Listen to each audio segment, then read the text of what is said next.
Day 2 coverage of the FIA Motorsport Games. My name's Louise Beckett and I'm joined in the studio again by Darren Turner. Darren, the first day, and there was so much going on yesterday, wasn't there? It was a cracker of a day. Really enjoyed watching the GT race that was on yesterday afternoon, but when the rally cars came to the circuit with a special stage in the evening, that was fantastic to watch. Lots of people here at the circuit. They got up close and personal with those cars.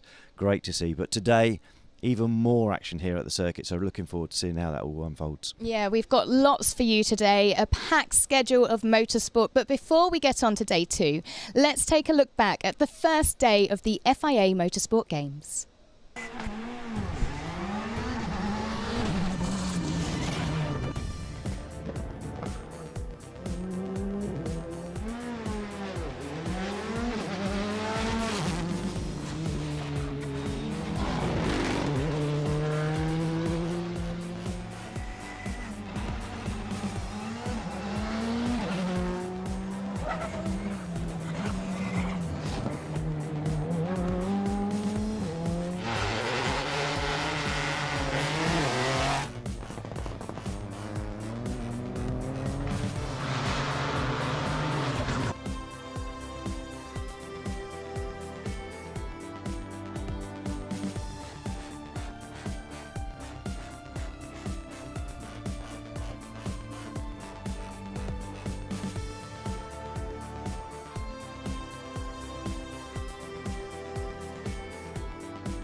I told you there was a lot going on, didn't I? And that's a huge operation to organise. And so I'm joined right now by Javier Maffioli, who is head of the team, the FIA team here at the Motorsport Games. Javier, well, thank you for joining us this morning. Good morning. Thank you very much.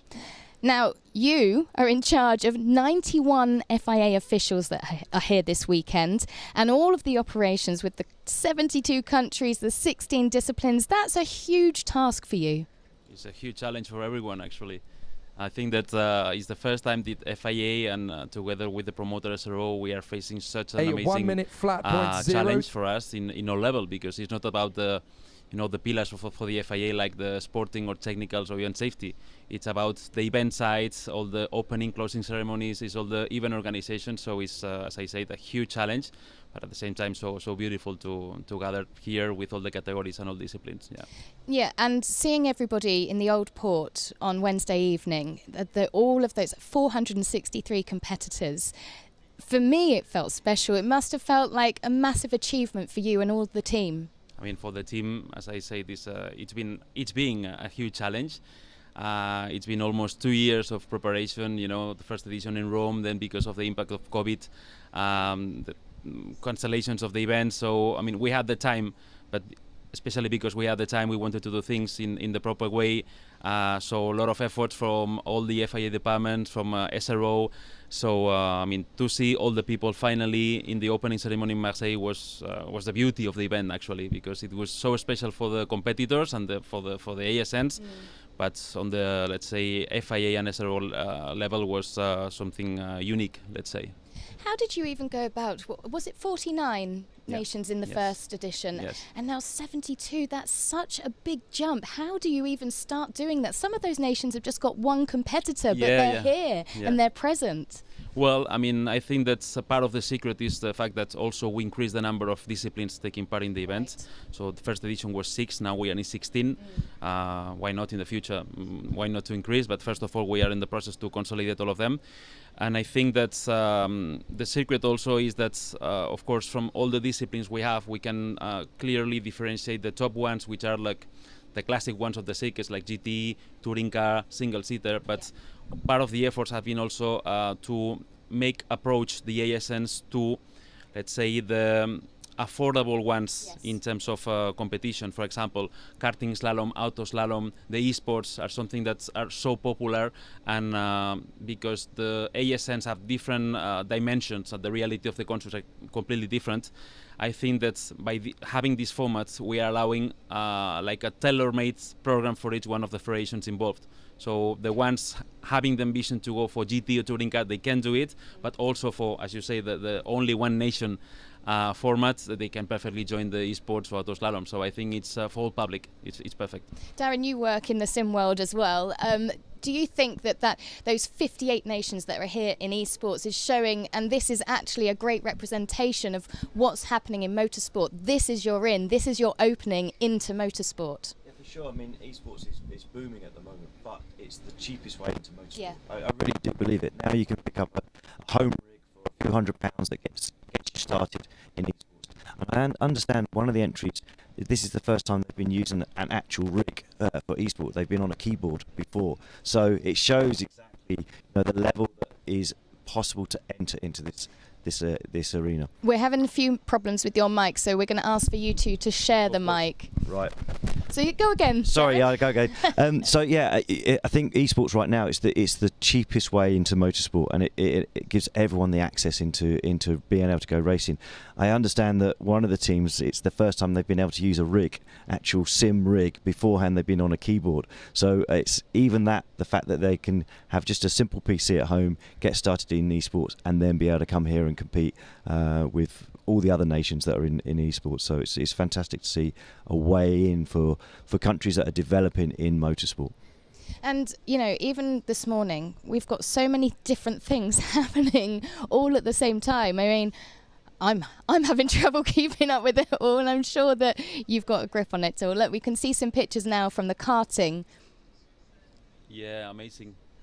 Actually, this is the karting endurance, I would say. It's one of the, let's say, in-between categories. I would say it's not as professional as the karting sprint junior or senior, but it's in the middle. It's allowing teams of 4 competitors, mixed teams. Yes, there has to be one female at least. Yeah. And it's in between popular and pro, and it's quite engaging. I found some of my Spanish country fellows here in the Spanish team. We were used to race together back in the 90s, so it's quite like very nice to see these teams and these selections. And what about your neighbours, Portugal? Because they've got an all-female crew, the only one in the karting. I think that this is part of the DNA of the event as well. I mean, it's the ambition to meet the event within the FIA values, and obviously integration and gender equality is one of them, and it's so beautiful to see that some of the countries are directly going into that direction, so it's really great. And another one of the mixed categories or disciplines, sorry, is the auto slalom and karting slalom. We can see karting slalom right now. Can you just briefly give us an overview of the format for the karting slalom? Yeah, I mean, I think one of the advantages or the beautiful thing of this category is that the action is, first of all, non-stop. You can see hits all the time, okay? And also the format is making that the competition is very equal. I mean, the course is so short. They need to go through the let's say, the layout designed for this competition. And in 45 seconds, every race is done. So they are progressing like in a kind of football, let's say, format. They are going into quarters and semi-finals and into the final. So it's like immediate action. You can see that all the national delegations are following on site the category because it's action all the time. It's uninterrupted. It's quite good. Yeah. And the other side of that is it's one of the two disciplines that are electric. Yes, also part of the, let's say, future of motorsport, I would say. You know that in the FIA we are not only with Formula E, but we are also promoting other championships, all electric. Is part of the transition of what motorsport one day may be. And of course, this should be part also of the event. So when we were designing how to launch the slalom categories, it was clear that the kart slalom had to be electric and also auto slalom. So the car, I mean, it's good because everyone was so excited to know what the car is. We unveiled we announced the car just 10 days before the start of the event, so everyone could be, like, say, in an unexpected way. And I think everyone is enjoying because the car is working well, and everyone is so happy. So I think it's the perfect combination for the essence also to discover the electric format of motorsport here. Just quickly, I'm assuming you're backing Spain. Well, I shouldn't say that, but of course I have many friends there, and but I think it's the case for everyone in FIA. I mean, we are from different nationalities, so in the end we are so well represented that everyone is pushing for their country. Okay. So yeah, officially not, but okay, a little bit. Thank you. Well, that's the grassroots of karting that we've seen, but now we're going to go to the KCMG F4.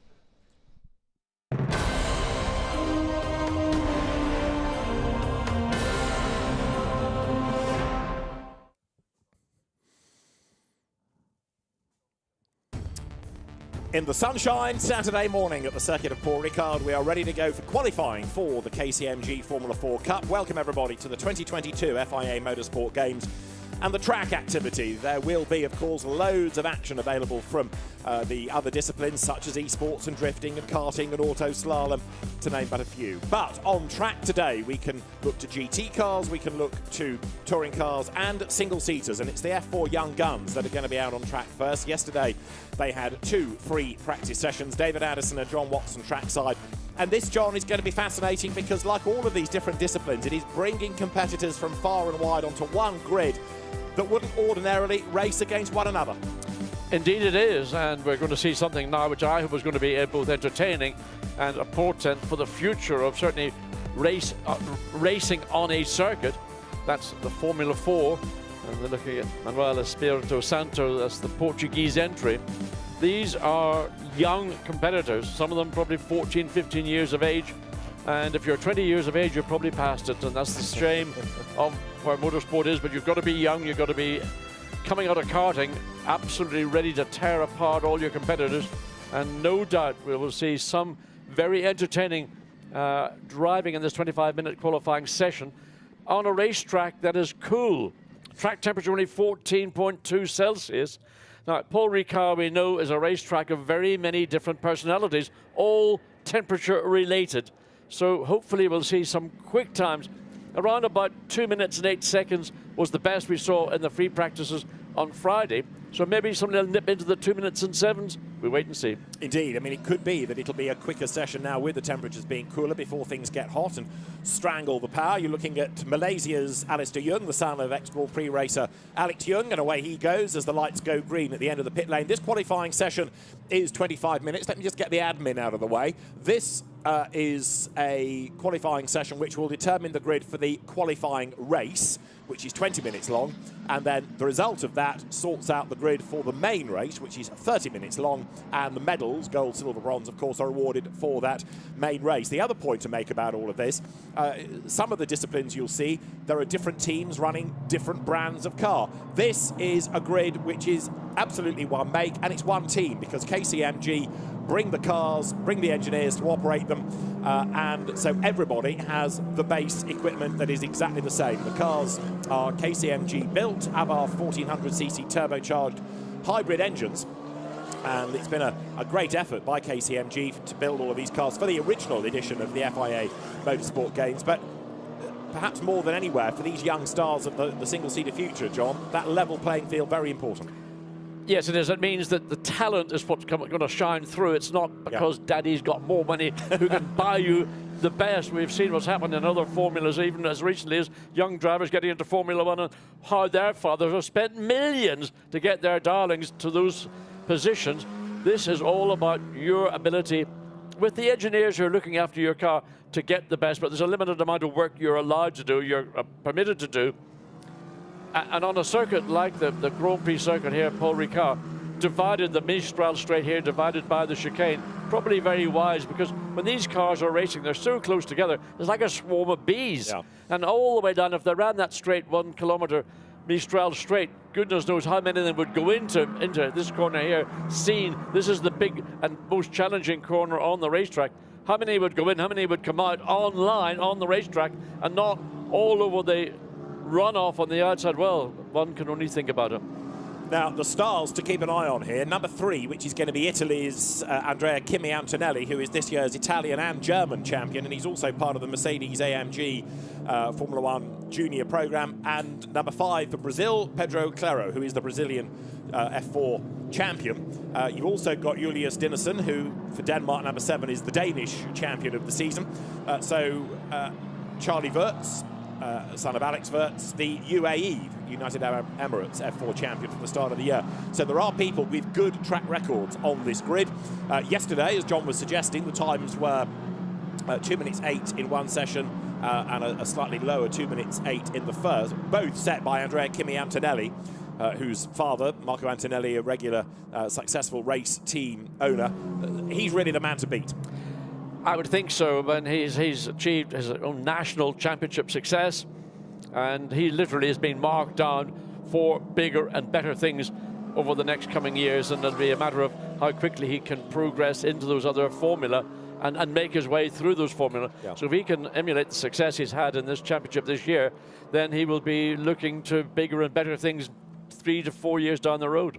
Now, there you're looking at Spain's Manuel Espirito Santo, the 19-year-old who was 10th or currently 10th in the F4 Spain Championship. That's not yet finished. They've got another event in 2 weeks' time at Barcelona, but he comes down towards the chicane on the Mistral. We'll get flying lap times really offered up at the end of this lap. You forget, actually, partly, John, because of the length of the lap, just how few qualifying laps you can get in a 25-minute session. Well, you're going to be, it's a 2 minute 8 lap at best that we've seen over the previous running on the track, and then you've got 25 minutes to get it done. So you're probably at best looking around 12 laps, and that means not coming into the pits and having a chat to your team and making a few minor little adjustments. So it's about getting out and hoping that you've got a car balance, particularly the car balance, that enables you to make the best of that fresh set of Pirelli tires and therefore get a time in. But you can see how many drivers are having to weave around to try and get a degree of tire temperature in to enable the tire to come alive, to give them the grip and the balance that they need then to lean on their respective cars to go that little bit quicker than the competition. Pirelli rubber for everybody, same engine, same car, same tyre, same team. It really is the ultimate arrive and drive. For Hong Kong, China there, number 20, that is Jasper Tong, the younger brother of Sean Tong, GT racer, but Jasper himself, who we saw actually in the 2019 edition. He was 18th for Hong Kong, China in that, but he's been a touring car racer as well as a single-seater gun, comes from good racing stock. And But for Portugal, Manuel Espirito Santo does the target time, 2 minutes 13.5. You're looking at the Mozambique entry. We said they came from far and wide for this event. Guilherme Rocha for Team Mozambique, racing in the French Championship this year, comes then weaving the tyres vigorously, but he's bailed on this lap, hasn't he? He was quick to start with, but he's backed out of it. I think it's just simply they've gone out in the pit lane, sitting waiting for the track to be available, and because the ambient temperature is, well, the ambient temperature is not bad actually, it's the track temperature is low, and they just need to get that little bit of tire temperature before they start leaning on it. If they push too early and they make an error, they could do a little bit of a big, well, not a little, a big lock-up coming in to turns 1 and 2 at the end of pit straight. We couldn't quite see whose car that was, but still the legacy of the tire smoke. That'll probably be a flat spotted front tire on one or other side. So whether that will affect how that car will perform. If you get a major flat spot, it does hurt you badly, because the amount of vibration you'll get through your steering will make it very unpleasant indeed to continue. Well, right now, Manuel Espirito Santo for Portugal looking pretty quick. The best time, though, has been done, and I know that we will go faster than this, by India's Rohan Alvar, who raced in the UAE Championship this year. And he's now bested by Julius Dinesen for Denmark. But for Portugal, Santo looking good. Good here. Yes, so currently he got by 2 seconds quicker in Sector 1, personal best in Sector 2. In timing and scoring right now, he's second quickest, having done that time on his second lap. So he's all set to, I think, make a significant improvement. Just wait for him to come through. There's sort of into the third sector of the circuit to come down, and then there's penultimate corner before you go into Village Dupont. Trying to get the front of the car in, but you really feel that he's still struggling a little bit, slightly over to the middle of the racetrack to make that sweep to the right, then back on to start finish straight. So current quickest time is at 2 minutes 12.5. I would imagine that Espirito Santo might improve on that as he goes across start finish line. He does. He's gone with a 2 minute 9.2. So within a second of the best times that we saw on Friday running. Back end snaps away there, David. Absolutely. I mean, it's still, despite the fact that it's relatively mild weather, a coolish racetrack. They're trying to get the warmth into the tyres. Interestingly, India's Rohan Alvar has pitted, as now, up to the top of the times into the 2:10s, has gone Australia's Costa Taparis for Motorsport Australia. Then Julius Dinesen, the Danish champion, goes even faster by half a second. And that means that here, the Portuguese entry, Manuel Espirito Santo, is down to third, and he's got a big chunk of time to find. Well, we saw a lap recorded 2 minutes 9 come up on timing and scoring. That appears to have been deleted, because he's now down to third quickest with a 2 minutes 13. So whether he had exceeded track limits, there's no notification from timing and scoring that he might have done so. So that's a bit of a mystery, where he had the 2 minutes and 9, and then all of a sudden his best lap is a 2:13. But I would go with your theory that it is a track limit offence. There were 2 pages of cancelled lap times yesterday in free practice 2, as you look at Germany's Valentin Klus, who is 11th, or was 11th in the German Championship, karting champion last year. Up to the top of the times now, though, has gone Georgia's Sandro Tavakeladze, and he's done a 2 minutes 9.963. So the Georgian representative is quickest. You're looking at Germany, which is a nation that had a win on track in the first qualifying race in GT Cup last night. But Valentin Klus here is heading up towards the line. This is going to be his first flying lap, John. It is. I was just going to point out he has not recorded a flying lap to date, and this is his first flying lap. Fastest overall sectors 1 and 3, and fastest overall 2 minutes 9.1, 8/10 of a second ahead of the number 19 entry from Georgia. Of Sandro Tavakeladze, Julius Dinesen for Denmark third, then you've got Australia, then you've got Brazil, then you've got Portugal, then 7th in the times at the moment is Ethan Ho for Chinese Taipei. 8th currently is Serbia, which is Filip Janik. 9th fastest, it is Chile, Maria Jose Perez Arti Rodriguez, and the top 10 are rounded out by Mozambique's Guilherme Rocha. Now, for Australia, Costa Taparis looking good. Yeah, indeed. Again, look at that middle sector, quarter of a second up. So out of the final corner, and not far behind is the 51 entry as well. So that's Claro, waiting to see again what's happening to Tuba. So he goes second, quickest Australia now, second behind Valentin Klaus for Germany. So that was a really strong run, that first flying lap from the young German driver to consolidate a lap time that is still, what, 3/10 of a second ahead of the Australia entry. As we look now at the Brazil entry, Pedro Claro, and again, look, middle sector, 0.2 of a second up. So this looks good. Valentin Klus for Germany then, ahead of Costa Tapares second, the Australian driver.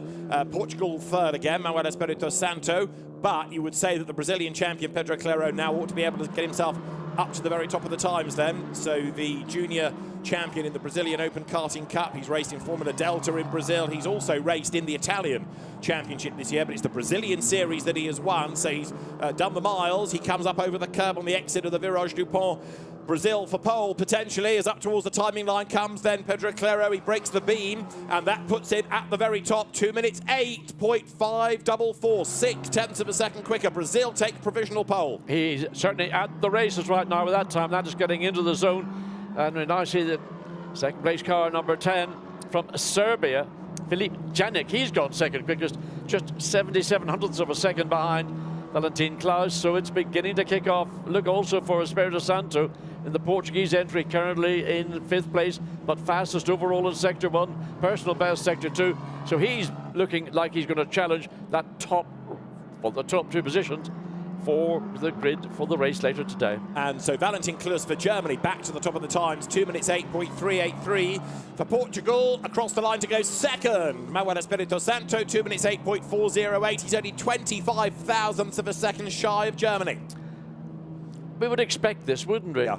You know, spec cars, spec tyres, and a very sort of straightforward, non-complicated car to encourage young drivers to get into single-seater racing and not be overly burdened with the technology that they will have to deal with when they move further into their career. So it's straightforward, wing, front and rear, and not a lot more you can change.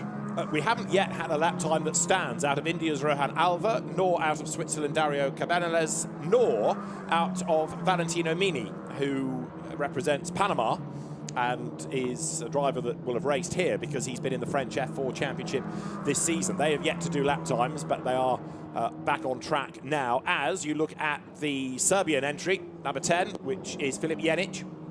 In 4th position, presently 2 minutes 8.6. He's 2/10 and a bit away from the fastest lap still with Valentin Klaus for Team Germany.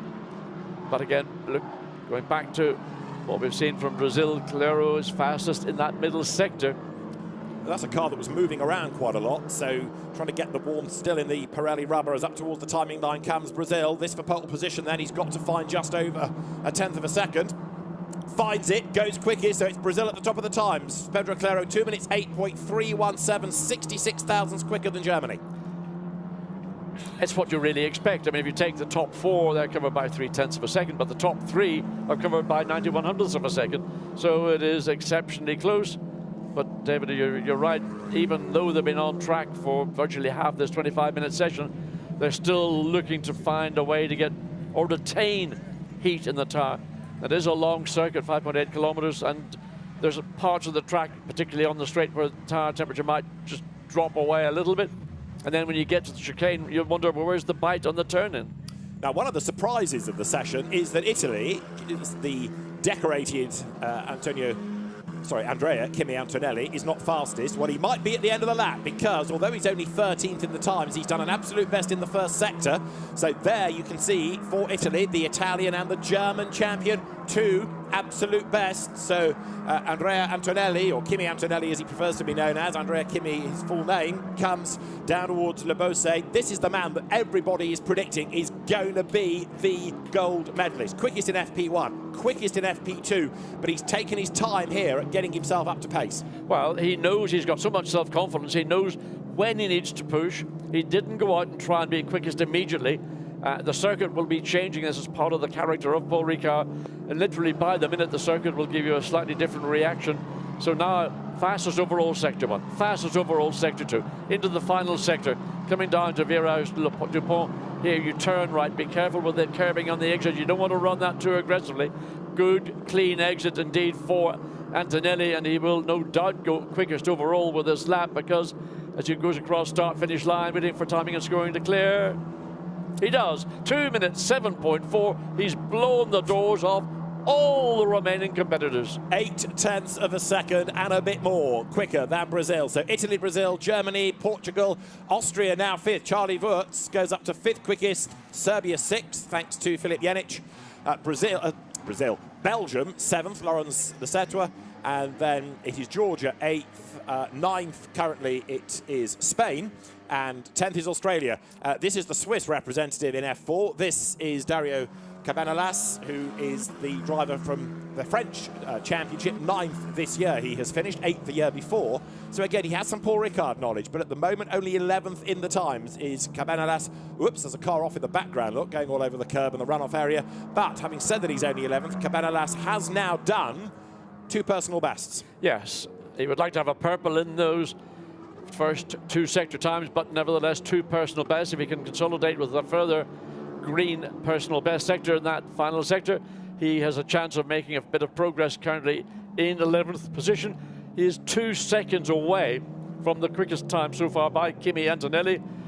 Charlie Wurtz is now in 2nd place. So we've got a number of sons of famous fathers. Charlie Wurtz, of course, is the son of the famous, well, what would you call him?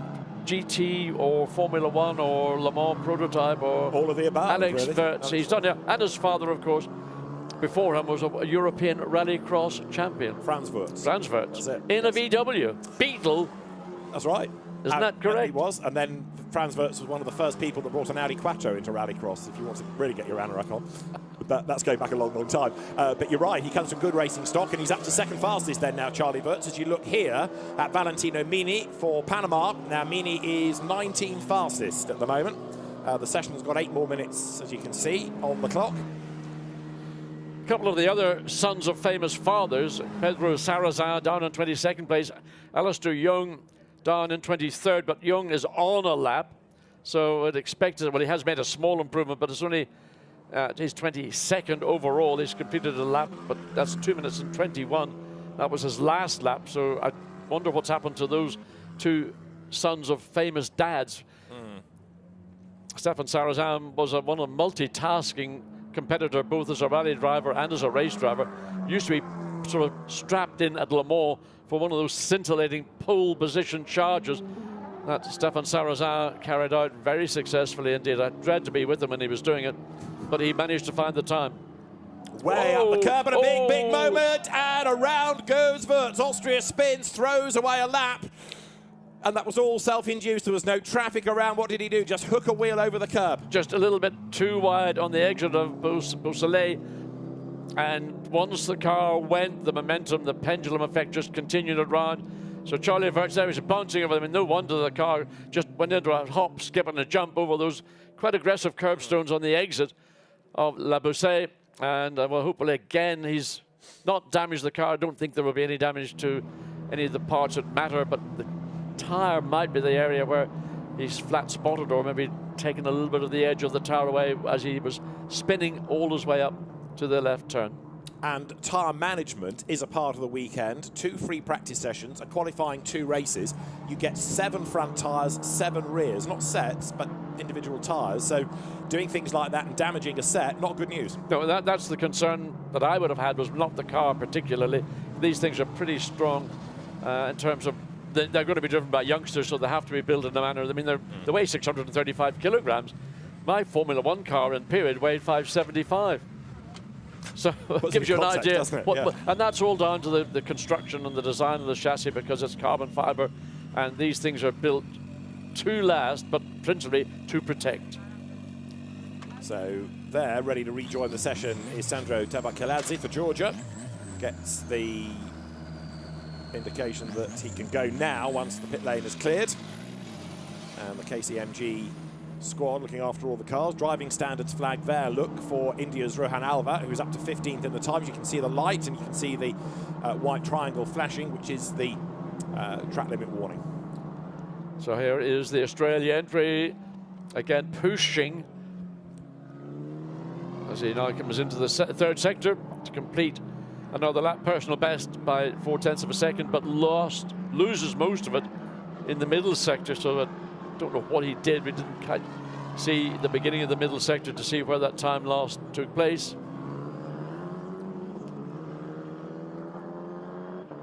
So currently in 12th position on a 209.4. Don't expect to see an improvement. Well, he does. Up to 208.9, so he's made a couple of positions improvement. Another warning flag for Hong Kong, China this time. Jasper Tong being warned about track limits. This is Dario Cabanela, who is hustling on. Andrea Antonelli, I'll get it right eventually, has pitted from pole position, and Cabanela is still hustling on. He's up to 7th in the times, as you can see, for Switzerland. Well, I think Antonelli has done all he needs to do, and he's going to save the tyres he has. Rather than just running around and running around, he's still got a 6, almost 7/10 of a second advantage over Charlie Verts, who we saw just a moment ago spin his car coming out of Le Bousset. So suspect that he'll not be able to try and go out and to challenge Antonelli, who's sitting in the pits.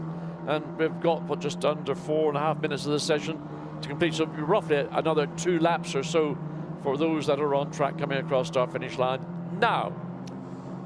So, what else can we have out of this qualifying session, where Italy, Austria, Brazil, Germany, Portugal, Serbia is the top 6. No UK representation in this, which is a shame, given that there is a good F4 championship in Britain. I was going to say, I mean, I watched one of the support races to your broadcast the other day, and that was a Brands Hatch, and I thought it was a cracking race. I mean, one thing I love about these FIA World Motorsport Games is particularly the single-seater discipline, because that's where my heart ultimately lies.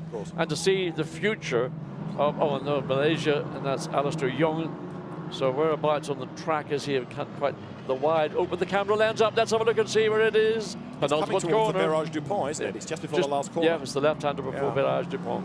Well, he's got going, gets out of everybody's way. We do have, just to make the point, from the British Championship, Michael Shin, the Korean driver, but he has raced in the UK series this year.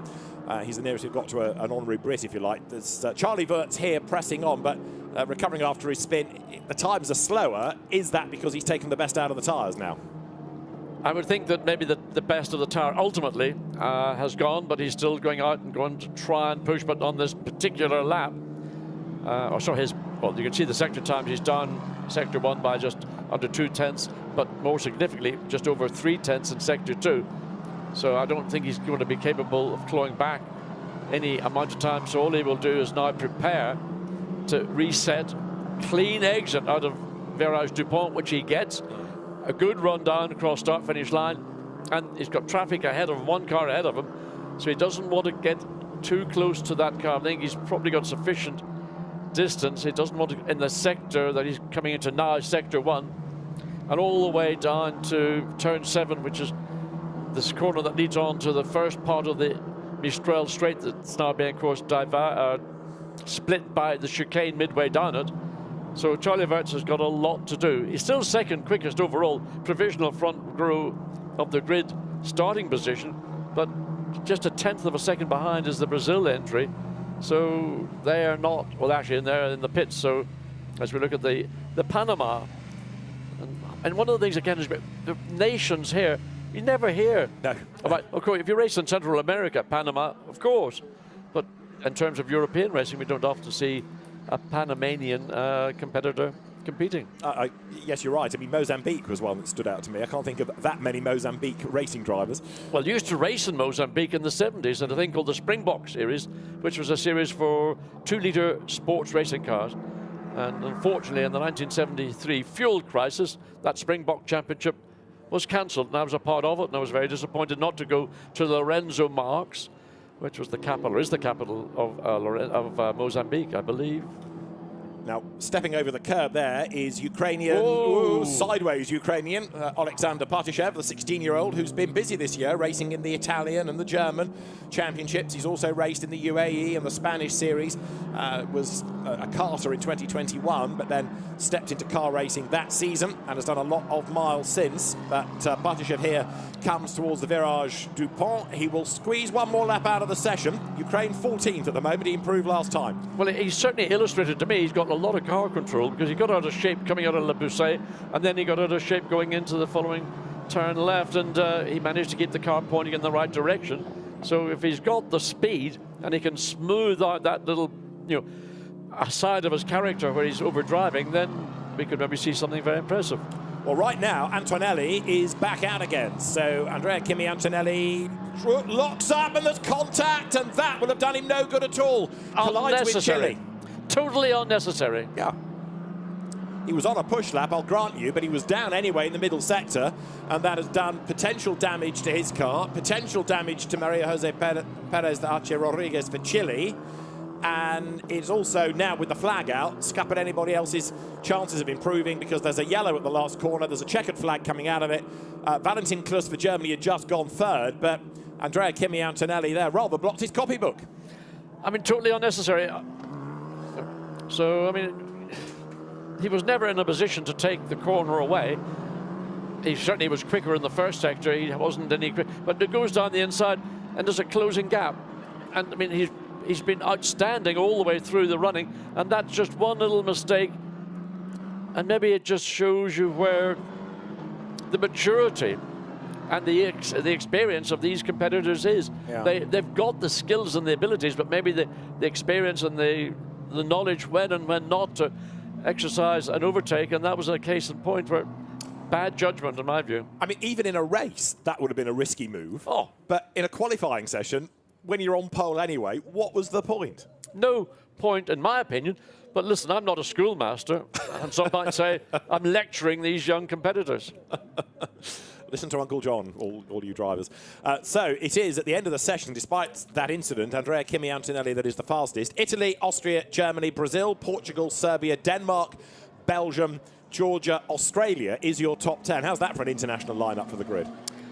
I think it's pretty good, and the top 6 are covered by 1.1 seconds. But the reason is that there's such a big gap between first and second. There's still almost 7/10 of a second, but from second all the way down to 6th, it's just, what, 3/10 of a second or so?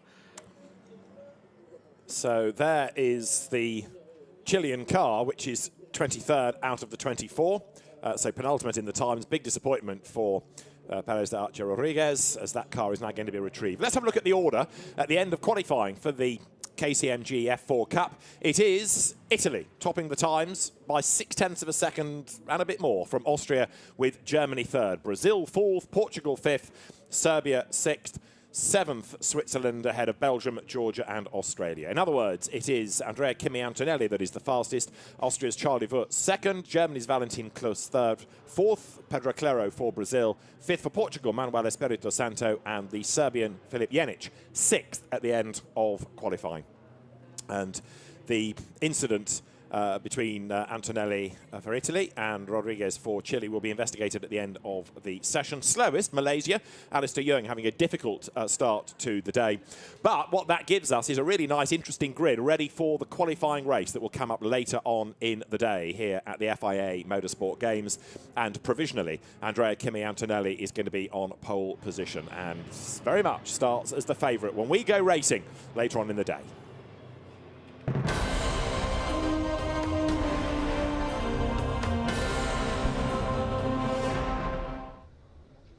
So that was the qualifying from the KCMG F4, and I guess they were the names that we expected to see at the top, didn't we? Antonelli, Wurz, and the German Klaus driver. Yeah, exactly. I think there's no real big surprise there in that qualifying session, but Antonelli has a great advantage, nearly 7/10 up the road. He's looking very strong for the first race. Charlie Wurz, he had a little spin mid-session. Yeah. Didn't seem to be putting him on the back foot too much. Still put a great performance in, typically be P2. But that P2 to P8, very, very close. So I think there's going to be a great race in that sort of that group there. So let's see how it all plays out. But Antonelli's still got a big race ahead of him. He's still got to keep his head down, and you can see with the little bit of drama at the end that it's not going to be plain sailing. So yeah, just quickly on that, because John had something to say about it. But you know, what happens there? Just lost it a bit. Just one of those things, isn't it? I mean, it was a qualifying lap. I think he was purple in sector 1 on that lap, so he was still trying to put in some quick time. So he probably didn't want to give up the lap. And then obviously the driver in front just didn't see him. So a gap was there, but it was closing. And in qualifying, sometimes you just have to yield and just give up the lap and come and fight another day, sort of thing. But you can see this sort of incident playing out in the race. You know, the pace, there's a reasonable gap there from the front of the grid to the back of the grid, so we could see maybe some back markers coming into play later in the race and see how they deal with that. Yeah, that's definitely going to be one of the disciplines to watch, isn't it? Oh, it'd be a fantastic, young drivers, hungry drivers representing their country. F4 is always a great race to watch, so I think it's going to be one of the highlights of these games. Great, thanks, Darren. Well, next up, we've got the Karting Sprint Junior, and it's the qualifying Heats 1. So it's Sprint Junior qualifying heat number 1 for our younger contenders, and we are very excited to see how it's going to progress. They will leave the holding area, and now we are ready to go racing for the first time ever in Sprint Junior karting in the FIA Motorsport Games. For Israel, Jan Pinto. For Brazil, Gabriel Cunican on the front row. Then France, Jules Caranta. And for Peru, Andres Cardenas. Then Mikkel Pedersen for Denmark, Thibaut Ramekes for Belgium. Aaron Garcia of Spain. Sweden's Scott Lindblom. For Slovenia, it is Alex Bogunovic. For Australia, it is Peter Andrew Buzanelos. For Estonia, it is Mark Dubnitsky. For Lithuania, it is Markus Silkunas.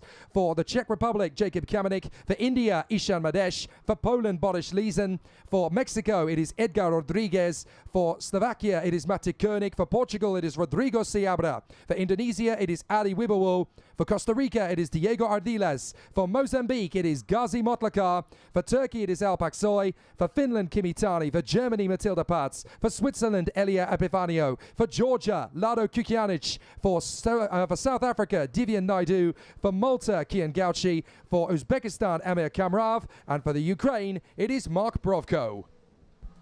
30 drivers onto the track as we don't have Baruch Roybeko from Nigeria as is no longer part of the event. Oh, and one driver, the 107, unfortunately in trouble. Let's try to see who that is. The 107. Is Australia. Yes, indeed. Peter Andrew Buzinelos, who's stuck onto the track. Cannot see it quite yet as the drivers go around for the warm-up lap before the rolling start. If you're used to the kart racing in the FIA Karting Championships or in other international series, this will be a rolling start procedure as the drivers need to get the tires up to temperatures first, but we have a disappointment already for one of the drivers from Australia, indeed, who's stuck on the gravel. We are ready to go for Sprint Junior qualifying heat number 1 here at the FIA Motorsport Games at Circuit Paul Ricard. Jake Sanson and Guillaume Alvarez with you as we talk our way through the action on this first race of the day. Israel in pole, Brazil in second, from France, Peru, Denmark, Belgium, Spain and Sweden as we get ready to go racing, and it is a false start. We are going to go round again. So it is not quite ready to go. All of the contenders obviously out of position in the middle of the pack. And we've had an issue before the start of the race for Peter Andrew Buzanelos, the Australian, unfortunately unable to take the start. That is devastating bad news for the Antipodean. And obviously we're going to have a very exciting race battle for all of the other contenders, but it's very close indeed between Israel and Brazil in terms of the lap times they have set in warm-up and practice. So it'll be a very interesting challenge as they gear up for an exciting show. The drivers bring it to the starting grid once again, forming up in their 2 rows of formation, so we can try again. It's fair to say the last sector is very technical and bumpy as well, so it doesn't make the life of the drivers even easier to get into the grid formation, as the pole setter Jan Pinto from Israel is the one having to show the pace to everybody.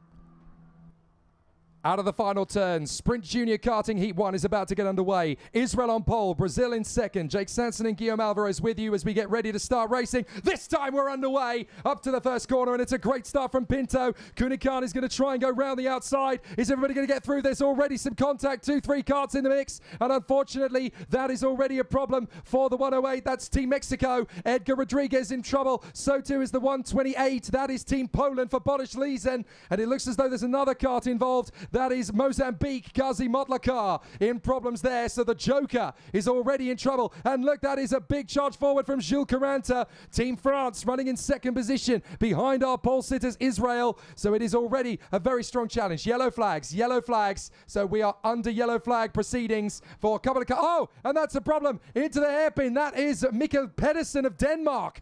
So Pedersen has had a problem. So I'm afraid Team Denmark already in trouble, and that's the reason we're under yellow flags. We've got karts off at the first hairpin, so I'm afraid it's already game over in the first heat of the day, the first heat of the weekend for Poland, Mexico and Mozambique. We also lost Australia before the start of the race, of course. Peter Andrew Buzinelos unable to take the start, and problems too for Pedersen of Denmark. Has he been able to get going again? I don't think he has. So problems. There is Mikkel Pedersen trying to push the kart, and it's not going to happen. So Denmark are out on the first lap as well. What a dramatic start to this first junior sprint qualifying heat. We've lost Denmark, Australia, Poland, Mexico and Mozambique. Yeah, what a start of proceedings indeed. Quite unfortunate for Mikkel Pedersen. He is being coached by the legend himself, Bas Lammers, this weekend, trying to get the best out of his machinery. But this time around, unfortunately, it didn't go according to plan. It is a very, very hectic opening lap. And in the meantime, I think that Gabriel Koenigian from Brazil was able to take the lead. The 124. Jules Caranta is now your personal leader as he made his way through the turn number 11 that happened just before the interruption at the yellow flag. You can see the yellow crash helmet of Jules Caranta from France. So France is leaning on home soil as we speak, still under the yellow flag proceedings, as Koenigian from Brazil, Jan Pinto, your pole sitter from Israel, is down in third place. All the drivers are having to respect, of course, the slow proceedings, trying to get back some temperatures into the tires. Harder tires than usual for the competitors of the junior class as well as for the seniors this weekend, which means that they take longer to get up to temperatures, down to 5 or 6 laps. So it was a very, very hectic challenge in qualifying. And now it's all down to the first half of the disqualifying heat, long of 11 laps to try to find a good grip into those tires. But Caranta had a good start indeed, took advantage of the chaos of the opening lap, as I think that everybody is getting ready to go back to action. Great progress being made from several drivers in the field in this one. 9 places made up for Germany. Matilda Pat's doing well. South Africa have made up 9 as well. That's Divyan Naidu. And 8 places made up for Ukraine. That's Mark Brovko. 7 made up for Costa Rica for Diego Ardiles. And 6 for Portugal for Rodrigo Seabra. Are we going to go racing this time by? We're waiting for them. No, they're going to go round one more time. So there are the positions at the end of 3 laps. 2 of those having been run under yellow flag conditions. Jules Caranta is your leader in front of Brazil's Gabriel Koenigian. And then we have Israel's Jan Pinto in front of Belgium's Thibaut Ramakers. For Peru, it's Andres Cardenas in P5. In 6th, it is Scott Lindblom of Sweden. Then for Slovenia, it is Alex Bogunovic. For Spain, it is Aaron Garcia. For Estonia, Mark Dubnitsky. And rounding out the top 10 for Lithuania, it is Markus Selkunas. Then we have Kamenik of the Czech Republic. For Portugal, it is Rodrigo Seabra up to 12th. For Costa Rica, it is Diego Ardiles in 13th in front of India's Ishan Madesh. In 15th place, it is Germany's Matilda Pats. For Slovakia, it is Mate Koenig. And then for Indonesia, it is Adi Wibowo in 17th place in front of South Africa's Divyan Naidu. Then 19th is Finland's Kimi Tani. For Switzerland in P20, it is Elia Epifanio. For Turkey, it is Alparslan Aksoy. For 22nd for Ukraine, it is Mark Brovko. And then we have Georgia's Lado Kukinagic and Malta's Kian Gauchi in front of the Uzbekistani driver Amir Kaimraev. So a very interesting situation, but it looks as though we are going to go under starters' orders this time by... Well, they thought it is green flags. Green flags, we go racing, and immediately up the inside, Koenigian tried to get the bid there on Caranta, and it didn't work, and it's backfired. So Pinto has come through in a second, and now Koenigian is under pressure from Thibaut Ramakers. Yeah, let's see what the young Belgian can do. He's proved his pace into the Academy Trophy this season as well as on national soil. But the battle is raging, and you can see Caranta is more than willing to shine here in France before his peers. And is already putting a bit of a gap as the green flag is waving all over the track, and no one seems to be into trouble into this restart. Down to corner number 11, you can see the drivers going down. This is pretty much a roller coaster into this last sector of the track, very technical indeed. This is where you get the most chances to see overtaking happen, as Jules Caranta is looking over his shoulder. A bit of a gap already for the French driver, almost 0.6 of a second from Israel, Brazil and Belgium in 4th. Thibaut Ramakers with the national colours on his crash helmet. The 110 in front is Gabriel Koenigian, who was the fastest in this morning warm-up session. Brazil against Belgium, as there's a gap as well. Andres Cardenas from Peru down in 5th, trying to catch up as well, is leading the second wagon as Jan Pinto is putting the fastest lap in this race, 46.2. almost halfway through this first qualifying heat, which is a tiny bit. Oh, there's a move for the second place. Beautifully made by Gabriel Cunningham from Brazil. He takes second and hold on to it. Thibaut Ramacas on the inside as well after number 12 up to third. Beautifully made from Belgium in third position. So Brazil and Belgium move up to second and third then at the expense of Israel. There could be a challenge forward from Peru as well. Cardenas looking like he's hungry to try and move up into P4. Spain is there in P6 as well for Aaron Garcia. But at the moment, it is France all the way on home soil. Jules Caranta leading comfortably and has almost a second on the challenges further back. But Team Belgium are pushing hard in third place for their young charge, Thibaut Ramacas, as he closes up on Brazil's Gabriel Cunningham. So it is a very international competition, a very tough race in Sprint Junior. And after 6 laps, it is still very tight in behind. And there's the move up the inside. That is the 121 making the bid there. That is Garcia getting his move on the inside line. So Team Spain comes forward in front of the team from Peru as Cardenas loses ground to Garcia. Up to the first corner, Slovenia still in 7th for Alex Bogunovic, then for Sweden in 8th, Estonia 9th, and the Czech Republic in 10th place as the drivers continue to battle away. But look at Thibaut Ramacas, the Belgian, in 3rd position, all over the back of Gabriel Cunningham. He may well feel, well, do you know what? I don't think I can catch the Frenchman up front, but I can certainly go for 2nd place, and he is hungry for the overtake. And you have to be careful on this track where to put your tires, because if you have noticed on the inside and outside of the line, there's some bumpers actually, because this track has been conceived for rental karting mainly, and you have those big bumpers on the outside and around on the inside. Beautifully made from the 121. This is Aaron Garcia, Liam Pinto from Israel. Israel is dropping a place in 4th. Aaron Garcia, the Spanish champion, is putting on a charge and is now in 4th place at the moment with less than 3 laps remaining. As we said, sector number 3, this is where you have to catch your attention. This is where the overtaking will be mainly happening.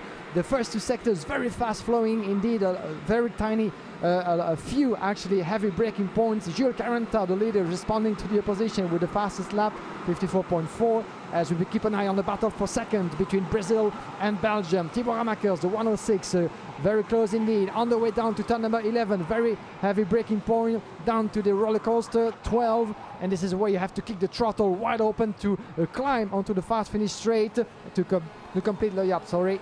As you can see, the beautiful replay, this is sector number 3, the move for the 121 of Aaron Garcia. This is the battle for 4th place, and Liam Pinto actually didn't see this coming. The door was way too open. There was nothing he could do. It was very nicely handled, to be fair, and he managed to get the overtaking move pretty neatly sorted out. Cunningham now sets the fastest lap of the race with 2 laps to go, but Caranta is just keeping it nice and planted in the lead of the race. He's got almost a second on Cunningham, so he doesn't need to put too much pressure on himself as the field works its way through. We're just watching the battle a little further back between Matilda Paz and Adi Wibowo, and that's another kart in trouble, is it? The 119. That's Elia Epifanio, the Swiss driver, has lost his kart, so I'm afraid Epifanio is out of the race now as well. So Team Switzerland, I'm afraid, out of this first qualifying heat as well.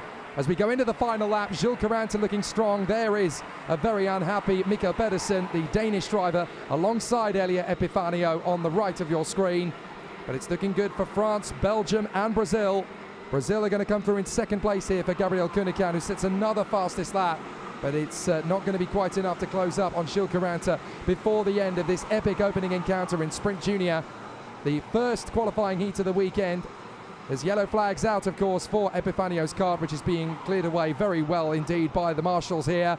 But out of the final turn and up the home straight, it is first blood to France in Sprint Junior. A great victory on home soil for Jules Caranta and France. For Brazil, Cunningham is in 2nd. For Belgium, Thibaut Ramacas is 3rd. From Spain's Aaron Garcia, Israel's Liam Pinto, ahead of Peruvian Andres Cardenas, the Slovenian Alex Bogunovic.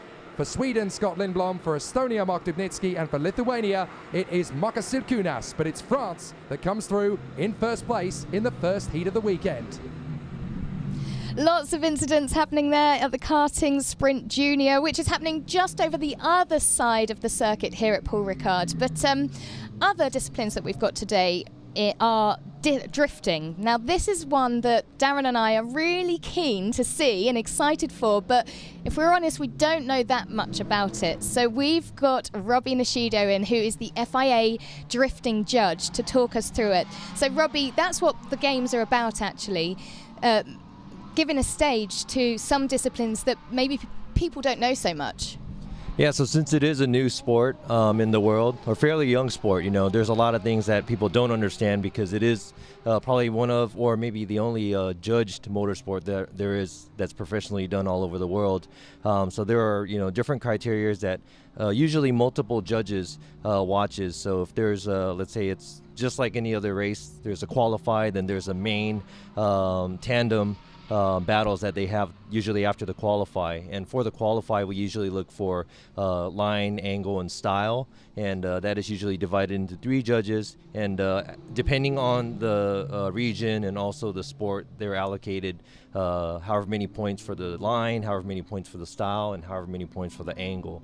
Now, the angle is something that's probably new to a lot of people that are into just strictly timed motorsports. It is about style, and there's a lot of techniques that actually is being shared by normal motorsports that everybody's familiar with, like the car slides. You have to fix it in a normal motorsport so you don't lose time. And rallying is usually there's technique where the car slides, and drifting is strictly all about the sliding and the how can I say, the wow factor and the excitement. Yeah, I mean, Darren, you were saying that. Who doesn't want to go sideways? Race drivers. Basically, race drivers don't want to go sideways. Sideways is definitely slower, but that's the thing. For race drivers, you're always trying to keep that precision, that balance of just not letting the rear of the car go. But then you watch drifting, and it's like, how far can you go with the angle? And I mean, it seems so extreme to be able to hang the car out there at extreme angles all the way through a big bend. The course that we have here, are the drivers enjoying it? Is it something that is a good course that they're running on? Oh, I think all the drivers start drifting just from the joy. And I used to compete as well, but then I started it as a hobby, and it was fun, and it gradually became a motorsport, and I was able to join several different races. But it's pure excitement, and also, the battles that you have, where you usually have a tandem battle after the qualifies. You have to go against you have to go against an opponent. So there's 2 cars on the track trying to mimic each other. The lead car will usually run the qualify run, the outside line, or whatever that the judges are actually telling the drivers to do, since it is a judged sport. And the chase car usually has to be as close as possible and mimic the lead car's run. So this is something very, very different, but at the same time, the proximity, how close the cars are, is very, very exciting to see. And also, as you see this, the cars are going to the edge of the track, sideways. So easy to say that it's this, the cars are out of control but in control. Yeah. And staying on that fine line is very, very hard, but it's actually exciting and fun. So during the tandem competition element, who are the judges looking at that time? The lead or the trail? What car's being judged? So, since all the judges usually has 2 eyes, one eye is looking at the lead car and the other eye is looking at the chase car.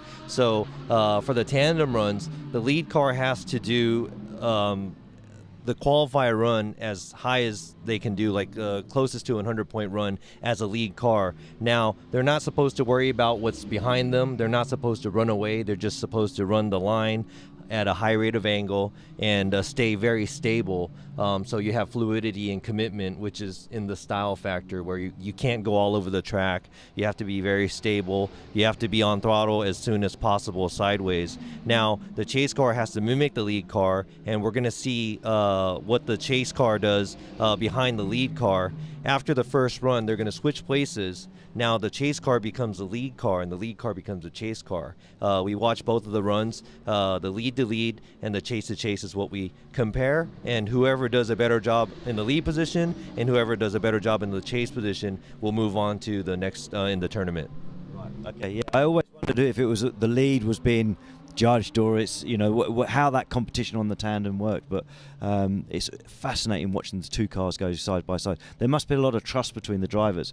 Or no trust, I don't know. Well, I mean, I think that's why we asked the lead car to do close to a 100-point run. Usually it's easy to see as a chase car where you already know the determined line that the judges are asking for. So if the lead car does a good job where they're running the wide line, the chase car could just give it their all to actually dive in and have that trust in the lead car to get as close as possible, because we're talking like centimeters away from the lead car, and there's switchbacks, and obviously there's contact and there's light contact that happens as well, but since we're judging it, we watch both of the runs, and like I said, lead to lead, chase to chase. And there's also an option called the one more time. So if both of the cars is as close and they're as how can I say it, as perfect as they can be in the lead position and the chase position, us judges, as you know, we get to pick who wins and moves on, or we actually have a one more time. So sometimes we have battles that if the two drivers are very, very close to each other, lead to lead, chase to chase, they may be battling each other maybe 2 or 3 times until we find the winner. I seem to remember that from the games in 2019, actually. Now, Dmitry Ilyuk from Ukraine won in 2019. He's back here this year, obviously looking to keep that crown. And we should say that the fact that Ukraine have got presence here is just incredible. Do you think he can win it, or who else is up there that we should be looking out for? Well, I mean, it's anybody's game, to be honest, because it's, you know, the car build and also, you know, driver's technique. And a little different from other motorsports, we have spotters, which is the eyes from the eyes for the driver on the outside of the car, because the driver is basically inside the car, so they can't see anything on the outside. The spotter usually helps out the driver and tells them, they're in their ears all the time and telling them, hey, this is what's happening behind you, this is what's happening in front of you, and this is what the judges are saying right now, or discussing, and this is how it sees in public, so you have to do this. So it's a little bit of a teamwork. So it really depends, since this is an international round. Like you said, you know, coming all the way from Ukraine or any other country, I think it's anybody's game, and it's just whoever's the most ready is going to take it. So I would have to say there's close to 30 drivers that are going to be competing this afternoon, and to be honest, anybody could be on top. That's incredible that you can't really call it even to a top 5 or something at the moment. That's great. Yeah, I mean, there are the strongs and the weaknesses, but at any moment, since it is, you know, you don't have 10 laps or 20 laps or 30 laps to make it up. It only takes maybe 20 to 30 seconds for one run. Yeah. Then you switch places, and if you make a small, simple mistake, even if you're the last round's champion, that small mistake could actually take you out at top 32 or top 16. So it's really intense. I looked through the entry list and I noticed that there was a lot of BMWs and Nissan. Why particularly those cars in terms of the chosen vehicle for this? I think in the world of drifting, it is, you know, young, so it usually starts as an inexpensive sport. I think it's a lot easier to get into drifting because, I mean, the amount of tires you use is, you know, pretty up there, but at the same time, you don't need to use something super crazy with grip. And, you know, in FIA, they have a regulation where, you know, you have the weight of the car, and depending on the weight of the car, you have the size of the tire too. So it doesn't get out of hand where you have a super lightweight car with super grippy tires that are run away from everybody. So it kind of keeps it even, so all the drivers and the teams has a chance. But like you said, there's a lot of BMWs and fairly older chassis because, you know, they're a lot easier to get to. And since drifting as a sport has become so big, there's so many different things that you could do to the car, and I think it's easier, and there's a lot of parts that are available because the car's been around for a long time. Now we're seeing a lot of new chassis coming into the program, and we're going to see different cars in the future as well when they have more parts availability and, you know, a lot more time for the drivers to, you know, get into the car and get used to. But like you said, you know, there's a lot of Nissans and BMWs and, you know, the older Toyotas that they have, and those are really common. And maybe this is just my opinion, but maybe that's because it used to be the inexpensive car to get into, but now, you know, it's such popular chassis that it's really hard to get to, and everything is, you know, the price is rising up on the cars and stuff. But at the same time, you know, that means that the motorsport is getting really big, and, you know, I'm just excited to see how far this is going to go. Yeah, we really are. Thank you so much for explaining it all, because we really were quite blind to it, weren't we, Darren?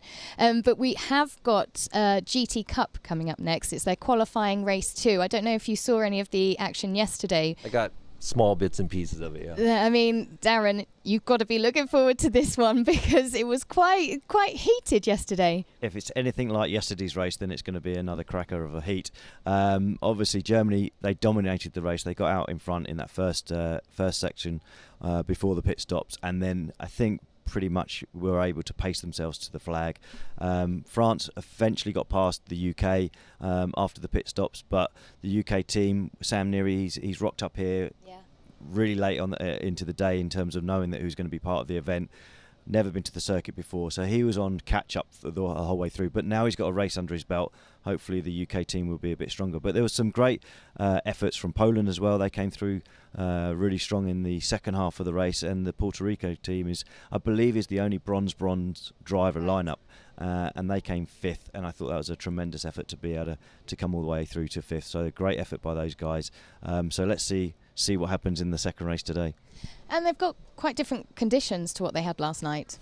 Yeah, I mean, we've been blessed with some great weather yesterday, and obviously they went into the night yesterday evening, and today, middle of the, well, not middle of the day, but the temperature's rising now. So the big thing is, like I sort of mentioned yesterday, without the tyre warmers, that's a new thing for the drivers and teams this weekend, and trying to get that tyre pressure right once the tyres have come up to the right temperature is going to be really critical. Yeah, some of the teams are going to have to do a lot of homework over last night to understand what they had and how they're going to improve it today. And Sam Neary is going to have more time on track now then, isn't he? Yeah, I'm sure he's a bit more relaxed. He's got those extra laps under his belt, so he should be in a good position today. Okay, thanks very much. And thank you very much, Robbie. Thank you. So, as we've said, we've got coming up the GT Cup qualifying race 2 coming to you right now.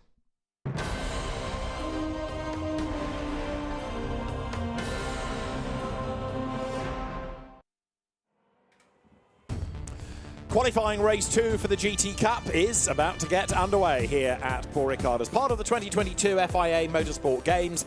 A word of explanation, first of all. What is a qualifying race? Well, you take the points scored across the 2 qualifying races, and that gives you the grid for the main race, and it's the main race that will give us the medals. 2 drivers per car, 2 drivers per nation, therefore, in GT Cup for the FIA Motorsport Games. Mandatory pit stop between 25 and 35 minutes. The pit stop must be 69 seconds, line to line. David Addison, John Watson trackside in the sunshine here in the south of France. And although the grid isn't a huge one for this race, yesterday's event that took us into the darkness was certainly lively. And I think today, with different drivers starting the cars, what is going to be just as good. It'll be different, that is for sure. But just to follow up a little bit on what Darren Turner was mentioning about the different temperatures. When we had the race last night, it started at 6 p.m. Track temperature was 36 Celsius. Today, now, coming up to 11 in the morning, it's only 21. Ambient was only 5 degrees warmer, but the track temperature is going to be the key. And how you get your tire temperature up, tire pressures are a function of tire temperature. So you've got to work really hard. And the cars are sitting in the grid. They've been there for 15 or so minutes. There's no temperature at all, and the opening lap will be a lap where caution, and I have to use that word cautiously, is going to be the name of the game.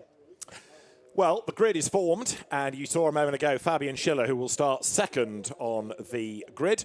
Eric Debar and Simon Gachet's French entry is on pole position. Gemma Scott is down on the grid. France is on pole, and one of the drivers of that car is Eric Debar. Well, I'm down here, of course, on the front row of the grid with French driver Eric Debar, who's racing with Acadis, who had a fantastic season this year in GT3 with the GT World Challenge Europe. Eric, it's a pleasure to see you. On va parler en français parce que c'est plus facile pour vous. Then we'll be speaking in French, but pour vous là, pour représenter la France, quel honneur. C'est déjà un honneur de la représenter, d'avoir été sélectionné par la fédération. Ensuite, j'arrive en fin de carrière et de participer à ces premiers jeux et en plus en France, c'est une vraie satisfaction. Well, of course, it's an honour to be selected by the federation, you said there, and to be here at this part of your career and representing France is just wonderful. Hier, c'était un super battre sur le circuit avec Allemagne et avec Angleterre aussi. C'était le deuxième partie de la course qu'on a vu tous les battre. Ben oui, ça a été très intéressant avec les Anglais. Ça a été un peu chaud, mais bon, il fallait garder la voiture sur la piste parce que c'est une finale sèche, donc il fallait impérativement finir à cette deuxième place pour espérer une belle position aujourd'hui. Well, it was all, of course, about having the best position for today and staying well onto the track, even though the positions and the battles were tough as well.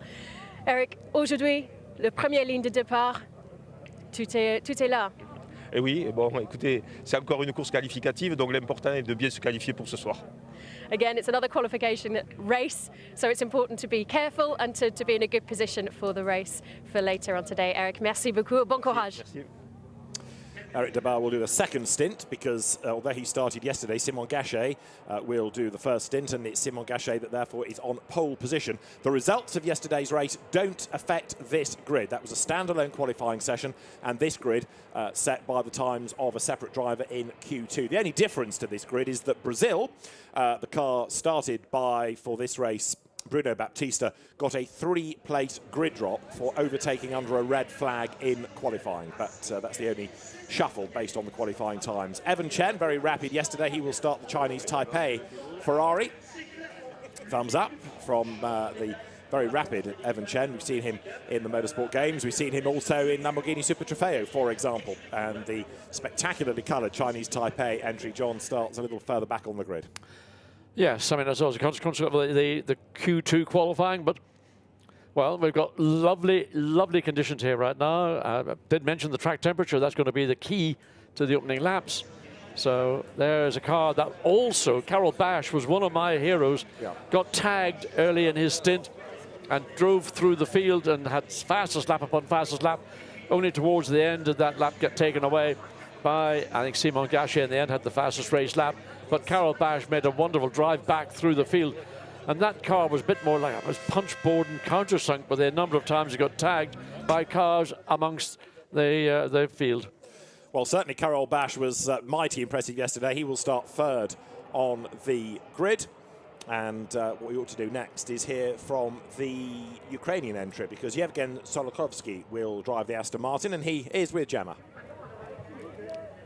Yevgen, it's wonderful to see the Ukraine representation here, obviously in the circumstances for your country, to see the representation in such numbers as well. At the opening ceremony, you had the standing ovation. What does it mean for you to be here?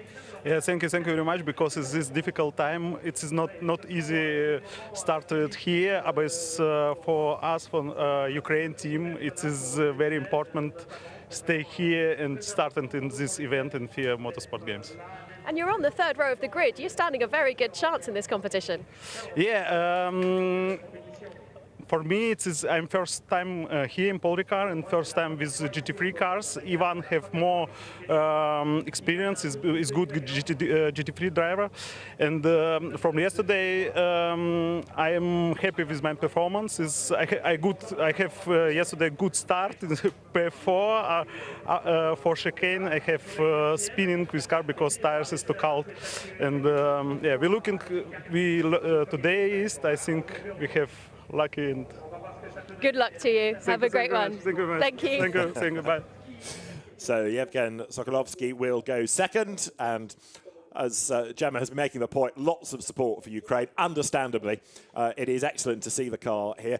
Yesterday, Sokolovsky had a spin early on, but the car fought back really well. And by flag fall, Ivan Peklin had brought Ukraine up to 9th in yesterday's race. The result yesterday slightly shuffled also because the Stephen and Brenton Grove Australia Porsche was given a 10-second penalty for contact in an incident. Switzerland represented by Dexter Müller and Yannick Mettler. For the Mercedes squad, it's going to be Yannick Mettler who will go first in the SPS Automotive Performance operated Mercedes. Yannick Mettler driving in the Sprint Cup as well, which we'll come to tomorrow. So the grid now starting to clear because we're getting towards that 1-minute board.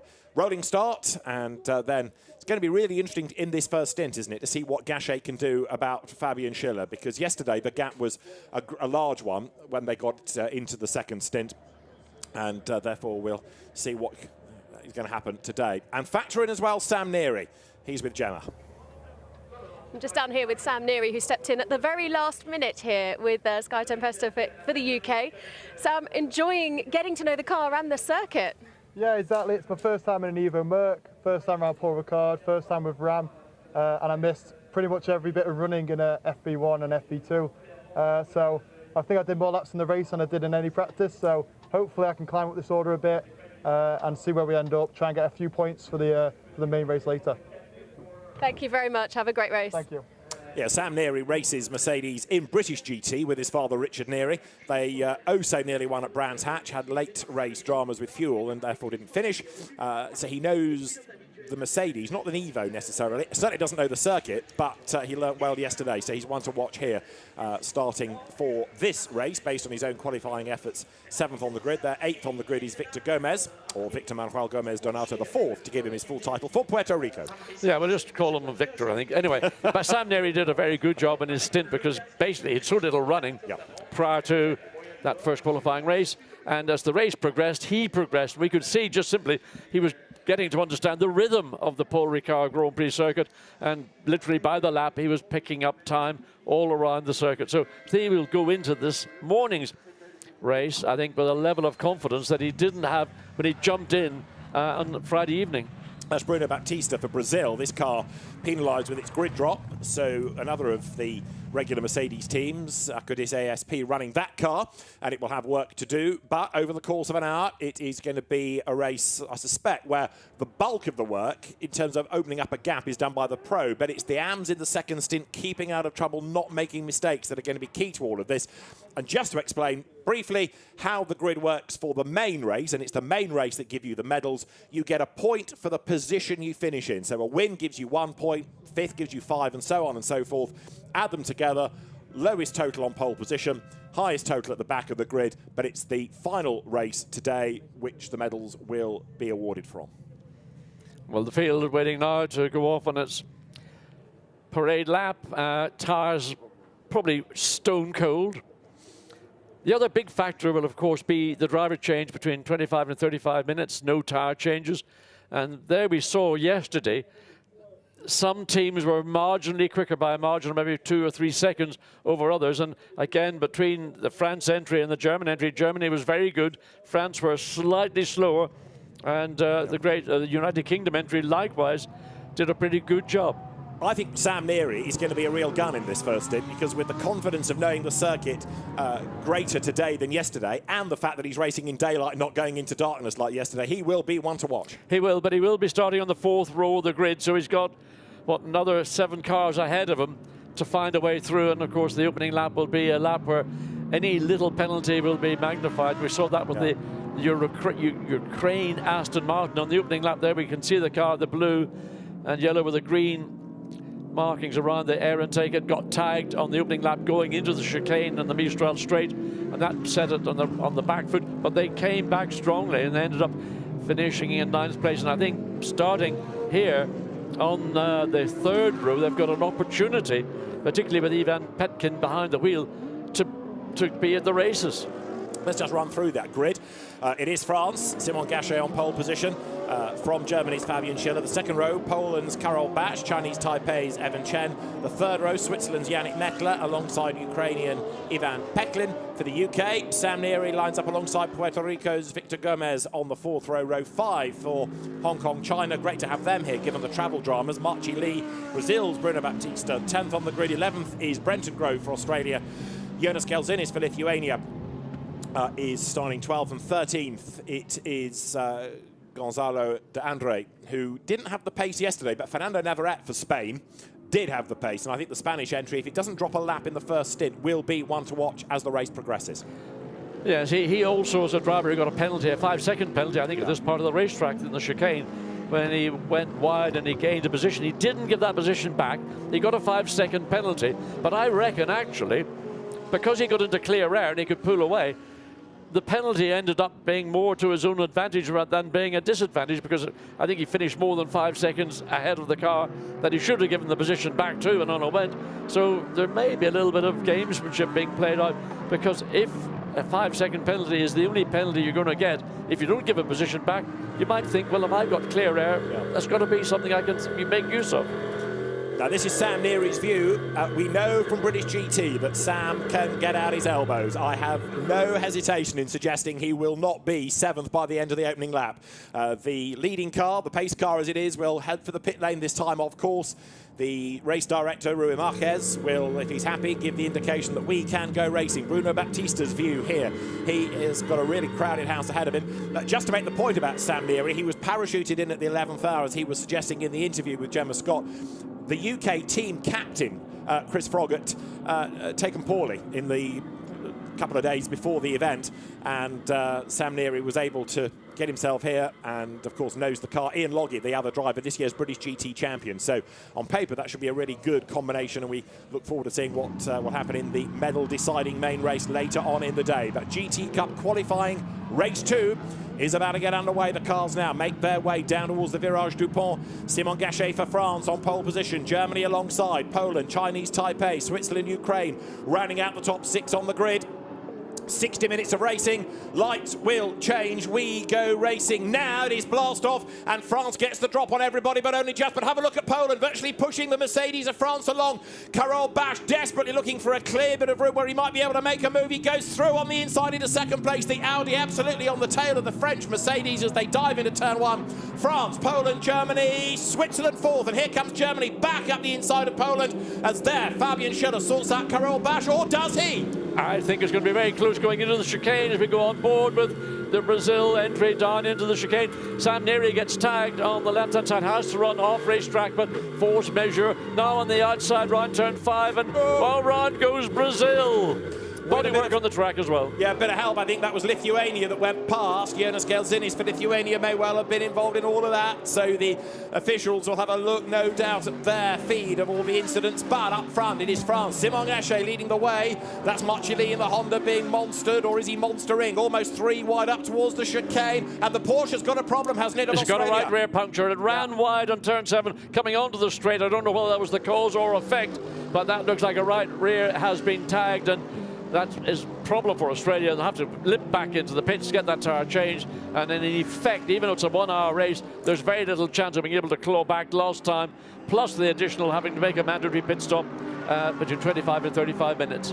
So that car limps on. It is Brenton Grove Jr. at the wheel of the car that's run by Albamba Motorsport, the Australia Porsche. There in the Ferrari is Victor Gomez, but it's France ahead of Germany, ahead of Poland, ahead of Chinese Taipei, ahead of then Ukraine. No, tell you a lie. Switzerland has got ahead of Chinese Taipei, then Ukraine, and Sam Neary, having been forced off the road, hasn't made the progress really that we were anticipating for the UK. And is now behind the Ukrainian Aston Martin, a car which I think has got good, genuine pace.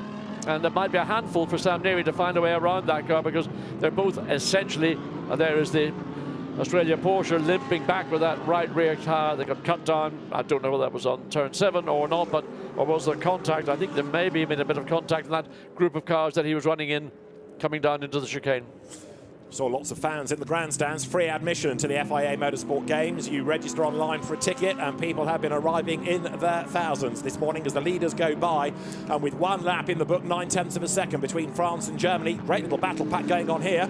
Spain, Lithuania, the recovering Brazilian car. That therefore is Gonzalo de Andres ahead of Jonas Gelzinis, ahead of Bruno Baptista. This Brazil's view. Baptista is having a go back at the car that turned him around, and he dives up the inside into turn 3. So good, clean pass down into the chicane, gets the job done. And now we'll look forward to the Spanish Mercedes as it goes through turn 5. And then sweeps through the long turn 6, which then leads on to the beginning of the Mistral Straight. So Baptista making up for what was a spin 1 lap ago. He's got the momentum coming off turn 7, but the straight down to the entry into the chicane may not be long enough. Defence from Spain going to the middle of the racetrack to force the Brazil entry to take the long way around.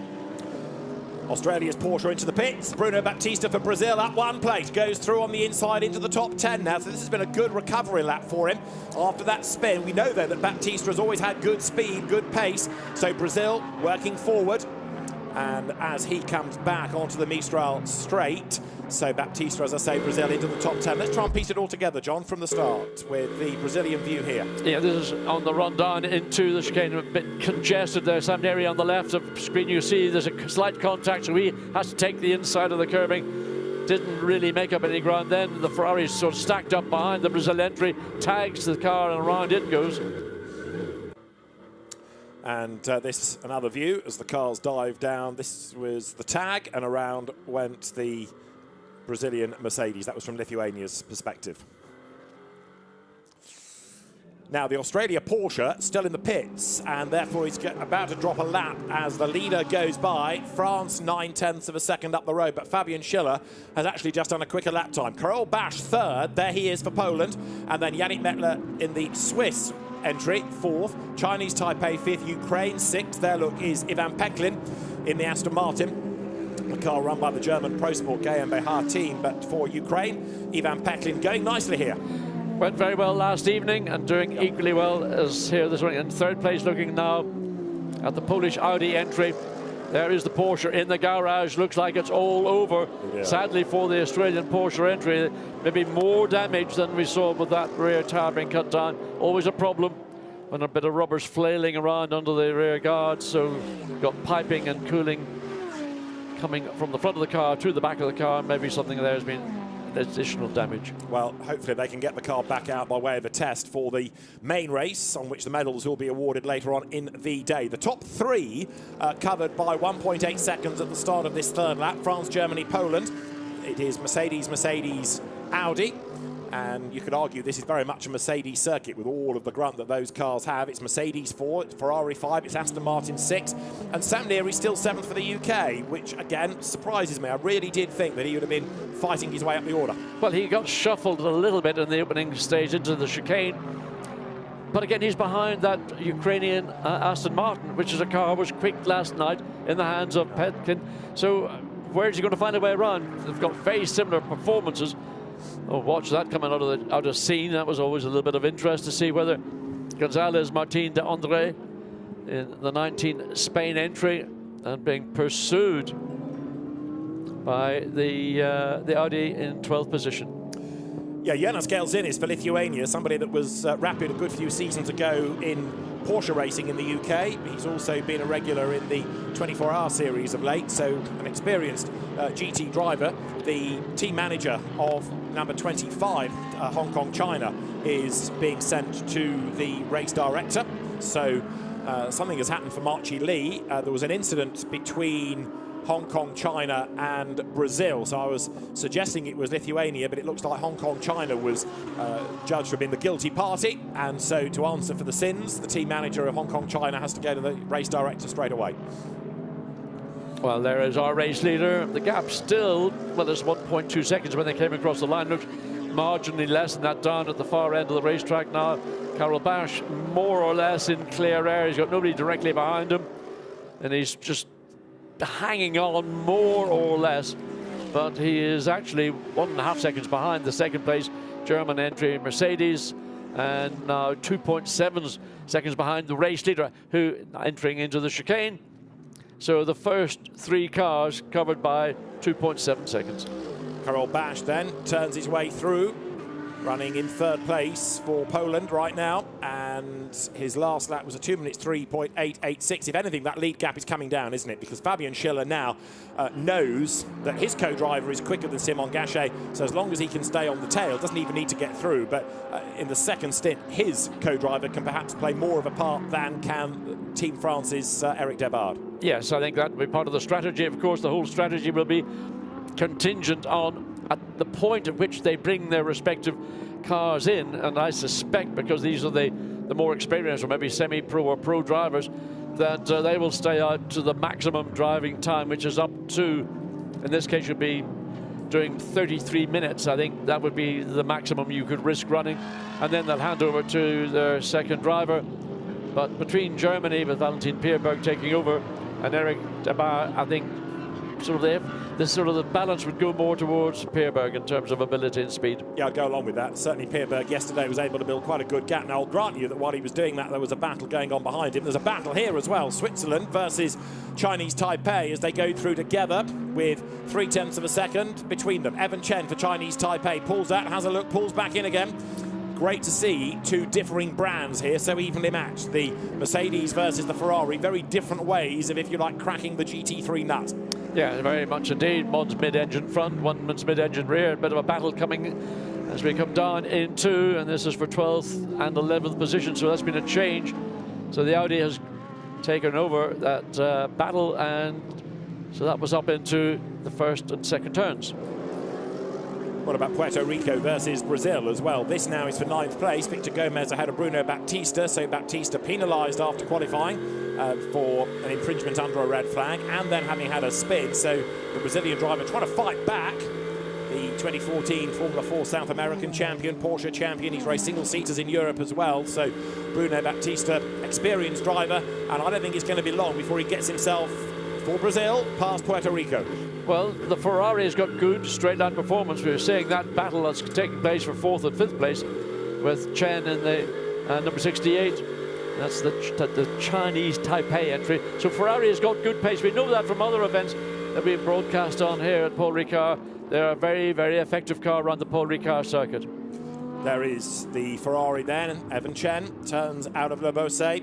So Switzerland versus Chinese Taipei. Now, yesterday, Switzerland was 7th in the first qualifying race, Chinese Taipei 11th. So they're running further up the order right now than they were yesterday. And still, by the way, Australia in the pits. So the damage sustained on that first lap, clearly a bit more serious than just a puncture. Yeah, but one might suggest that the reason for that is because the drivers driving here now are the ones that are the more, let's say, experienced or professional of drivers. So comparing that with the grid that we had for last evening's race, they were the less experienced. So its ships are sort of...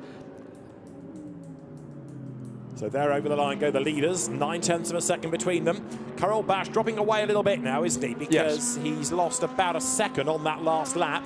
I just wonder whether he might be being caught by Yannick Mettler for Switzerland. The answer right now is no. But Mettler doing his level best to shake off Chinese Taipei's Evan Chen. Ukraine 6th, Ivan Peklin still running nicely. Sam Neary for Team United Kingdom is 7th. Marcin Lee for Hong Kong, China is 8th. Victor Gomez for Puerto Rico 9th. And Bruno Baptista for Brazil is 10th. So we have there the Chinese Taipei Ferrari closing right up. Evan Chen has certainly not settled for 5th place. No, and I think Evan Chen, if he can get clear of the 54 Mercedes, the Swiss entry, he could make progress. But of course, that's the usual story. We know how closely these cars are matched. The balance of performance virtually eliminates any advantage one manufacturer will have over another one.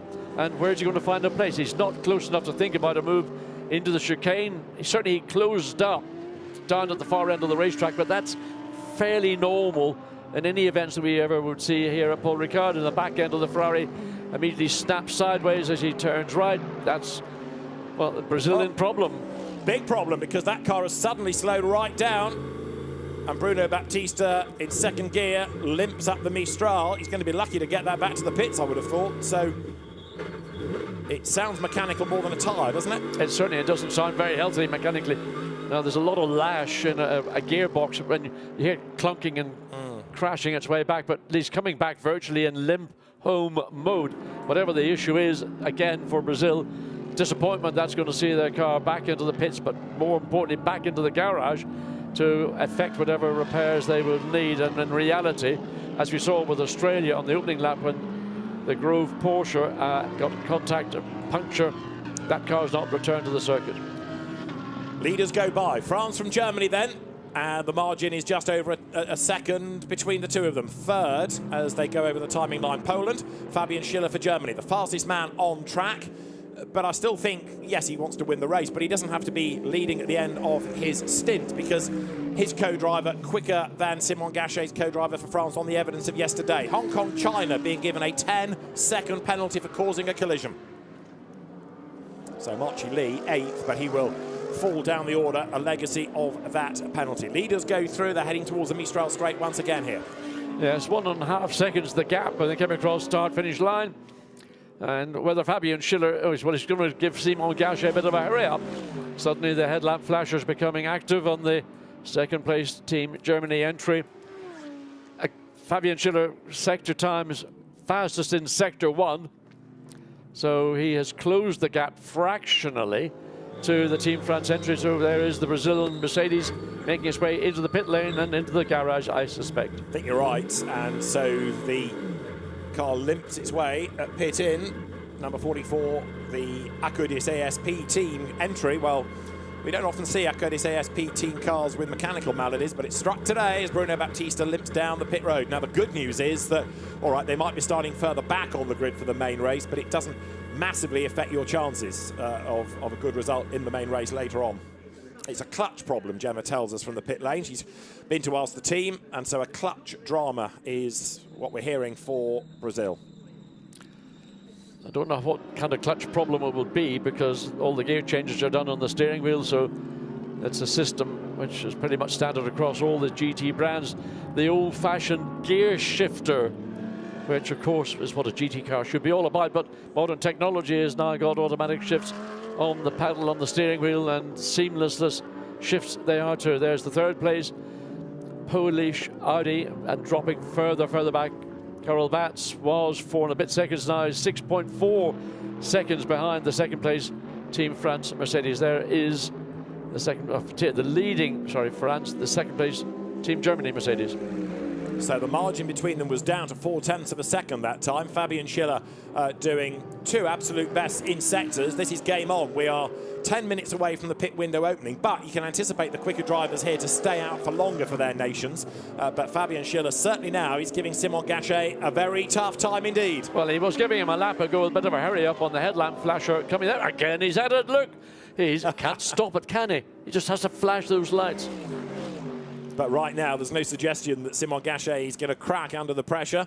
But what he can't do is get away. He needs to build a big lead for Eric de Baard as they come now into the chicane and turning their way through the left, the right, the left, then back onto the Mistral. And that is the sorry sight of Brazil in the garage. Yeah, it's not surprising if you do have a clutch problem. It's not something you're going to be able to fix on the pit lane, so it's got to be pushed into the garage and let the team get at it and rectify the problem. But look, Fabian Schiller, I think, has decided he wants to make a move, and look, a battle going on further through the field. That's for 4th place with Switzerland and Chinese Taipei. And further back, you've got Ukraine. And Sam Neary's not been able to make any progress, really, since the lights went out. And Sam Neary's team manager has to go to the stewards immediately. So Sam Neary is being looked at for something. As you see there, the fight going on still for Switzerland and Chinese Taipei for 4th place. Yannick Mettler just fending off Evan Chen, who has got the pace to live with the Mercedes, but he just can't quite find a way through. No, and he's had a little couple of places, runs very wide. I don't know whether that was... I don't know why he did that, but just simply like a lack of concentration, but nothing that is obvious that would have caused him to run wide. And other than running so close to the car ahead of you, maybe you do want to drop back a bit of clear air. But here's the battle beginning to be engaged with the lead 2 Mercedes-AMG GT3s. France leading Germany. Gap across the start-finish line, half a second. And as I say, these drivers, the quicker of the 2 in the cars, so they are going to stay out for as long as they can. And Fabian Schiller hustling on, comes down through the chicane, down towards the Virage du Camp. Simon Gachet, the race leader for France. Fabian Schiller for Germany. Cars are the same, but the Acadis ASP team entry ahead of the SPS Automotive Performance car, that in the hands of Fabian Schiller, and that's Eric de Baard for France, watching on. Well, he's not too stressed. I would have thought Eric might have been getting himself prepared. While the pit stop window is yet to be opened, I mean, I would always want to be ready in case, for some unknown reason, Simon Gachet decides it's time for me to come in, hand over to my teammate. That will be, ought to be an instruction from the team to tell the co-driver, be prepared, always be prepared. Just like the highway code, always be prepared. Sam Neary, I understand, for the UK is being looked at for that moment on the first lap where we saw him running off the road, but there's a suspicion that he gained a place by going off the racetrack, and that is what's being looked at. This is the lead battle as the cars come out of Le Beausset. We mentioned earlier on that Marchi Li for Hong Kong, China had been given a penalty. Let's try and piece all this together. So this is Marchi Li's view. That's Bruno Baptista for Brazil ahead.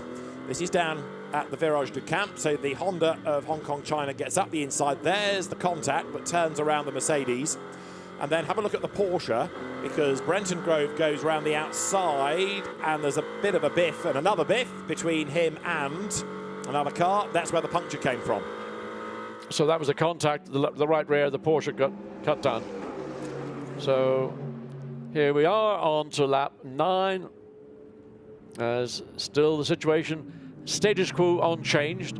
France leads Germany, the gap fractionally up, but really it's academic, because when you're within that half-second window, there's not much difference between 0.6 and 4.499 of a second.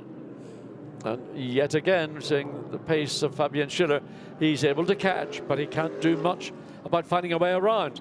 What those replays also showed us was the contact that did for the suspension on Brenton Grove's Porsche. So we'd seen the puncture, but those two biffs that came from the Puerto Rico Ferrari of Victor Gomez was explaining why the car is in its garage. Still, the El Bamba Motorsport ran entry. Right, that is Marchi Lee with this Damoclesian penalty to worry about. And this is the fight for 4th and 5th, Switzerland versus Chinese Taipei.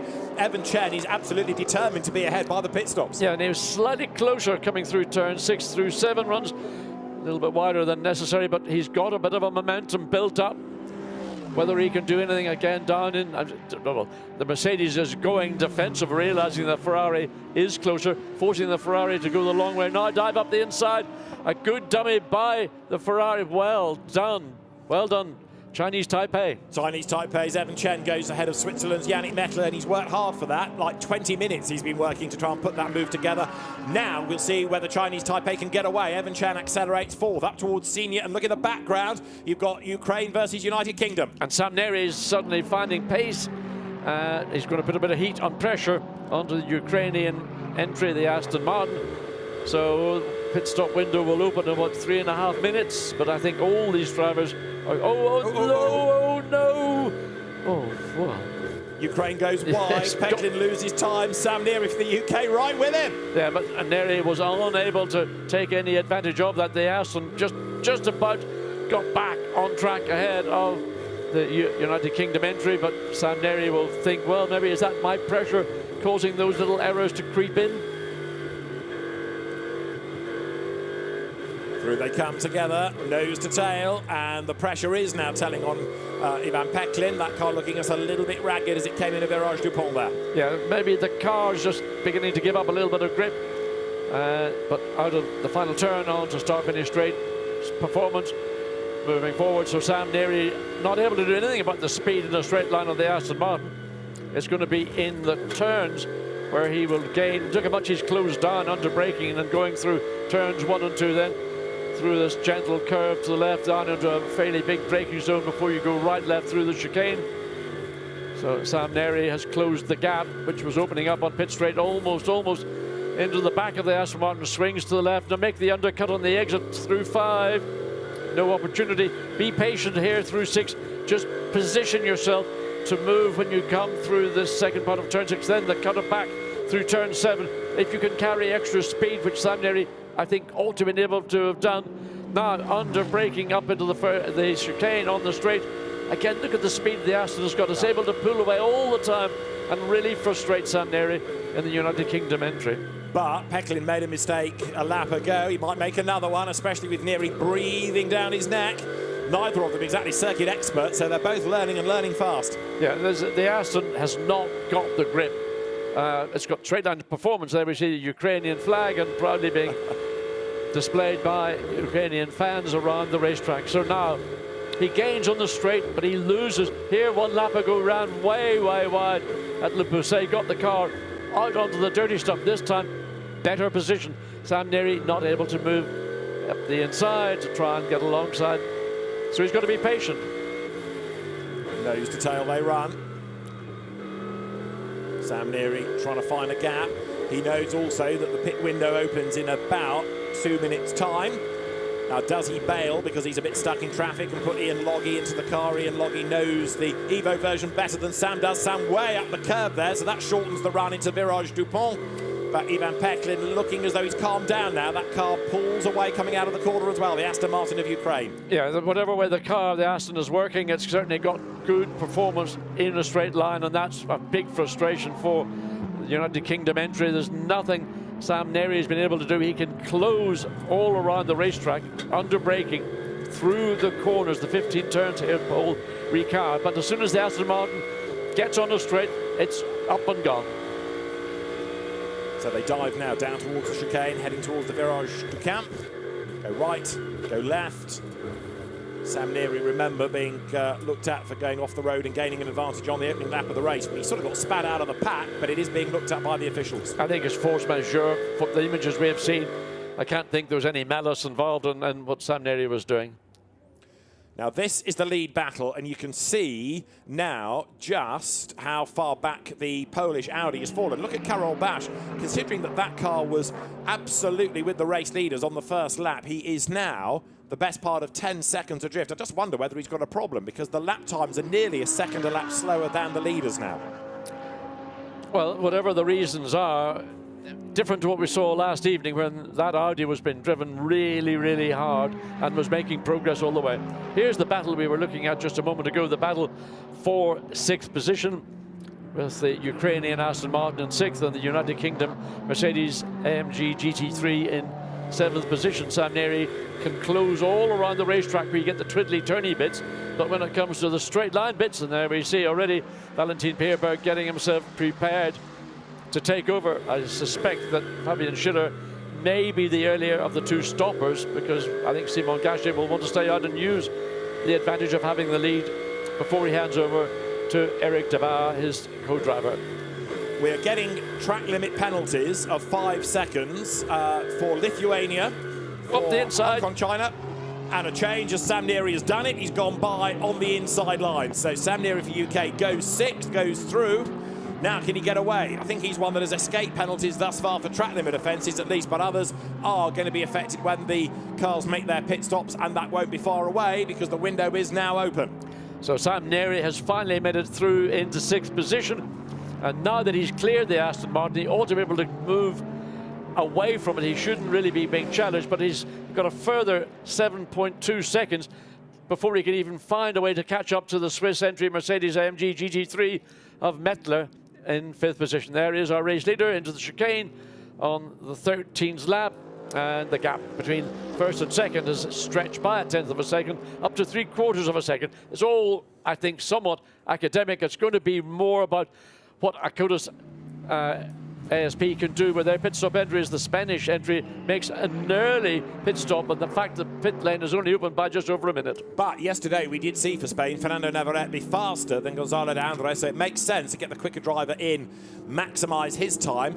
But Spain, in a sense, is the nation doing this in reverse, because pretty much every other country has got the faster driver in now for this stint. Fernando Navarrete then jumps in to the Spanish car, and so Motorsport Team Spain getting him ready to go. The gap stretching a little bit between the race leaders, neither of whom are coming in this time, of course. Yes, no, they're not.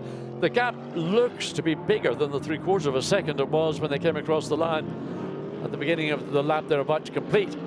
And there is 3rd place Audi, Karol Basz, but he's dropped 10 seconds behind 2nd place and 11 seconds behind the race leader. So he will continue on. So the front 6-8 cars probably going to hang it out until the pit lane window opens or closes in about another 7 or 8 minutes. So Eric Debar getting ready to go, as Simon Gachet it is that leads by 1 second for France. Fabian Schiller there in 2nd place. He's been a bit elasticated in his efforts to close on the leader, hasn't he? He's caught, he's dropped back, he's caught, he's dropped back. Never been able to make a move. It's going to be a really interesting 2nd stint. And with Karol Basz falling away, that's going to put the pressure onto his co-driver Marcin Jedlinski, who will take over the Polish entry. Evan and Max Chen fourth for Chinese Taipei. I wonder what progress Ian Loggy might be able to make for United Kingdom. He's about half a minute back, though, in 6th place. It'll be a big task for Ian Loggy to make significant progress. The car that they're going to be really battling with will be the 54 Swiss entry, possibly Chinese Taipei. It just depends at which point they make the pit stops and just which of the co-drivers that will take over will be the best equipped to make progress. So here are the two leading Mercedes making the run into senior. So Spain, Hong Kong, China and Lithuania, all with 5-second time penalties for track limit abuses. To the eye, that lead gap is stretching, but I still think Fabian Schiller and Germany in the box seat, given the pace that we saw from Valentin Pierberg yesterday. Simon Gachet then hustles on, races with Eric Debar in GT4 Mercedes, the French drivers, but now the pair of them teaming up in GT3 machinery.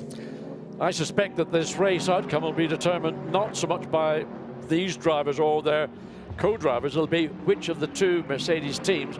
You've got Akota's ASP and then you've got the SPS Automotive Product. Which of those two teams? And yesterday it was the German entry which was the quicker in the pit lane over the French entry. So right now, France is leading, Germany's in second place. That's going to be, to me, the determining outcome of who will win this race. Well, there for Puerto Rico is Victor Gomez and Ivan Peklin, having lost out to United Kingdom. That Ukraine entry falling back into the clutches of Puerto Rico now, keeping an eye to see if anybody goes the other side of that white blend line to pit in. And as the cars come up towards the line, Yannick Mettler, Switzerland, being caught by Sam Neary for United Kingdom. So now that he's cleared Ukraine, Sam Neary in a big, big hurry. But of course, that stint has probably only got another 5 minutes, if that, left in it. Peklin for Ukraine, Gomez for Puerto Rico. Go across the line together. 14 laps now in the book, and half the race remains. So we're just literally coming up to midway in the race. As the Puerto Rican Ferrari again, it's at that very abrupt sort of sudden snap at the rear, but not really delaying the performance of Gomez Donato, the fourth. Yes, a race battle. Gap was a second when they came across start-finish line, and it's, I suspect, not much different as they come on to the second half of the Mistral Straight. Now, what's going on with the Polish Audi third? Because Karol Basz, a best lap time today, slower than he was doing yesterday, and he was very quick yesterday, and that car is now 13 seconds off the lead, having been right there at the start. All I can think is that because ambient track, but particularly track temperatures, are way down on what we had Friday evening, that he's not getting the best performance out of the Audi package with the Pirelli tyre. That's the only obvious reason. The driver hasn't suddenly lost time. There's only something that he can, only things he can do with the equipment he's got in the conditions we're running in. And the only thing that is different to me is the track temperature is down as the German entry dives into the pit lane. And this is going to be crunch time for Germany. It is. So down the pit lane from second place comes Germany. Fabian Schiller will give way to Valentin Pierberg as the car heads now down towards its pit box. There is Valentin Pierberg. Of course, he's got the advantage of racing a GT3 Mercedes AMG regularly over a season, whereas Eric Debard for France does not. He races the GT4 version, very different feel to the car. Valentin Pierberg folds himself into the German Mercedes. Fabian Schiller, his co-driver, helps with the belts. The tyre pressures are checked. You don't do tyre changing in this race like you would in a Fanatec GT race, for example. And so now Simon Gachet, without any pressure for a lap, can concentrate purely on his own line, his own efforts, and try just to stretch that margin by another couple of tenths if he can. Heads through Saint-Baume, and Eric Debard is ready to take over this time. Indeed, it is the right decision by Kudus to bring that car in immediately following the German entry. So now Germany rolling down the pit lane, waiting to see how long their pit stop will have taken. The clock is ticking away, coming up to 55 seconds, and it'll probably be about 1 minute and 6 or 7 seconds. That was the time we saw last evening for Team Germany. So 1, 4, 5, 6, 7, 8, 9, 10. So 70.1 seconds for that German entry pit stop. And 69 is the regulation time. So if you're under that, then you find yourself in strife. Simon Gachet then, bound for pit in this time, comes through Le Beausset, fighting for the apex in the second part of the corner. Back onto the power, goes left now, heading through Bendor on towards the Virage de la Tour. Rattles it up the curb. He was here a couple of weeks ago racing in the final races in the French GT Championship for GT4 cars. And does he come into the pits this time? No! Stays out for one more lap. He's cutting this very fine indeed. Given that there's only a couple of minutes left in the window and a flying lap is 2 minutes 3, he should be just in before the window closes, but it's going to be very tight. I suspect that if you measure the time in, because you're not having to go through the final turn, which is a slow second gear, he's got a reasonably good run in, and because the Team France pit is in the early part of the pit lane, but it's a pit lane demarcation line, so it's a very close call. I mean, this is Akota's ASP are running it right to the very limit of what is available, giving Simon Gachet the maximum amount of time as the Polish Audi makes its way in or makes its way out. As long as you're in before the window closes, that's fine. You don't have to have done the stop, the actual driver change. Switzerland, Dexter Müller taking over. That's Sam Neary then, giving way now to Ian Logie. Ukraine in as well, so to Puerto Rico. And Sam Neary straps in Ian Loggy, the Ram Racing mechanics at Sky Tempesta Racing, make sure that all is well with the car and the tyre pressure is ready for that to go blasting back into the fray. It's not just the seat belts have got to be attached, there's also radio connections, and sometimes drivers have got air hoses, sometimes they've got a drinks bottle. I don't think you need a drinks bottle at this time of year and this ambient temperature, but nevertheless, the few additional, so the... Right, that's Ian Loggy for the United Kingdom away. You've got Marcin Jadlinski there for Poland blasting back into the race now. As all the pit stops bar one are done, the one that isn't is for the race-leading France Mercedes. Now, Simon Gachet has got to be at pit in over the line before 25.00 on the clock. You're riding with him, so he's got 16 seconds to get himself to the pit entry line. Let's see. Works the car now into the pits. So this is what John was talking about. You cut off a massive chunk of that last corner. There's the line. 6 seconds grace. He's in. Wow, that's running it very, very finely indeed. But Simon Gachet was up to the task, and he's brought that car in at the latest possible opportunity. So he's got to try and find a way to not lose time to what has been the two quickest pit stops have been identical at time. The Polish entry with the Audi and the German entry with the Mercedes. So both did a 1 minute 10.1 second pit stop, and that is as close as you can get to that 69-second limit. Absolutely right. So Simon Gachet has given Eric Debar the best possible chance, but this is the nation that they're going to be up against then. So France making its mandatory pit stop, 69 seconds. This is Germany. Valentin Pierberg has taken over that car. They were 70.1 seconds. Now, I would offer you as well that Lithuania is under the pit stop time, 68.6 seconds. They're slightly under, aren't they? So might be a penalty coming for Lithuania. We'll keep an eye to that. There is Germany. There is France. Eric Debar behind the wheel. It's well, not quite a no-brainer, because you've still got 2 turns for Team Germany to make. As France rolls down the pit lane there, you can see the car. So who's going to come out in front? What time has the France pit stop been? Have they gained? Well, they can't have gained an awful lot, otherwise there might be a penalty. Have they lost time? 10.1, 9.8. 69.8 plays 70.1. So they've gained 3/10 on the pit stops, and they'll also have gained a little bit more by keeping the quicker driver in for 1 extra lap. So Simon Gachet did a longer stint than did Fabian Schiller. So now Eric Debar has got to get himself up into the groove, but Valentin Pierberg will be hunting him down. But a good job by Kodos ASP to come back. A pit stop yesterday, which was not quite as quick as the one they've just executed, and given Debar the benefit as Valentin Pierberg has now got the task of trying to run down the Team France Mercedes AMG GT3 entry as Pierberg goes on. But you can see the gap. I mean, the gap has been bigger than it was at any point in reality in the first phase of this race. So a big task for Pierberg. Maybe he can run down the France entry, but again, can he find a way around? 22 minutes of this race remaining. The gap is probably about 4 seconds, or maybe a little over, as they come into the chicane. And then we'll see what the order is behind and who the risers and fallers are after the pit stops into this second stint. So the AM drivers then behind the wheels. Now there is the margin. You can see Eric Debar with the clock ticking, 4.7. It's coming down in between the sectors. So yes, Pierberg is catching. He's got 22 minutes and change to catch and pass, and that could be the harder bit. And remember, this is France's outlap, where Pierberg's had the benefit of having his outlap and he's got himself back in the driving seat. Literally, it means that he's done his exploratory lap.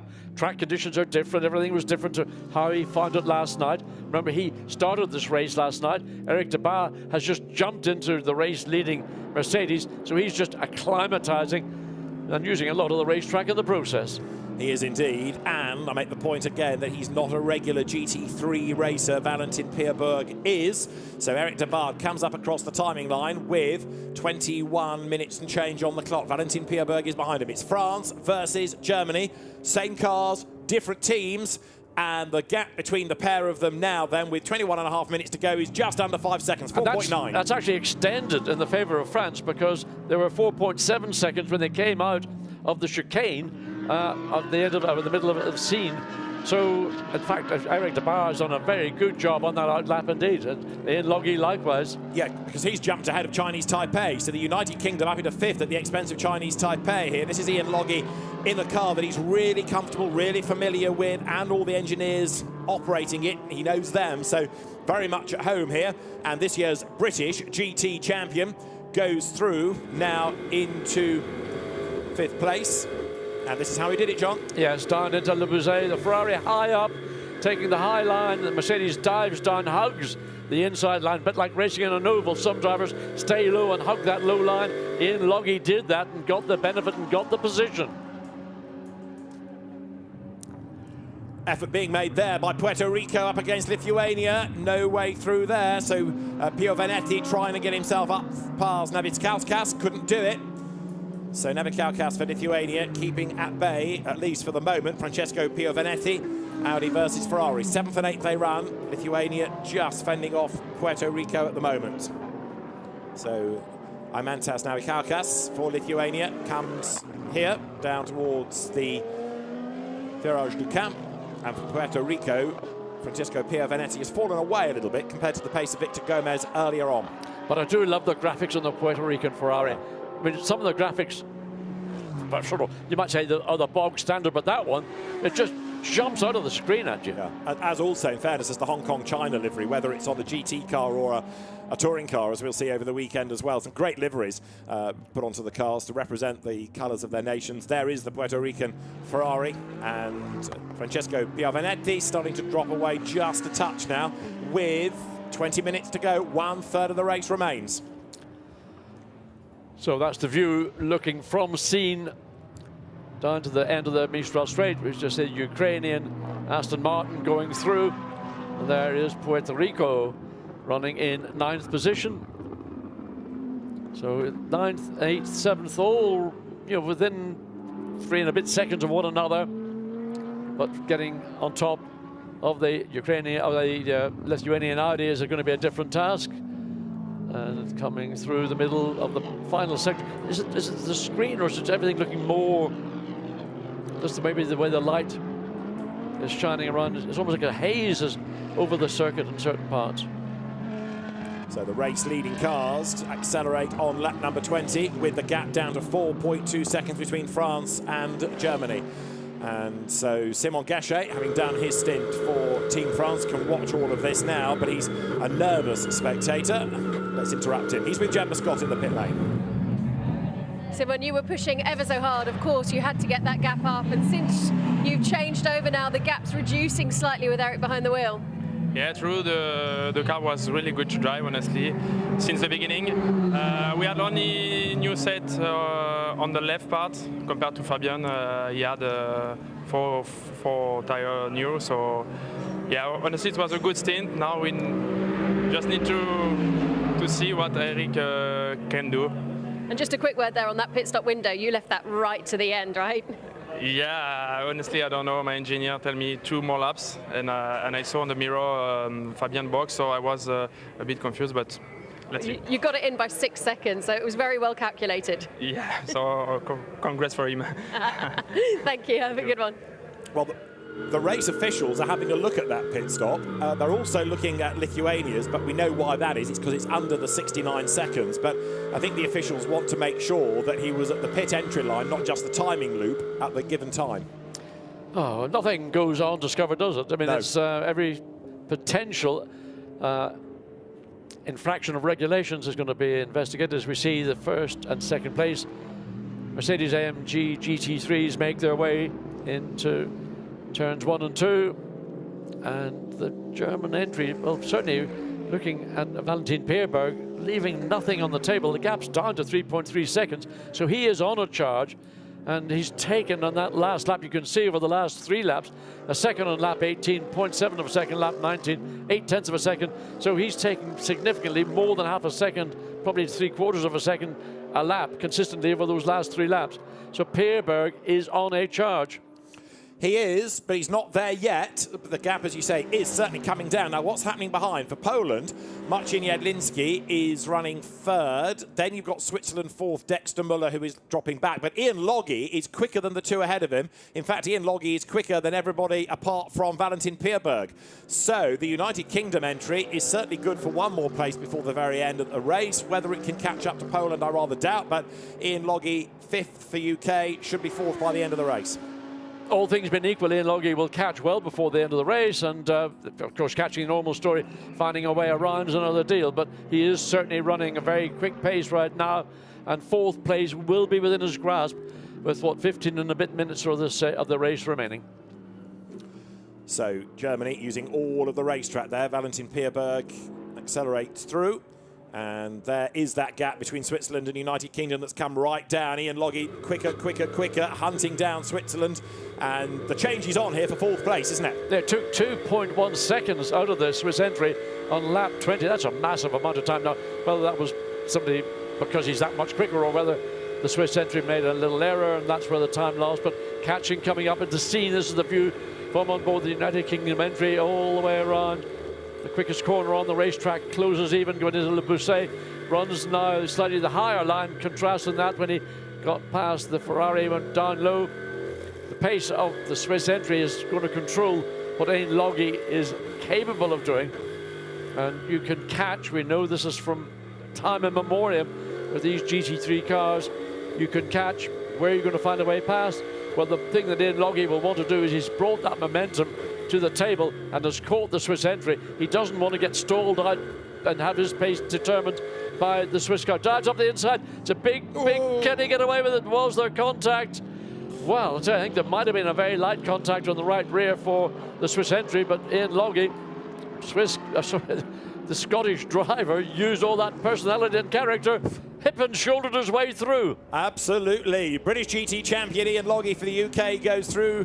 Scotsman by birth, Cheshire resident these days, Ian Logge, and he's gone by then for the United Kingdom up into fourth place. And drama there for Brazil, back on the track, but still in strife.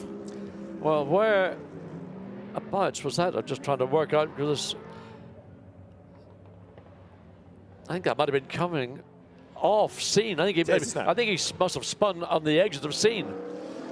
And you don't have a small spin there. That's a proper Code Brown moment. Right, so Adalberto Baptista, who is 14 laps down, but they're using this as a test session. He's back in the race. Ian Logge for UK, storming away from Switzerland now. Dexter Muller behind him, falling back a little bit. And the Le Mans Cup GT3 racer and Pro-Am racer from the International GT Open Championship falling away. But this is how he lost the place to a very robust Ian Logge.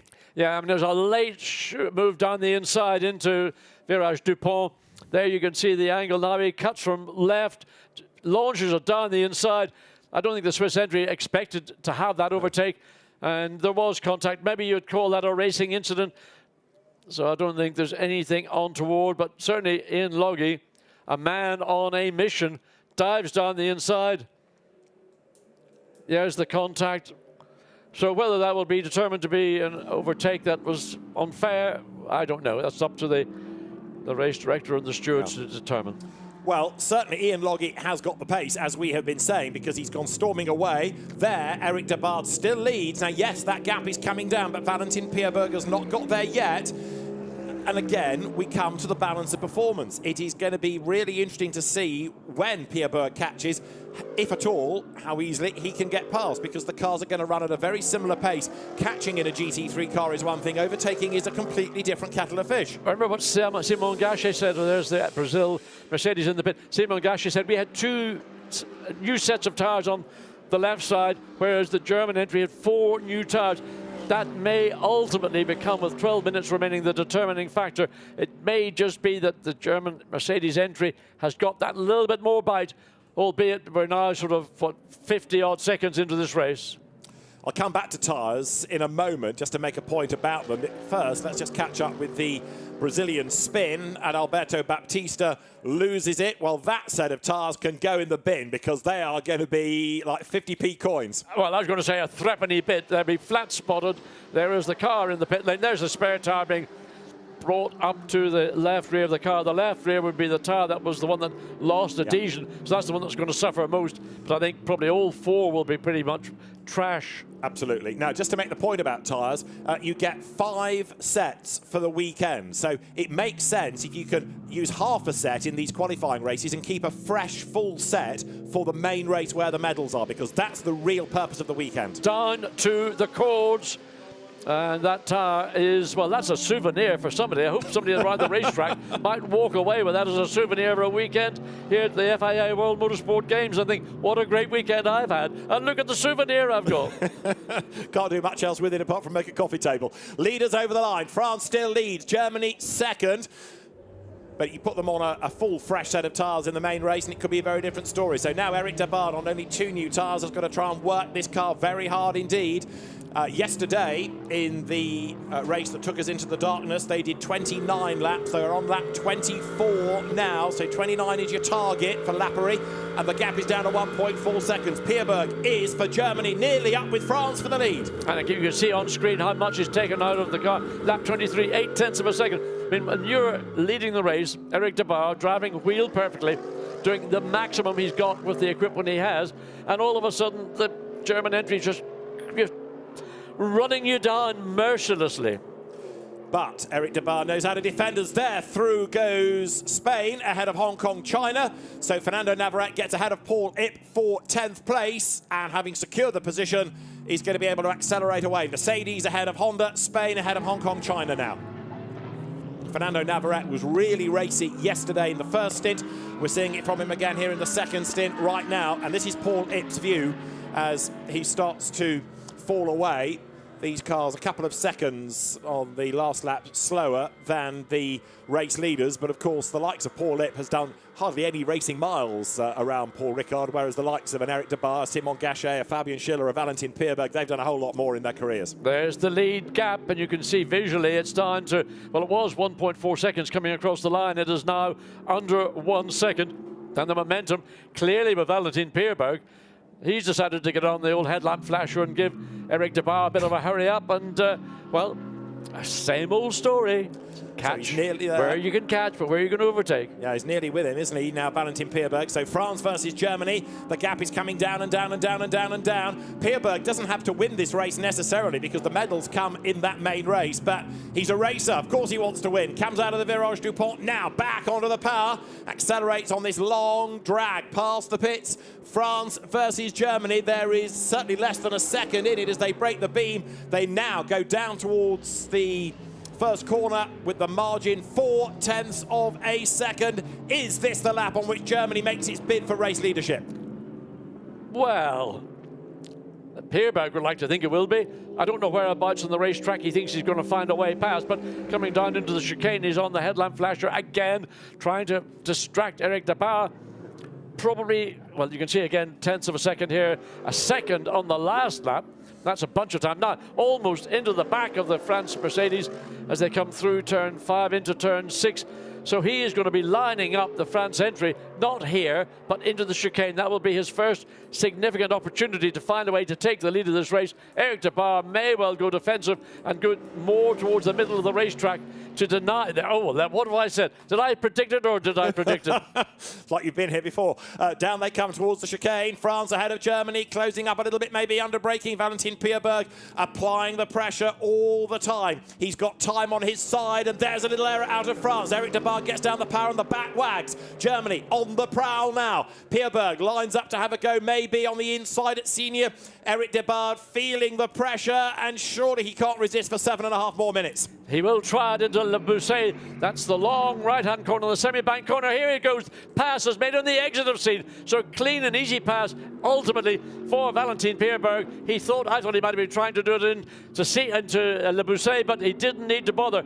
The France Mercedes ran wide on the exit of scene, and that was a gift to Valentin Pierberg for the Team Germany entry. Applause from the team in the pit box. A drive-through penalty for Lithuania for not serving the 5-second time penalty in the pit stop. So it is Aimantis Navikauskas who is being given the penalty as Valentin Pierberg for Germany leads the way. Germany, a nation represented across many of the disciplines and accelerating now, looking for a second on-track win of the weekend ahead of France. Yesterday, the winning margin was 22 seconds. It's going to be a lot less than that. But as they break the beam this time and go through, Eric Debar hustles on in pursuit of Valentin Pierberg. So we're on lap 26 out of a projected 29. Germany looking good for the race win, and Fabian Schiller already in civvies says, well, I've done my work for this race at least.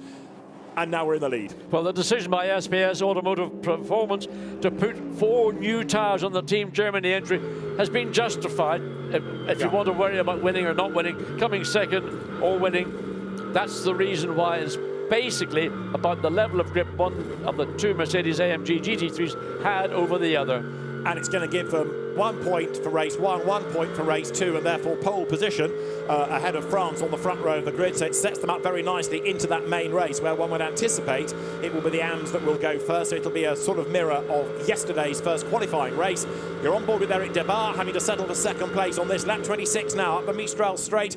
There, still charging along, is Ian Loggy for United Kingdom. Now he's 12.7 seconds back from Marcin Jedlinski. 5.5 minutes remain. He's 3 seconds a lap quicker. He's not going to get there in time, but it's going to be close, isn't it, for third place? He's absolutely on a mission. I mean, 3 seconds out of that position charge. I mean, where do you find 3 seconds? There is the car he's trying to catch, the 777 Team Poland Audi entry, but 12.7 seconds. Well, 5 minutes remaining. He can maybe, at best, have that gap, but he ain't going to close it down. There is Ian Loggy, who's driven a really, really good stint indeed. There is the third place Polish Audi. On the exit of the chicane, you can just see the United Kingdom Mercedes enter the chicane. So the gap, when they came across the line, 12.7 seconds. He'll get it down to somewhere around 7 or 8 seconds, I suspect, at the point when the checkered flag comes out. So there is Ian Loggy. Then the car behind is the many laps down Brazil entry of Adalberto Baptista. So the spinning Brazil entry. Exactly. It's 16 laps adrift, so he is still circulating. Mileage is important. That's why they need that car on the track for as long as possible. Leaders go through, 1.3 seconds between the pair. And now Ian Loggy chasing Marcin Jedlinski, who did a 2 minutes 10.3 last time. Ian Loggy did a 2 minutes 7.2. And the cars accelerating their way up towards the completion of lap 26. But Ian Loggy for the podium, it's possibly just out of reach, but it won't be too much of a gap, as I say. Well, it was 12.7 seconds. I suspect it's going to be somewhere maybe into single figures, but certainly around about 10 seconds. The pace that we're seeing Ian Loggy deliver for the United Kingdom entry has been very, very impressive indeed.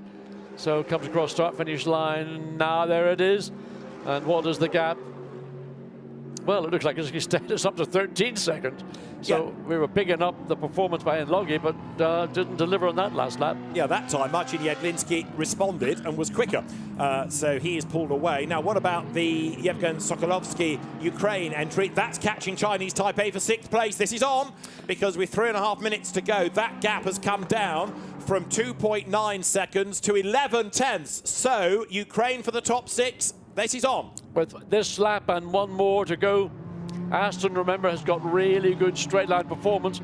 So with there are 3 relatively long straights here on this Paul Ricard Grand Prix circuit. The loop that we're using is including the chicane.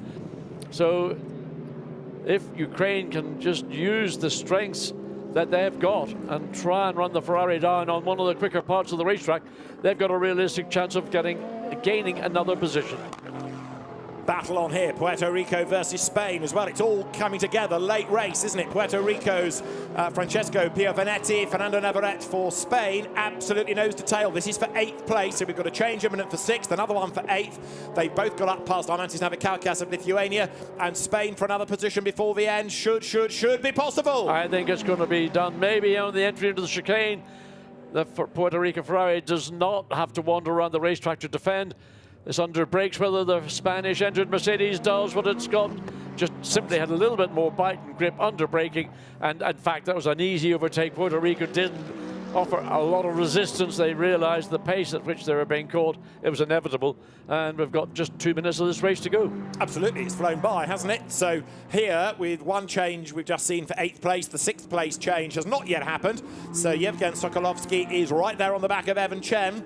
So the Chinese Taipei Ferrari has fallen back a little bit in this second stint. The Ukraine Aston Martin hustling on, and Sokolovsky thinks about making a dive up on the inside, but he's not quite able to do it there. No, it's just a question of, that's a difficult part of the racetrack. If you put yourself up the inside, then you're wrong-footed for the exit of the corner. So here now, get yourself into line, get close to the rear of the Ferrari. Don't dive down the inside unless you've got a gap, and there's a closing gap, and again, the inevitable happens. The Ferrari had no idea that the Ukrainian Aston Martin was down the inside. In fact, it was a clean overtake. Just simply the Puerto Rican Ferrari did not know the Ukrainian Aston Martin was there. And it's also going to lose another place. Look, Puerto Rico, Chinese Taipei, I should say, because Spain will go through as well. So Spain up to 7th. So Chinese Taipei 8th now. Contact and time lost all going against them. The race leader is on lap 28. We've got less than a minute left in the race.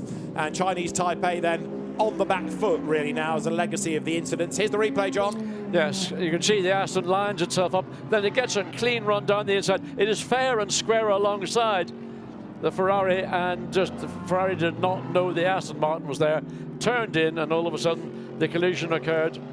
Lead gap come down, half a minute to go, one more lap, so we are going to get to my magic number of 29, but Eric de Baard is coming back at Valentin Pierberg here. This isn't done yet, is it? Looked like it was a done deal about 3 laps ago when the overtake took place. Now Eric de Baard has come back on his last lap. Well, they were within a 1/10 of a second of lap time on that final lap, but Eric de Baard has found momentum. There you can see over the last 3 laps he picked up over not 6/10 of a second on lap 27, 3/10 of a second on lap. The last 2 laps, the French entry has been significantly quicker than the lead German entry. Now, I don't know why. Well, it's interesting, isn't it? Because certainly Eric de Baard now is giving Valentin Pierberg a tough time of it. The two of them run together. But yeah, you would have anticipated on the evidence of yesterday that Valentin would have been able to get away. And maybe on this lap, he is a little bit quicker. He certainly pulled out another 2/10 in the first sector. And that margin stretches again, look, going on to the Mistral.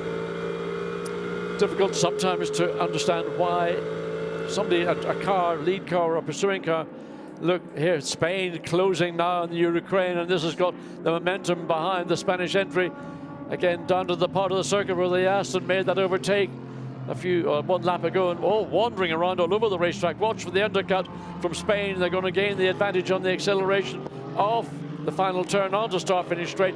But the Aston, we know, has got good straight-line performance, cannot hold the Spanish Mercedes-Benz to bay. It is going to do that. So they're side-by-side, down start-finish straight, and the Aston Martin, no, they've backed out of it and given that position away to Spain. So Fernando Navarrete goes 6th, Yevgen Sokolovsky down to 7th. It is Spain ahead of Ukraine. We're on the last lap. Here are the leaders heading to the checkered flag. It's been another cracking race, hasn't it, with so much going on. But Germany will prevail once more in the GT Cup. There's the GT Sprint tomorrow, different driver, but the same GT3 principle for GT cars. But right now, with the main race to come this afternoon, it is 2-0 as far as Germany is concerned over France, because Germany will win both qualifying races. Fabian Schiller, Valentin Pierberg for Germany out of the last corner, checkered flag at the ready, and it is 2 wins in the 2 qualifying races for Germany in the FIA Motorsport Games within the GT Cup. Applause at SPS Automotive Performance for Valentin Pierberg and Fabian Schiller. There he is. They win qualifying race 2. France 2nd, Eric de Baard and Simon Gachet, and 3rd is going to be this rather distant Audi, but it's been a good effort by Poland, one better than in Q Race 1. So a 4th and a 3rd for the Polish Audi, with Ian Loggy having fallen away towards the end because the gap was up to 10 seconds again last time. Coming up towards the timing line, there is the Audi. You can see the Mercedes in the background. So Poland 3rd, Marcin Jedlinski and Karol Bash. 4th, Sam Neary and Ian Loggy for United Kingdom. There, coming over the line, is the Mercedes. Clawed back a little bit of time. It finished 8.1 seconds behind the 3rd place Audi of the Polish team. But what it says to me is what an emphatic domination from the different entrants for the France and Germany, but with the common Mercedes-AMG GT3, those Mercedes just right now, and we can see it even with Spain, the pace they've had. So there, coming up towards the line, is going to be Spain for 6th. Switzerland 5th, by the way. Dexter Müller has brought the car over the line. Fernando Navarrete in a car that was a lap down yesterday, well in the mix at the end. But when you put the 5-second penalty on for track limit abuses, it drops to 7th. So Yevgen Solokovsky for Ukraine does retake 6th. Navarrete for Spain 7th. Chinese Taipei's Evan and Max Chen 8th, 9th is Puerto Rico, and 10th, Hong Kong, China. Fabian Schiller wins for Germany with Valentin Pierberg, and Fabian Schiller is able to have a word with Gemma Scott, while Valentin Pierberg brings the car in. Fabian, you can get that first place hat on there. That's another fantastic result and sets up a really nice start for the medal race later on. Yeah, definitely. I mean, we had 2 good qualifying races with a win yesterday, a win today, so yeah, all set for this afternoon. And of course, very proud to be representing your country and on fine form. Of course, yeah, it's great to represent Germany here. It's a great event, it's huge, and we had great fun so far. Valentin did the work so far, so for me it was pretty easy. Yesterday he did an amazing job, today he did the pass for P1, so yeah, all set for this afternoon, and we are very excited. Thank you very much, well done again. Thank you very much. So 2 wins for Fabian Schiller and for Valentin Pierberg for Germany. That will give them pole position for the main race, and it's the main race that the medals come from later on this afternoon, and that is going to be on track at around about 2 o'clock local time here at Le Castellet. Germany, France, Poland 1, 2, 3, United Kingdom 4. There is the German entry making its way back to the technical area in the pit lane, and the drivers then get themselves set for the main race later on. Germany wins the GT Cup qualifying race 2 from France. The gap having gone right up to 6 seconds on that last lap, with in 3rd place Poland, 4th United Kingdom, and 5th Switzerland. Ukraine 6th ahead of a penalised Spain, 8th Chinese Taipei from Puerto Rico, and then Hong Kong, China 10th. Lithuania 11th, Brazil 12th, many laps down, and Australia only doing really 1 lap to get back into the pit lane after damage on the first lap. Valentin Pierberg and Fabian Schiller, the drivers for Germany. For France, Eric Debar and Simon Gachet, and representing Poland, Marcin Jedlinski and Karol Bash. United Kingdom's 4th, courtesy of Ian Loggy and Sam Neary. Switzerland's Dexter Müller and Yannick Meffler 5th, and there'll be a lot of support for Yevgen Solokovsky and Ivan Peklin, who takes 6th for Ukraine. So the points scored across those 2 races will be added together to give us a grid for the GT Cup main race, and that will be the race from which the medals come later on in the day, and different drivers in cars for the GT Sprint tomorrow, which is another race really well worth looking forward to. But great action up and down the field in GT Cup, and there'll be more of the same in the main race later today.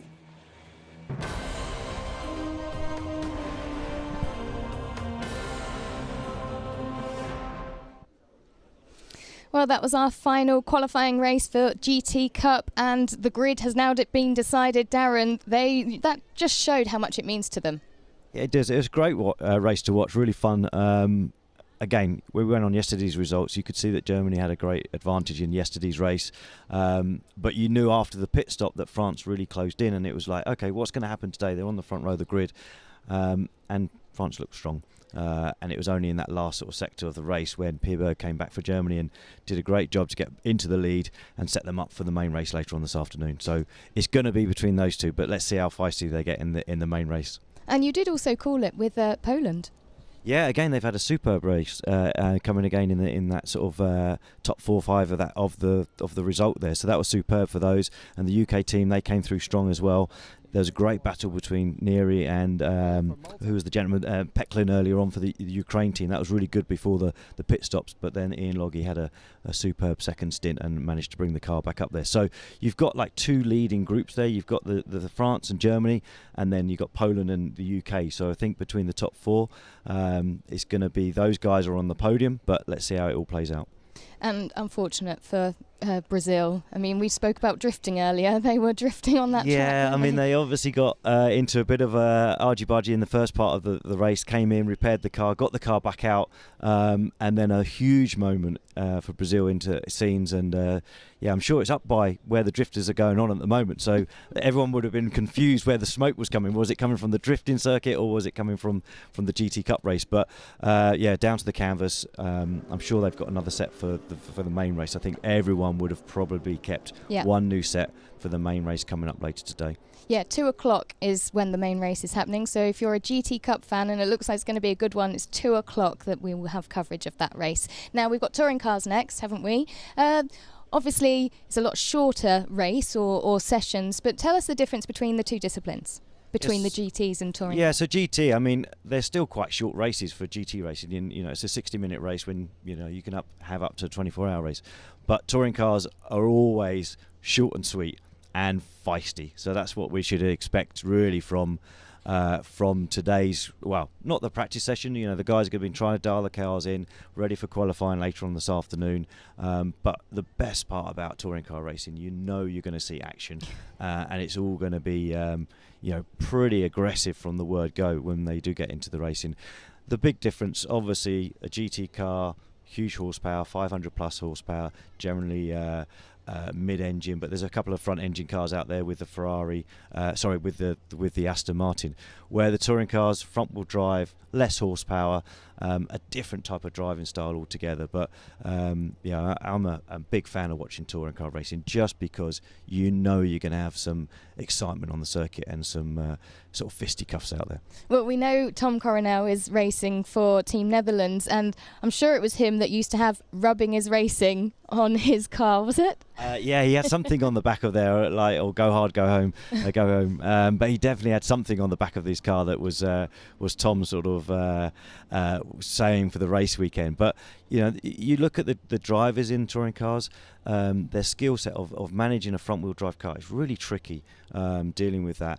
And then the proximity of the racing. GT racing is you're thinking about the car, you're thinking about how you're going to get the car to the end. So when you make a move, you generally always have that little bit of consideration about not having the damage. Where the touring car drivers they're full bore. They're going in. They're going to go in hard and make the move. But that said, Paul Ricard is quite unique. That last turn, it's a great place for an overtake. Right. But you have to have the understanding from the guy that you're overtaking that they're gonna see you. And because of the way that you come around the penultimate corner through the left, quite easy for the person behind to to feel that the move is obvious. But the person in front is often sort of looking for that final sort of apex and turning in, and you can really surprise them. And we've seen that in the GT racing, where there's been a little bit of contact in that last corner, where the touring car guys, I think they will overtake anywhere and everywhere. Well, we've got 18 nations in touring car this weekend, and they're getting ready to take part in their free practice 2 session, which will be heading out on the circuit in not too long. So it's going to be a good one to watch, this free practice. They've got qualifying later, but for now it's FP2.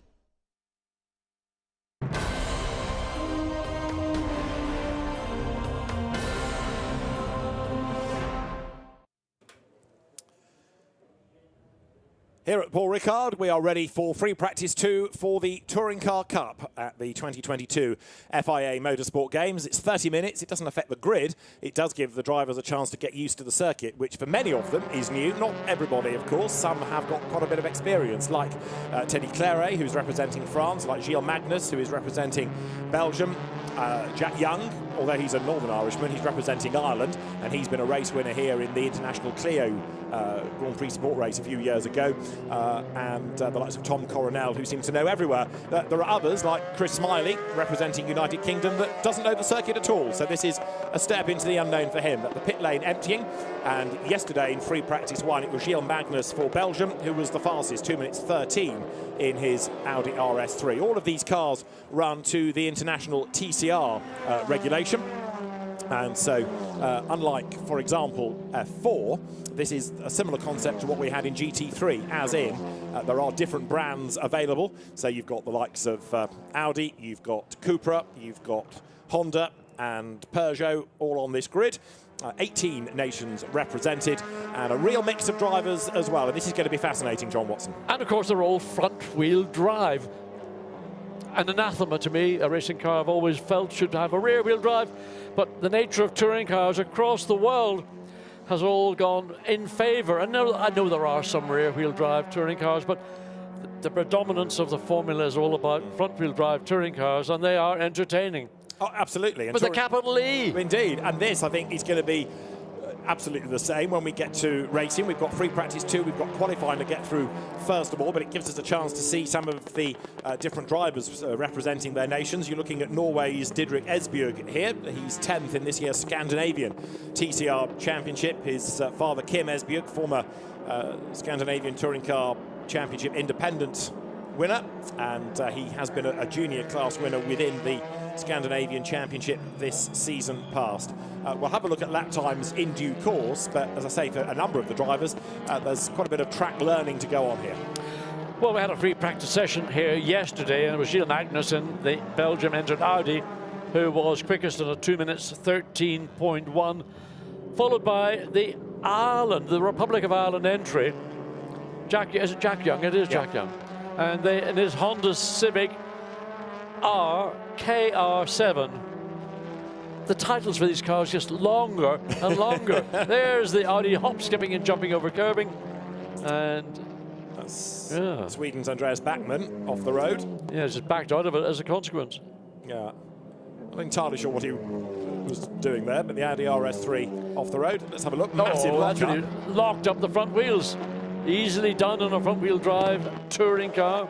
I've done it when I was having a drive in a Nissan Primera back in the good old days of BTCC. Yeah, now we ought to make this point, because although you might perceive Watty as a Grand Prix hero, as a GT broadcaster, he is of course a former voice of the British Touring Car Championship. So John, for this we are entirely in your hands. I leave it to you, David. You're the incumbent these days, and even though you haven't got your sidekick there to keep you on the straight and narrow, I will bow to your greater touring car, or saloon car I would call it, knowledge. Yes, because if you go back into the mist of time, it was the British Saloon Car Championship. Touring Car was a title that gained traction in Europe and was then brought into the British scene. But TCR, Touring Car Racing, has been an absolutely phenomenal success all around the globe. There are championships these days that have bought into Marcello Lotti's concept of the regulations. And there, going a little bit wide, is Teddy Clairet. Now, this is the man that is potentially going to go fastest. Teddy Clairet yesterday, however, was only 7th in the times, but the Frenchman in the Peugeot knows his way around here very, very well. He was racing here a couple of weeks ago. TCR integrated into the French Tourism Championship, not exclusively, but it is within that championship. There is a class for those cars.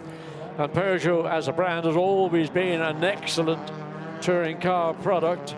And Clairet, as we see, fastest sector 1, personal best sector 2, waiting to see what we're going to get in terms of a fast lap, a 2:14.6, which is about half a second away from the best that we saw last evening from Gilles Magnussen, the Team Belgium Audi entry.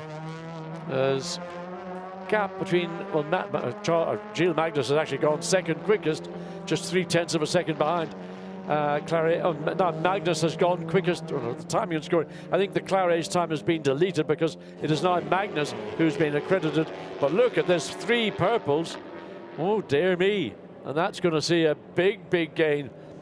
So 26, and that is the Spanish entry. I can't even put it, Gomez just a cup in a Cupra Leon. So that's significant. 2:13.5, getting very close indeed to those times we saw from Friday afternoon.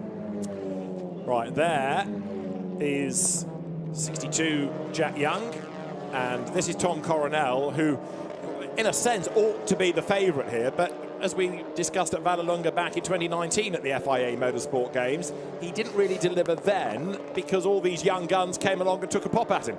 Well, he's my generation, sort of, but he's evergreen, he's effervescent, He just is an enthusiast. And I don't know what it is about Dutch racing drivers, but they're just such an ebullient race of enthusiast and an enthusiasm for their motorsport. Even Jan Lammers still thinks he's a racing driver. Well, indeed. Tom and his brother Tim, both racers. Their father was a racer, and I know I've bored you with this story in the past, but we'll get it out of the way now. They are Tim Alpha and Tom Romeo Coronel, because Dad was a big Alfa Romeo enthusiast, and he named the sons accordingly. I think that just sums up my comment. It's almost like a friend and a contemporary of ours who named one of his sons Enzo, and I think the other one might have been Emerson, I'm not sure. Yeah. And when you know their surname, you'd think those poor kids must have been beaten up at school, something rotten.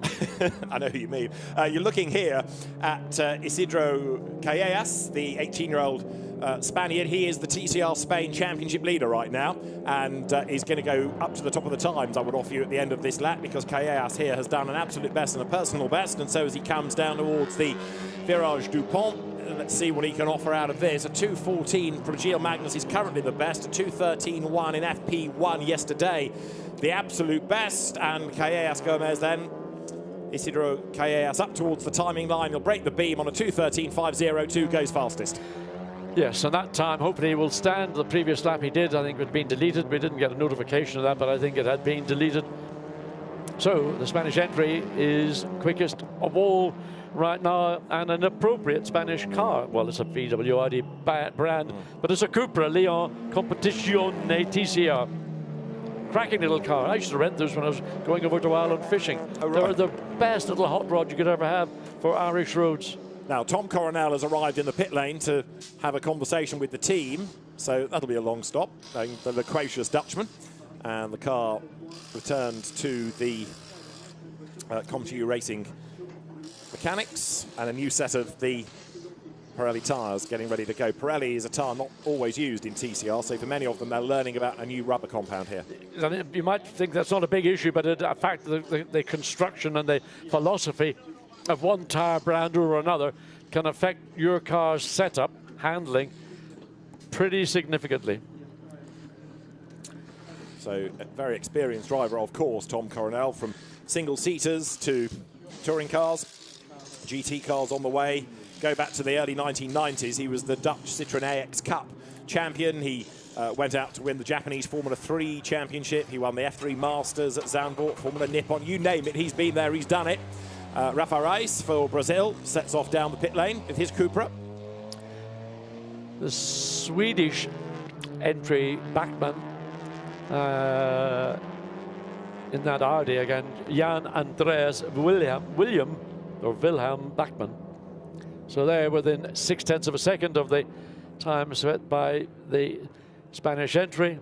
So not too many purples appearing in our timing and scoring in any of the sectors as we are speaking. So they've all gone out and done a run. Coming in, we've got 20 minutes of the session remaining. There's one of the snappers around the circuit, looking appropriate with us.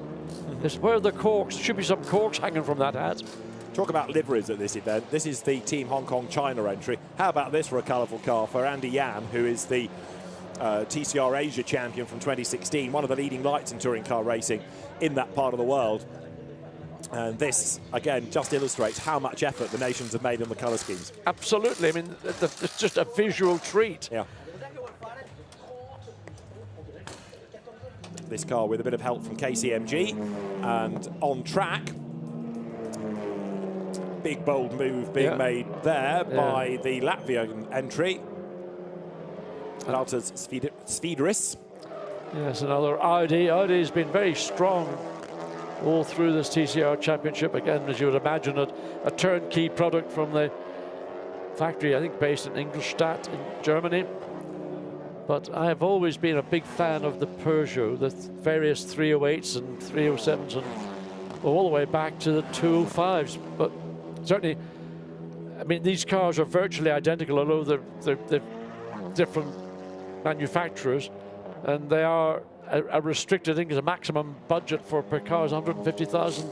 Is it euros, sterling, or whichever? Euros, yeah. And they're all built to a set of regulations. Yeah. So yes, the manufacturers, as you say, whether it's Volkswagen, Honda, Audi, Peugeot, Cupra, you name it, they can create a car to TCR regulations. But those regulations, a bit like F4, are carefully constructed to try and prevent costs running away with themselves. And the manufacturers build the cars, the teams then run them, a bit like in GT3. That's Didrik Esbjerg that we saw earlier on in the Norway entry. We've still got 4 or 5 people yet to do a lap time, one of whom is the UK's Chris Smiley, this year's TCR UK champion, race winner in the British Touring Car Championship in the past, Chris Smiley, but he has yet to do a lap time in the Bert Taylor Restart Racing Run Honda.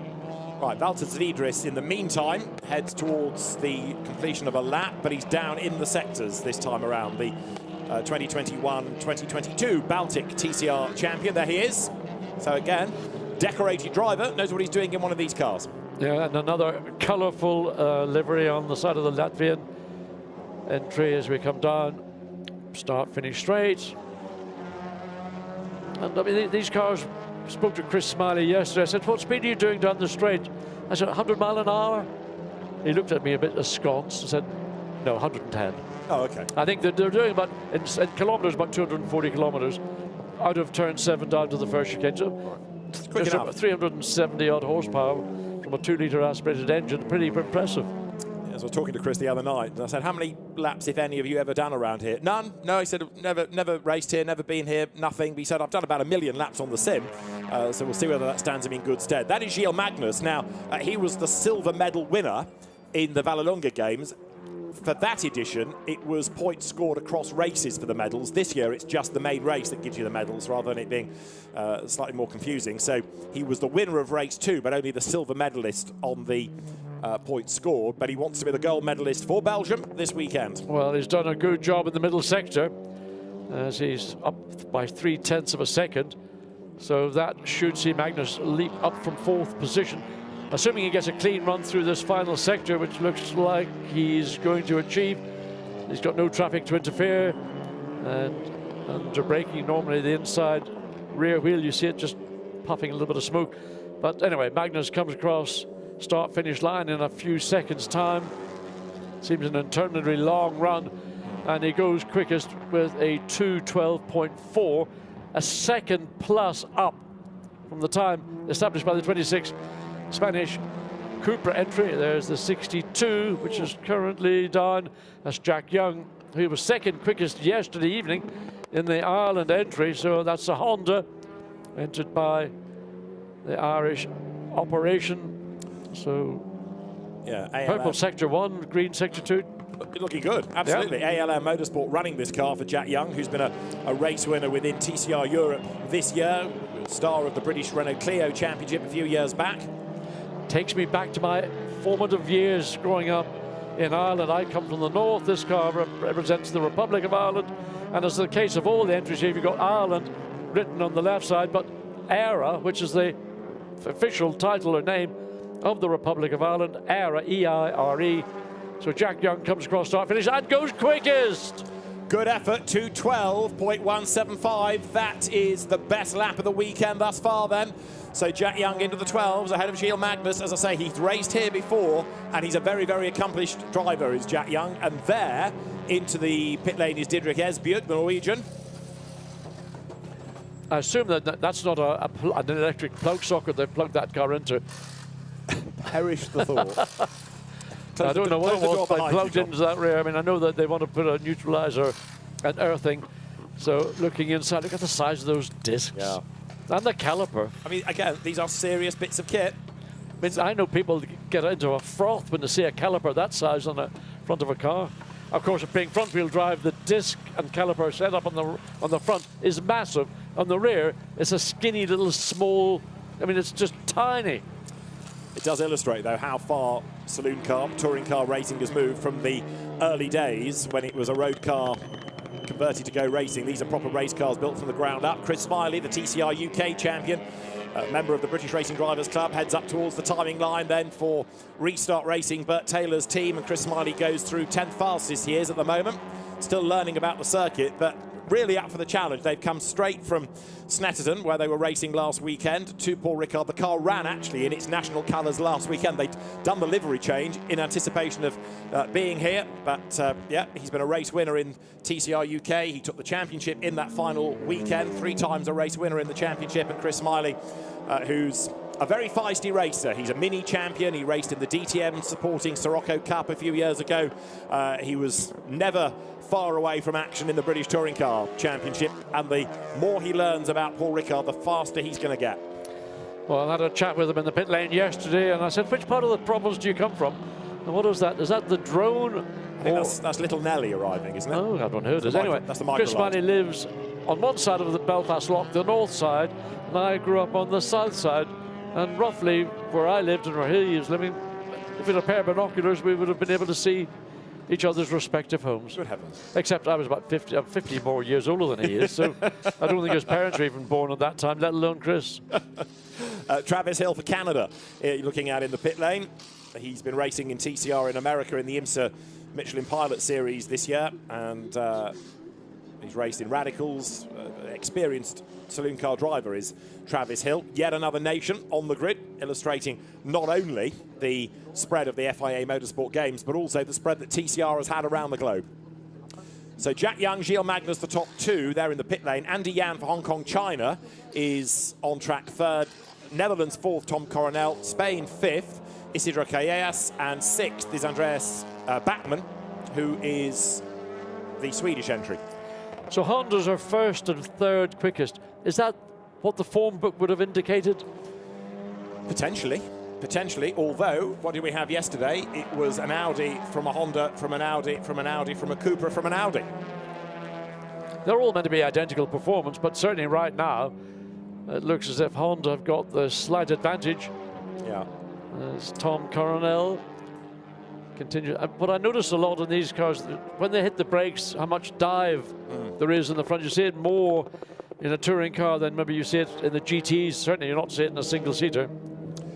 Well, Coronel for the Netherlands is 4th fastest, but he's not going to be an improver on this lap. But, I mean, Tom has so much experience, so much racecraft. That's where it will score when we go racing. Again, they get 2 races. The qualifying race is 25 minutes plus a lap, and that sorts out the grid for the main race from which the medals come, and that's 30 minutes plus the regulation lap. Into the pit lane comes Tom Coronel.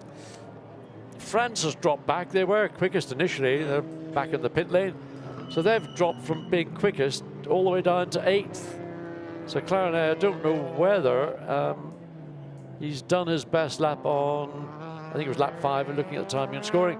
So whether there's any more time available for the Peugeot 308 TCR to make its way up to the front of the grid, but right now it's still Jack Young and Gilles Magnus who are effectively controlling the front row of the grid. Yeah, Teddy Claret for France, this year's and last year's French tourism champion, so you'd anticipate him to be up at the pointy end, and especially on home soil, as you look at here at Valters Zwiedris, the current Baltic TCR champion. And Zwiedris is 10th in the times. There for France is Teddy Claret in the Peugeot, ready to go back out.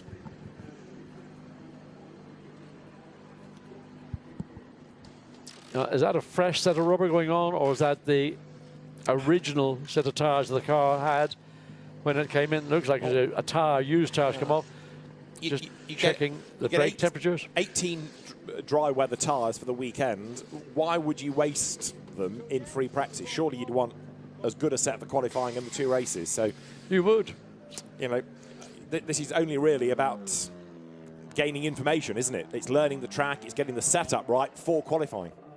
Well, there was a spare tyre lying by the right front, so whether that was there in the event it needed to be changed or whether it had been changed, as we now look and see where this car 18, this Australia entry, Aaron Cameron, also in a Peugeot 308 TCR, currently in 11th position for Australia. So the former Victorian Formula Ford 1600 racer, he's driven in Toyota 86 series, in the V8 Utes in Australia, in the Hyundai Championship, the new Formula 5000 series that Chris Lambden's created, as well as TCR and 11th in this year's championship. He was runner-up last year and 3rd back in 2019. So Aaron Cameron knows his way around a touring car again. It illustrates it's a high-quality entry, this. Listen, mate, you can't be a true racer unless you race a ute in Australia. This is true. This is true.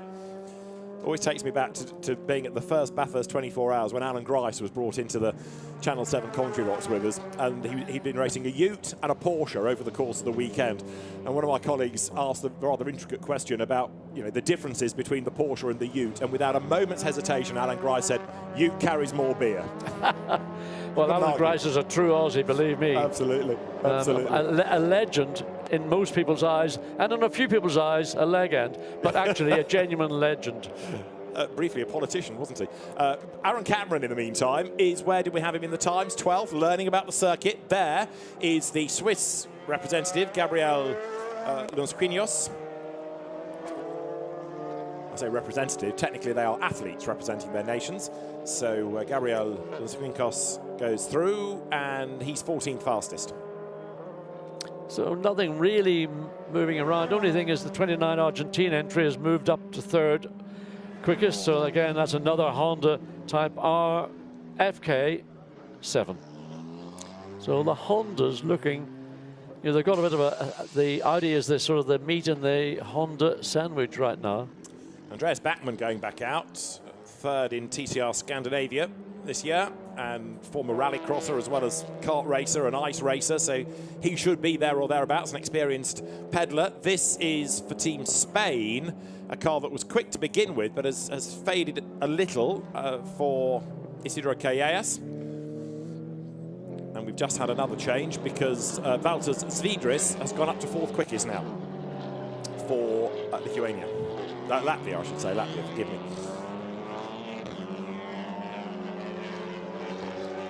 So here is Callejas, who is down in sector 1 and 2, so it's an outlap for him. Isidro Callejas up towards the timing line now.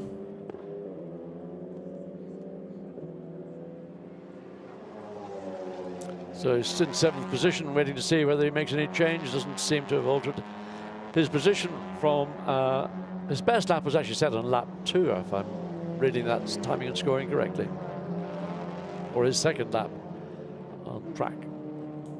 Here we go. Claret up 0.2 of a second on his previous best in sector 1. Currently down in 10th position. So waiting to see what sector 2 and sector 3. Well, he's up again a 1/4 of a second plus. So gaining, and how much is that going to make difference to his overall position? Might bring him up maybe a couple of positions up to 7th, maybe 8th.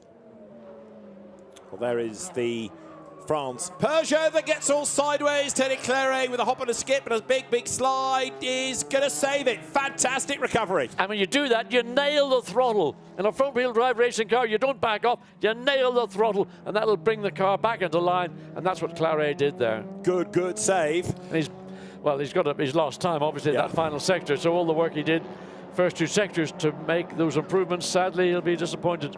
And I hope, to go back to an earlier point, it wasn't a new set of tyres they put on the car, because they've been wasted now. Here it is again. Up the curb. Round comes the back.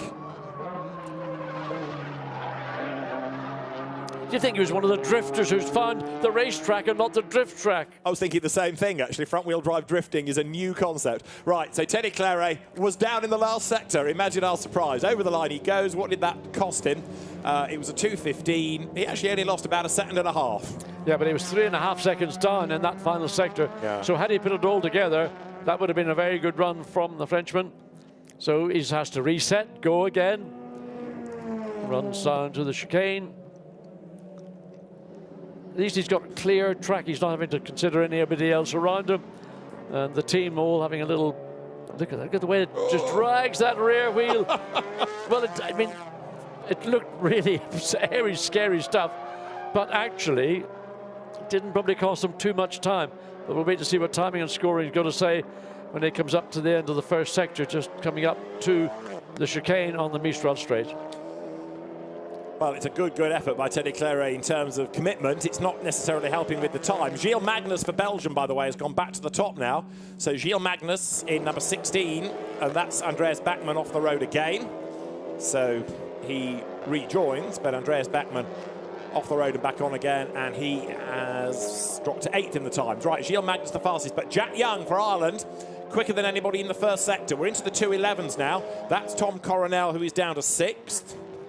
But Jack Young, number 62 Honda, the Irish athlete, he's the one to look for now. And he's responded to the pace of Gilles Magnus, currently quickest, the only driver who's managed to get into the 2 minutes 11 second time zone by about a few hundredths of a second, but it doesn't matter. So there is Jack Young, so personal best in the middle sector, so he's en route to challenge, but he's currently just under a quarter of a second, just like over a quarter of a second, runs slightly wide coming through scene, so nothing left on the table for the Irish driver into Le Bousset. Doesn't want to run too wide on the exit, gets it clean on the exit now. It'll be that last sector to see whether he can get a further green sector, ideally like a purple, to put the Irish entry again to the head of the timing and scoring. So the Belfast-born racer, Clio Cup champion twice in the UK, race winner in TCR Europe this season. He's racing the Italian TCR Championship as well. He's made quite a name for himself in the TCR arena. Comes out of the Virage du Pont. He's going to be able to squeeze at least one more lap out of the session as well. But for Jack Young, with an absolute best and a personal best, where's he going to be at the end of the lap as he breaks the beam? He will go through second fastest, lost out a bit in that last sector. A 2:12.4 means that as Gilles Magnus is into the 11s, he's down in the times.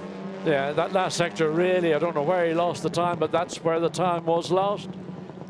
And so what can he do? He's got essentially one lap remaining as we watch him down. Oh, the back end locking up that rear, but gets the nose in and makes the transition. Look at the way he swings the Honda around. It's like a little pendulum, just pivoting around the front wheels. Now, lots of racing drivers would go, shock horror, I can't drive a car like that, but Jack Young can. Now, that lap, which was a 2:12, was taken away. So I think there was a track limit offence on that lap, which therefore has gone against Jack Young. We don't have access to that message line screen, but I'm offering you the thought that track limits is why the lap has disappeared. But he's back on the money with an absolute best in the first sector. But look at all the traffic. Tom Coronel up to 3rd. One of the drivers he's had to negotiate for the Netherlands. But here for Ireland, Jack Young closing on back markers, closing on traffic ahead of him. He will possibly squeeze another lap out of the session at the end of this. But Jack Young now having another real push. And he's got that Honda dancing around the front end. I mean, he's not concerned with the back end's doing. As long as he got the front end pointed in to the apex, he'll handle the rest of the whatever the Honda's offering up. So again, loses time in that middle sector, half a second down, and of course traffic ahead of him. He might as well back out because that's going to destroy whatever's remaining in this lap. There's no improvement available for Jack Young, but he can get across start-finish line and go again for one final time before checkered flag comes out. He needs to get ahead of this traffic to make sure that he has got the opportunity to get a clear lap, final lap for the Irish entry. It's a Canada Audi directly in front of him, and he's backed out of it as he coming into the pits. He is, that's his session done, isn't it? Yeah, he is. Again, it is only a free practice period, so the requirement to be the fastest is relatively meaningless, and he has proved in the sectors that he can get it all hooked up. Here for Sweden, with the flag imminent now, is Andreas Bachmann up towards the timing line. And the Swedish car has yo-yoed a bit in this session, but Andreas Bachmann is 9th as he comes up towards the timing line. He will squeeze one more lap out of it. Bachmann goes through, but Belgium looking good, and Gilles Magnus, given how well he's gone in the previous editions of the Motorsport Games, you could argue should not be a surprise. He was in the WTCR series last year, but of course this year has been a GT3 driver, so adapting again to TCR machinery. Checkered flag is out, session is at an end then.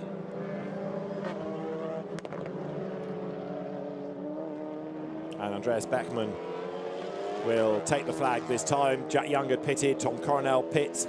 So Belgium, Ireland, Holland, and then Argentina. Ignacio Montenegro, 4th. And there is Jack Young out of the car. So the tall Belfast driver, takes off his helmet, balaclava, and can reflect on that session. Well, one thing's clear to me, that Jack Young has certainly got the pace, and he's got a quick car as well, so it's just a matter of getting it all together when it matters, as we look at the man who has ultimately dominated this practice session. Checkered flag is out, session is over. And that's Gilles Magnus then, who was quicker by 0.233 of a second. So Gilles Magnus, Jack Young, Tom Coronel, the top three. And the fight is going to be between those drivers when we go racing. They will have both races tomorrow. We've got qualifying coming up later on today, just after 6 o'clock.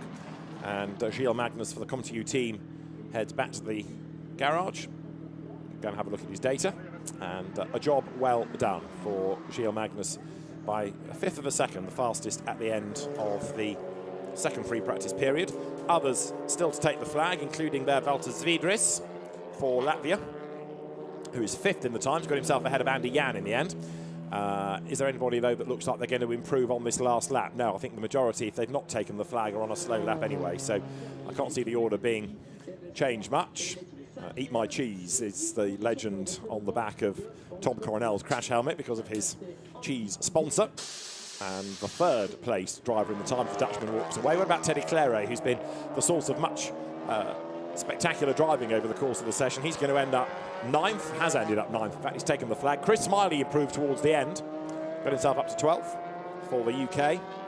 But Teddy Claret then takes to the Mistral Straight for the last time. We'd had another spin, as I think we'd seen from Andreas Bachmann, so he was in the wars a little bit during that session. But Gilles Magnus, Jack Young, Tom Coronel going to be the top three heading into the qualifying session to come later on in the day. On track also, there will be another GT Cup race, the medal decider, and our Formula 4 qualifying race before we get to touring car action this afternoon. So Gilles Magnus fastest across both of the free practice sessions, with this one being the quicker of the two. He is over a second faster today than yesterday, and Gilles Magnus is with Gemma Scott in the pits. Gilles, I think you've come into this weekend as a firm favourite, and they're topping the timings. Yeah, exactly. Well, as a favorite, I wouldn't say. I think there's some great names, so but one of the favorites, let's call it like that.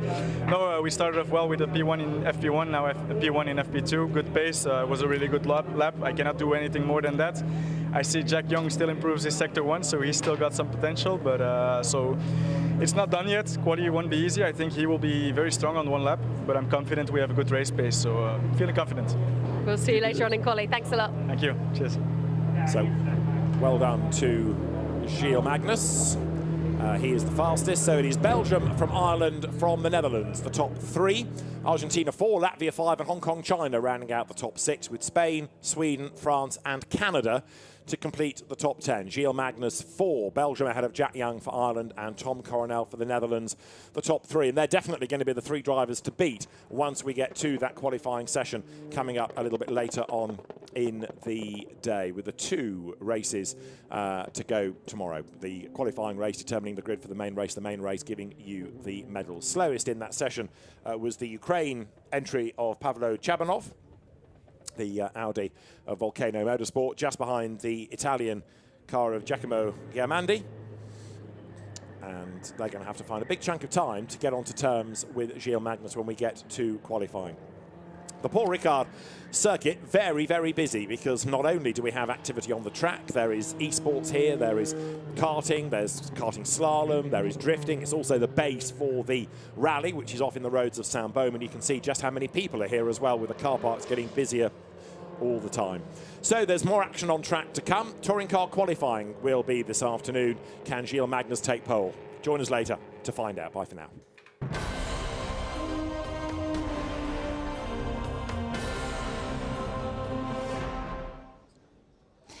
Gilles Magnus putting in a great performance for Belgium in the touring car free practice, but it's worth noting also that Jack Young is the sole competitor for Ireland, so he's going to be doing everything he can in qualifying later on to do Ireland proud. Now, I'm very pleased to have in the studio with me Felipe Messer, the president of the FIA Drivers' Commission and former president of karting. So Felipe, for you to be here amongst all these different disciplines, young and old, it's a great event, and it must be great for you to see. Well, it's fantastic to be here in the FIA Motorsport Games. In a beautiful place. We are almost November and the weather is amazing. We're here in Paul Ricard. And you have everything here. You have many different categories. So even for the fans, to be here, to go watch the karting, and then you watch the touring car, the GTs, the drifting, the e-games. So you have everything in the same place. So it's just fantastic event. And I think one of the most important things also that you put all the countries together. And I think that's really, you are here to do everything you can as a driver, for your country, for your flag. And also to put all of the ASNs together for FIA, I think is a great opportunity, and it's a really, really nice to be part of it. Yeah, so let's talk about the countries, because, we've got some countries, Belgium, Spain, that are competing in 14 or 16 of the disciplines, and then others, Japan, that's just one. There's a real range in the level of motorsport within those countries. This is what we want for the future. So most of the countries with 20 people, then I am sure we will arrive on that level. To put all of the countries together in the good level, similar level, one against the other, and this is the idea for the future. So definitely now we have many countries that they have many drivers, many people participating, some others a bit less, but I'm sure it will improve a lot. Looking how nice is the event for motorsport and for all of the people that is really passionate, for the races.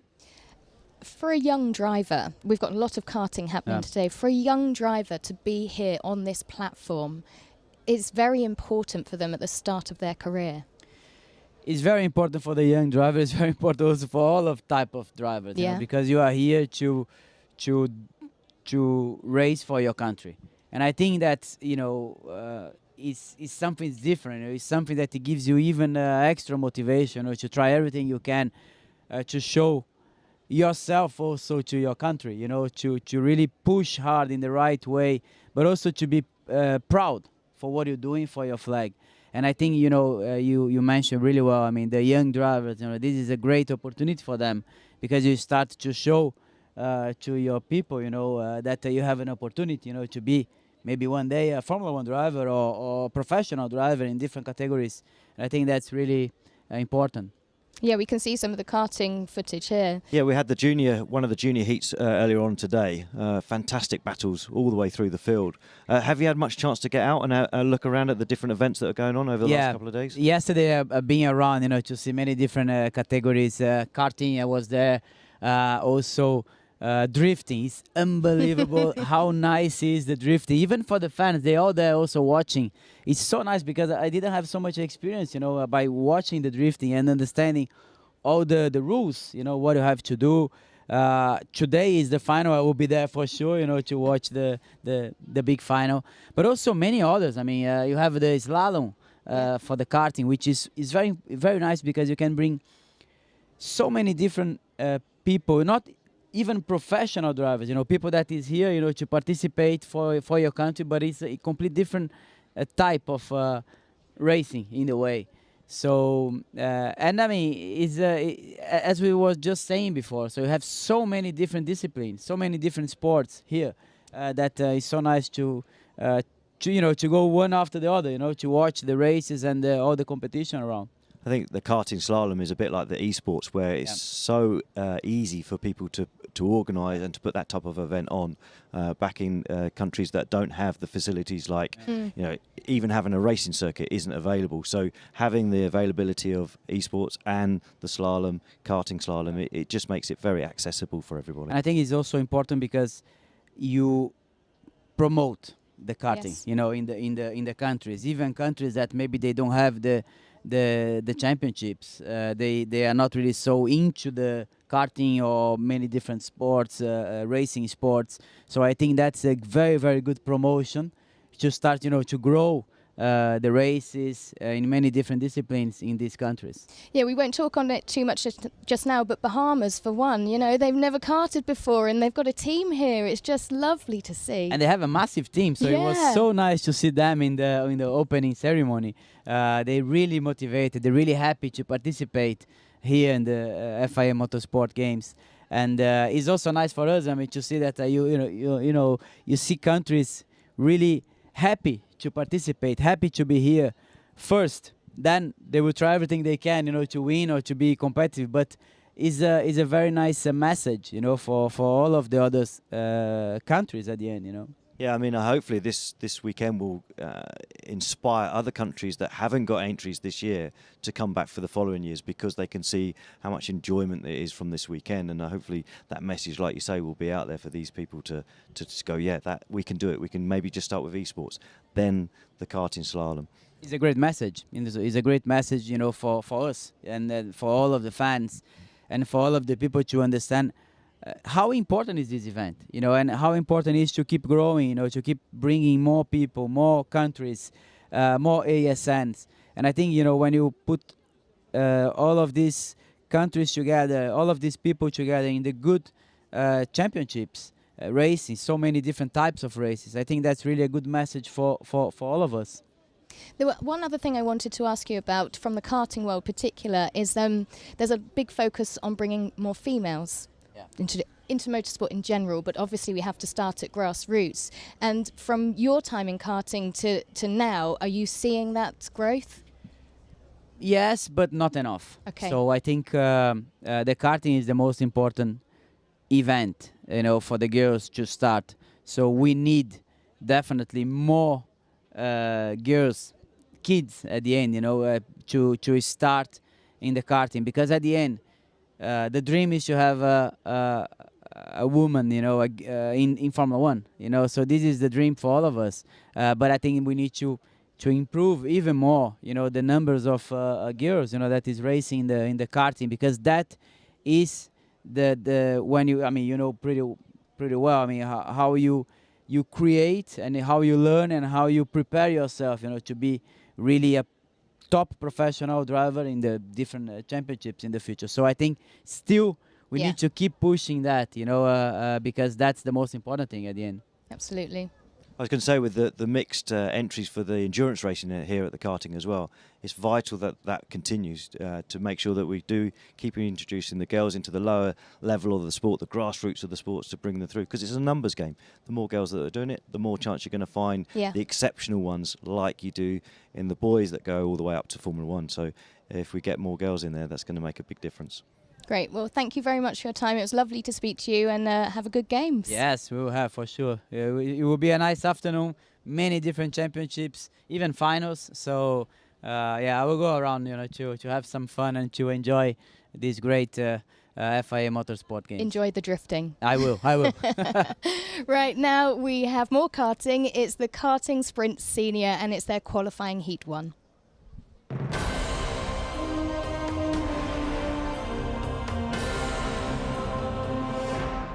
Sprint Senior qualifying heat number 1 is on the run for their 2 formation laps. So let's talk it through the grid. For Belgium, Ellie Goldstein. For Spain, Nacho Tunion. For Sweden, Joel Bergström. For Denmark, Valdemar Agerholm. For Hungary, Balac Jirancic. For Israel, Ariel Elkin. For Chile, Gustavo Suarez. For Sri Lanka, Yvan David. For Germany, Max Schlemer. For Hong Kong, Jukka Pol. For Austria, Oscar Wirtz. For Estonia, Carmen Krav. For Poland, Adrian Labuda. For Slovakia, Matis Borec. For Lithuania, Andres Sadiles. For Venezuela, I should say, Andres Sadiles. For Brazil, Joao Maranhão. For India, Kyle Kumaran. For Barbados, Callum Maloney. For the Ukraine, Dimitru Moravchik. For Indonesia, it is Kainan Sini. And then for Lithuania, it is Adrijas Rimkavicius. For Malta, it is Lucas Pace. For Portugal, Francisca Queiroz. For Nigeria, Philip Gana. For Costa Rica, Gabriel Kawa. For Mozambique, Christian Boucher. For Australia, Ava Anagnostadis. For Panama, it is Valentin Flamini. For Chinese Taipei, it is Ting Chu Chun. And finally, the back of the grid for Kuwait, it is Farhad Al-Khaled, who didn't get a lap time in qualifying, so will be charging through from the back. 30 drivers. As for the juniors going on to the track, 30 drivers, 30 nations from all four corners of the world. And that young man in the lead from Belgium, Ellie Goldstein, putting everybody on pace, putting the tires up to temperature as well. So there's a couple of talents out there that we've seen fighting at the forefront of international karting for the past few seasons. Some of them maybe that we don't expect at the forefront. This will be interesting to see which of those drivers, which of those wild cards, so to speak, will be able to make a difference. One name interesting as well in the pack is Callum Maloney, the brother of Zane Maloney, who is going to make his way up to Formula 2 for next season. Time to go racing then in the first of our sprint senior qualifying heats. It is Belgium on pole, from Spain in second, Sweden, Denmark, Hungary and Israel giving chase. Let's go racing here at Paul Ricard, and it's a perfect start for Belgium into the first corner. Looks as though Sweden are going to get there to second place. Is everybody going to get through? Just about. It's a little bit of a nudge and top through the first couple of corners, but everybody's managed to make it through without too much incident until they get to turn 3, and we've got 3 karts facing in the wrong direction at the top of the hill. So already there are some problems, and it's India's Carl Kumaran in front of Mozambique's Christian Boucher and Panama's Valentin Flamini. So they're all in trouble. There they are. The only two that are left on the scene are Panama and Mozambique. So Valentin Flamini and Christian Boucher, unfortunately their races are already over. Looks as though Flamini was trying to get going again. I'm not sure how successful that's going to be, because you have to push yourself to get going. You don't have a starter motor. You have to keep the car in motion to actually get it up and running. But it's Belgium out in front of Sweden and Spain at the start. Yellow flags are waving because of the incident at the top of the hill, but there's already some good drama as Suarez of Chile has got into 4th place in front of Elkin of Israel and Juranchik of Hungary. One lap completed, 15 to go, as Goldstein was able to manage from pole position to keep the lead. But for how long? There's a question. The chase is on. Joel Bergström and Nacho Tunan, Sweden and Spain, maybe willing to work together to try to put the pressure on Belgium. This is your top 3. Pulling away already from the second wagon. You can see them into turn number 11, diving through sector number 3 away from Gustavo Suarez, indeed, taking Israel from Ariel Elkin as well in 5th. Then we have Balas Juransky from Hungary in 6th. This is your top 3, running up another lap, and further back Ariel Elkin is losing patience already into turn number 1. The young driver from Israel has been shining in Italy this season with the TB Kart Factory team. Let's see what he can do. Ariel Elkin putting the pressure as we keep an eye on top 3. Elkin on the outside is going to go, certainly trying to go for place number 4 around outside of turn number 7. Let's see if that did happen for Ariel Elkin. I think he can close, and he's going to keep on attacking the young driver from Israel as Goldstein keeps it steady in the lead. Oh, little bit of a nudge there from Tunion. He tried to get a little too close to Bergström. So the Spaniard actually nudges the back bumper of the Swedish driver, Joel Bergström. And Joel Bergström manages to keep hold of second for the moment, but Tunion so nearly threw it all away there.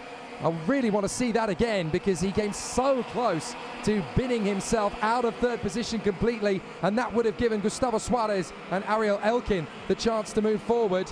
So hopefully we can have another look at that moment as Tunion almost threw himself out of the race there. But out in front, Ellie Goldstein is very much following in his grandfather's footsteps. Francois Goldstein, the 5-time world champion, is going to be so proud of Ellie Goldstein here, putting on such an amazing effort. And a little bit of a run wide there from Tunion. That's at exactly the same point. But Bergström has started to catch up to Goldstein now. Goldstein is still out in front. We look back, and here is the battle between Elkin, who is now in front of Gustavo Suarez. So the Israeli has managed to get through into 4th position. And fair play to Ariel Elkin. He is one of the stars of karting as he comes up through the ranks. He's been fast in direct drive. He's been super fast in gearbox. The kid can handle anything.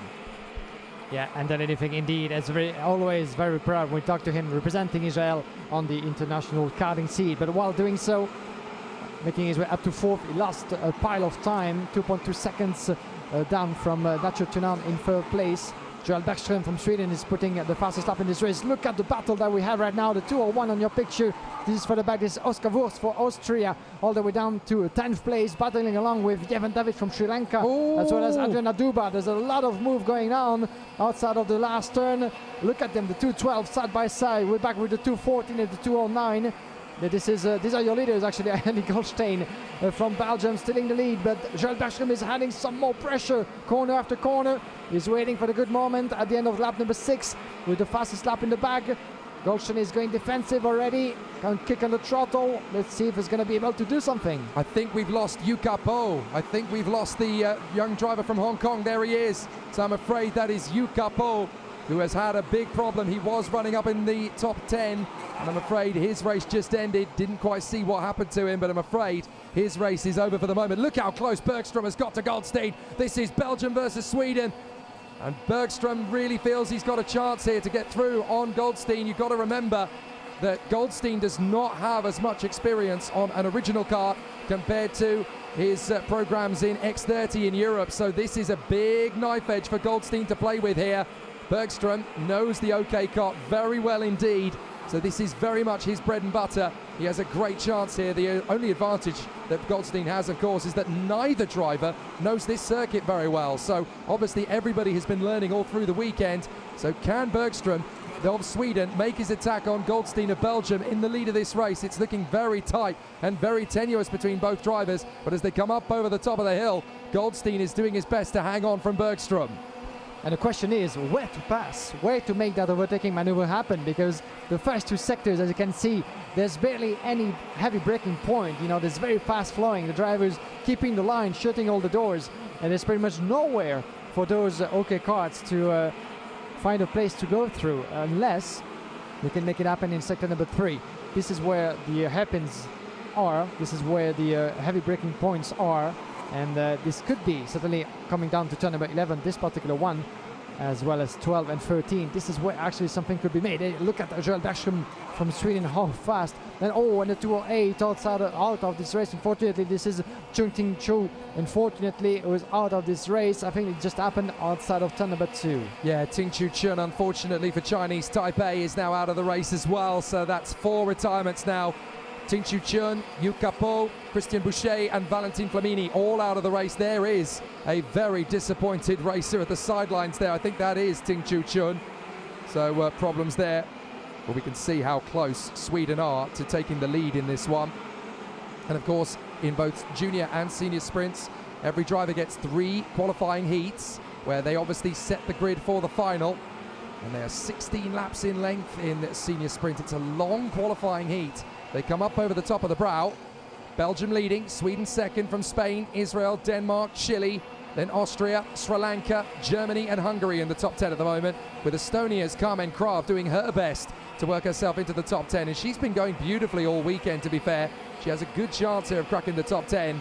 But this is going to be a very tough battle, a very tough race to bid for. And Bergström is absolutely resolute. The Swede wants to win. Yeah, the trouble is, you know, even though he's very, very fast on the start-finish straight, this isn't long enough for him to try to attack on turn number 1, for instance. And he's keeping it steady, he's keeping himself very, very close to Eli Goldstein, who has nothing else to do to keep his line as well, to go defensive. He's not looking over his shoulder on the way back to the fast finish straight. This is lap number 11, 10 completed, and they've never been so close. They've never been so close.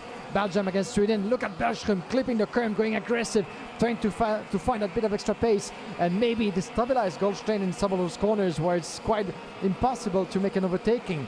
But that could be something that Spain and Nacho Tunon might be willing to do as well. They're waiting for the good moment. They observe from a distance, 0.4 of a second, what might happen in front of him. As for the rest, we have Valdemar Algemov in 5th, Oscar Wurst from Austria making himself up to 6th in front of Gustavo Suarez. Jevan David from Sri Lanka is 8th from Schleimer from Germany, as well as Balas Ransky from Hungary running up the top 10. 5 places dropped, unfortunately, for him. So here comes the battle for the gold medal. Goldstein, Bergström and Tunon. Of course, very early days in the weekend. The gold medal won't actually be won until the final tomorrow. But these 3 qualifying heats for each driver are to set the starting grid for that final. So you've got to be very calm, very focused. You have to be quite disciplined. The big question is, does Bergstrom go for the psychological upper hand by making the move on Eddie Goldstein, or does he consolidate by sitting behind him and thinking, well, 2 points are not that many to carry? Of course, you score reverse points in the world of karting. Oh, he's going for the move! He makes the bid on the inside line of the hairpin. Beautiful launch there from Joel Bergstrom, and Sweden hits the front. So Sweden takes the lead then in qualifying heat number 1 for Sprint Senior. So it's Sweden from Belgium and Spain. And here we go, the first move, the one we had been expecting for quite a while, a couple of laps. And now it's all down to Goldstein and Tunon to try to respond to the attack of Joel Bergström from Sweden. But look at him actually go, pulling a bit of a gap, a couple of meters from himself and the opposition. That could be the decisive move, as we have now less than 3 laps before the checkered flag of this race. Joel Bergström from Sweden with the Forza Racing colors on his racing suit. That's the team he's competing with in the FIA Karting Championship. But representing Sweden this time around for the Olympics of Motorsport. RL Elkin down in 4th from Israel. 1.8 second. Elkin has been trying as well from a distance. You can see him coming now in a minute. Yeah, there he is. RL Elkin has been trying to catch up as well with the top 3. Not quite able to do so. This was Oscar Wurz from Austria, the 201. But Elkin has been pushing like never before, 1.4 seconds. Unfortunately, I'm afraid that for him, the race is going to be a little bit too short to try to catch up quite enough to stabilize the top 3, but still a good performance. And what are the names to keep in mind for the rest of the weekend, as Goldstein now is having to go defensive against Natchuk Tunan. So we went from Sweden against Belgium to Belgium against Spain for the battle for second. And for those who are watching the FIA Motorsport Games and potentially karting for the first time, asking that question, Oscar Wurz, any relation to Alex, the Le Mans 24-hour winner and Formula 1 driver? Certainly is. He is the younger of his 2 sons. Charlie Wurz, of course, is racing in the F4 category for Austria here as well at Paul Ricard. So a fabulous battle for the 2 boys. Look at Joel Bergstrom. He's just disappeared in front of Goldstein and Dugnon. He felt, I'm confident with this. I know the kart. I know the situation. I don't know the circuit very well, but then nor does anybody else. So I've got the mentality here. I can make this happen. I've got the physicality for an okay sprint race. So Bergstrom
But pulling the Peruvian driver just behind, as long as you don't get into so much trouble. Oh, and the number 9 of Bahamas still having a bit of a trouble into turn number 1, but he was back onto the racing line.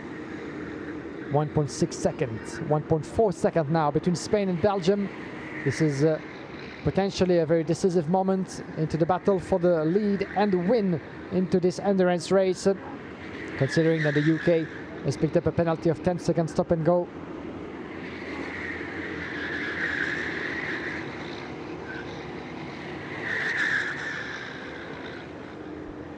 That's a very interesting gesture. You can see that Antoine Morlet with the number 6 is really bending as much as he can on his wheel to try to decrease the gap not only, but as well to increase his own speed. Because the more you get out of the car, the more you, of course, the helmet and the upper part of your body is not something that the air flowing might appreciate. So you want to make yourself as small as possible into your kart.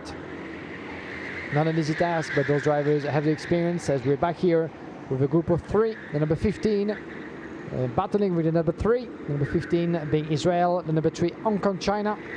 Israel competing in P11, Hong Kong China in P14 at the moment, as we're here with the number 4 Poland against the kart number 12, wasn't it? Yes, the number 10, and this is Uzbekistan.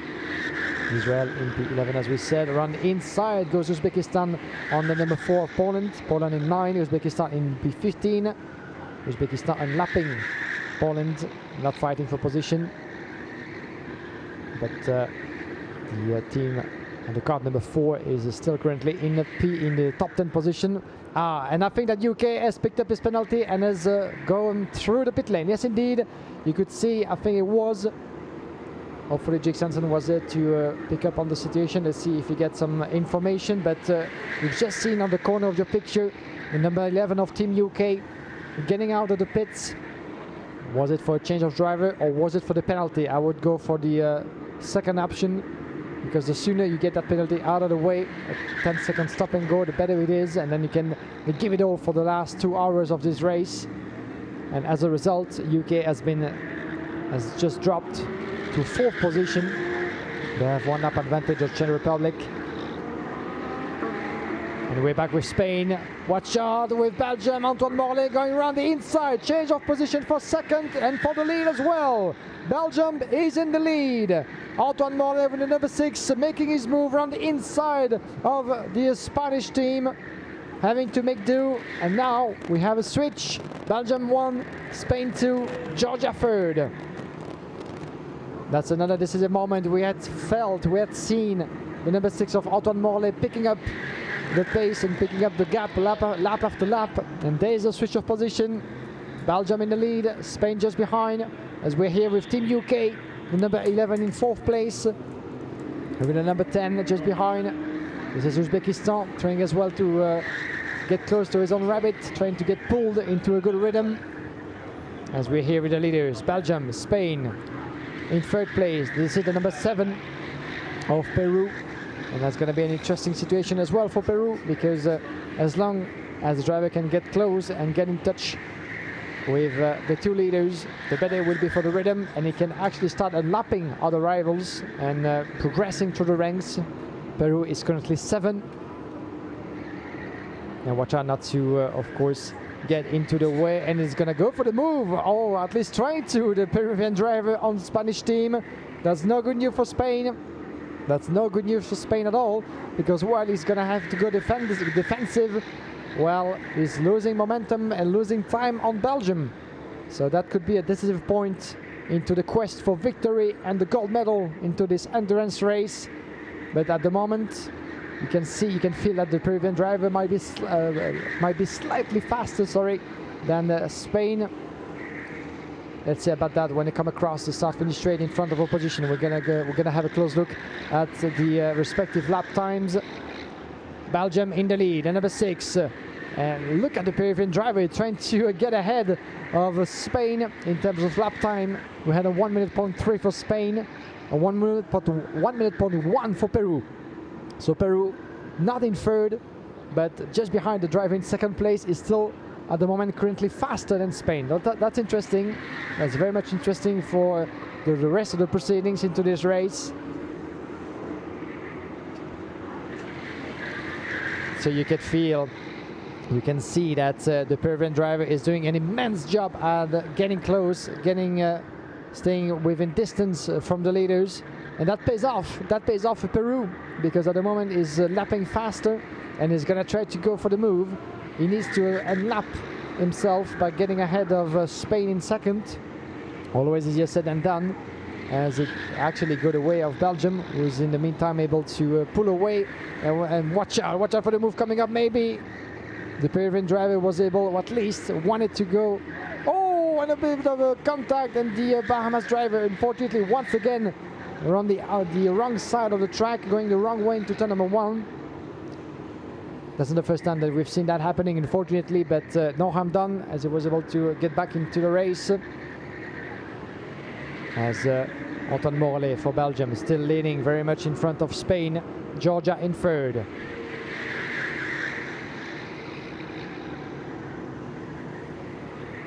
Now watch out for the move back. Here's the response. Spain is responding and take the lead back. The number 13 is back in the lead. And now we have Belgium still back in the role of the chaser. Belgium back in the role of the chaser. Spain in the lead. Georgia in third. We're 1 lap down. So it's all about the battle for the lead. And you could see actually the Spanish driver gesturing to Antoine Morlet from Belgium to stay with me. Try not to overtake me, because otherwise that could be costly for the both of us. We still have a long way to go. 1 hour and 47 minutes. But it's fair to say that those two drivers have been really pushing hard into their own stint, really maximizing the time on track. Now the battle is really raging. They have to stay together, they have to stay focused, and you can see still for the back, a very great job by the Peruvian driver, as we have another spin, another driving trouble into turn number 1, but now nothing to worry about. And now the main focus of this race, the battle for the win. Spain against Belgium, still very much in contention, those two driving formation, as we're going to see the replay of the Bahamas driver getting into trouble into turn number 1, unfortunately. That means lost time, but he was able to get back into the right direction. We're back with the leaders. Spain against Belgium, the battle for the lead and the battle for the win potentially. 1 lap down is Georgia in third. UK is 4th, Czech Republic is still 5th. Then we have Slovakia down in P6, Peru in 7th, doing a good job at trying to catch up, trying to follow the rhythm of the leaders. Then we have Portugal in P8, Malta in P9, Israel P10.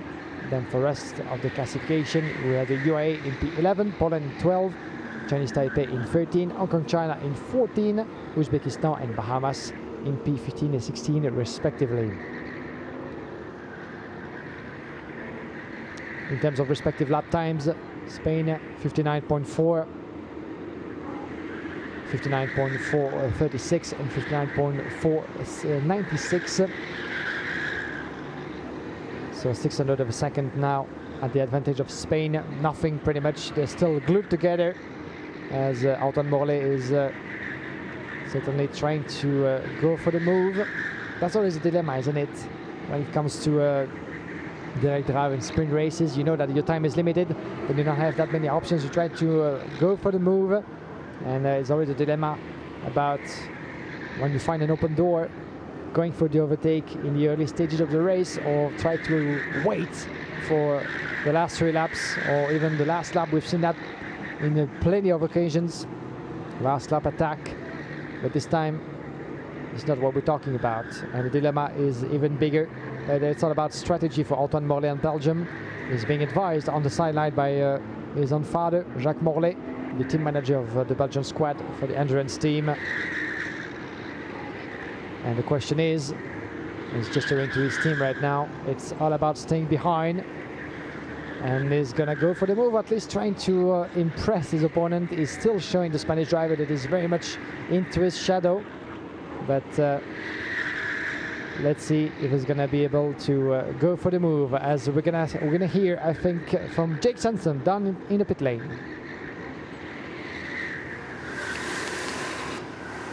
So a fabulous battle continuing here in the FIA Motorsport Games. We have got a very exciting lead battle. Obviously, Belgium having just taken the lead away from Spain. We're at a phase in the race now where this third hour is essentially going to play itself out quite organically out on the course. But the teams are working really, really hard, and you can see the atmosphere down here is still incredibly tense. All of the teams still trying to work on their individual strategies. Tactics are still very much in the early phase of development, and a lot of the teams are still working themselves into a bit of a crescendo. Team Spain here, just at the edge of the pit lane, they really feel that they've got a chance of the victory now.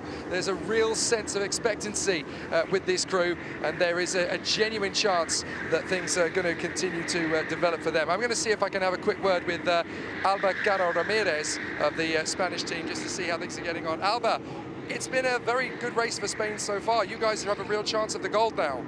Yeah, we are very happy. Yesterday was very good because the time was too old,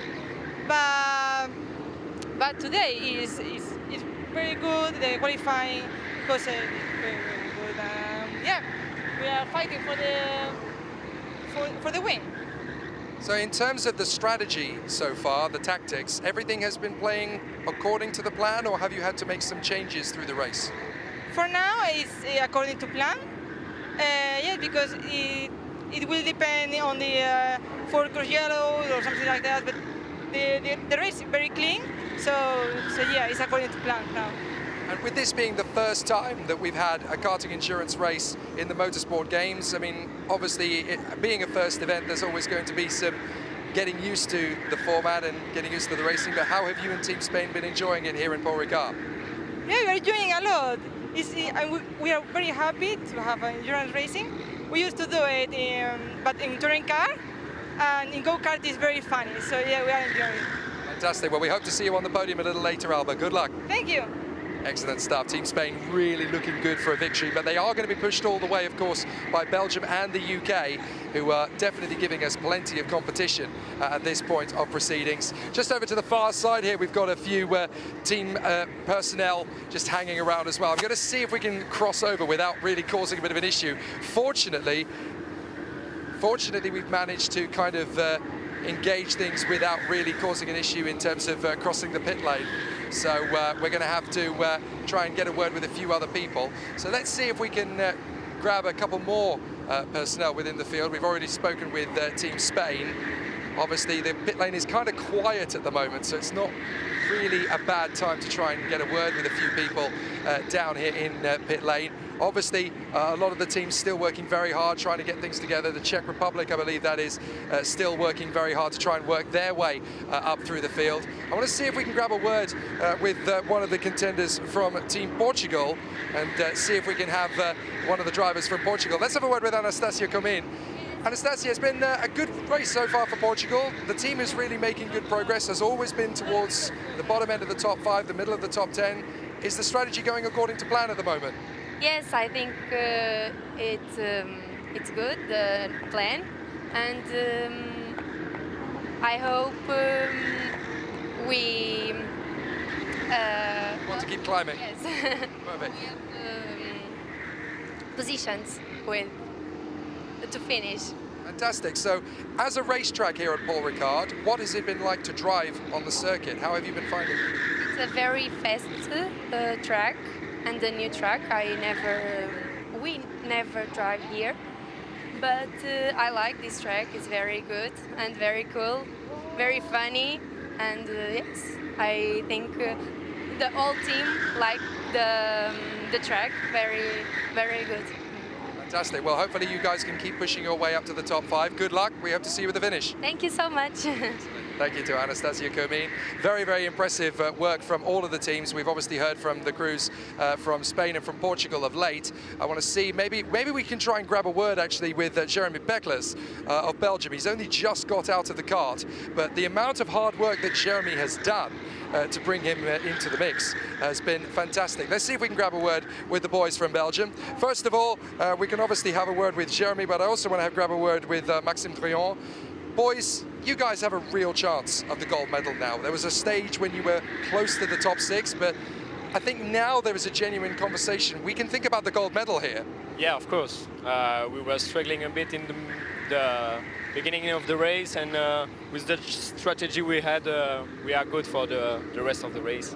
And obviously, it's us, not Spain. We are going to win this one. Well, we need to bring you out of the way because obviously we've got cars potentially coming into the pits. So I want to see if we can grab a word with you, Jeremy, because the amount of hard work...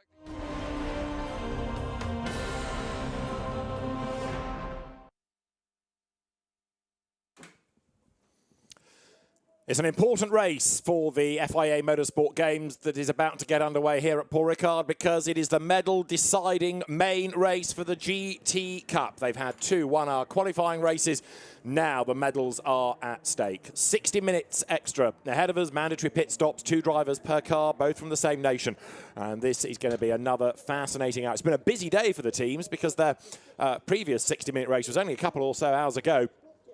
Quick turnaround, and they are on the grid, ready to go racing once more. David Addison and John Watson, trackside. So we've had 2 qualifying races, Watty. We've seen each driver start, each driver finish a race. Now, it's a real shuffle. In some cases, they're putting the quick driver in first, others the quick driver in second, and we'll see which strategy pans out the best. Well, what's clear to me is that the Mercedes-AMG GT3 has been the dominant manufacturer so far, but also France and Germany have been the dominant nations so far. What will happen in this final 1-hour shootout? Well, we'll have to wait and see.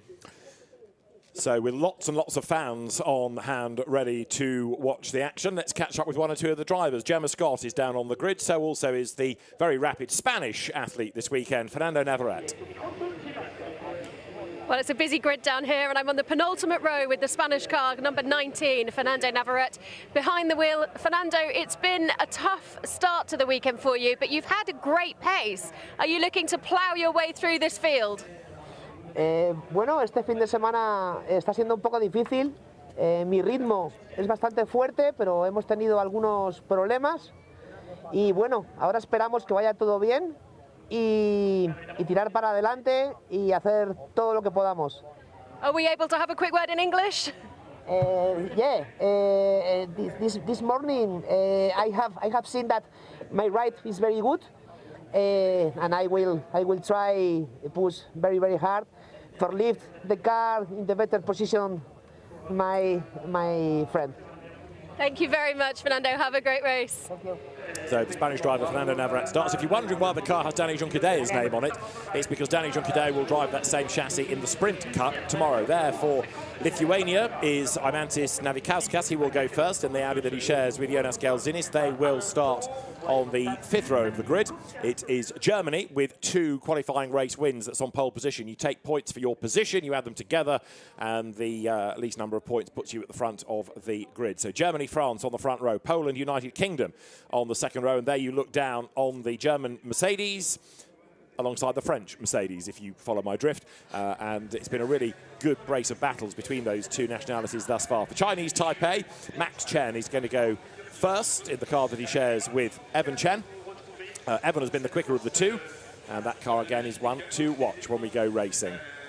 So the Ferrari of Chinese Taipei lining up on the 5th row of the grid. On the 4th row is Brazil, where Adalberto Baptista is with Gemma. Adalberto, it's been a difficult start. Some problems with the clutch earlier. Yes. It's all fixed now? Yes, we had a problem with the gearbox in the first race, in the second race. The good thing is in the first race we are in a good position now in 8th. My son is going to start, and let's go to make a different strategy from the others. And we see. Okay. But great for you to be racing with your son for your country. Yes, that's very nice. Very fun with the son, and representing Brazil is very good. Thank you very much. Bye-bye. Have a great race. Adalberto Baptista, who, as you will have gathered from his overalls, was in the electric Jaguar I-Pace series a couple of years ago. For Ukraine, Ivan Peklin is good to go. A huge amount of support for him and Yevgen Sokolovsky, who drive for Ukraine this weekend. And the nation got a standing ovation at the opening ceremony in Marseille on Wednesday evening. So fantastic, John, isn't it, to have Ukraine represented across so many disciplines here as well? Absolutely, and to have them at all at a major event like this is a great triumph for the team, but for the nation at large. And with a car, an Aston Martin, very quick car in a straight line. We've noticed in the 2 events that we've seen so far that car can pull away from anybody else in the field. Now, not so quick through some of the corners. I don't know whether that was because the sets of tires they were using, but certainly the advantage they have in straight line pace was very noticeable. Lots of fans still flocking in. It's free admission to the FIA Motorsport Games. Download a ticket, come along. And many of them here to support perhaps the Swiss team, for which Dexter Müller and Yannick Mettler are the athletes. And let's catch up with Switzerland and Germany now. Yannick, a quick check with your teammate there. Starting on the 3rd row of the grid, and a very competitive grid it is as well. It is, definitely, yes. And so far the races have been pretty good for us. So starting 5th is a good position. I think now it's a bit mixed up with the pros and the AMs, so it will be very interesting to see how it goes. And yeah, let's see. It's a very cool event. The German and the French team seem to have been really putting the pace in. Do you think you can challenge that?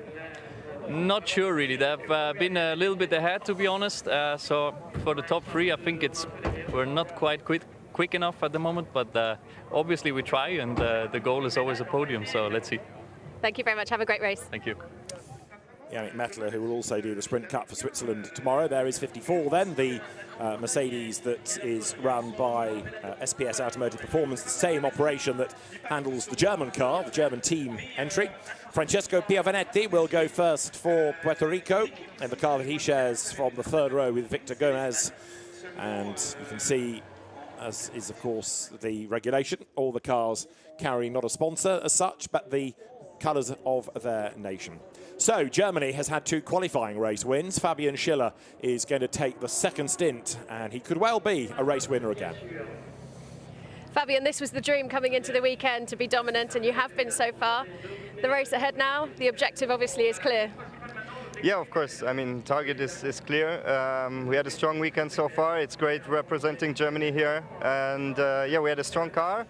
Valentin did an amazing job so far. Like, he's really been the game changer for us, and showed 2 strong races. And I think now it's going to be very interesting, especially with our main competitors, the French car, changing strategies and having the pro driver starting. So yeah, it's going to be an exciting race. Are we going to see a slightly later pit stop from you guys?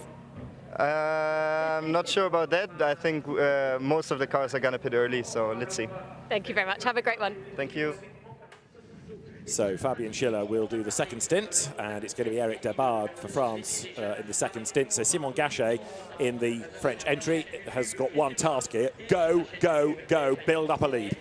Yes, and I think that's going to be his objective. He's got to get the advantage off the line into turn 1, and then just drive away, if that's possible, from Valentin Pierberg in the German entry. But Pierberg did an excellent job last evening when he was able to take the lead, and he pulled out a 15-second advantage over the French car, but that time was driven by Eric Debard. So it's Simon Gachet's a different challenge for Valentin Pierberg. Wait and see how he deals with it. So Ian Loggy for Team United Kingdom, this year's British GT champion. He will go first. He's on the 4th rank of the grid, the 2nd row, and partnered by Sam Neary, with whom he has raced against rather than as a teammate, but with Chris Froggatt, who's the UK captain, being taken ill in the last few days. Sam Neary parachuted into that car at the 11th hour, and having never raced here, has been getting on with the job quite proficiently. Yeah, it's a big ask for anybody to come down, particularly you've got a competitive field of GT3 cars to jump in on a circuit he's not raced at. I mean, Paul Ricard isn't the most demanding or difficult circuit, but everybody who's been here have got the advantage and knowledge. So he's sort of learning on the hoof and basically getting quicker every time he's in the car. So the grid is now formed, and the cars, of course, will have a rolling start. So Valentin Pierberg from pole position and Simon Gachet alongside. It's going to be interesting to see what the gap is at the end of that 1st stint between them. One is assuming that Gachet, as the pro, and Pierberg as a quick am, will be the race leader, but we'll wait and see. Anything can happen over the first few corners, of course, because there are a couple of pinch points on the run down towards turn 3 here. Yeah, I mean, for me, the key is getting into turn 1 first, so that'll be the objective of Pierberg. Likewise, Gachet's got the same objective, so which of the 2 front row cars will make it into turn 1, but more importantly, get out of turn 1 in the lead, because then the run down into the chicane, if you're the lead car, you can control that part of the circuit, while all behind you'll be tripping over one another, looking for gaps which may be there when you think about it, but when you get to that gap, it isn't there anymore. So pole position, front row of the grid, massive advantage in the first sector here at Paul Ricard. Absolutely right. And of course, in that second stint, the pressure will be on Eric Debard, no matter where he is in the order, with pro drivers around him. So the formation lap is about to get underway. The car's set to be released in a moment then as the green flag is shown. That means that the leading car, as it is, the pace car effectively, will blast away. The competition cars will follow, and at the end of the lap, it will peel into the pit lane. They will be released. We will go racing. Mandatory pit stop between 25 and 35 minutes, 69 seconds line to line. And now everybody accelerates away from the start line. Chance to get some temperature into the tyres, and a chance for us to have a quick look at the full grid for this GT Cup main race. Remember, this is the first race of the weekend where medals are going to be awarded. There are other events still going through their semi-finals and qualifying elements elsewhere around the Castellet circuit, but this is an opportunity for medals to be decided. And Valentin Pierberg for Germany will line up alongside France with Simon Gachet at the wheel. The two similar Mercedes on the front row of the grid. On the second row for Poland is Marcin Jedlinski, and for United Kingdom, Ian Loggy at the wheel of the Mercedes. On the third row of the grid, Switzerland with Dexter Muller's Mercedes, and for Puerto Rico, it is going to be Francesco Piovanetti who will go first. On the fourth row, Ivan Peklin for Ukraine, lining up alongside the Brazilian Mercedes, Bruno Baptista. Then on row 5, Max Chen for Chinese Taipei, and the Ferrari will go first. And Imantis Navikauskas for Lithuania is alongside. On the sixth row, Fernando Navarrete, he'll be one to watch, I suspect, for Spain, lining up alongside Paul Ip there in the spectacularly coloured Honda of Hong Kong, China. And to round out the grid, Stephen Grove in the Elbamba Motorsport run Porsche, a car that had big problems and didn't even really do a proper racing lap in race 2 after a puncture and some suspension damage. So, is it going to be 3 out of 3 and a gold medal for Germany, John? You'd have to say they would be odds-on favourite, but because the way France has split its driver lineup, put the pro driver in first to gain the high ground, and if they can take the lead and then control the pace that they can run at in clear air, then come in, hand the car over Eric Debard, it'll ultimately be about the opening lap, it'll be about then the point at which you make your pit stop. I would assume Simon Gachet will come in, Simon Gachet will come late in this. We saw how late that French car came in during the previous qualifying race. 6 seconds remaining in the clock before the pit lane window closed. Paul Ip, who is the man behind KCMG, the company that's looking after that Honda, looking after Andy Yann's touring car, looking after the construction of the single-seaters in the F4 Cup. So he's a busy man, and it's great to have Hong Kong, China here. Given the travel restrictions for that part of the world, it's excellent that so many of them have come, bearing in mind they've got quarantine to go through when they get back home. So they are more than welcome in this year's FIA Motorsport Games. The first edition since 2019 because of the pandemic. We were last at Vallelunga, and of course it's an event that has grown out of the FIA GT Nations Cup that we had back in 2018 at Bahrain, and from little acorns. So it is an absolutely massive event, and it's really good to see the circuit so busy. Looking out of our window on the pit straight, the grandstand's very busy indeed, and they are about to be treated to a really interesting GT Cup main race. The field then now getting back into the 2x2 formation, that sort of Noah's Ark style grid order as they come up towards the timing line. And you can anticipate Simon Gachet from second on the grid to build a lead because you've got a pro against the AMS. But if he can get away and really build a gap and let everybody else squabble behind him, then he's going to be potentially in the pound seats late in the race, barring a safety car at any time. So the safety car peels off, and the pole position car has gained an advantage already, hasn't it? Because Valentin Pierberg for Germany was about a length in advance there. They come up towards the timing line now. The lights change. We go racing for the GT Cup at the FIA Motorsport Games, and France takes the lead. Germany on the inside line, fending off the United Kingdom for second place. Germany is second. United Kingdom is third, and a good start by Brazil round the outside for fourth place, with Puerto Rico fifth, but a great start by France. Yeah, a bit of a scrappy start. The cars were not fully alongside one another prior to coming up to the line itself, but Simon Gachet has stolen the advantage and is already pulling out a gap of maybe a second or so ahead of second place Valentin Pierberg, and the rest of the field follows through. There's the Polish Audi, which was so strong in the qualifying race earlier today, now quite back in the depth almost of the field. The Honda of Hong Kong, China also busily attacking. The Porsche has lost a bit of time as well of Australia in the first sector of the lap as the cars come onto the Mistral straight for the first time. Then speed builds on the run up towards the chicane. And Hong Kong under attack from Spain right now. Fernando Navarrete on the inside line, but it is Gachet for France leading the way. Germany second, Brazil third, United Kingdom fourth, Puerto Rico fifth, Ukraine sixth, and a sideways Audi of Lithuania scrabbles into the chicane seventh as there. Spain, Fernando Navarrete goes ahead of Paul for Hong Kong, China. Well, the front runners are up and running. They're gone. Simon Gachet already stretching by each sector, maybe half a second a sector. So he has got his task. He will just drive away from the rest of the field. Valentin Pierberg, I thought, might have been able to stay closer to the back of the France entry, but not so apparently at this phase. Up the inside, or is it round the outside, and up the inside goes Ukraine on the Puerto Rican entry. It shows, doesn't it, how quickly drivers are learning this circuit. The confidence levels increasing all the time because they're going through. It's Ivan Peklin and getting faster and faster, more and more confident in this circuit all the time. Fernando Navarrete up from the back of the grid for Spain, also looking good in the black Mercedes, as here the cars come through the Virage de la Tour for the first time, down towards Virage du Pont, and round the outside of Poland. There dives Chinese Taipei. That was brave stuff by Max Chen. It didn't work, but it was a bold effort. Yeah, it was probably a little bit ambitious to think you could pass at that point on the opening lap, and everybody is trying to get themselves sorted out. But look at the gap, and Germany under challenge from Brazil. Down towards turn one. So Bruno Baptista for Brazil taking the fight here to Germany, and this is only going to delay Valentin Pierberg and let France pull away. And this, I certainly had not expected, but really strong pace by Baptista to do so and putting Pierberg under pressure. What Germany does not want is to lose another position. Yeah. And right now it looks like the Brazil entry has got the legs, got the pace. Well, what's up the inside? And that was off track. That was Spain. It Spain again? Did they gain out of that, or yes, was that force majeure? Well, they've certainly moved ahead of Switzerland, and Australia goes ahead of Hong Kong, China, so there's been a real shuffle around there. But yeah, you'd have to say that the Spanish entry of Fernando Navarrete was off the road and back on again, and he's come out of that sequence of corners ahead of Switzerland's Dexter Müller.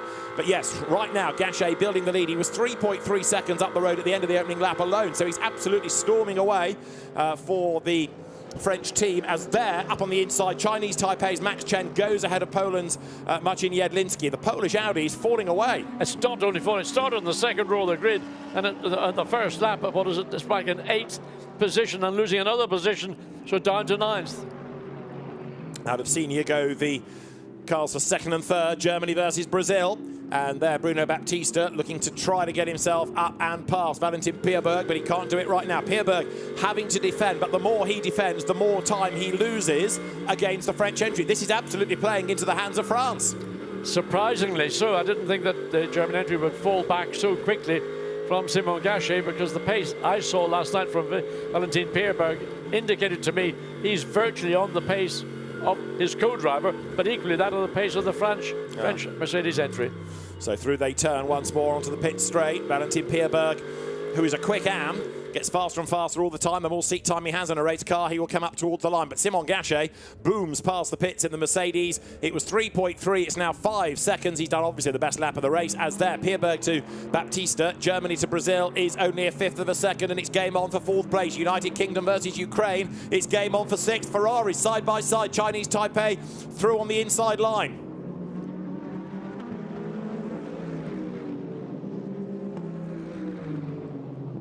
So Chinese Taipei up into 6th place. Now, the timing screen says Evan Chen. The grid sheet with the nominated start driver said Max Chen. That's got more of an Evan Chen pace to it. As there, look, Ukraine up the inside and goes through for 4th place.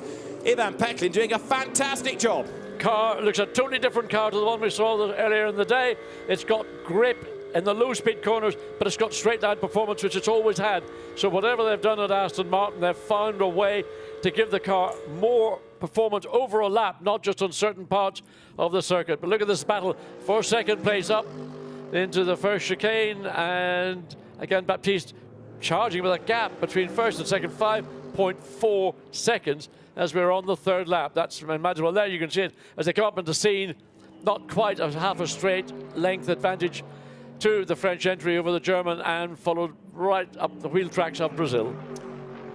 So right now, Simon Gachet's advantage getting bigger and bigger and bigger all the time, as it was 5 seconds last time around. This is the fight for second place then, with Germany ahead of Brazil. Pierberg versus Bruno Baptista. Now, Bruno Baptista is effectively the pro in a Pro-Am car, but he can't get past Valentin Pierberg right now. This makes Pierberg's defence very, very impressive, doesn't it?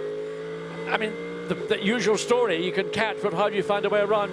The two cars are, I would say, equal in performance. Pierberg slightly wider coming into that penultimate corner before you line up for Village de la Tour to get through. There we go. So, well, the crowds are there appreciating what they're seeing, the children all around the racetrack, this battle for second place. So, it's the usual story, you can catch. What are you going to do to find a way around? Other than we're going to see a mistake from Pierberg. Right now, don't really see that happening. They are happy it's France leading, that's for sure. So now it is 7.5 seconds between the top two, and Pierberg is still just ahead of Baptista. Now this is Brazil's chance maybe on the run down towards turn 3 to have a go. There's a gap. Baptista thinks about it, but no, Pierberg is able to move across and consolidate the place, but they're just hemorrhaging time against France now. Yeah, France is up and gone. Brazil had to be careful because they couldn't afford to go down the inside. They weren't far enough alongside. And also because they're on the narrow entry, Baptista had to get out of the throttle a little bit earlier, and that allowed Pierberg on the slightly wider line to break that a little bit later, and on you go. Now look in the background, look at Ukraine. Ivan Peklin is lapping quicker than these two because they're holding each other up. He's in the 2-minute 5s, they're in the 2-minute 6s. This will be a three-way fight for second place between Germany, Brazil and Ukraine before the end of the lap, I reckon. The Aston Martin, wait for it, there it is, of Ukraine in 4th place. He's getting closer all the time. Well, that car has been flying since the lights went out. And I think you're right, David, you can see 0.3 of a second on the second lap, 0.4 on the third lap. We're on the 4th lap now. And the Aston Martin's going to make it a three-way battle for second place as the British entry in Loggy in the 93 Sky Tempesta Mercedes hasn't really got an answer, and he's under pressure now from the Ferrari 68, and that is the Chinese Taipei entry.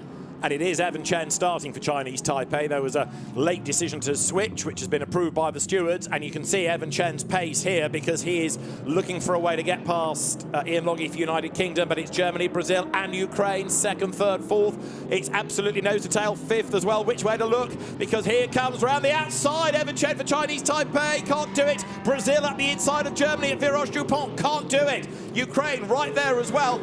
It might not be the biggest grid this weekend, but it's giving mega racing. Well, that was a brave move by Brazil, a very brave move likewise for Chinese Taipei to try and go around the outside, but that's what we're here to see. These drivers are here racing, not for themselves, but for the nations. Can they make a pass on Brazil? Wow, what a great move. Pekin did a wonderful job, got alongside Brazil, maybe caught Baptista a little bit unawares, but the pace of the Aston Martin since the lights have gone out, that's probably been the most impressive car, other than what we've seen from Gachet, who's just up the road, nearly 10 seconds in the lead. Ivan Peklin is becoming a bit of a hero this weekend, isn't he? He's raced in the Italian GT Championship, in the International GT Open Series, as well as around here in Formula 4 single-seater. So he's got a bit of track knowledge, he's got some GT knowledge, and it's being put to very, very good use. Because right now, Ivan Peklin for Ukraine runs 3rd. Now, this is Poland under attack from Spain. This is the next battle to look for, Poland versus Spain, 9th and 10th. Well, ordinarily, we would have said Poland should be at the front of the field, not at the tail of the field. But I suspect now we've got the Spanish entry directly behind, and that's been very quick all through the weekend. Closes onto the tail of the Audi coming down to that first chicane, but too far back, surely, to think about a lunge down the inside. Yeah, he tagged him. He was too far back and just misjudged it. And once again, we're seeing the Polish Audi. It's like been a punch bowl for all competitors through the weekend.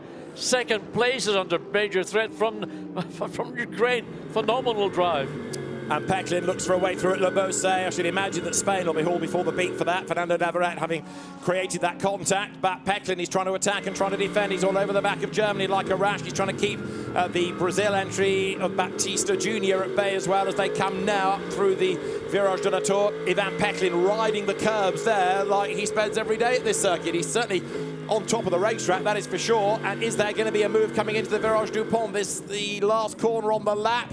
Pierberg moves across, covers the line. Peklin trying to repel and also trying to attack. It's Brazil behind, and they're all being caught now by Chinese Taipei. This is great news for France because, again, Pierberg for Germany is just unable to go quickly because he's so busy defending. Well, he never had the pace from the minute the lights went out, but certainly he's in a defensive mode right now to keep the third place Ukraine, Aston Martin behind him, and essentially the pace that the Aston Martin's got and the Brazil Mercedes following, and those two cars technically, if they got ahead of the German entry, they would pull away from it. But Pierre Berg is using his car cleanly and fairly, uses his strength and speed where it counts, and I mean, if you can't get alongside, it's too big a call, too big a risk to try and just throw it down the inside and think you can get away with it. Second, third, fourth, fifth, Germany, Ukraine, Brazil, Chinese Taipei. It shows, doesn't it, the global spread of nations at this year's FIA Motorsport Games. The lead gap, though, remember France, well, 12 seconds plus clear now, 12.3 there, just going back onto the Mistral straight is France against Germany, against Ukraine. Up the inside goes Peklin and goes second, and Brazil tries to buy into this as well. Out wide goes Ukraine. Peklin is off the road. He's back on again. Here comes Brazil up the inside as well, and Germany gets shuffled and shuffled again out of the pack. So Ukraine goes second. What about third? Germany on the inside, Brazil on the outside, Chinese Taipei in the mix as well. Well, got 2 into 1 will be difficult, but Germany losing 2 positions into scene, and that is not ideal. So now we've got a battle for second place between Brazil and Ukraine, and likewise we've got, well, what's happened to Valentin Pierberg? He's been mugged, literally, in that last lap, first by the Aston, then by the Brazil, and there we see the Ferrari following through as well. The team manager of Spain summoned to the stewards because of that contact against Poland, and right now Ukraine second, Brazil third. Bearing in mind that the Brazil car was in all sorts of strife mechanically and with a spin in the first race of the day. It's had a good recovery there. Spain to the outside of Lithuania. Navikauskas just about keeping Navarrete at bay as they run up towards the Virage de la Tour. Spain on the inside here. That's going to translate to the outside for the next corner, but Spain round the outside, briefly ahead, runs out of road. Stays on the outside, back up the inside. Navarrete for Spain takes the place, goes 8th. Yeah, a little bit sort of clumsy in the way he achieved it, but means justified the end. He got through cleanly, there was no contact, but the battle for second, third, fourth is getting very close. It's been, well, this is the closest this battle for the second place probably has been since we saw the Ukraine Aston Martin join in a couple of laps ago, 3 laps ago, and managed to get past Brazil, managed to get past Germany on merit in second place, some 14.8 seconds behind the race leading team France Mercedes. So right now it is 16 seconds first to 5th. In other words, France to Germany, because don't forget you've got Fabian Schiller, one of the quickest drivers here, to take over the car that is currently 5th, the German entry. So right now, 2nd, 3rd, 4th, up towards the Mistral chicane. Ukraine from Brazil, from Chinese Taipei. And Brazil's really under threat from Taipei indeed, because as long as he can't find a way past Ukraine, the Chinese Taipei entry is just closing all the time. And it's always, you're focusing on what you're trying to do. Sometimes you forget there's a car behind you that might catch you wrong-footed and find a slipway through. Now, Pierberg for Germany, 5th, is still junking time. His last lap was a 2 minutes 8, but he's not really being able to come back at them, particularly in the sectors. He's another half a second down in the first sector. He is on the pace, if not quicker, in fact, than others in the second sector, but he's dropping off the back of the train. Yeah, and he ran wide, and watch what's happened. The Ferrari Taipei has gone through, so it's gained a position. Brazil have dropped a position. Not surprising, the pace that Chinese Taipei have shown with their Ferrari.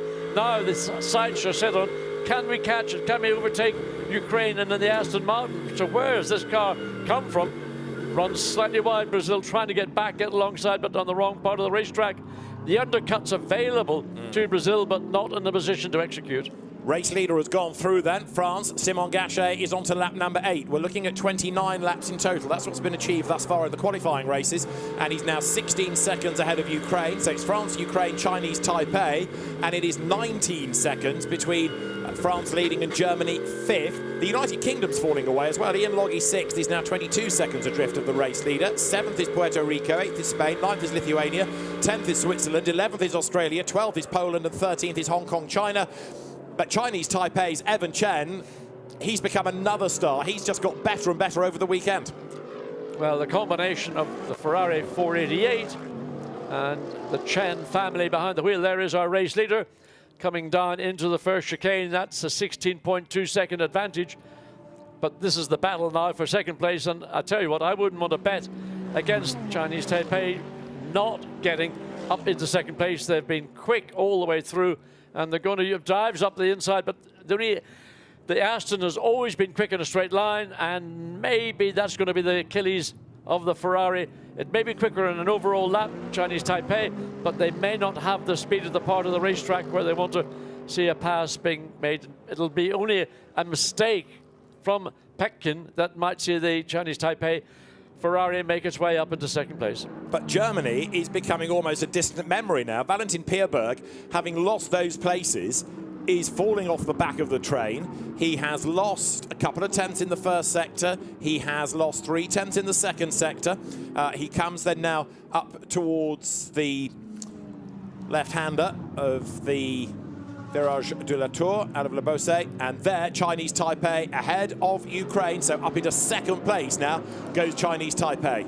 Well, the parts of the racetrack where the Ferrari may be stronger were the bits that we've seen that, or we're about to see hopefully in a replay, that overtake take place. Now Brazil is coming back at Ukraine. Maybe the pace that Ukraine had in the earlier part of the race has begun to ebb away, and that's gone probably down to the balance of grip, and maybe the strength that the Aston had with those fresh tyres has been dissipated, and now losing that second place to Chinese Taipei and possibly losing third place to a car that he actually overtook on pace. Now the Brazil Mercedes coming back at the Ukraine Aston Martin, so down the hill into the chicane once again. Spain has just been given 2 penalties, a 5-second penalty for track limit abuses and a 10-second penalty for causing a collision with Poland. So it's gone from bad to worse for Spain, running 7th on the road. Brazil all over the back of Ukraine, trying to fight back. But the way that Chinese Taipei has caught and passed and hopped through the traffic, massively impressive. Now, you could argue that Valentin Pierberg for Germany in 5th place is the best of the AMs, if you like, rather than fighting the pros. But for me, the concern is that he's dropped 2.7 seconds off the back of the train. Even if he doesn't need to be ahead of them, he needs to be with them, and he's not. No, he's not. But I suppose the upside is when Germany makes its pit stop, they're going to put Fabian Schiller in when all those around them are going to go back to their non-professional or semi-professional drivers. So that's how they've read it. That was their choice. They didn't anticipate seeing Pierberg drop back into 5th place, but crucially 21 seconds behind the race-leading Team France entry. So this little battle going on. Brazil running right now in 4th position, trying to reclaim 3rd position from the Ukraine, who, well, they grabbed that from Brazil, what, 5 laps ago.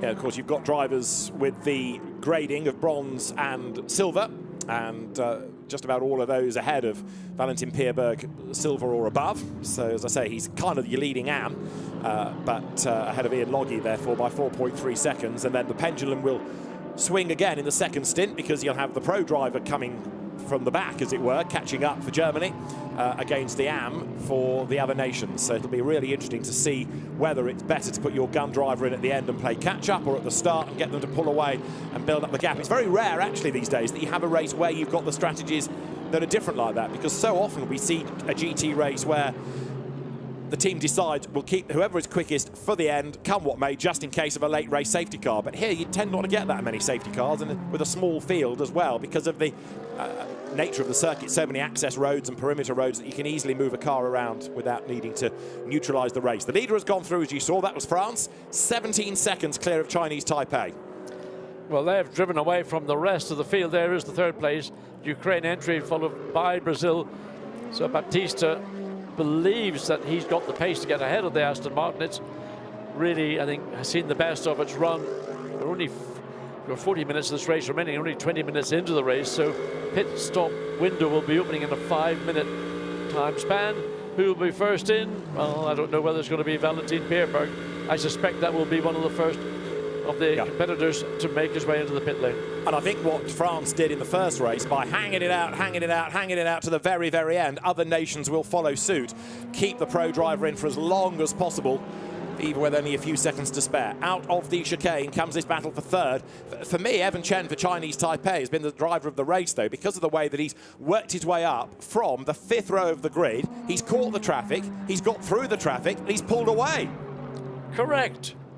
I mean, I can't say anything other than he's got the car underneath him, and he's done a very good job behind the wheel, and he's made those passes and affected them and moved on. So he's, what, 17 seconds behind the race leader.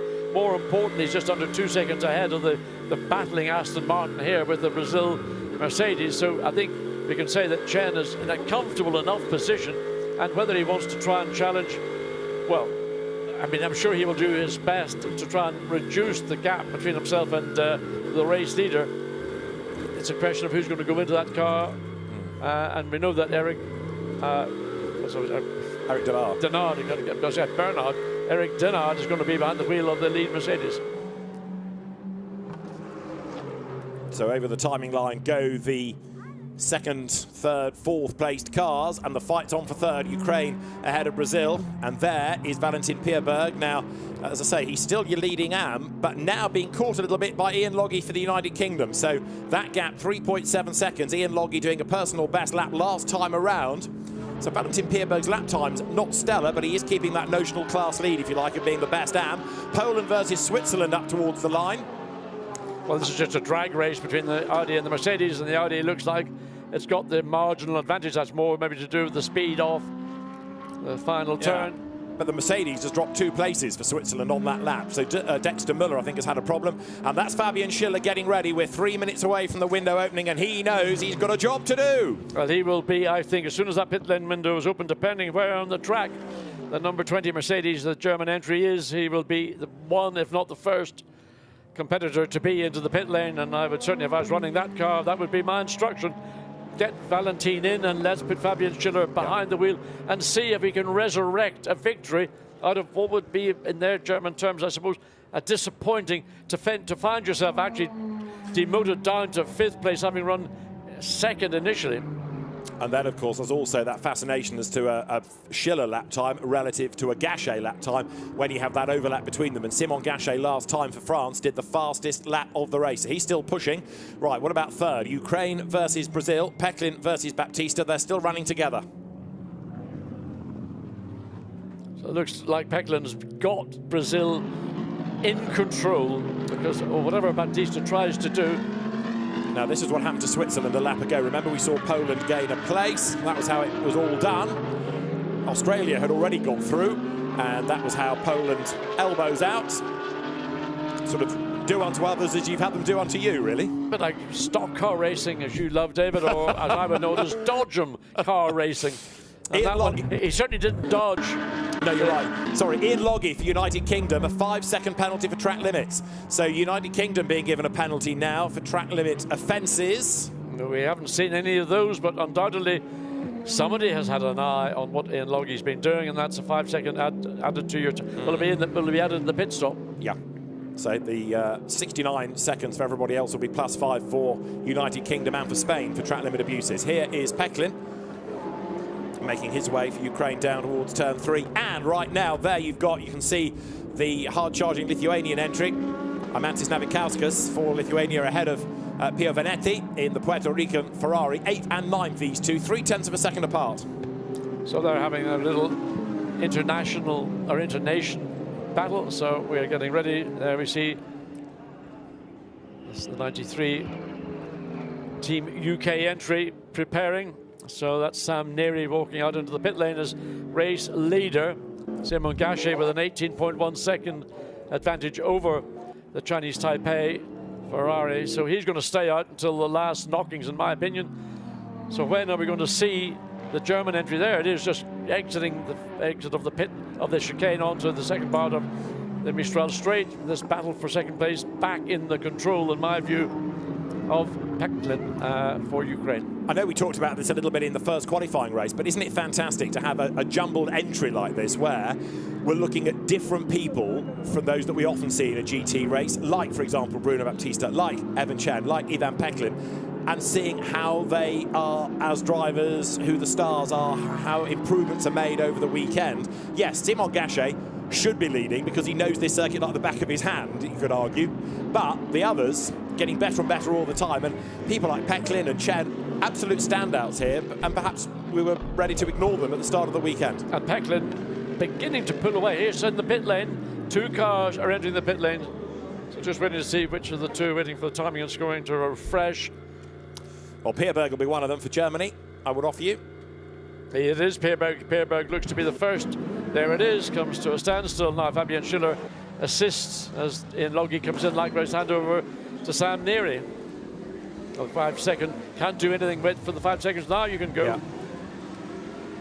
So the team coordinating that well, and Sam Neary gets in. So Ian Logie has to take his seat insert out. That's a bit of a fumble to get that clear. Now we've got to do the seat belts, which will be goodness knows whereabouts. And we see Sam Neary get back behind the wheel. So Germany at work. And waiting now for Fabian Schiller. Is the car all set to rock and roll? Being held, now it goes, so we wait and see what that time, if anything, over 69 seconds, 69.1 would be good enough. It would indeed, wouldn't it? As down the pit lane also, Poland has been in for Karol Bash to take over. That car's just arriving at its pit box. It's a long pit lane here, don't forget as well, and it straddles the timing line. There is Simon Gachet, fastest lap of the race done by Simon Gachet. His last lap was only a 10th adrift of the best lap of the race, so he is still pushing, and he will stay out for another 7 or almost 8 minutes here to try to go to the very end of his allotted driving time as Eric Debard gets ready. So Germany 70.5 seconds. So they were 1.5 over what was the minimum amount of time you could spend in the pit lane. So reasonable stop for Germany. And now Fabian Schiller's got to drive the wheels off that number 20 Mercedes as the race leader comes across to complete the 12th lap of the race, about to put a lap down on the Puerto Rican Ferrari.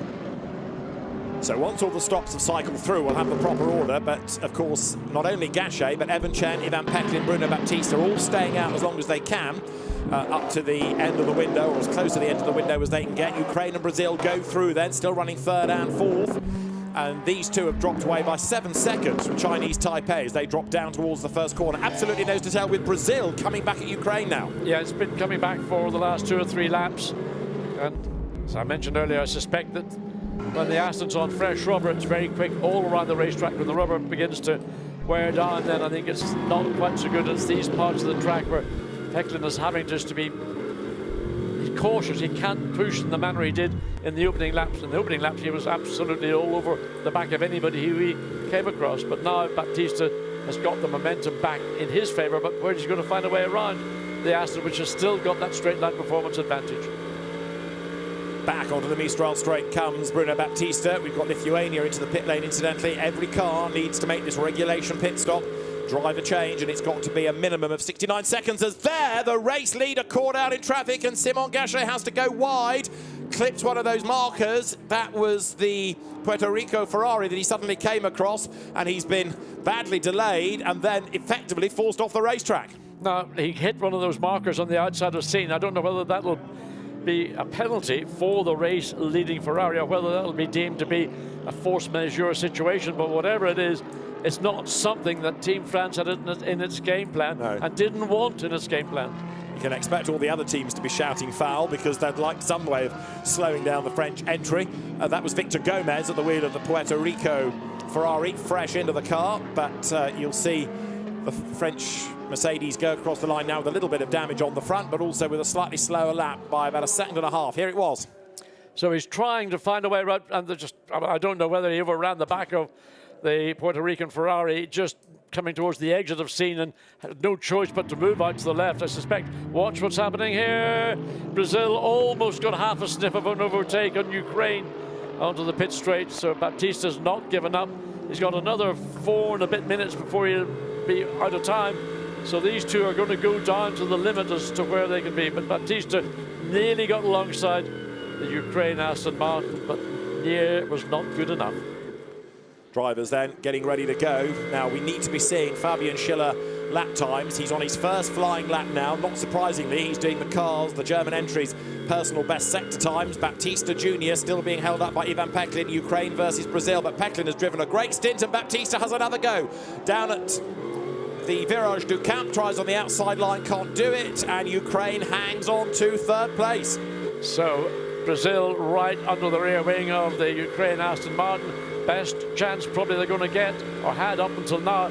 But the difficulty, you can see just the speed of the Aston Martin onto the straight just gives it that extra car length or two going down to the first chicane.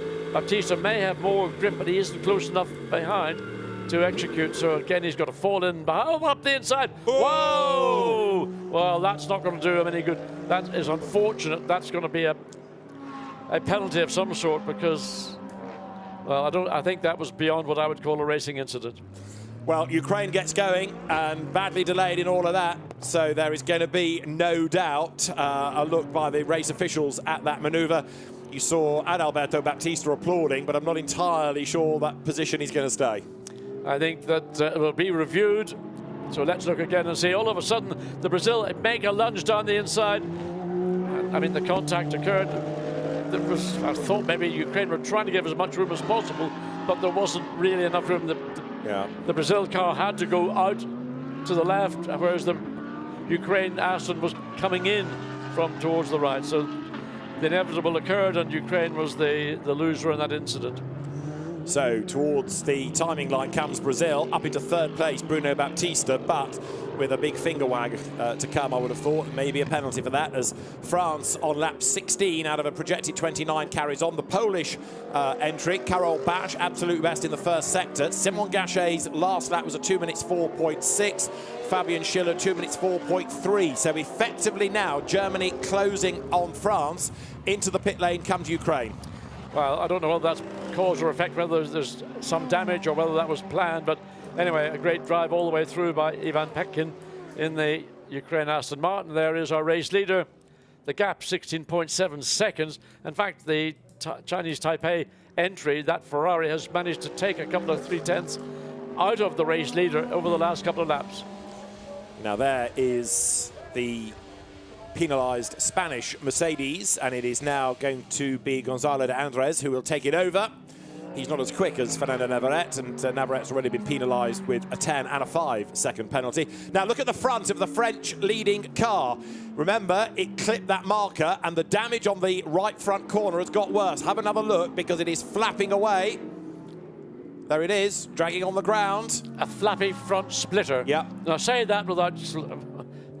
That's easy for you to say. A flappy front splitter for France. And Simon Gachet might have to come in a little bit earlier. Are they going to tape that up? How much of an impact is that going to make? The answer to question one is yes, he will come in this time. To question two, how much of an impact is that damage going to make? John, what do you think? I suspect it's nothing too serious, but you don't need to hit marker cones anywhere in a racetrack, a vulnerable part of the car, the very front splitter, so the team will no doubt quickly have a quick look, make an assessment. They will have some of that inevitable favourite tool in the mechanics toolbox, gaffer tape.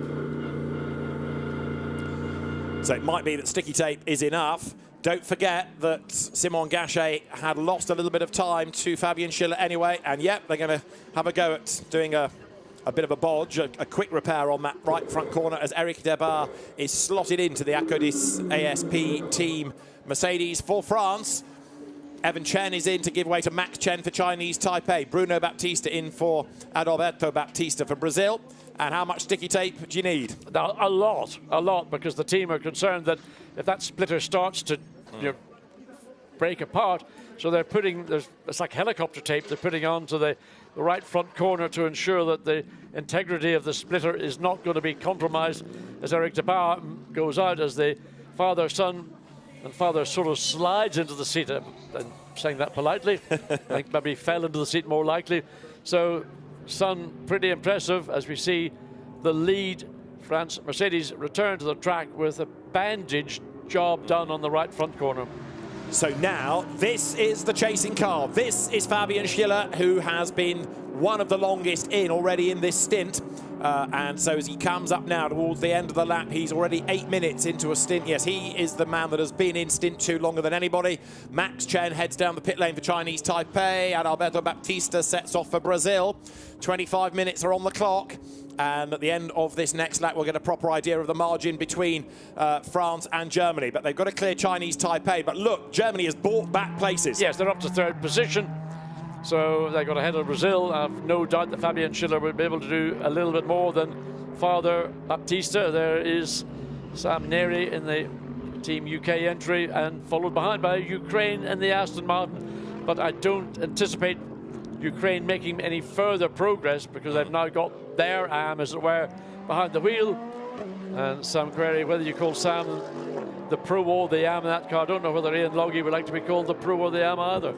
Well, Ian Logie is a very good Am, and Sam Neary, I suppose, is the Pro, really. He is part of the BRDC's Rising Stars programme, which looks after and promoting young British talent. He normally does the Pro stint in British GT, so let's give him the Pro status for the purposes of this weekend. As there, look, Fabian Schiller hustles along. Sam Neary is a silver-graded driver, Ian Logie a bronze-graded driver, but Fabian Schiller for Germany is a silver, and he is closing onto the back of Chinese Taipei's Max Chen, and he's going to be ahead of him very, very swiftly indeed. Yeah, he's taking lumps out of the gap between the Ferrari and the Mercedes, and I would assume he will be looking to find a way past in the entry down into Le Bousset, and well, even a mind reader could have worked that one out, because just the pace that we were seeing from Fabian Schiller and the way that the Ferrari exited, the pace was with the Mercedes and Schiller and not with Cheng and the Chinese Taipei entry. The incident between Brazil and Ukraine that we saw on the Mistral Straight is being investigated now, so that might bring a penalty out of the system. We'll keep you posted. As here, Fabian Schiller, you can see a real pro at work here, can't you? Just the way that that car is being hustled along. He's got the confidence in the machinery, and the young German driver now floors the throttle as there. The race leader, Eric Debar, goes through down towards turn 3. So at the end of this lap, we'll start to see a gap, because coming up towards the timing line is Germany. You're looking at France down at turn 3. We're looking at a gap of 29.2 seconds. I mean, 29 seconds and 22 minutes. I mean, I know that Fabian Schiller is going to be the quicker of the two drivers in the respective leading two Mercedes. France in the lead, Germany in second place, but that is a massive challenge for Fabian Schiller to reduce it. If he reduces it by half before the checkered flag comes out, I think that'll be an excellent effort. But to try and take away 22 seconds, 29 seconds with 22 minutes remaining, I don't think it's possible. Well, it's come down in the first sector already by over a second. 1.4 seconds pull back in sector 1 alone. Now, okay, Eric Debar is still getting himself up to temperature, as it were, up to speed, getting himself dialed in. Fabian Schiller is well into the stint. Eric Debar has been in the car for 3.5 minutes. Fabian Schiller for Germany has been in for 11 minutes. And of course, he's a pro driver, so you can anticipate him to get up to speed quicker as Marchi Lee for Hong Kong China goes through, and he is closing on Jonas Galzinits for Lithuania. There they are, Audi versus Honda. And Marchi Lee, experienced driver, he and Paul Lipp for Hong Kong China were racing in the Italian GT Championship at Mugello a week ago, and they dropped down now through the chicane. Great to see, again, I keep repeating it, but great to see a Honda in competition. Yeah, agree. I think that's a fantastic product, and I just wish we had more of them competing. Well, maybe they are, just not in the series that I'm directly involved in. I reckon Germany is going to get to France, you know, before the end, because another second has been taken out in the middle sector alone. So it's all adding up nicely, this Fabian Schiller. I think he might just get there. Okay, look, I'll be the pessimist, you be the optimist, and whatever happens, we'll sort it out afterwards. It'll happen. So 21 minutes are on the clock. I mean, that's the other element of all of this. The clock is against Fabian Schiller, but he is absolutely storming along, no doubt about it. Eric Debar for France has gone over the timing line, riding on the Mistral Straight now with Marchi Lee, the very experienced Hong Kong China driver, Formula BMW Asia champion. He's an Audi R8 champion as well, but it's an Audi R8 that he's chasing right now, that of Lithuania. The lead gap, 24.9 seconds. That's almost 5 seconds over the past 2 laps. Yeah. Well, I mean, 20 minutes remaining, 24 seconds behind. I think you can do the maths, David. I wasn't very good at maths at school, so I'll take it from you on side by side. Puerto Rico alongside Ukraine and Ferrari just as the legs, but can it get into turn 1 and 2? Yes, it can, and has done so. Puerto Rico ahead of Ukraine, then good move. That puts Victor Gomez through into 6th place. So, yeah, at 4 seconds a lap, this is on for Germany. But, of course, you can anticipate Eric Debar to get himself a little bit quicker the more confident he gets. For Poland, Karol Bash, 8th on the back of Ukraine now. So that car lost time early on in its pace. It was also tagged into a spin. Both of these nations recovering after early dramas, but Karol Bash absolutely crawling all over the back of the Aston. And this is what we saw from Karol Bash last evening. Was one of the stars, for me, one of the stars of that event. And what can you do? You can't get any closer to the back of Ukraine and the Aston Martin. So he'll pull out. Once he does that, he'll stall out. His momentum will go, but he's going to leave himself. He's going to stay on the inside and try and force his way maybe a little bit later on brakes. Yes, there we go. Great pass, well thought out by Karol Bash, and Ukraine really helpless in that situation. Made it look easy, didn't he? Through he has gone then, so Karol Bash up one further place into 7th for Poland. Ukraine drops down to 8th, so Ukraine with Yevgen Sokolovsky at the wheel. Again, it shows you the differing pace of drivers. He's dropping away a little bit, and actually behind, hustling along very nicely there, look, for Australia, Brenton Grove. So there could be another place to be gained for Australia here. Brenton quicker than his dad, Stephen, who did stint 1, and they are catching up now to Ukraine. So Australia set to gain another place. 19 minutes are on the clock. 9/10ths were pulled back in the first sector, and 8/10ths pulled back for the lead gap I'm talking about in the second. The gap is down to 21.6 seconds, so that is 3.3 seconds in that lap reduced for the lead situation. Sam Neri likewise only 3.1 seconds behind the 68 entry in Chinese Taipei. So looks like Sam Neri trying to tag himself onto the back of that 4th place Ferrari. More bad news beckons for Ukraine, I'm afraid, because their pit stop was 2.1 seconds under the regulation time. So Yevgen Sokolovsky there goes through with Australia right there behind him. Ukraine versus Australia. Aston Martin versus Porsche. Brenton Grove to the inside line, and he's going to get the job done. Yes, through on the inside at turn 1. Australia goes 8th.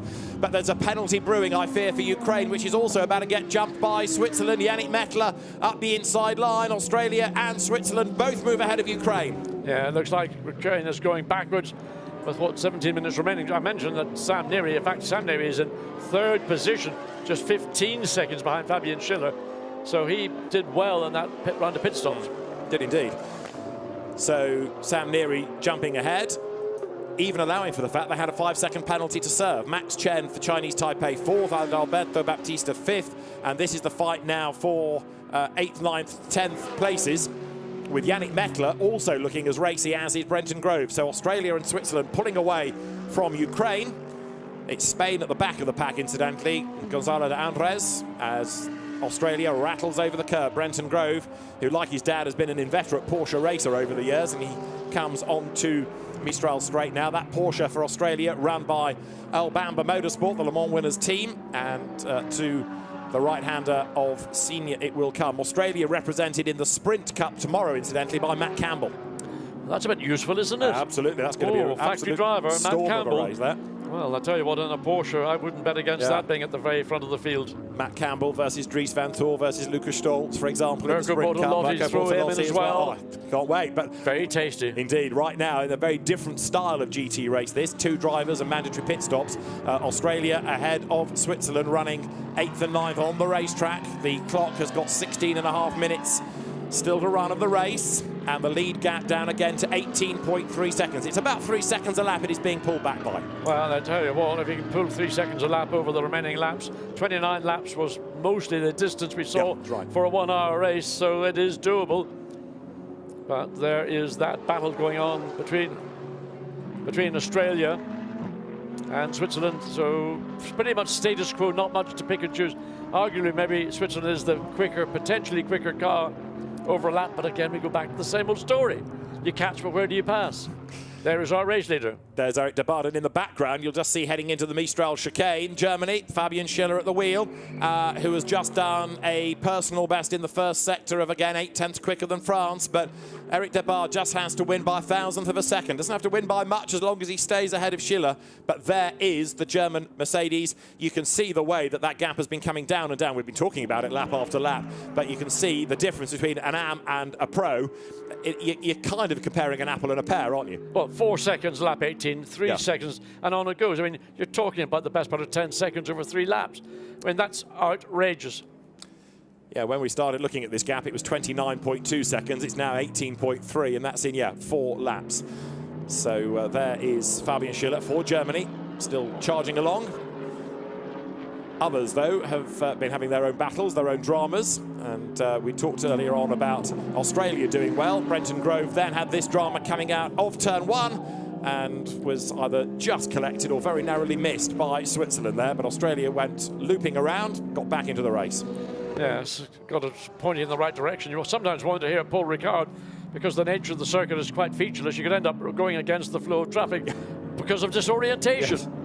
Yeah, one or two drivers that have done long stints in long races here. Talk about almost feeling seasick with those painted swirls as the run-off as Poland comes up to the outside of Puerto Rico. This is Karol Bash trying to go round the outside of the Ferrari that goes round the outside of Brazil, that gets up the inside of Chinese Taipei. Cracking move by Puerto Rico, contact between Brazil and Chinese Taipei. Poland buys into that. Karol Bash gains 2 places, and so at the end of the lap, it is France, Germany, the United Kingdom, but the shuffle is this: 4th, Puerto Rico; 5th, Poland; 6th, Chinese Taipei; 7th is Brazil. Wow! That was always going to be a little bit ugly because 3 into 1 would not go. Brazil were arguably the loser out of that little kerfuffle in the final turn. Karol Bash is the one on a charge. He's got to find a way now past the Puerto Rico Ferrari, but the pace that Bash has shown, his lap time, rather than necessarily the performance of the car on a straight line, has always been strong. And I think, Ferrari has spun, or was he tagged? Well, there was a big squeal of tires. It's Puerto Rico that has gone around, so Victor Gomez rejoins, but I got the feeling that might have been down to him and him alone. We'll try and catch up on it, but he's got back into the race. Strange to see a car spin at that part of the racetrack. Looked maybe like he either locked a rear wheel or he did get tagged. Whatever it was anyway, it spun him around. But for sure, the Poland entry, the Audi was right on the rear wing.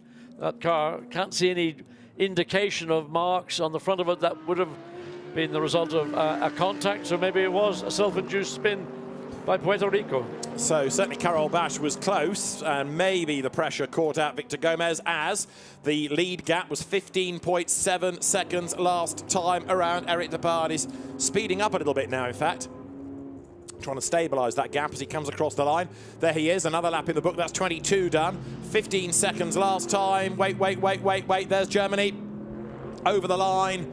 And 12.6 seconds now. 12.6, another 3 seconds pull back, and you could see on the flashing light in the background a drive-through penalty for Ukraine for being under on the minimum pit stop time, as I was mentioning a little while ago. Fastest lap of the race, Germany, Fabian Schiller now, quicker than Gachet was going for France in stint 1. David, I think you might win your money on this one. 12 seconds, 12 minutes remaining.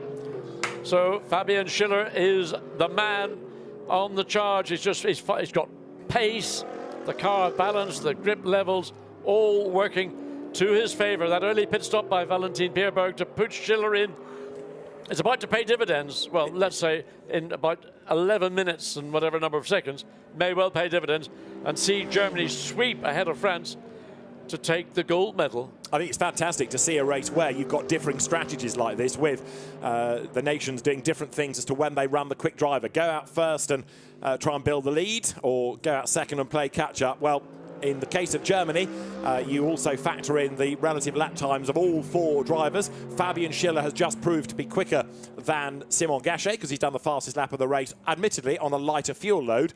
And equally, we know that Valentin Pierberg was quicker than Eric Depard from their respective lap times in racing and in qualifying. So it's always really been advantage Germany, but the way that France was going in the first stint has certainly given Schiller a lot of work to do. But remember, they've all been on the same tyre for the same amount of time. So for some reason, Fabian Schiller has been able to pull out pace. Above and beyond that, we're seeing of Eric Depard. Obviously, Schiller is a pro driver, Depard is a very talented AM driver, but 3 and a bit seconds per lap over the last almost 10 laps. And of course, Simon Gachet will have worked the tyres harder in the first stint to try and build a lead than Valentin Pierberg will have done, running at a rhythm. Again, this is why GT racing, long distance racing, pit stop races are also fascinating. A 1/6 of the race remains, 10 more minutes on the clock. The lead gap last time was 12.6. It is going to be this time 10 seconds. So 10.1, only 2.5 seconds pull back. Oh, I know. What's happened? Has he got a problem? Is there something we can see or not see? There is our race leader into the chicane and coming into it, just we can't quite catch it. So the gap across the line was 10.1 seconds. By the time they get down to the far end of the racetrack, through turn 5 and 6, there is the second place, Team Germany, and I can't count that. I can't count above 9, actually. Well, let's just see what the first sector gain is as you look at Brazil running 5th at the start of the lap for Adalberto Baptista, but he's lost another place. Switzerland ahead now. Yannick Mettler goes 5th and Brazil is down to 6th. In the first sector of this lap, the lead gap is down by another 0.7 of a second as there. Switzerland goes over the line now in 5th. Brazil is down in 6th. 7th in the background is the recovering Puerto Rico car. That is Victor Gomez, Donato the 4th. We've got Brenton Grove up to 8th at the expense of Max Chen for Chinese Taipei, and Brazil off the racetrack and back on again. Yeah, a bit wobbly in the way out of the turns 1 and 2. So we're looking at Baptista Jr. And you can see that's been hard work for the young Brazilian. It's not an easy racetrack physically. A lot of braking, a certain amount of G-loads, but the cars themselves, on a reasonably warm day, do get warm inside. So they're up the curb, Brazil, as Adalberto Baptista goes through now. This was how things got a bit scrappy for Brazil, having lost the place to Switzerland. Yannick Mettler was able to make that move coming out of the virage of Toulon through the virage de la Tour, and he got it all done by virage Dupont. And once you see the position, no matter what you try to do to get it back as quickly as possible, you can see Brazil trying to look for track position as we see our race leader come out of final turn, going across the start-finish line to complete lap 23. And we'd expect this and another 4 before the clock runs down. 8 minutes 40 seconds to go. There is second place Germany, comes across the line, 7.5 seconds. So now the gap time has gone more favorably for the first time. 8.5 minutes to go, 7.5 seconds behind. Although that last lap for Fabian Schiller was another best of the race. 2 minutes 3.6 as against the 2 minutes 6 of Eric Debar. So we're on lap 25. We're anticipating 29 to be the magic number. That's what we've achieved in the previous 2 qualifying races. But Eric Debar is on borrowed time, you could argue here. 8 minutes to go. Fabian Schiller hustling along for Germany. Remember, these are the same sort of car, both Mercedes AMG GT3s. They're run by different teams. You've got a bronze driver leading, a silver graded driver second. For want of a better explanation, an AM heading a pro. Yeah, but a very, I mean, Fabian Schiller at a silver level, I think, is a very generous silver, because to me, at times, he's equal to any of the gold drivers that would have been, maybe not a platinum level, but certainly up to gold. Anyway, here we are.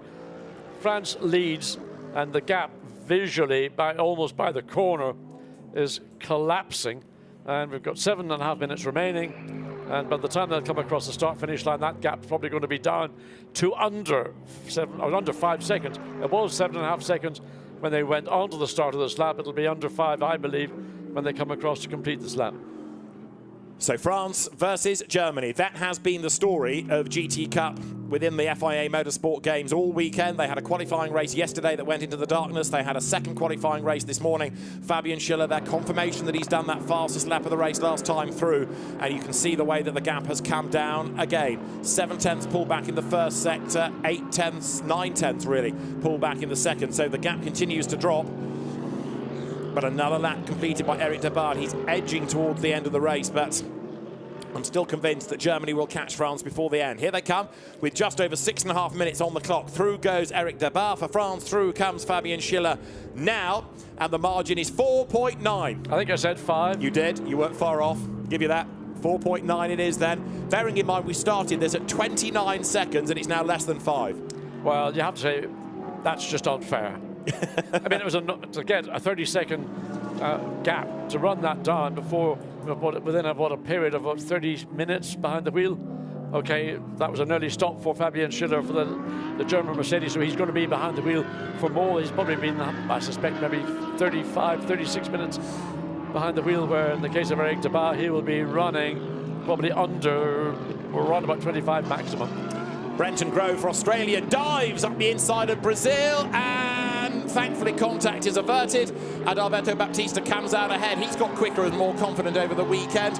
Brenton Grove right there behind him in the Porsche for Australia. Through they come then. This battle is for 7th and 8th places. Australia looking really racy here. As to the inside line goes Brenton Grove. Australia through. Job done. Nice move. Yeah, good, clean overtake, and runs wide on the exit. So he overran into the corner there. You can see, well, the Porsche's back on track. I believe I just saw the line the Porsche was taking going into that first turn. He didn't quite stay on the racetrack, but we need to see a repeat if it's available.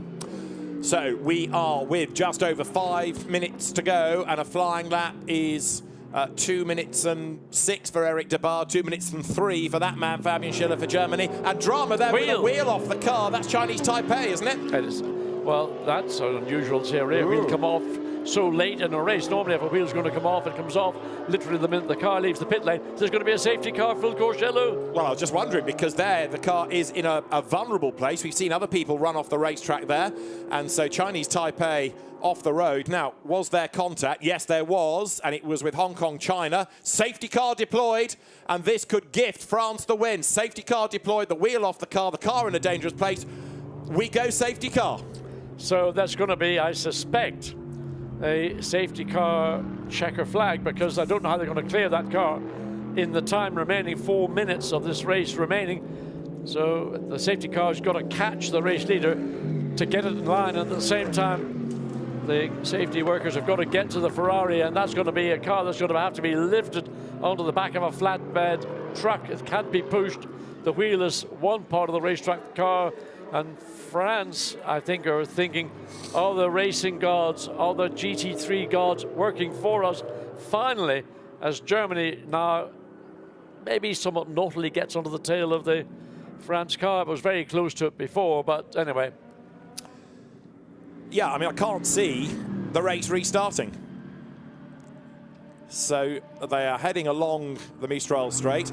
Eric Debar presumably will go as slowly as he possibly can, because he is the one that wants the race to end like this, then he takes the win. Fabian Schiller wants him to hurry up, but from Eric Debar's point of view, he would like that clock to get to zero as soon as possible.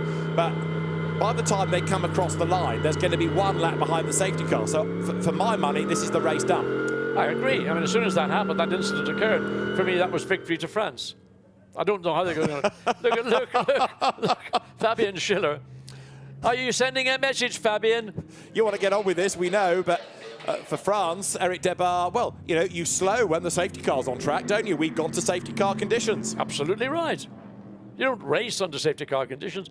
But Fabian Schiller, understandably so, has driven the wheels off his car, done a brilliant job to drag itself from virtually 30 seconds behind the race leading France entry to get onto the tail of the race leading France entry.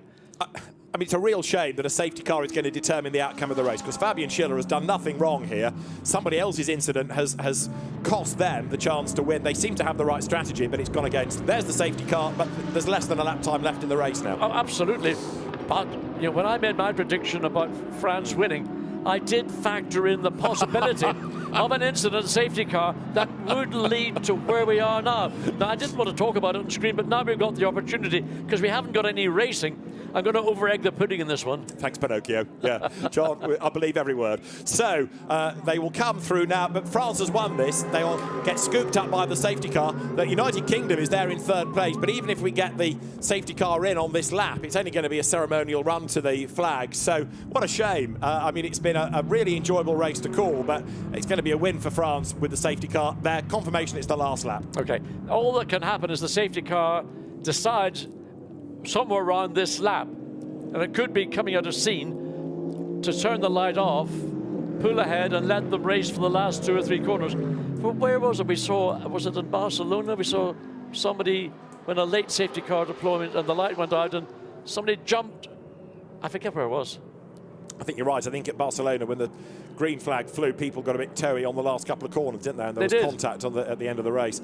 So race will finish under safety car. It is confirmed. The race director, Rui Marquez, has to end the race like this. So France takes the gold medal. Silver for Germany, and we get bronze for the United Kingdom. Poland 4th, Switzerland 5th, Puerto Rico 6th, 7th Australia, 8th Brazil, 9th Lithuania, 10th Spain, 11th Ukraine, 12th Hong Kong, China, and 13th not finishing. Feels like very poor reward for Chinese Taipei after Evan Chen's efforts early on. Absolutely. And of course, there's one good news story we've not yet mentioned, David. You know what it is? Tell me. The beers are on you tonight. Because I was wrong about Germany winning. Okay. Well, I blame the safety car, frankly. I think Marchi Lee ought to be buying the beer, because it was Hong Kong, China, wasn't it, versus Chinese Taipei. So, race finishing under the safety car, and the safety car slowly making its way up towards the chicane on the Mistral Straight. So, gold to France, and that'll be a really popular result. French drivers, French team, French circuit. Yes, I mean, one might say their strategy has led to this, but overall Germany have been denied the opportunity to race to the checkered flag, which is always a shame, but as part of motor racing you can never assume there will never be a safety car deployment. But what a great drive by Fabian Schiller to claw back 29 point, whatever it was, seconds to get himself to the rear of the lead Team France Ferrari, Team France Mercedes AMG GT3 to give it its full title. Now, of course, there'll be people watching this thinking, well, look, it's a smallish entry, it's a long circuit. Couldn't you have just put waved yellow flags there for a couple of laps? Well, I wondered whether they might find a scenario where they could allow racing to begin once they cleared whether the Taipei or whatever Ferrari, which was stuck. You know, it's not on the racetrack, it's off the racetrack. And if once the field had cleared it, when they're all bunched together, you could have pulled the safety car off and let them go to the finish. I mean, of course, I'm not criticising the race director, I'm just offering discussion points here. But, of course, there are races, and the Nürburgring 24 Hours is one where you have a slow zone. You don't neutralise the entire circuit, you neutralise that zone. So you could race through turns 1 and 2, slow zone rounds 3 and 4, go back to racing once you've cleared it. But you know, different regulations, different events, and so forth. But France have done it. So Eric Debar and Simon Gachet take what is sure to be a very, very popular win. But you've got to feel a bit for Germany through no fault of theirs. Circumstances with another incident between two other nations' athletes has gone against them. And bravo to Sam Neary and Ian Loggy, because as you made the point at the time, it was a good pit stop that brought them back into the equation, and they're going to take bronze. Yeah, they managed to leapfrog 2 cars, I think maybe 3 cars. And I mean, I was looking at timing and scoring. Hold on, Sam Neary, he's in 3rd place. Yes. And for the French fans, a great reception, even though the race is going to end under the safety car. But the medal-deciding GT Cup in the FIA Motorsport Games won by France. France takes gold in GT Cup. Germany takes silver. United Kingdom bronze. As the cars come across the line, the checkered flag is waved. And so the GT Cup claimed by France. And I suspect that to contrast the delight at France, there's going to be a very, very somber mood for Germany. Well, I mean, what can you say? That they didn't do anything wrong. They did a phenomenal pace by Schiller. Just circumstances beyond their control. The contact down at the chicane, there's the residue of the Ferrari minus a rear wheel. There's no choice. Race director had to throw the door open. Well, that's I think just to get some cooling into the cockpit. You also saw just a moment ago with Simon Gachet, Tristan Vautier, who will represent France in the GT Sprint tomorrow. Another very quick driver. So that's a really tasty entry, that is for sure. But bravo, Eric Debar and Simon Gachet. And Fabian Schiller, you can tell, is not happy. He's gone storming ahead, and he's really grumpy about that safety car. Well, if he wants to take it up with the race director, he'd been a loser in that one, that's for sure. Absolutely. But yes, I do have some sympathy for Fabian Schiller, for Valentin Pierberg. But let's look at the result. The FIA Motorsport Games GT Cup main race. The medals go thus: gold to France, silver to Germany, bronze to the United Kingdom. France represented by Eric Debar and Simon Gachet. Germany, Fabian Schiller and Valentin Pierberg, and Sam Neary and Ian Loggy for the United Kingdom. Poland 4th, thanks to Marcin Jedlinski and Karol Basch, ahead of Switzerland, Dexter Müller and Yannick Mettler. And after a spin, Puerto Rico 6th, Francesco Piavanetti and Victor Gomez. 7th, Australia, good drive by Brenton Grove, taking over from his father, Stephen. 8th, Lithuania, Imantis Navikauskas and Jonas Galsinis. 9th, Adalberto Baptista, Bruno Baptista. And then 10th, Fernando Rodrigo Navarrete and Gonzalo de Andres was in 10th. 11th, Ukraine, after a spin and a penalty, Yevgen Solokovsky and Ivan Peklin, ahead of Paul Ip and Marchi Li for Hong Kong, China. And not getting to the end either, Max and Evan Chen for Chinese Taipei. So they were the 2 retirements, Hong Kong, China and Chinese Taipei, after that contact, which of course completely changed the outcome of the race. Yes, indeed it did. And well, there we are. We've got what we've got. All those cliches you can talk about, safety cars or who was the winner, who was the loser. Record books will show that France won. Absolutely They'll right. show that Germany were second. They're not given an explanation to the reasons why. The gap, such as it was 1 second, but had it been a green race to the end, I'm sure Germany would have done it. But Eric Debar would say, well, no, I would have put up a good fight. I would have defended as best I can, but there is no denying that safety car certainly helped. So France, Germany, United Kingdom are the 3 medal-winning nations.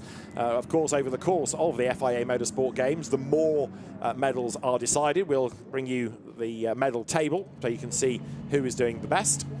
there are sort of subcategories. There's an overall medal table, but then there are regions as well with medals to go there, and also medals for the different disciplines, so track and off-track and slalom and karting and so forth.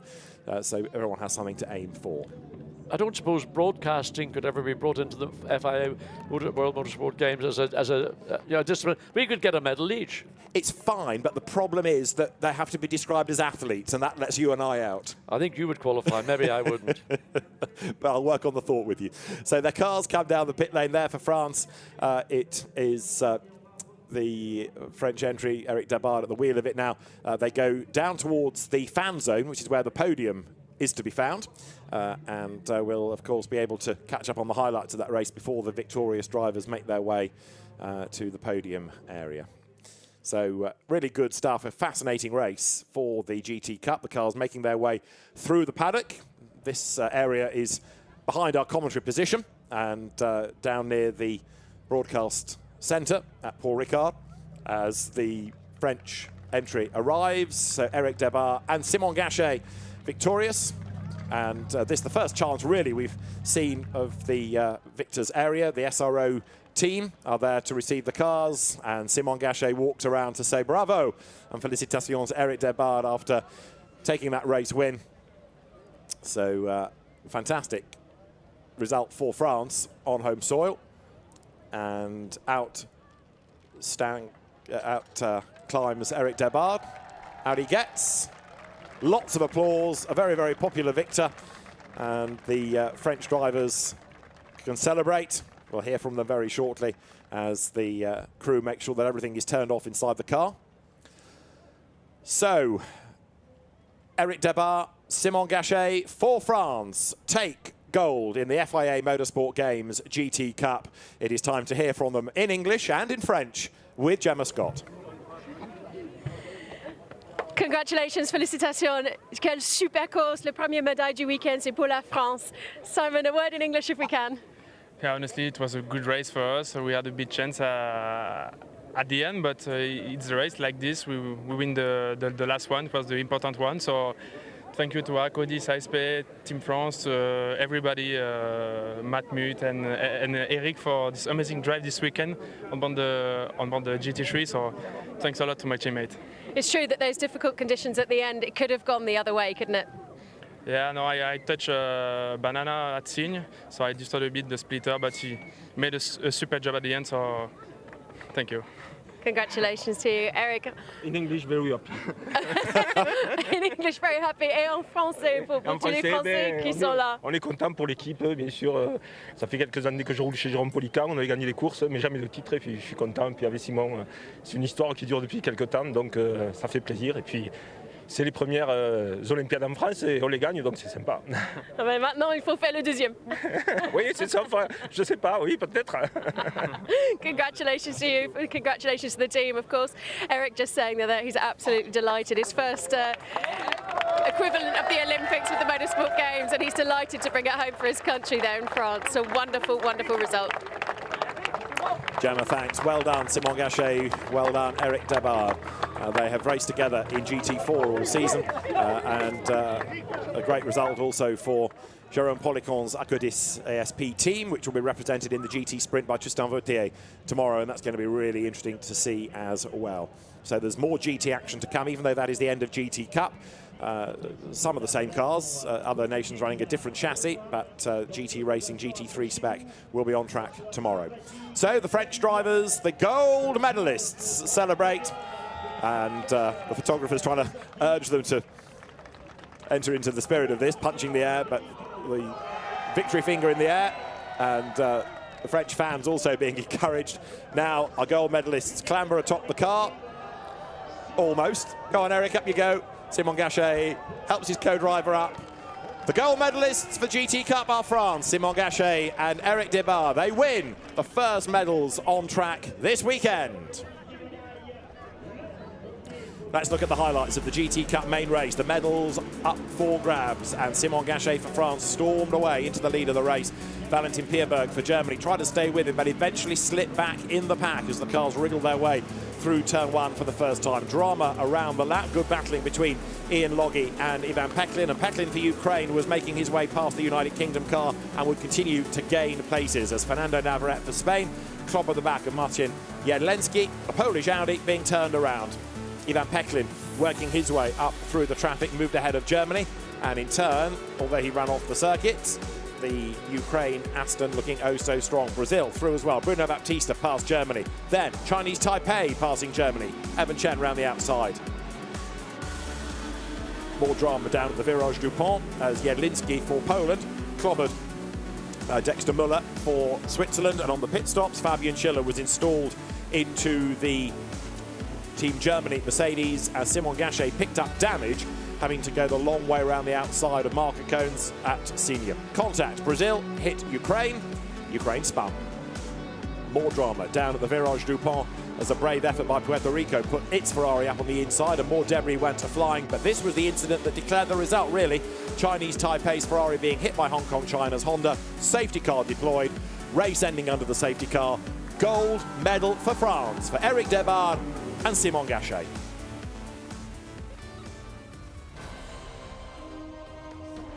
And true sporting pedigree. That's exactly what the...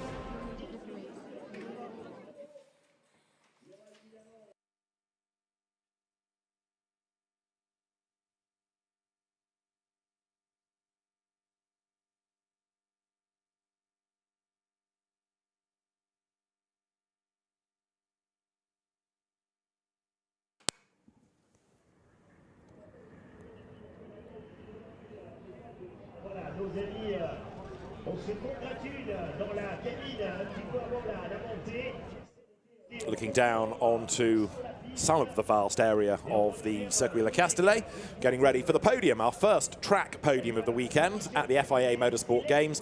We've just had a really intriguing, really good, really exciting GT Cup main race. 1 hour, 2 drivers, and a late race safety car, certainly affecting the result. But John Watson, it was a race that kept us guessing all the way.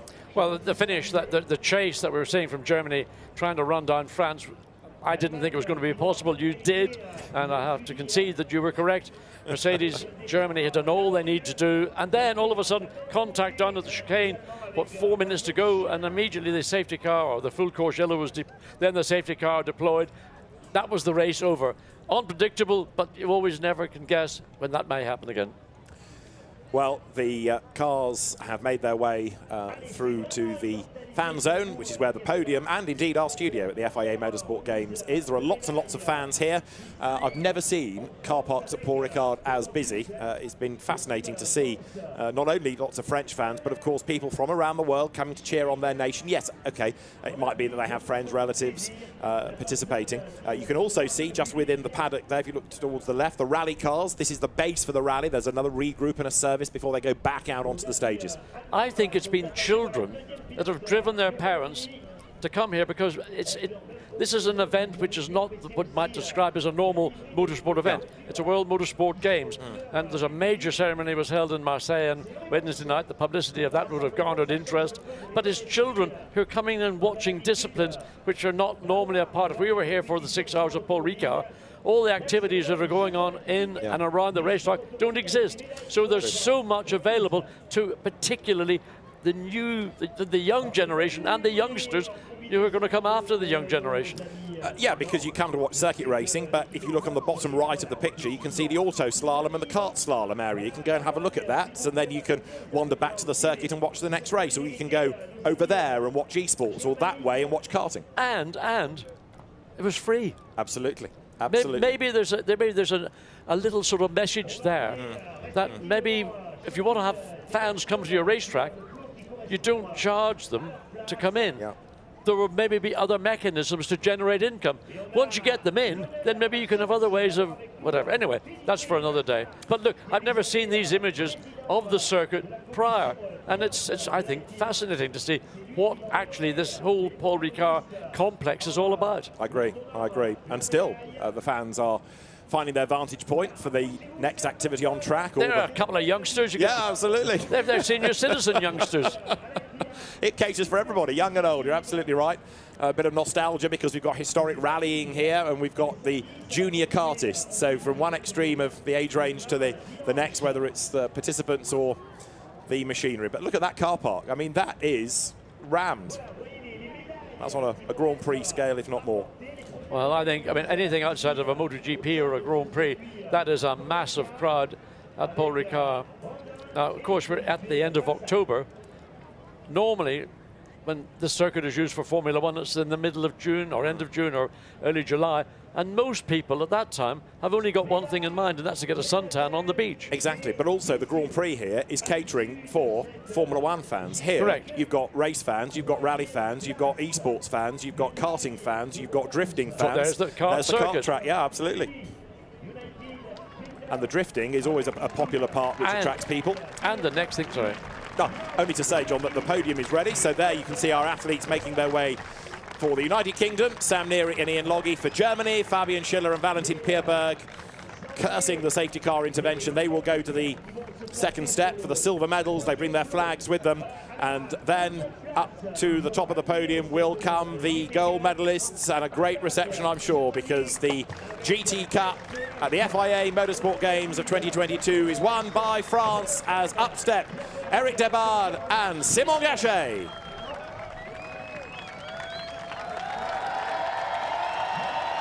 Big, big cheer for the French drivers who take centre stage. They stand on the top step, the French flag displayed on the screen below.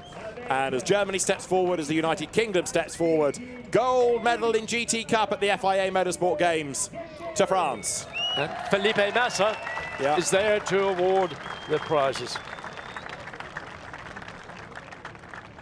So the medals are ready.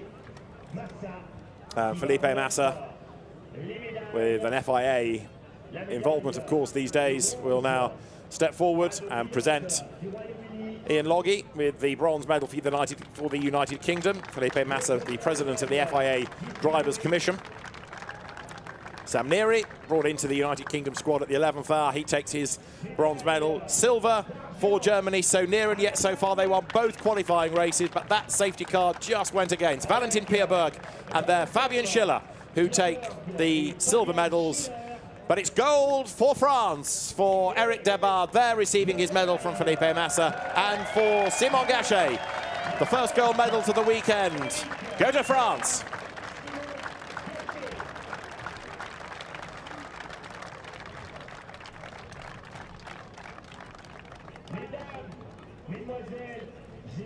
So a very, very popular victor of the GT Cup.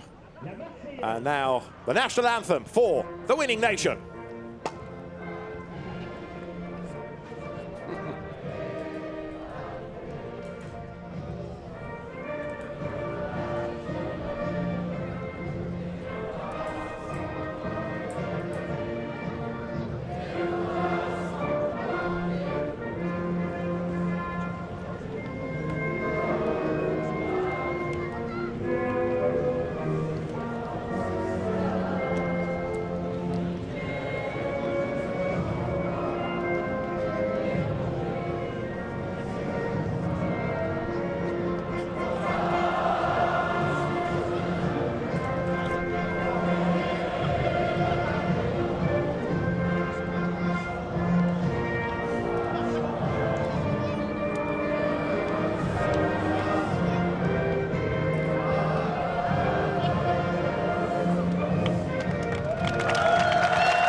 Renditions of the national anthem I can remember in France. Félicitations to Eric Debard and to Simon Gachet. The gold medalists celebrate.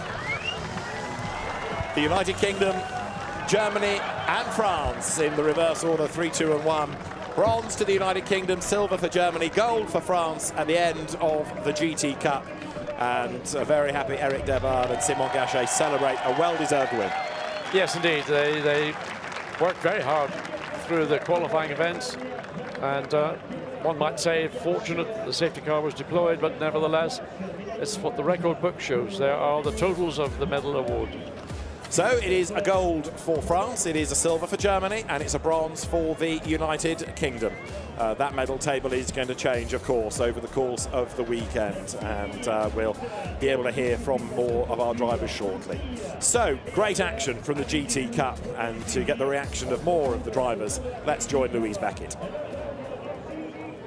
So our first medals of the FIA Motorsport Games have been awarded, and you couldn't have asked for better, could you? The host nation taking the gold. Darren, that was close though.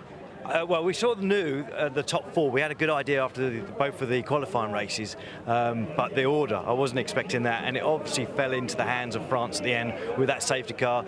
Germany was coming, and they were coming strong, and you thought by the end that last lap was going to, the fireworks were really going to come on at that point. But with that safety car in the end, it just sort of put the race firmly in France's hand. But a great first race, and well deserved both to France and Germany. They've been the class act throughout the races in the GT Cup so far. And this crowd were relishing in the national anthem playing, the home crowd, the champagne spraying. It's been wonderful, you know, the whole reaction, the interaction of the crowd as well. When the car pulled up here and the drivers jumped out, and you know, the first win of the weekend of the games, to be a French win is fantastic for the local crowd. Thanks very much. We've got drifting next, and you're looking forward to that one, aren't you? I cannot wait. I might leave you and head over there myself just to see it. It's the final, so yeah, really excited. And now we both have a better understanding of how the rules work. It'll be much more interesting to understand the sort of the intricacy of each of those events. So looking forward to the finals. Thanks very much. So that's GT Cup sorted. Our medals are underway. Now we're going to head over to the drifting live action.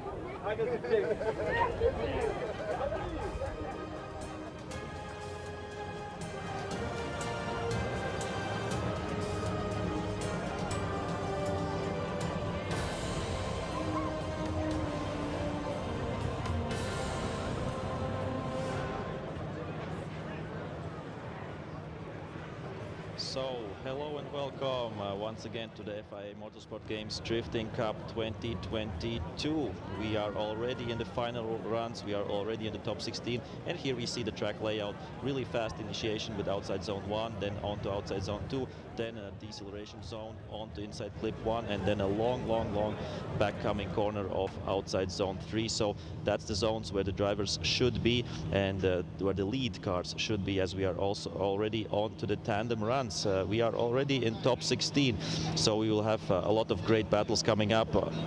30 nations were participating, 28 made it into the finals, and right now we have still 16 countries left in this Drifting Cup competition, and we are moving on quite fastly. A lot of spectators also here on the grandstands, and the next battle coming up will be United Kingdom against Estonia. So Martin Richards against Kevin Pesur, and they are on the starting line. So two drivers, each driver gets one lead run and one chase run.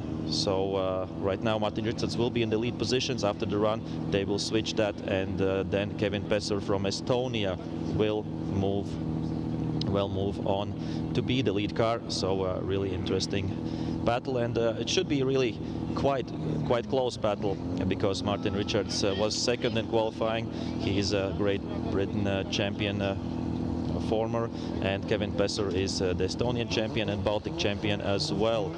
So quite close competition right now, and we can start. On va demander au public qui est massé ici en bas de la butte de bien vouloir monter dans les zones prévues pour vous du côté du public, sans quoi on ne pourra effectivement pas lancer la suite de ce plateau. Donc on va vous demander de sortir de cette zone, s'il vous plaît, sans quoi vous allez priver, je pense, de nombreux spectateurs de la suite de ce spectacle. Ça serait dommage que l'on se fasse tuer pour tout ceci. Voilà, merci à vous. On vous demande de monter ou de sortir de cette zone. Donc s'il vous plaît, montez et vous mettez à l'abri tout simplement. Sans quoi on ne peut pas lancer la suite, bien sûr, de ce top 8. Pour des raisons évidentes, vous le comprendrez, de sécurité. Le sport automobile est assez dangereux comme ça. Et en plus, sur les hauteurs, vous y verrez beaucoup mieux qu'en étant à cet endroit-là. Merci de votre compréhension. So yeah, security first, that's what is important in motorsport. The drivers will be warming up, it seems, the tires once again, because it's really important to have good traction and drifting, to have good sideways traction. And let's check out if we need some tire warming up once again or not. We will see that because of this little break, but it seems like the drivers are okay with that, with the small pause. Yeah, the drivers are ready. So Martin Richards representing the United Kingdom against Kevin Pesur representing Estonia. Both are ready to go, and this will be the first part of their battle. The green light is on, and it's go. It's showtime.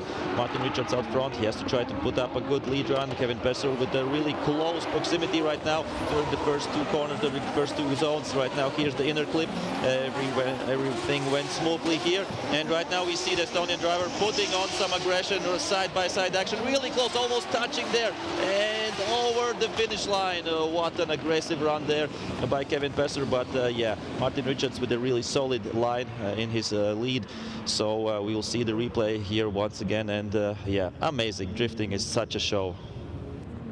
Ah, quelle belle partie de tourniquet nous avons vécu là avec l'Estonien qui a mis vraiment la pression sur Martin Richards juste devant en leader. La pression jusqu'au bout. On ne sait jamais, pour le faire pourquoi pas partir à la faute, mais ça n'a pas été le cas. C'était limite si on se touche, limite si on sort un petit peu du parcours autorisé. Mais bref, on en termine et on va pouvoir apprécier ensemble la prochaine manche que ces garçons vont nous proposer, avec certainement du spectacle à la clé, chers amis. On va changer forcément les positions entre notamment le leader et son chasseur. Voilà qui est fait. Position échangée. La chose change littéralement entre l'Estonien et l'Anglais.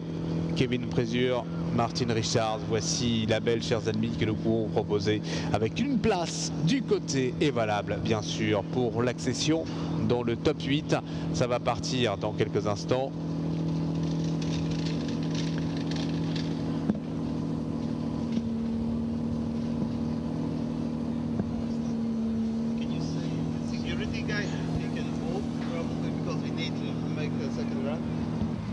Alors, on va demander bien sûr au public de bien vouloir bouger, parce que dans quelques instants, cela va partir du côté de la prochaine manche que l'on est en train de retarder quelque peu. C'est fort dommage, là, ils étaient un petit peu chauds là, du côté des garçons, dans le temps que tout ce beau monde eh bien, se mette en place. Restez bien sûr tout simplement à vos positions avec nous, parce que les choses sérieuses vont un petit peu augmenter de rythme et de cadence dans quelques instants. On est dans le top 8, les phases finales bien sûr approchent à grands pas, le podium tout autant, donc placez-vous dans des endroits un petit peu plus sûrs. Messieurs, dames, placez-vous sur les hauteurs et non pas de rester en statique comme ça sur le chemin.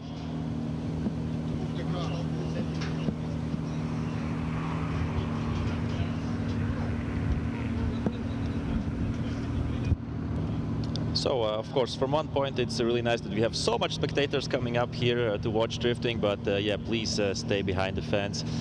We would like to have a really safe competition, nice, loud, aggressive on the track, but really a nice competition on track, and safety off track, and also safety on track. So safety first.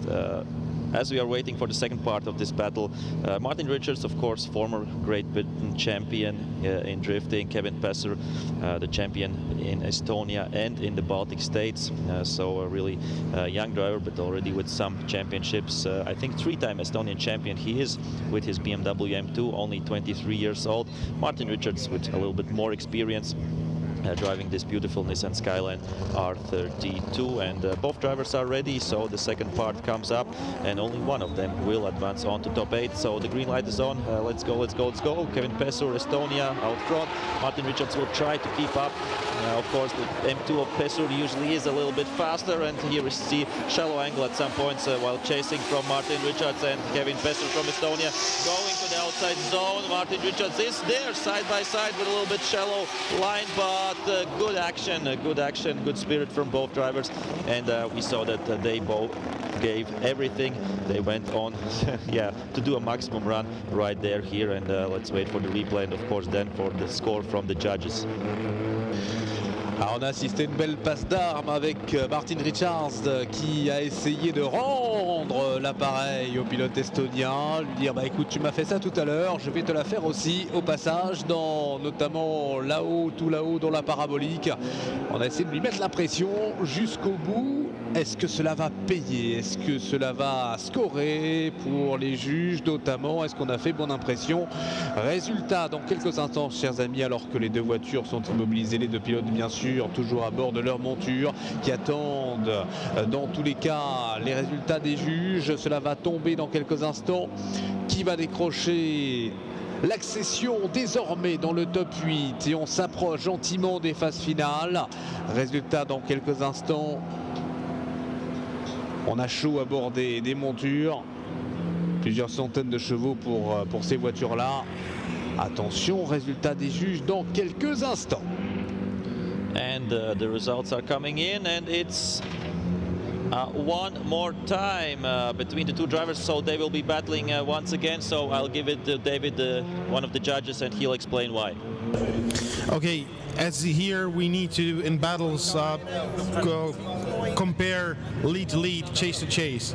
And if we look on the lead runs, Martin Richards was just better in his lead run. He was like more fulfilling the zones. He was not leaving the outer zone 1 too early as Kevin, as the same for outer zone 2. He was like having like nicer and smoother angle. He was not stalling a bit at that upper hill part.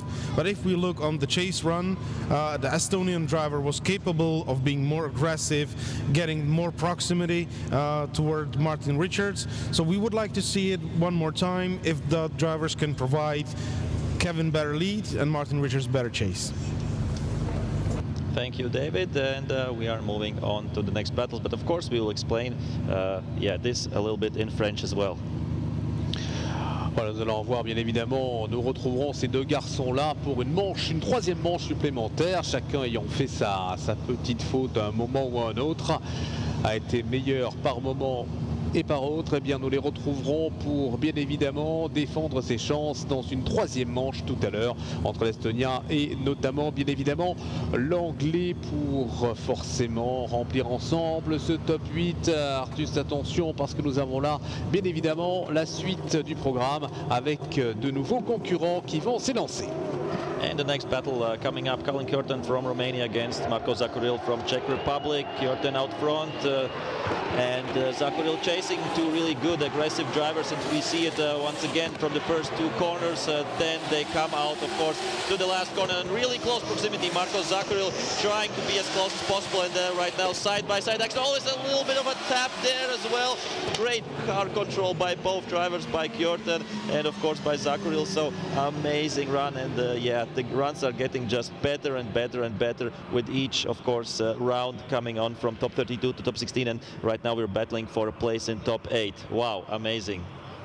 Ah, cette bataille pour ce top 8 est en train de donner toutes ses promesses avec le pilote de la République tchèque qui face au Roumain vraiment fait le forcing et ça s'est même touché du côté de la parabolique. Voilà un petit coup que je te mets par ici par là pour essayer d'impressionner. Dans tous les cas, est-ce que ça va impressionner les juges? Nous verrons ça tout à l'heure. Deuxième manche, on échange les positions. Est-ce que cela va se toucher dans tous les cas dans quelques instants pour cette deuxième manche. Nous verrons ça bien évidemment entre la Roumanie et la République tchèque. C'est chaud, chaud, chaud. La voiture qui porte quelques stigmates au passage. On a quelque peu rayé la portière. Rien de grave, on vous rassure. Voici la belle entre Zakoril et surtout entre la République tchèque et la Roumanie. La belle bien évidemment peut-être à nouveau portière contre portière. Ça va partir dans quelques instants. And we are moving on to the second part. Of course, in drifting you have to be as close as possible, trying not to touch the front car, but if it's a slight tap or slight touch and the front car isn't unsettled because of that, then it's allowed, and the judges don't say bad things about that or give you much deduction in points. So that was the case, I think, in the first run. Right now they have switched positions. Marko Zakoril from Czech Republic out front and Kalin Kjorten from Romania will try to chase. Really nice battle between the two. A big of a distance right now from first corners, fast two outer zones there by Marko Zakoril. Right now coming through the inner clip, and Kalin Kjorten has come back with a bit more inside line, cutting the track, but still one car length between them. More shallow line there by Kalin Kjorten, and Zakoril, I think, with a good lead run there. I think, it was a little bit better the first run, but right now we'll have to see the replay. I think Zakoril did everything right. Kalin Kjorten with a little bit of hesitating at some points. Ah là, chers amis, une séance de drift qui tient toutes ses promesses. On se rend coup pour coup du côté de ce parcours. Ah, il y a vraiment de l'engagement, de la pression, avec beaucoup vraiment de sympathie. On le sent entre pilotes, mais ça ne se fait pas de cadeau. Ça ferme les portes, ça les ouvre par moments. Bref, du grand spectacle. Alors maintenant, les pilotes, bien sûr, qui se sont positionnés en attendant que les juges donnent leur avis, leur aval. Qui va décrocher la timbale pour partir en direction du top 8 et se rapprocher forcément. Attention, c'est Marko Zakoril de la République tchèque qui décroche la timbale. Félicitations à Kalin du côté de la voiture aux couleurs de la Roumanie qui se sera bien défendu jusqu'au bout. Ça a été chaud entre ces deux garçons avec beaucoup de sportivité bien évidemment, mais très chaud jusqu'au bout. Ça s'est touché par moments. Bref, du très grand spectacle que nous vous proposons cet après-midi, alors que là-bas déjà tout au bout on débute la chauffe de pneus. Cela veut dire bien évidemment que nous allons accueillir la prochaine manche qui va être peut-être brûlante et dans tous les cas cramante peut-être du côté des pneus, que nous allons suivre dans un instant, le Koweït notamment et les Netherlands que nous allons accueillir avec grand plaisir, grand intérêt. Prochaine manche pour l'accession dans le top 8. So Marko Zakoril from Czech Republic got the win and advanced on to top A. Right now we're moving on to the next battle. Ali Makseed representing Kuwait and Rikon Gotem from the Netherlands on their top 16 battle. Ali Makseed, of course, automatically went into top 16 with a good qualifying result, but right now he has to fight against another competitor. Really fast start there by Ali Makseed. Good transition, filling out both outer zones right now, coming through the inner clip. Rikon Gotem has got some proximity back, but still a little bit of struggling to get as close as possible to Makseed. Makseed with a great lead run, filling out all the outer zones. Rick van Gotem, 1-2 car length behind, so has to do better that for the next battles if he advances on. Right now, of course, they will be switching positions and Rick van Gotem from the Netherlands will lead, and of course Ali Makseed will be in the chase position. Une manche que nous venons de vivre peut-être moins engagée sur le plan, on va dire, du spectacle et de la performance engageante des concurrents, mais tout aussi sympathique à suivre. On sentait une manche un peu plus tactique, où chacun avait sa trajectoire. Dans tous les cas, entre le leader et son chasseur, le jeu est lancé. À voir dans la prochaine manche, on va inverser, vous le savez, chers amis, les positions. Le chasseur devient leader et nous allons apprécier dans quelques instants tout ceci entre ces deux garçons, Rick van Gotem et Ali Machid, qui sont sur le départ. And we are moving on to the second part of this battle between Netherlands and Kuwait. Rick van Gotem out front in the lead position. Ali Makseed will be chasing. Let's see how close he will go, how aggressive he will try to chase. And he is almost there, side by side on the first corners.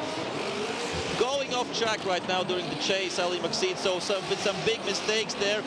That's yeah, really not usual for him. But right now he is close. He's getting closer, and really good action at the end. But the beginning of Ali Maxid's chase run wasn't as great as we wanted to see. Solid lead run there by Rick van Gotem, and we will see it once again in the replay.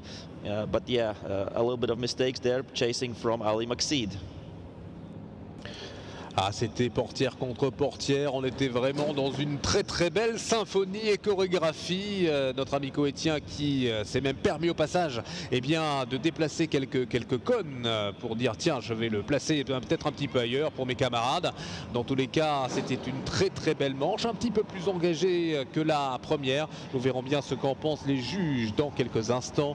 Les deux concurrents qui viennent de s'immobiliser. On attend bien évidemment que les juges donnent leur appréciation et leur jugement dans quelques instants.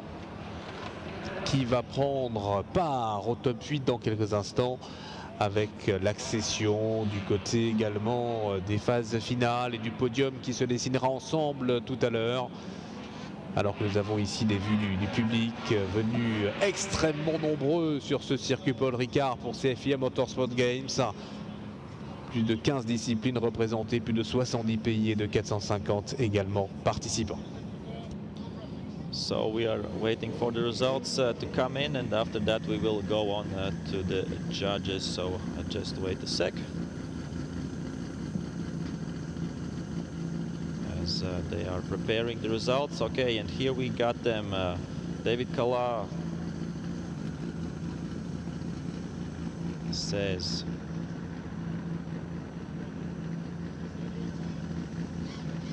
nothing at the moment. Let's wait for the result from the three judges. And it's Ali Maxid. Ali Maxid gets the win, and I give the word to David to explain.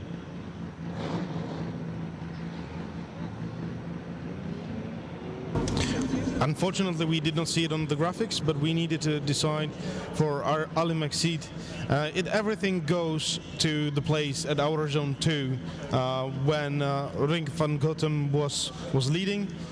As we are saying, we are having like very precise deceleration zone on this track.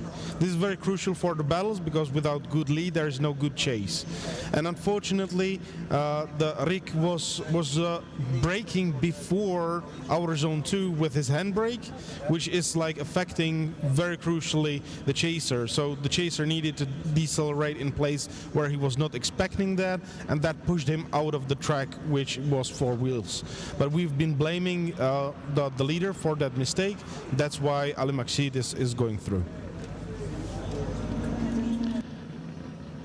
Voilà pour les explications avec Ali Maxid, dans tous les cas le Coétien qui décroche sa timbale et sa position pour le top 8, accession pour lui bien évidemment, alors que nous enchaînons tout de suite sans plus tarder avec la prochaine manche. Nous allons passer du top 16 au top 8 ensemble à l'issue des deux manches, avec les deux prochains concurrents que nous allons bien sûr accueillir sur la ligne de départ de ces FIA Motorsport Games, avec les prochains bien évidemment à suivre.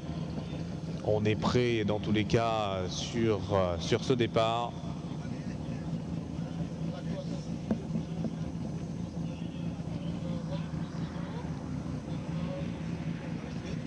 Et Georges Lagos de la Grèce sera le chasseur, et le chasseur notamment d'un pilote français, Jason Bannett, que nous retrouvons avec grand plaisir. Du côté du public français, on va bien sûr applaudir très fort et encourager Jason pour forcément l'accession dans le top 8, en étant un petit peu chauvin du côté forcément des fans français. Jason qui est leader et qui défend sa position, chacun des quilles. Des quilles, une ou deux par tête bien sûr. Et on enchaîne avec là-bas, oh la parabolique, Jason qui est parti loin, mais le grec qui est dans tous les cas du côté de Georges Lagos n'a rien perdu de son talent, avec une partie d'aile qui est en train de faire la malle du côté du pilote grec, et le public a raison bien sûr d'applaudir dans cette première manche. Franco-grec dans tous les cas. qui a pris l'avantage. Nous le verrons d'ici quelques instants, le temps que les pilotes repositionnent leur monture à nouveau sur la grille de départ. Et on va bien sûr inverser la donne. So let's take a look at the replay right now between this nice battle between Jason Bonnet representing France and of course George Lagos representing Greece. Because there were some kind of interesting moments at some times, especially I think at the beginning of the track. And of course we are really happy for having such a big crowd here at the FIA Motorsport Games Drifting Cup 2022 at Circuit Paul Ricard. And somehow I didn't see the replay.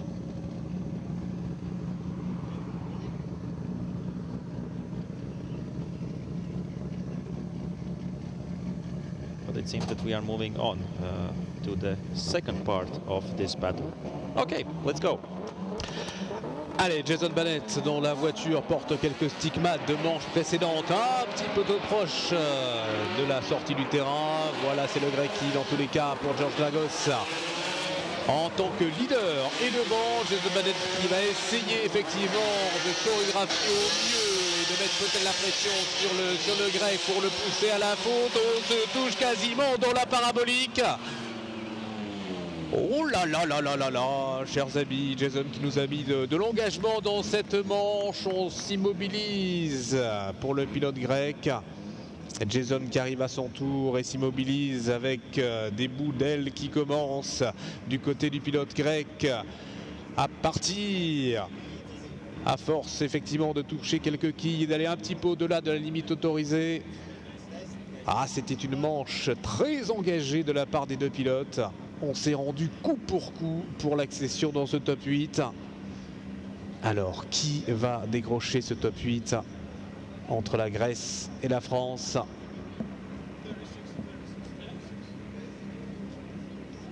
Les juges qui sont en train d'en discuter, Jason Bonnet, George Lagos.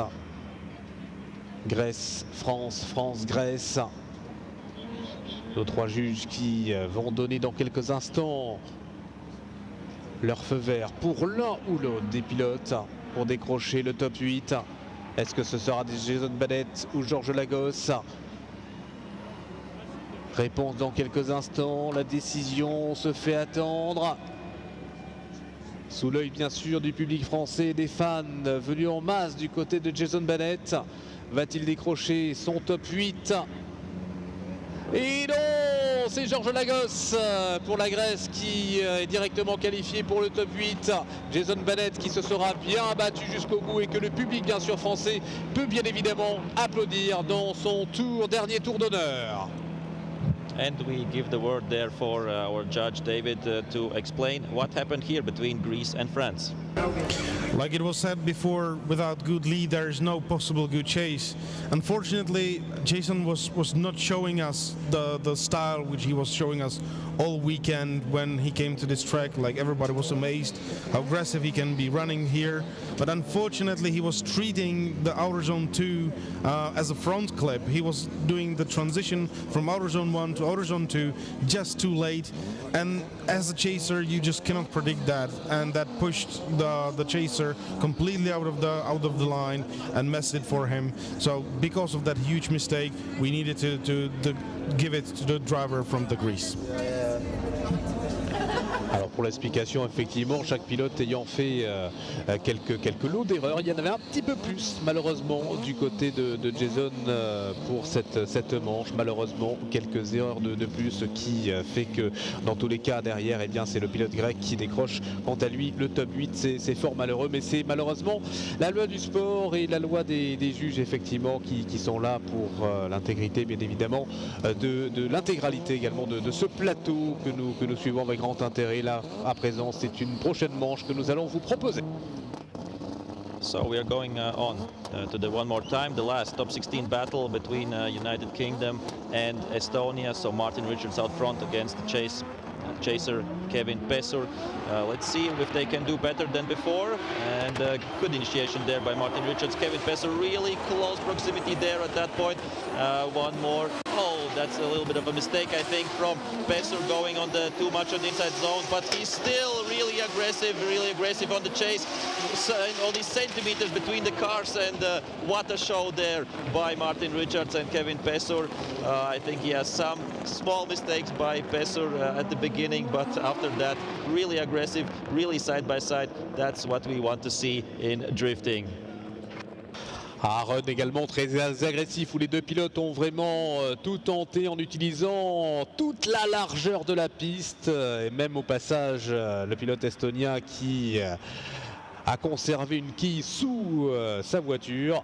Ça pourra servir au passage. Ah, ça a été très engagé, on le voit nous sur les images en replay, je peux vous dire que c'est assez impressionnant. On a perdu des bouts de carrosserie du côté de l'Estonie, le pare-choc arrière.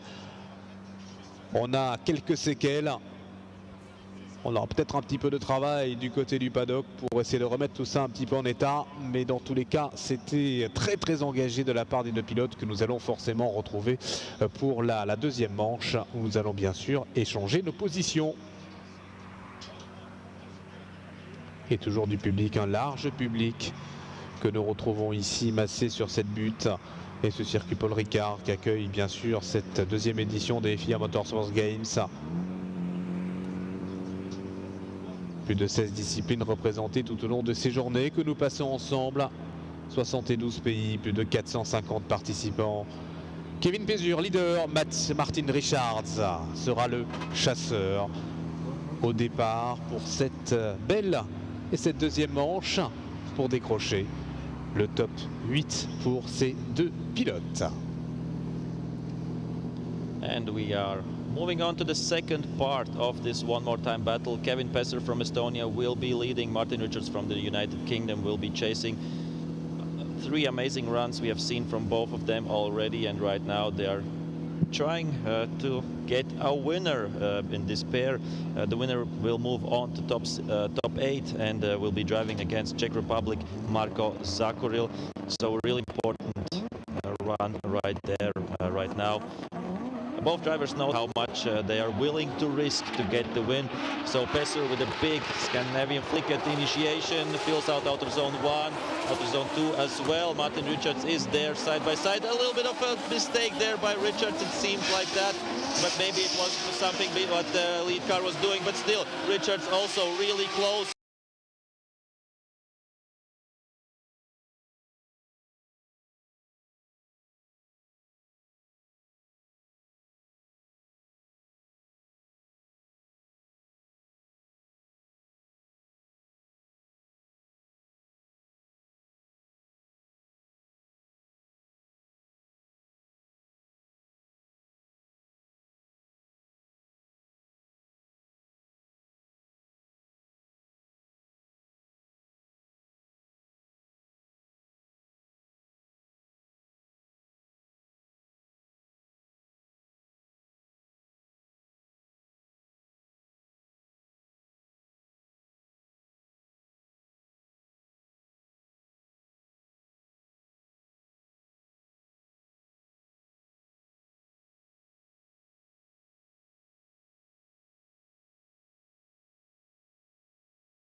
wanted to have the proximity which he did not have the previous run, but unfortunately around the inner clip he just uses too small angle, and that pushes him into the position where he did not want it to be, and he needed to really slow down, loses the proximity, and then it was very hard to get it back. So because of that one mistake around the inner clip, we choose Kevin to go through. Okay, thank you, David, for the explanation. Right now, yeah, it's not a break. We are just painting the lines of the zones back, and we will move on with the competition right away. So don't go anywhere. The best battles are just to come. Voilà, le temps de faire un petit peu de brin de toilette, de cleaner la piste, de retracer les lignes de ces fameuses zones sur lesquelles les pilotes doivent mettre leur pneumatique arrière ou avant, suivant que vous soyez à l'extérieur ou à l'intérieur du virage. Le temps de cleaner tout ceci, de retracer les lignes. On va se retrouver dans quelques instants. Petite pause musicale. On va se reposer quelques instants et vous retrouver en forme pour bien sûr le top 8 et puis l'approche forcément ensemble des phases finale. À tout de suite.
So it seems like the track is almost ready. All the marshals and stewards are back to their posts, and we are ready for the top 8 battles. I think every of these battles could be a top 4 or even a final run. We will start with Poland against Georgia, Jakub Przygoński against of course Nodari Kodua. Then the next one up will be Benediktas Čirba against Kristaps Blušan, all Baltic battle there. Then we have Kevin Pesser from Estonia against Marko Zakuril from Czech Republic. Then we move on to Kuwait against Greece, so Ali Maksid against George Lagos. 8 amazing drivers. Would love to see everybody of them going on and moving on to top 4 and even to the finals for the battle for gold medals and bronze medals, but just 4 of them will move on to the semi-finals, and just 2 of them of course to the finals. But yeah, the great battles are coming up. Top 8 right now at FIA Motorsport Games Drifting Cup 2022.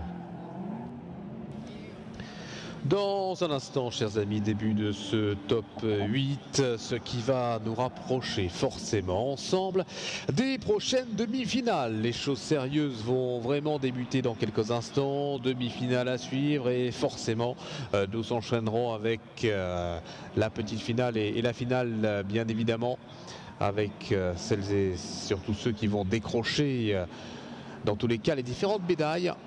Bronze, argent et or, mais pour l'heure on va se consacrer à ce top 8.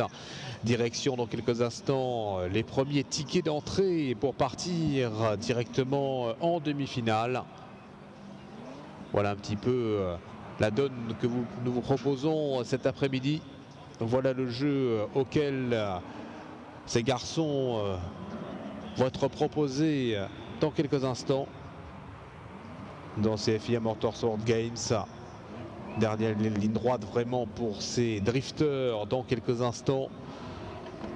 Vous avez également du côté des différents sites internet, également réseaux sociaux, bien évidemment l'intégralité du programme, tout ce qu'il faut savoir, les différents résultats et surtout où voir bien évidemment l'intégralité et parmi les plus de 15 disciplines sportives.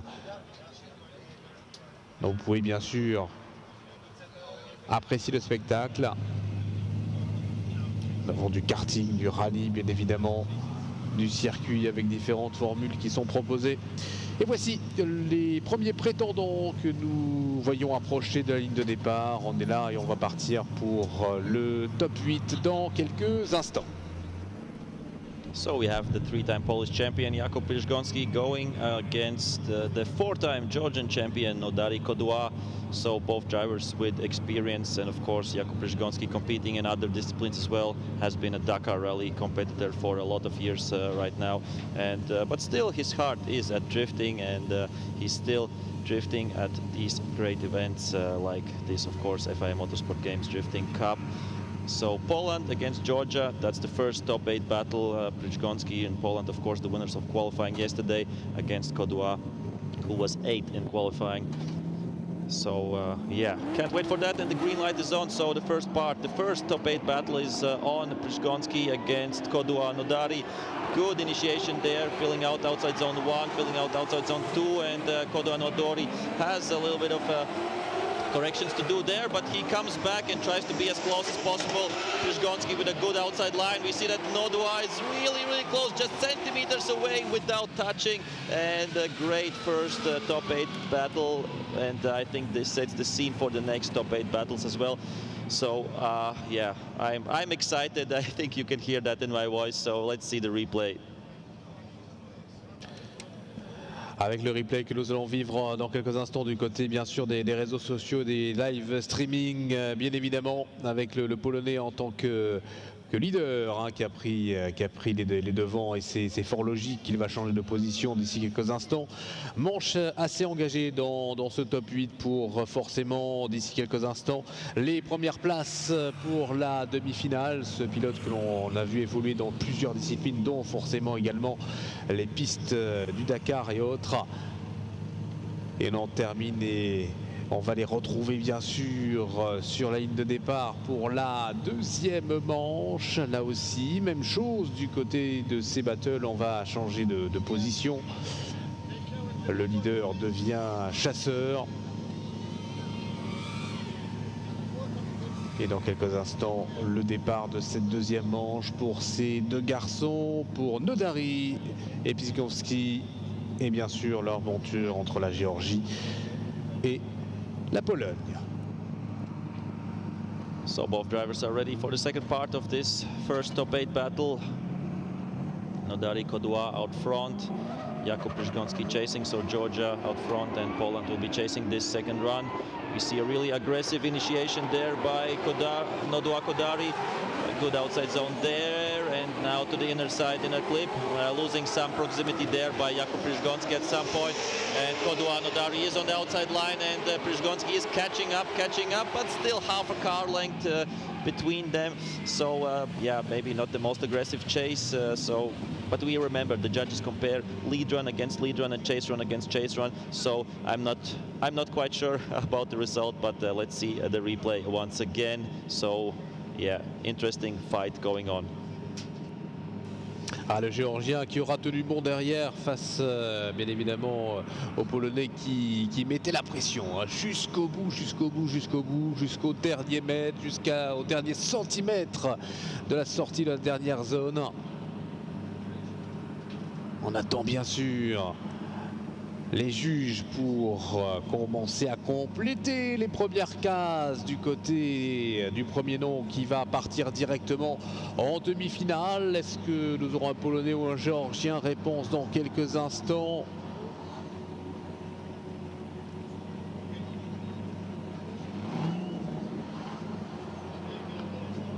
Le premier nom qui va compléter les premières demi-finales que nous aurons le plaisir d'apprécier tout à l'heure. Mais pour l'heure, les juges sont en train de comptabiliser les différents points suivant les différentes notes de proximité, d'artistique, de vitesse et autres. Quel est le pilote qui aura rempli toutes les cases au mieux? Nous allons le savoir dans quelques instants.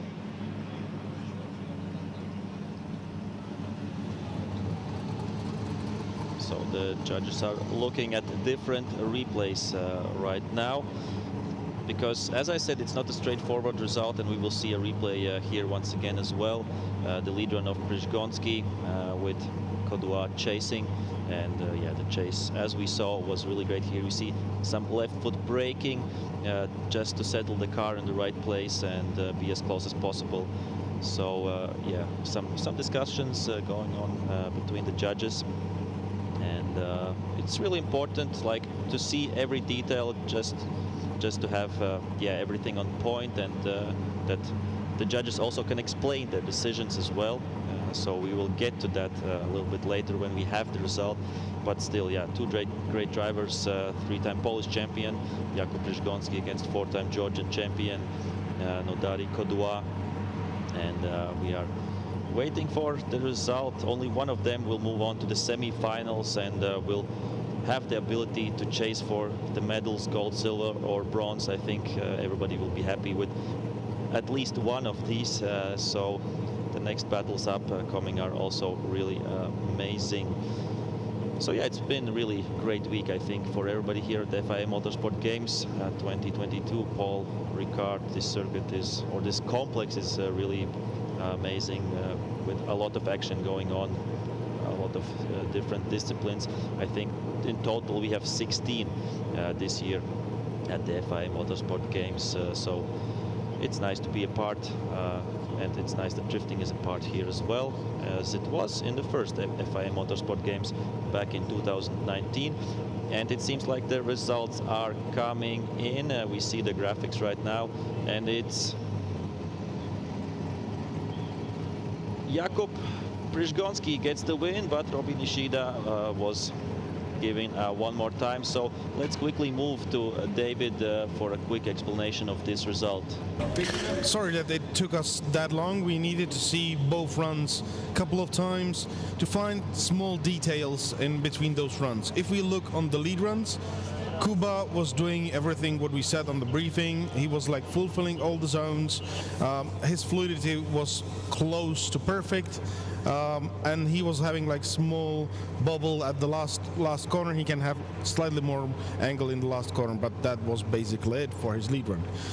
Noto, on the other hand, when he was chasing, he put it wheel off at inner clip, which he was not pushed to because Kuba was on the correct line, and then he was like really big cutting at the last corner. When we look on the second run, then Noto had like really hard flick on the initiation, but that's fine. We were continuing, then he was fulfilling our zone 1 and our zone 2. At inner clip, he was getting to the curb before inner clip, and then he put it wheel off at the inner clip. So that means that the inside clipping point is not on the edge of the track. So he was like way off the inner clip towards the inside. That is very hard to follow because your leader is not on correct line, and that made the separation for the chaser behind him. He then cut it the same way as Noto was cutting before. So if we look on the chase to chase, for us it was very even.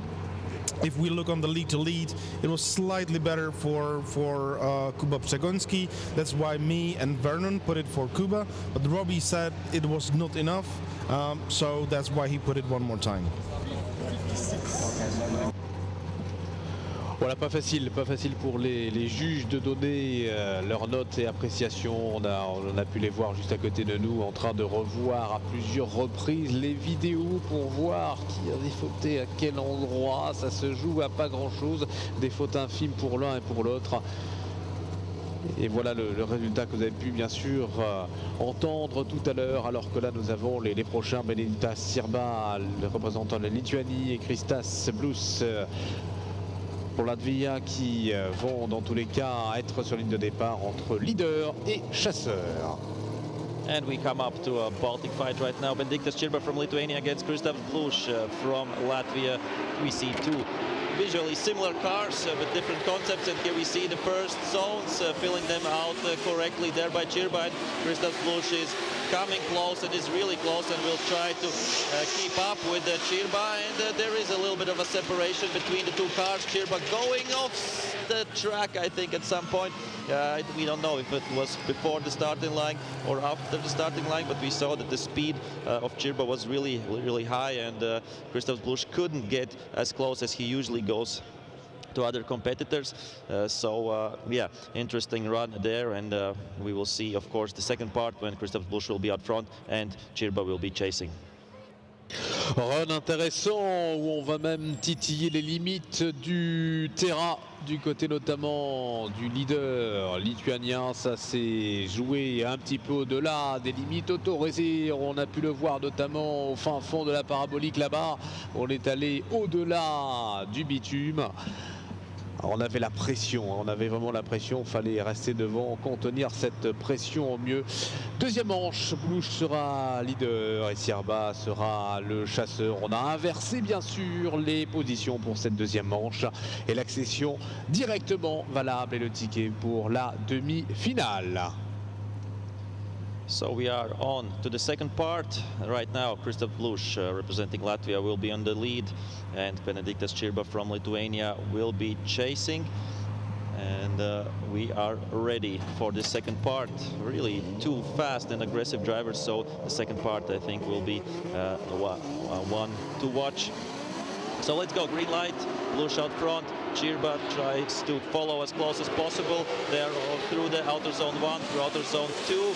And we see Sirba is really aggressive right now on the chase run. Kristas Blus right now moving on to the outer zone. And Sirba is really, really close, side-by-side action, adjusting the angle at some points and over the finish line. What a run there by the Baltic drivers, Kristas Blus and Benediktas Sirba, Latvia against Lithuania. It's a nice sight how close they were at the end of the last corner. Ah, on n'a rien lâché de la part des deux pilotes, on s'est rendu pour coup, portière contre portière. On était à quelques centimètres l'un de l'autre, ça a failli toucher par moment là-bas tout au bout de la parabolique, mais ça ne s'est pas touché à quelques centimètres pour ces garçons. Ah, vraiment, il y a de l'engagement. La voiture de Blues qui porte quelques stigmates à l'arrière droit.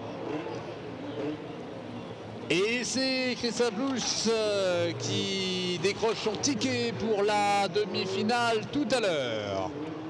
So it's Kristaps Bluš and Latvia who advance on to the semi-finals, and quickly to David to explain this decision.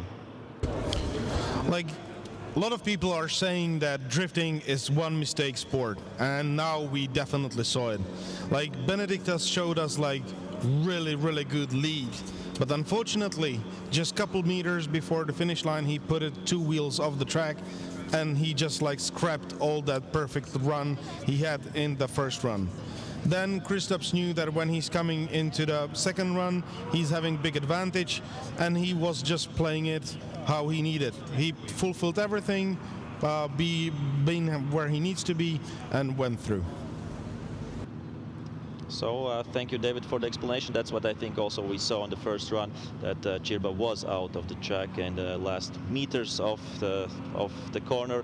So that's unfortunate for him, but anyway, Kristaps Bluš and Latvia advance on to the semi-finals, and we are of course moving on to the next battles, the other side of the top 8 bracket, and yeah, there will we have 2 interesting battles coming ahead. Ah, des décisions par moments pas faciles à prendre hein, pour les juges. Ça se joue très souvent à pas grand chose. Allez, prochaine manche, on va partir du côté de l'Estonie et de la République tchèque avec les 2 prochains garçons que nous allons retrouver sur la ligne de départ. Kevin Pézur pour l'Estonie, Marco Zakoril de la République tchèque sera chasseur de l'Estonien dans quelques instants pour cette première manche. Direction les demi-finales. An interesting battle here. 2 BMW M2s, Estonia against Czech Republic, Kevin Pesser against Marko Zakoril, and the first run of them is on. Pesser out front, so Estonia in the lead. Zakoril will be chasing. Good initiation there by both drivers. Zakoril with some small mistakes there. I think it was self-inflicted, but that's of course for the judges to decide. Right now to the outside zone of corner number 3 or corner number 4, and over the line, and yeah, with some big proximity at that point. The cars were far away, but I think the first mistake came after outside zone 1, after outside zone 2. Then Marko Zakoril, I think, wasn't in the right place where he should have been. Let's see that in the replay. Beaucoup d'engagement ici pour ces pilotes. Hein. On les voit très proches. Ça a failli par 2 fois se toucher. Ça n'est pas arrivé. Ils ont beaucoup de dextérité et de finesse dans le pilotage. Dans tous les cas, un top 8 qui a tenu toutes ses promesses, avec dans quelques instants la deuxième manche. On se rapproche pour l'un ou l'autre de ces pilotes d'une place valable pour les prochaines demi-finales. Le temps de les retrouver sur la grille de départ qui sera inversée bien sûr pour eux. Le chasseur devenant leader, ce sera dans quelques instants, toujours avec énormément de public ici sur les buts du Paul Ricard, à quelques mètres de sa célèbre piste et du double droit notamment du Bossé, juste après la courbe de signe. On retrouve tout ce beau monde massé ici en sécurité sur la butte pour profiter bien sûr du spectacle et de cette deuxième manche. We are ready for the second part of this great battle between Marko Zakoril from Czech Republic against Kevin Pesser from Estonia. Now they have switched places. Zakoril will be out front in the lead position. Pesser will be chasing, and the light is green already. And we are moving on to the first corner. Aggressive initiation there, but not filling out completely. And that's a big mistake there by Marko Zakoril. It seems like he doesn't like the first 2 corners at all. Right now going on to the long outside zone. Kevin Pesser is right by his side, and he here we see a great drone shot as well, just centimeters away. Marko Zakuril and Kevin Pesur, nice show there, but yeah, we will see in the replay that Marko Zakuril didn't fill out the first outer zone and didn't go to the outer zone 2. It seems like he went off track as well, so let's check this out. Et le public de connaisseurs a raison d'avoir applaudi bien évidemment ces deux garçons qui nous auront offert du très très beau spectacle, énormément d'engagement, avec beaucoup de respect entre ces deux garçons. Ça, c'est limite si ça se touche, mais c'est dans vraiment le respect. Il y a beaucoup d'engagement et de vitesse. Alors, qui de la République tchèque ou de l'Estonie sera en demi-finale? Qui va décrocher son titre? Son petit ticket? Les juges vont donner dans quelques instants leur validation pour Kevin.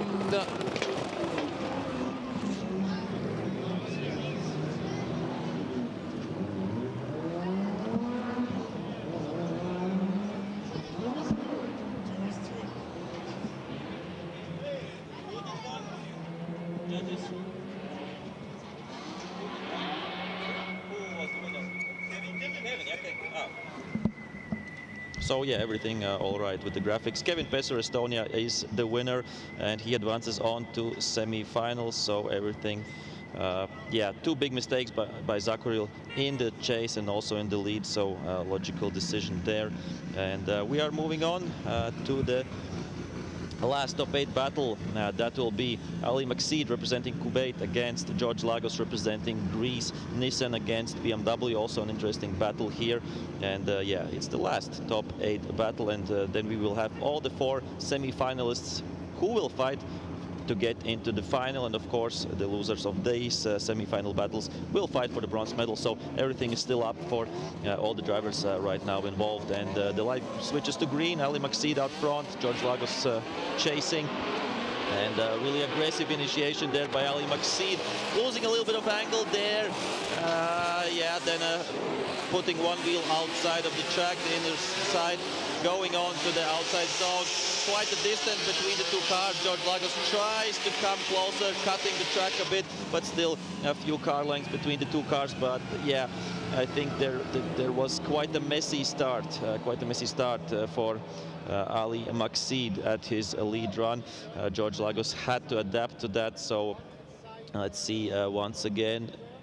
Slowing down, yeah, losing some angle at some points here again.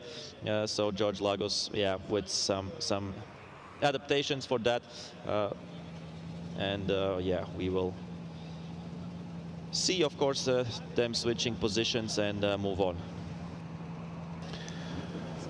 Voilà, et l'accession du côté de ces demi-finales sous l'œil avisé ici du côté de la tour des juges, avec la présence notamment de Pedro Lamy avec nous, pilote bien sûr bien connu et qui apprécie ce Paul Ricard, et puis de Caliro Van Pera qui est également présent avec nous ici du côté de la cabine des juges, nouveau champion du monde, si on peut vous le rappeler bien sûr, du côté du World Rally Car, du championnat du monde des rallyes, qui apprécie également bien sûr ce spectacle. Allez, prochaine manche que nous allons apprécier dans quelques instants, ça sera la belle bien évidemment pour ces deux pilotes, et l'accession bien sûr du côté de la demi-finale avec George Lagos pour la Grèce et Ali Maksid qui a bien œuvré tout à l'heure pour bien évidemment le Koweït, et c'est parti pour eux.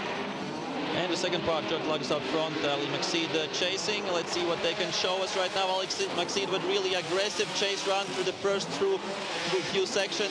Really wide going off track there. Ali Maksid, George Lagos, and there's a crash. There's a crash between the two drivers. That's why the front suspension of Ali Maksid's car is broken, and he understands that a little bit late. But yeah, big drama right now in the last run of this top 8.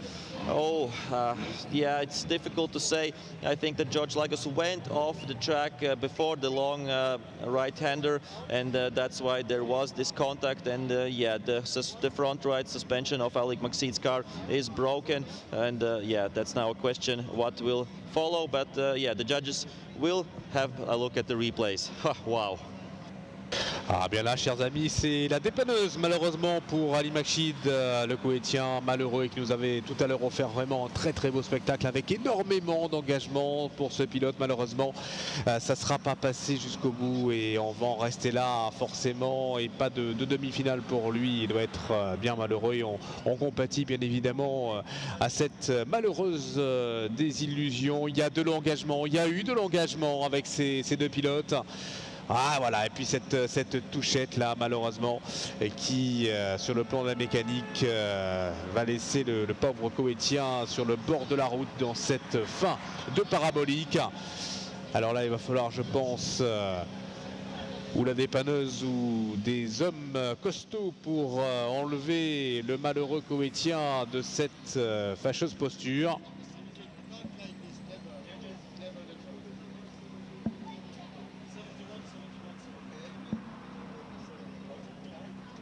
Voilà la dépanneuse qui fait son apparition pour rapporter Ali Makchid malheureusement dans son team.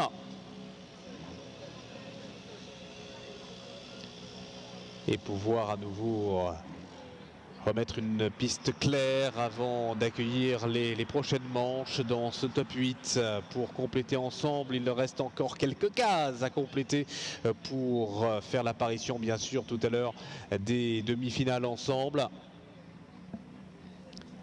Si vous avez bien sûr flashé les fameux flashcodes de ce FIA Motorsport Games, vous pouvez retrouver toutes les disciplines. Elles sont plus de 15 au programme de ces journées de compétition, avec plus de 72 pays représentés, avec également plus de 450 concurrents et pilotes, filles et garçons, puisque nous avons également des demoiselles en karting et autres disciplines qui sont également présentes tout au long de ces journées de compétition.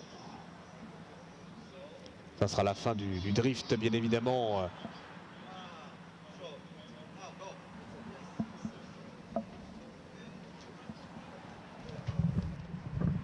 So Ali Makchid is the winner, and of course it's a controversial battle, but we will see why that happened, and we hear from David. Yeah, everything goes, not completely everything. Let's see the first run. In the first run, unfortunately, starting number 36, George Lagos, had 2 wheels off at outer zone 2, so that was already incomplete for him in the first run.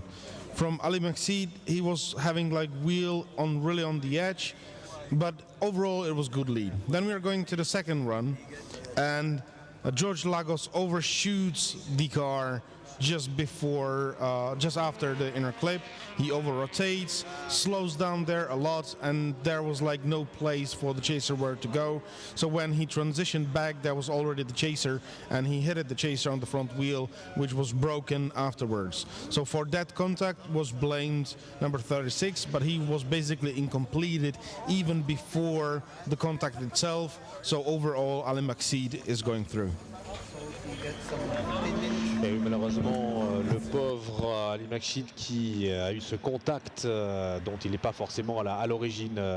C'est le pilote grec qui lui a coupé la route malheureusement, hein, c'est le sport. Alors maintenant, est-ce que on va pouvoir réparer surtout pour Ali Makchid pour partir du côté des demi-finales? Le pilote qui regarde un petit peu quel mal souffre sa monture pour peut-être directement par téléphone commencer à donner quelques informations à son équipe, peut-être pour les premières réparations. Est-ce qu'on aura le temps nécessaire pour la réparation? Peut-être, a priori on n'a pas l'air anxieux du côté du pilote. Voilà, on est déjà au téléphone pour bien évidemment donner les informations à son team. Ali Makchid qui dans tous les cas, le Koweïtien, est qualifié lui du côté des demi-finales. Voilà un petit peu pour ce tableau bien évidemment que nous pouvons apprécier du côté des réseaux sociaux et des live streams. Ce tableau qui se complète. On prendra dans quelques instants la direction des demi-finales avec dans tous les cas Crispas Plus et Ali Makchid qui iront en direction notamment de ces demi-finales. Jakub Priskonski et Kevin Pézur également. Les voilà qui apparaissent sur nos écrans. Ce seront les 4 bien évidemment qui vont se bagarrer forcément pour à la fois, bien évidemment, accéder aux phases finales que nous allons apprécier dans quelques instants, chers amis. So we see the bracket of all the drivers, and of course the 4 drivers that made it into the semi-finals, made it into top 4. We will have Jakub Przygonski, the winner of qualifying, going against Kristaps Bluš. So Poland against Latvia on one side of the top 4. On the other side of the top 4, we have Estonia with Kevin Pesser against Kuwait with Ali Maksid. So 2 amazing semi-finals coming up. Let's hope that Ali Maksid and his team can repair the car. The front right suspension, of course, is broken, but let's hope that they have the spare parts with them and that they can repair the car in time. Right now, of course, we are also repainting the zones on the track, and we are coming up with the biggest, greatest battles at this FIA Motorsport Games Drifting Cup 2022. So stay tuned.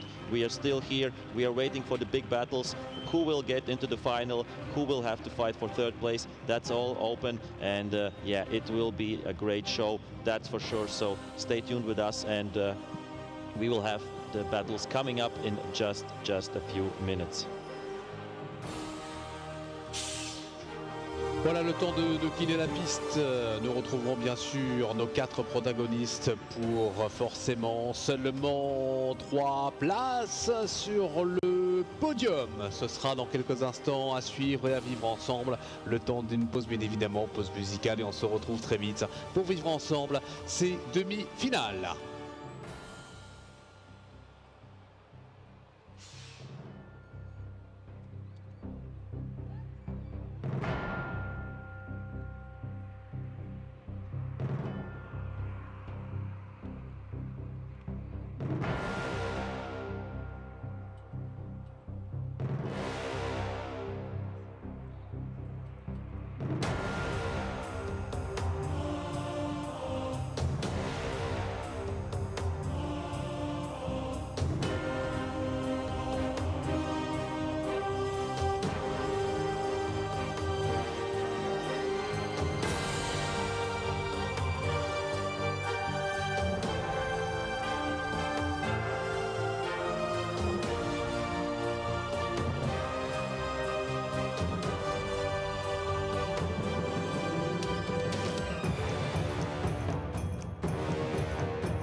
Okay, so we are ready for the top 4 battles for the semi-finals at FIA Motorsport Games Drifting Cup 2022. The first battle will be Jakub Przygoński from Poland against Kristaps Blush from Latvia. So 2 European drivers battling it out.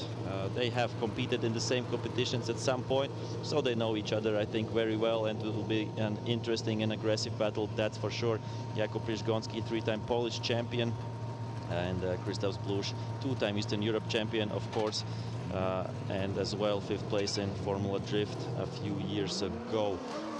And the battle is on. Jakub Przygoński, Poland out front, Kristaps Blush chasing. Let's see what will happen in this battle. A really good initiation by both drivers. Kristaps Blush really close to Jakub Przygoński. Now they are moving on through the inner clip, going to the long back coming corner, and Kristaps Blush on the side, already on the side of Jakub Przygoński, and they are side by side through the whole course, through the whole last run, last turn, and yeah, great lead, great chase by both drivers, and I think, yeah, the spectators love this as well.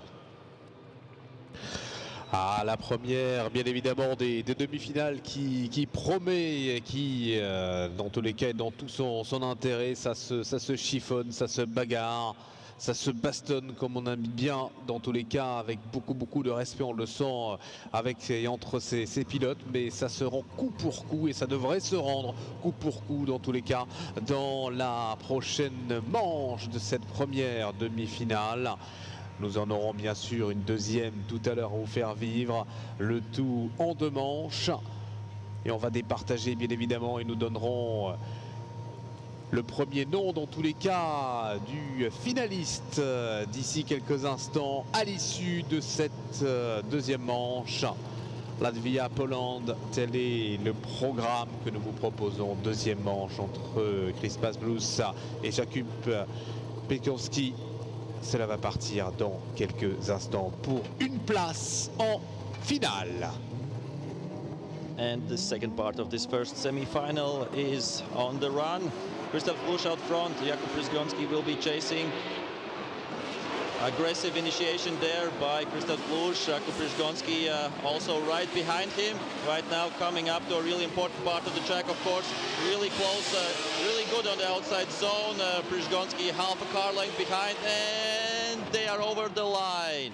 Amazing battle here, Latvia against Poland, Kristaps Blush against Jakub Przygoński, and yeah, it's a tough one. It's a tough one for the judges right now. Let's see the replay.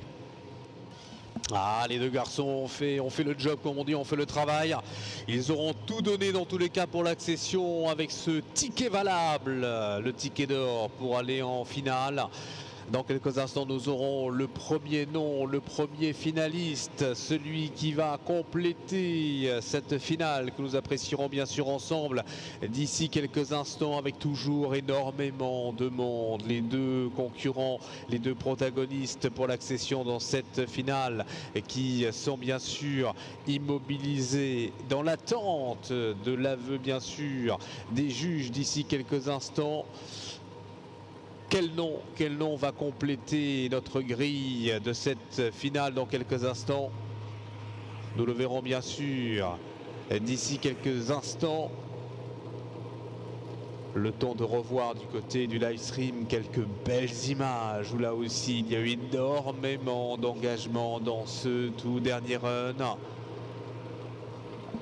Les juges qui regardent à nouveau les vidéos. Attention, Jakub Przygoński, Kristaps Blush. Et c'est Kristaps Blush qui, dans tous les cas, décroche, chers amis, son ticket pour la finale. Avec David qui va bien sûr nous expliquer d'ici quelques instants. Tout ceci de main de maître avec son équipe de juges. Nous avons déjà un nom pour cette finale de tout à l'heure. And we go, I think, to David for some explanation on this run, on the semi-final. Yeah, when we look on both runs, in the first run, Kuba Przygoński slowed a little bit after deceleration zone, slowed again at the beginning of outer zone 3. So those were like 2 small mistakes. He can be slightly better in the angle, but Kristaps Blush, he was like on him all the time. He was like capable of reading him very, very good. When they went into the second run, there was also some differences in speed from Kristaps, but it was not affecting the chaser that much because he was not that close, he was not that mimicking the transitions, also not the angle, and he was diving a lot in outer zone 3. So mainly from the great chase in the first run, Kristaps is going through. Voilà les explications de David, notre responsable des juges. Tout ceci se joue très souvent à pas grand chose et du coup, eh bien, c'est le concurrent de Latvia qui remporte pour pas grand chose, pour quelques points seulement. C'est une affaire d'angle, une affaire de vitesse, une affaire de style. Dans tous les cas, il faut respecter au maximum ces chorégraphies et dans tous les cas, ça se joue, sachez-le, à très peu de points d'écart. Prochaine demi-finale que nous allons bien sûr apprécier ensemble dans quelques instants. Nous avons déjà un nom pour partir en finale tout à l'heure. Quel sera le deuxième nom qui va compléter bien sûr le tableau d'honneur de cette finale que nous vivrons ensemble, bien évidemment. Réponse d'ici quelques instants. Le temps d'accueillir les protagonistes de cette deuxième demi-finale avec nous ici sur l'aire de départ. Des demi-finales qu'apprécie Calero Venpera, rappelons-le, avec nous ici du côté de la tour des juges, nouveau et tout jeune champion du monde des rallyes pour cette saison 2022 et qui apprécie bien sûr le spectacle, lui qui a roulé en drift du côté de sa nation de cœur cette saison pour s'essayer à cette discipline véritable touche-à-tout. Et bien dans quelques instants, la deuxième demi-finale que nous allons pouvoir vous proposer avec la grille de départ.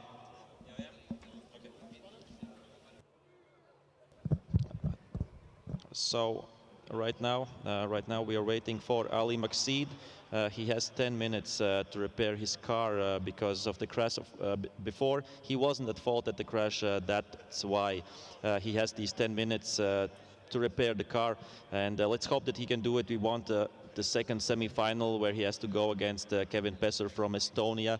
So we would love to see this battle not ending without a battle itself. So let's hope that Ali Makseed and his team can repair the car, and of course he will be on the start against Estonia, Kevin Pesser. So we want this Kuwait against Estonia battle. One of them will go on to the final to battle Kristaps Blush from Latvia, and of course for the bronze medal there will be a battle with Kuba Przygonski from Poland.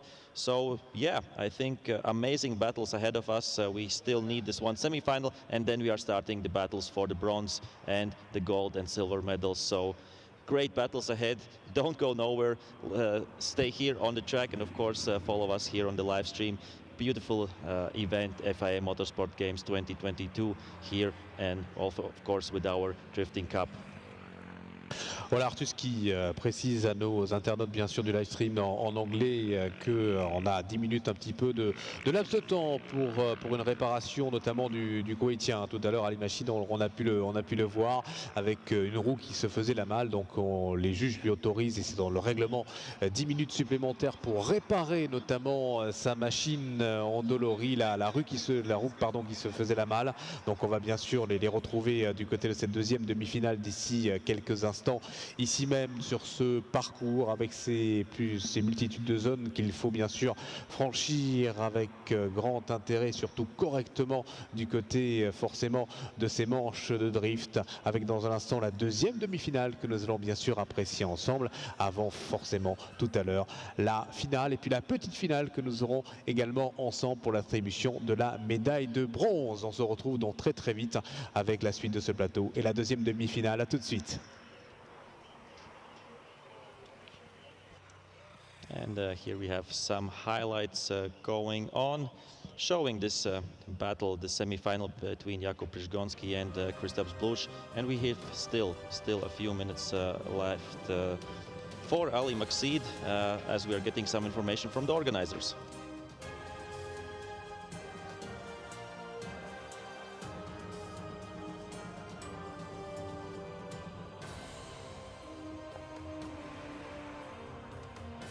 So of course Ali McSeed had this 10 minutes and he also uses his competition timeout, but let's go to David, he will explain it a little bit closer. So we are now having a little bit break and explanation of the rules. We had contacts in previous run between Ali McSeed and George Lagos. In that, we blamed as the one who caused the collision, George Lagos. That gives Ali McSeed 10 minutes to repair. Those 10 minutes started immediately when he went into the paddock and somebody touched the car and they started with the repairs. Those 10 minutes are that if the gap in between the battles would be shorter than 10 minutes, that he's having like those 10 minutes for sure to repair. Those 10 minutes are gone, but now he needs to be on the start and he was not calling competition timeout till this moment. So he can now call 5 minutes as a competition timeout. Each driver is having once a competition timeout of 5 minutes. So he will now use it. Hopefully he will be capable of repairing his car. Voilà pour l'explication de David concernant ces 10 minutes autorisées pour Ali McSeed pour la réparation de sa monture tout à l'heure pour le pilote koweïtien malheureux de la Manche que vous aviez certainement apprécié, large public tout à l'heure. Réparation, espérons-le, effectuée assez rapidement pour lui et surtout son équipe. On a pu apprécier Jakub Pierowski et Kevin Pesur tout à l'heure dans la première demi-finale. Et la deuxième demi-finale avec Chris Blues et Ali McSeed. 6 réparations bien sûr effectuées dans les temps, donc ça doit mécaniquer énormément et assez vite du côté de l'équipe d'Ali McSeed pour tenter de remettre la voiture et cette monture sur ses 4 roues un peu plus normales. Il en manquait une au passage, donc autant mettre les 4 pour tenter là aussi d'accéder, pourquoi pas pour lui, c'est tout le mal qu'on lui fait après cette mésaventure du côté d'une éventuelle finale tout à l'heure pour aller rejoindre notamment Kristaps Blues qui est déjà lui qualifié et qui a déjà son nom du côté du tableau de cette finale. Jakub Piskorski sera lui qualifié dans tous les cas pour la petite finale pour notamment se battre du côté de la 3e place. On le retrouvera bien sûr avec grand plaisir tout à l'heure pour cette petite finale et l'accession du côté de cette 3e place. Sachez que si vous voulez vivre également d'autres disciplines que le drift, puisque les FIA Motorsport Games vont se poursuivre également demain, et c'est tout le mal que nous vous souhaitons pour bien évidemment profiter à nouveau et encore d'une journée pleine de spectacles pour la journée de demain à dimanche. Vous avez les sites internet bien évidemment et autres applications qui vous permettent de tout savoir sur le programme, sur les différents résultats au fur et à mesure. Parmi, et le choix est vaste, vous en conviendrez, des plus de 15 disciplines sportives qui regroupent bien évidemment ces FIA Motorsport Games pour cette édition 2022 ici entre Marseille et le circuit Paul Ricard et puis la Sainte-Baume notamment pour les différentes manches rallystiques et autres. So here we see on the screen once again the full bracket, starting from top 32 through top 16, then to top 8, then to top 4.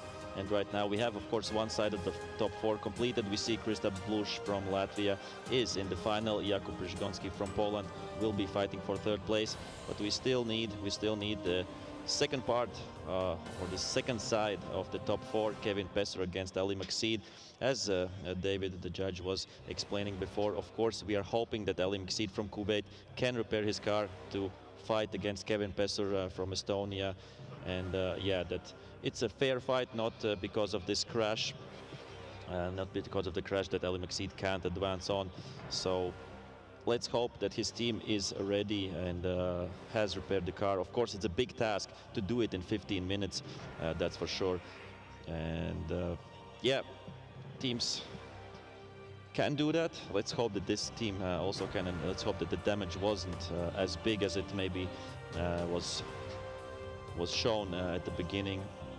So Ali McSeed right now repairing his car, and his team is repairing his car, while Kevin Pesser, yeah, is maybe just chilling and relaxing before this battle, but I don't think he's so chilled right now, because it's a big task, of course, going against Ali Maxid and, of course, fighting for the medals here at FIA Motorsport Games Drifting Cup. So here we see some highlights as well on the live stream, and for the spectators right now here, I think we have still a few minutes, a minute or two left on the clock, and we should know very soon if Ali Maxid has succeeded and has repaired his car or not. So we will know that in just a few moments. Et c'est vrai, mon cher Artus, que nous aimerions être aux côtés de l'équipe d'Ali Maxid pour les aider tout simplement à la tâche, du côté de l'équipe coétienne, pour les aider à réparer au plus vite, afin forcément de le retrouver dans quelques instants sur cette ligne de départ dans cette deuxième demi-finale.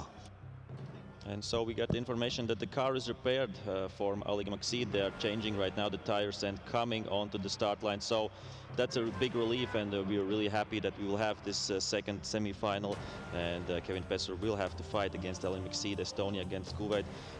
Really a nice battle ahead of us, and then we will see who advances on to the final and who will fight for third place. So right now, enjoy the sun here at the track, enjoy the highlights on the live stream, and we'll be back on the starting line in, it seems like, under a minute.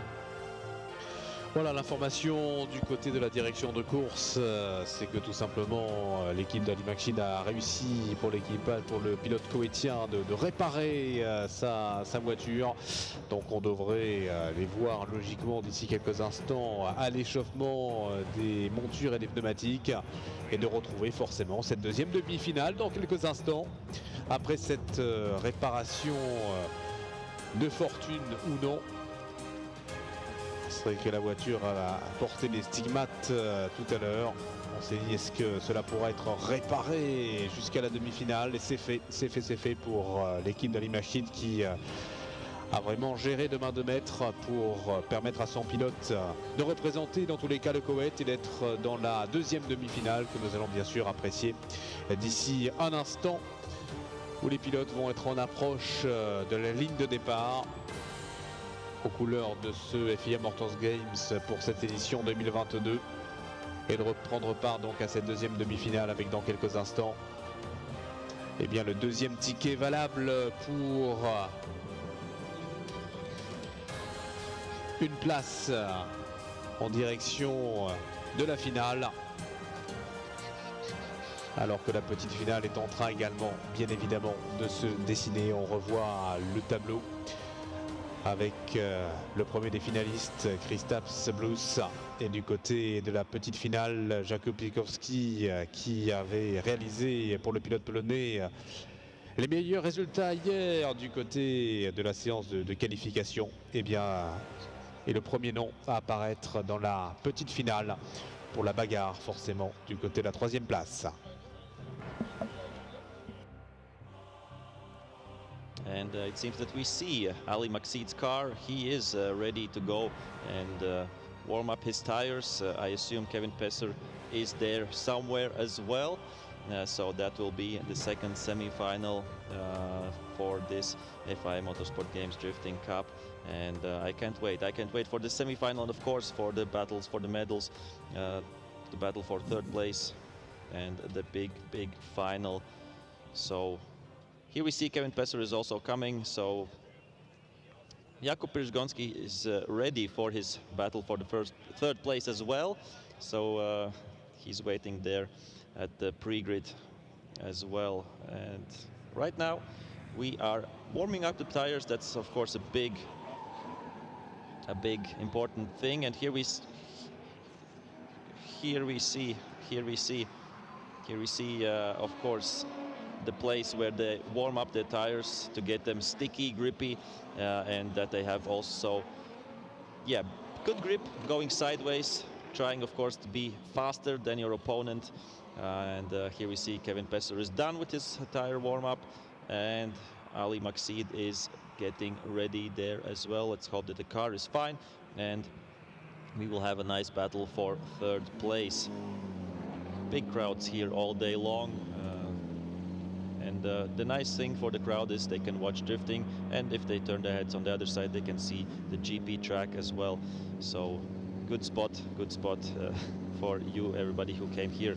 And both drivers are on the starting line, so the second semi-final is ready. Ali Maksid and his team, great job getting the car ready after such a big hit in his previous battle. And Kevin Pesser, yeah, he will be a little bit more relaxed during this last 10-15 minutes, but still he has a job to do, and he will represent Estonia with his whole heart, as of course Ali Maksid will be representing Kuwait. And it's on, the second semi-final is on. Ali Maksid with a big initiation there. Kevin Pesser trying to be as close as possible, and he is there side by side, and a mistake there by Kevin Pesser. He overtakes the car and spins unfortunately out. Ali Maksid right now with a big, good and fast lead run, almost going off track at the end, but still somehow manages to keep it together. Of course, the judges will look at the first two zones to see if it was a fault by Maksid, the lead car, or not, because we have seen that in a few previous races and runs, of course, here. So that will be a crucial moment there as we are going on to the replay. Et malheureusement dans cette deuxième demi-finale, Kevin Pesur qui, pour le pilote estonien, touche eh bien l'arrière de la monture d'Ali Maksid, notamment pour le pilote koweïtien, et qui malheureusement part en tête à queue et à la faute.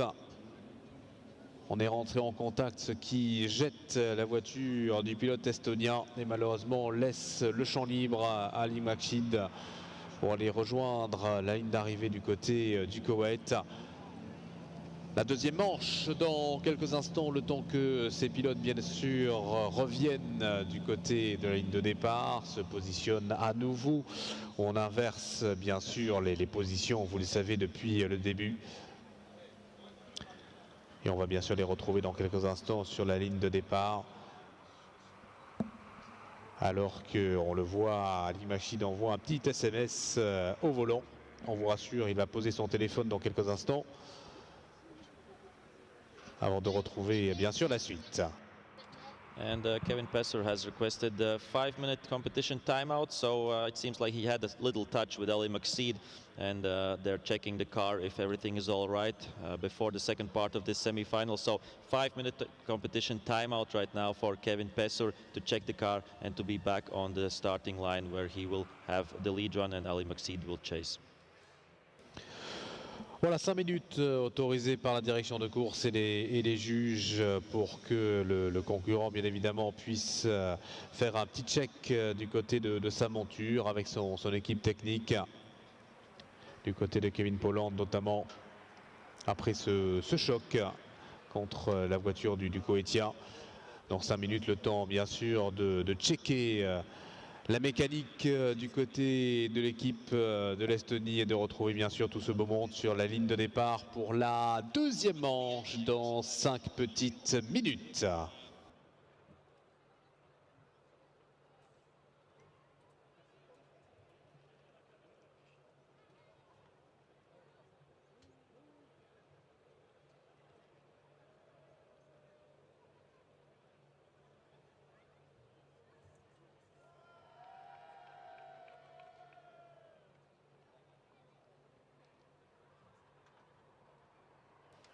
So as we said before, just a few minutes while Kevin's car is checked and maybe repaired if something is needed, and we'll be back in just a few moments with the second part of this semi-final. Yeah, there was a crash there between Pesur and Maksid, so that's why they requested these 5-minute competition timeout. As we explained before, every competitor gets one this competition timeout per event, and we have seen a few drivers have already used that, and this is the case as well for Kevin Pesser from Estonia right now.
Et là, nous avons bien évidemment Ali Machid, le pilote koweïtien, qui attend bien évidemment son demi-finaliste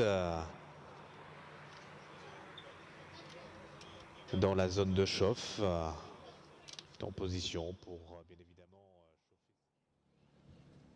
We're going to leave the drifting action for a while, but we'll be back with them later for their final. Now, Darren, we actually haven't had a chance to talk about the GT Cup race, the first medal race of the Motorsport Games, and it was quite an interesting one. It didn't finish how we expected it to, but great all the same. I think the top four was what I was expecting, but not in that order. Mm. You know, Germany effectively dominated both the qualifying races, but they changed the strategy around. So they started with basically their bronze driver and then flipped to the faster driver. But it meant that if there's anything coming like the safety car late in the race, the fast drivers has got to have already taken the lead at that point, and that just didn't happen. He was maybe 1 or 2 laps away. It was going to be a spectacular last lap, I'm sure, if the safety car didn't come out. But fair play to France, right strategy. It worked in their favour with that safety car. And in terms of, you know, the first medals of the weekend, it's gone to the local country, the hosting country. Couldn't have been really any better for them, and it was lovely to see the local crowd supporting their home nation. And nobody could predict a collision and a wheel coming off. You can't, but I mean, that's the thing. It's a risk. It's a 50-50 when you decide the starting order of your drivers. If the safety car came out before the pit stops and you've got your faster driver in the car at that point, then all of the good work he could be doing will just diminish. So, you know, it's one of those things, you know, either way, it just didn't fall the way for Germany. And then obviously the UK, they had a great race. Both Ian Loggie and Sam Neary, they did a great job. Both of them, Sam never been to this place before, and Ian obviously had a couple of laps under his belt, but speaking to the team after, they were on the back foot, but to come through and grab a podium for the UK team was a great testament to just adjusting to the fact that they had that curveball with Chris falling poorly before the weekend. They took the bronze. Now we can hear cars starting to go out on track. It is KCMG F4 qualifying race time. Now, this is going to be a good one. We know that Kimi Antonelli is strong, to say the least. I mean, he's topped every session, you know, both practice sessions and qualifying. And if you look at his season this year, there's no surprise. You know, he's been the real factor in F4 this season. So he's just carrying on that. And to be fair to the others, I think if he gets a good start, they're not going to see him. But if he doesn't get a good start, the pack behind is very, very close. You made a really good point that they are so close for the rest of the field. Yeah, I mean, Antonelli's got like nearly a 7/10 advantage in qualifying over P2, Charlie Wirtz. But then from P2 to P18, it's 2 seconds, the gap. And, you know, they're all like just a tenth there, a little tenth back. And once they're in the pack racing with the tow going on, it'd be really interesting to see how that plays out. And in actual fact, if they're not going to work together. But if they are working together, they might be able to keep with the pace of Antonelli just because of the tow that they'll be able to create. They haven't had that benefit yet through the practice sessions and the qualifying. So I'd say if I was a betting man, I'd put it on Italy for this race, but anything can happen. Of course. And we've mentioned Wirtz, the name Wirtz in there, but there's also a couple of other famous names and sons of famous drivers. We've got Pablo Sarrazin and Alistair Young. So it's nice to see those names coming through, or does it make you feel really old? A bit of both, really. But yeah, it's great. I mean, I was a teammate with Stefan Sarrazin in Aston Martin Racing. You know, he's a very strong player with the team in the early days. And he's probably actually the guy that would be suited to this competition. You know, he has so much background in different types of racing, from single-seaters, sports cars to rally and everything else. And I'm looking down and seeing that his son's got all of those attributes as well. So it'd be great to see how those guys come through to the race. But yeah, it's nice to see, you know, next generation of race driver coming through the family sort of tree, basically. Yeah. So what do you think? How do you think this is going to play out over the next hour? Well, I mean, like we say, Antonelli's it's his to lose, I think. You know, if he just gets a good start, but I'm guessing he's used to doing the starts now with so many F4 races under his belt. So I really think it's going to be the other podium positions that we're going to be seeing the big fight for. But you know, hopefully he can't get away too far and they keep him on his toes and push him to the flag. You know, if he's going to win gold, he needs to work hard for it, and it needs to be deserving. Yeah, he really does need to work hard for it, but they're just about to go out on track and we will find out who wins.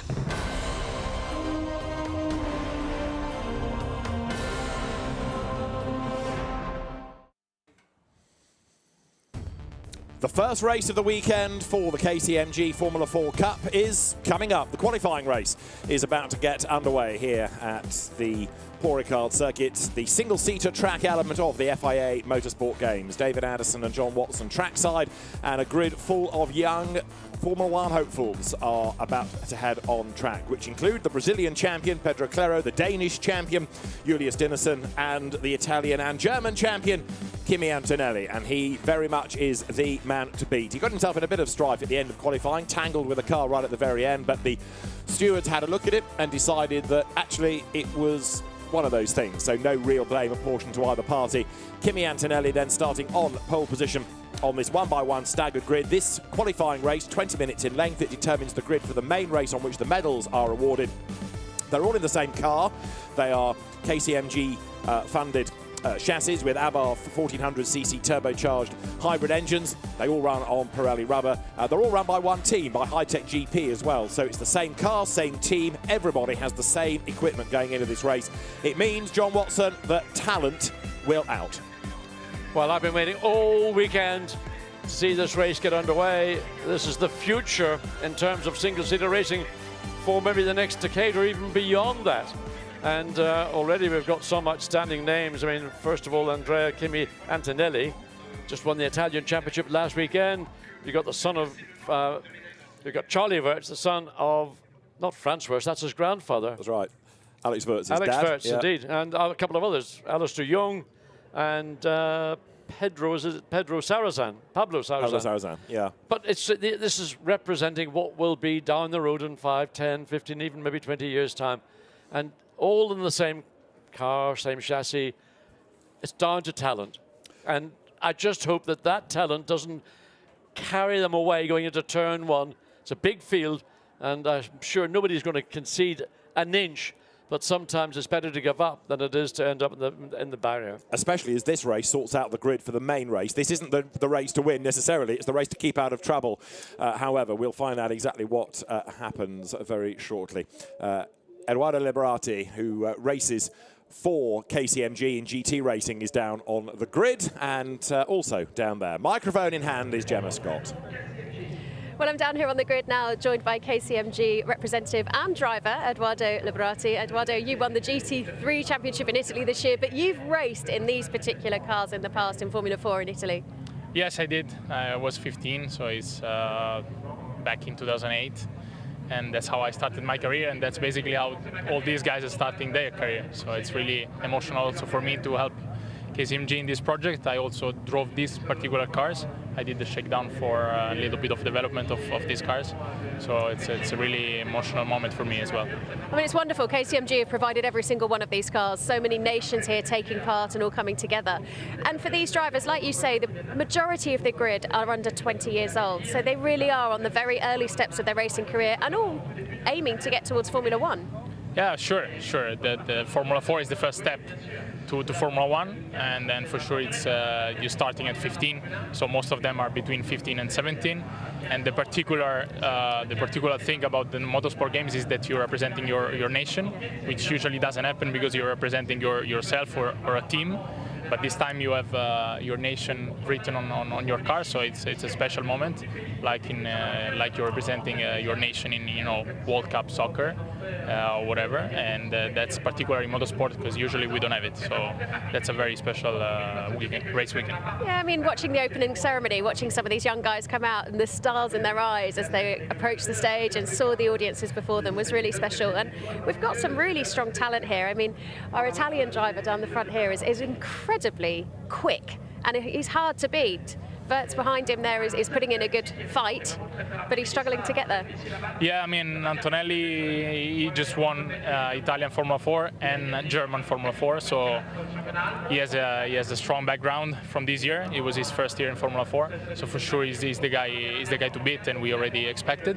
But we have a strong grid as well of other guys competing in French F4, in Italian F4, Spanish F4. So we have strong guys here on the grid, and let's see how it goes. And further back, who would you say we need to keep our eyes on? For this race, I think Antonelli is the guy to beat. Thank you very much. Thank you. So there for Belgium, you can see the car of Laurens Lesetua, who is another graduate of the karting scene, like just about everybody on this grid. And the Belgian entry, starting on the 8th rank on this 1x1 staggered grid. The lights counting down as we're into the final 5 minutes on the grid.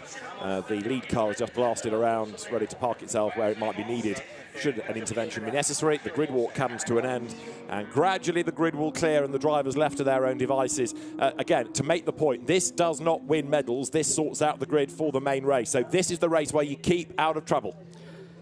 We said every time I go on air, think about turn one, think about the checkered flag. The two things are not one on turn one, it's one when the race is finished. So every one of these competitors, and many of them are very young, some of them are still, let's call it by adult standards, adolescents. But when they get testosterone gets going, the red mist comes down, sometimes judgment seems to disappear. And I just hope that we have a clean start. And it's a 20-minute race. I hope it's a clean race. And let's hope that it's a win about talent, not about maybe circumstances. We saw a finish to the GT Cup, and that was a safety car finish. Hopefully, we're not going to see a safety car finish, but it's in the hands of every one of these competitors, these nations, to ensure that they race hard, race clean, race fair, but avoid contact. Looking there at the Serbian entry of Filip Jenic, who has been racing in the Spanish F4 Championship this year. He's had a second place as his best result. Did have a race win in the Spanish Championship last year. Very quick karter in his youth. And Filip Jenic will line up 6th on the grid. There you can see the Danish car, Julius Dinesen, who is this year's Danish champion.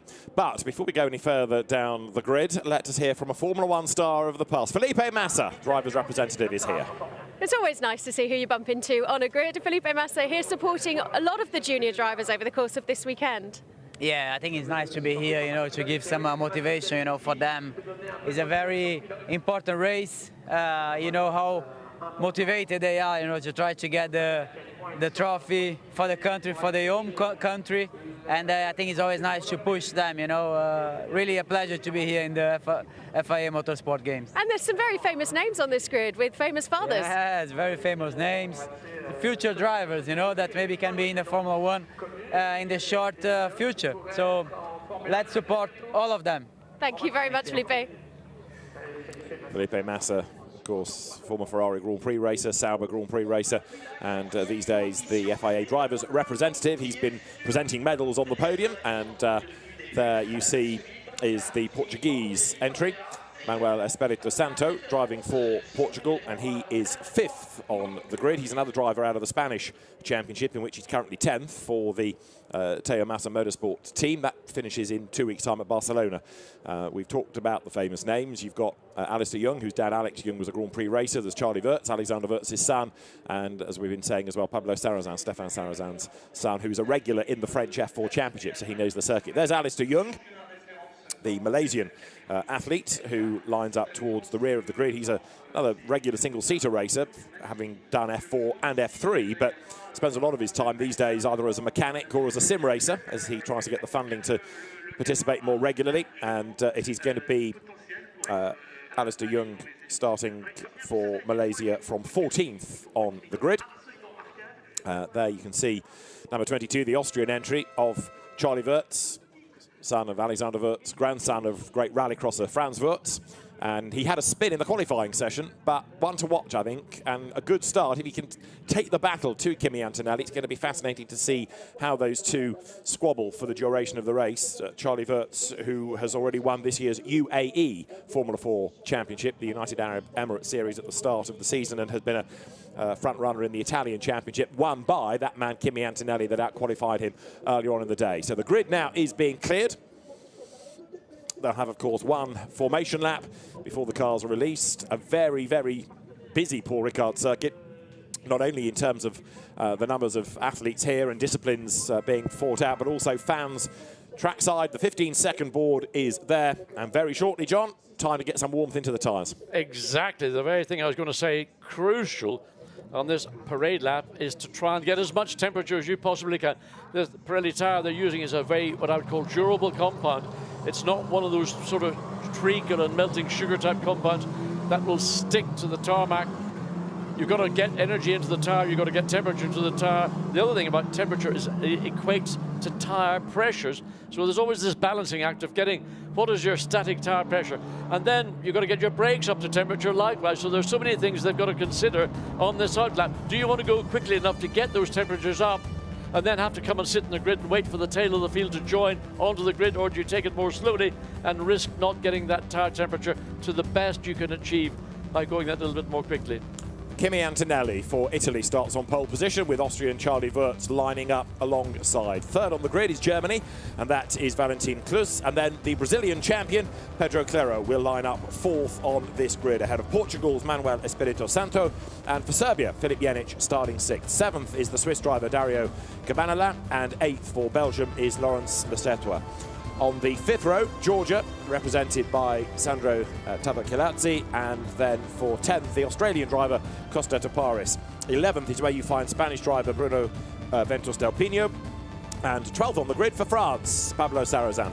13th is the Korean driver Michael Shin, a regular in the British Championship, and Malaysian Alistair Young is with him. On the 8th row, a long way back actually, Jonas Dinesen, the Danish driver, and there in drama already is the Chilean car of Maria Jose Perez de Rodriguez. After Michael Shin and Alistair Young, you've got Julius Dinesen, as I say, on the 8th row, and Ethan Ho for Chinese Taipei starting 16th. 17th, the Indian driver Ruhan Alva, and for Hungary, Zeno Kovacs next. 19th on the grid, the Mozambique representative Guilherme Rocha, and the Uzbekistan driver Ismail Ahmed next ahead of Jasper Tong, and if he's there, Maria Jose Perez Rodriguez for Chile, Valentino Mini for Panama, and Alexander Partishev for Ukraine round out the grid. But it looks as though Chile ain't going to be starting, or if the car does, it will be from the pit lane. Yes, it's certainly a problem on the grid. Might be something that can be addressed quickly, but there's a slot in the pit wall to bring a car that doesn't get underway into the pit lane, and the team can get back and get that car operational and hopefully get it down to the pit lane exit, wait for the race to get underway, and then when the lights go out, wait until the field has passed before you can then join in. But it's a bit of a handicap. But mind you, the Chilean car was starting back on the 11th row of the grid, and some might say, actually, you know what, starting from the pit lane, 12 rows of cars, 24 cars into turn one, not necessarily the worst place to start. Well, true, keep out of trouble. It's going to take a couple of laps to get things up to temperature. Of course, they were qualifying late morning. They're racing early evening. We are just after 5:30 local time, so the temperatures are starting to drop. It's still a very pleasant day here in the south of France, as Kimi Antonelli then brings the field up to the grid. He's part of the Mercedes Formula 1 Junior program.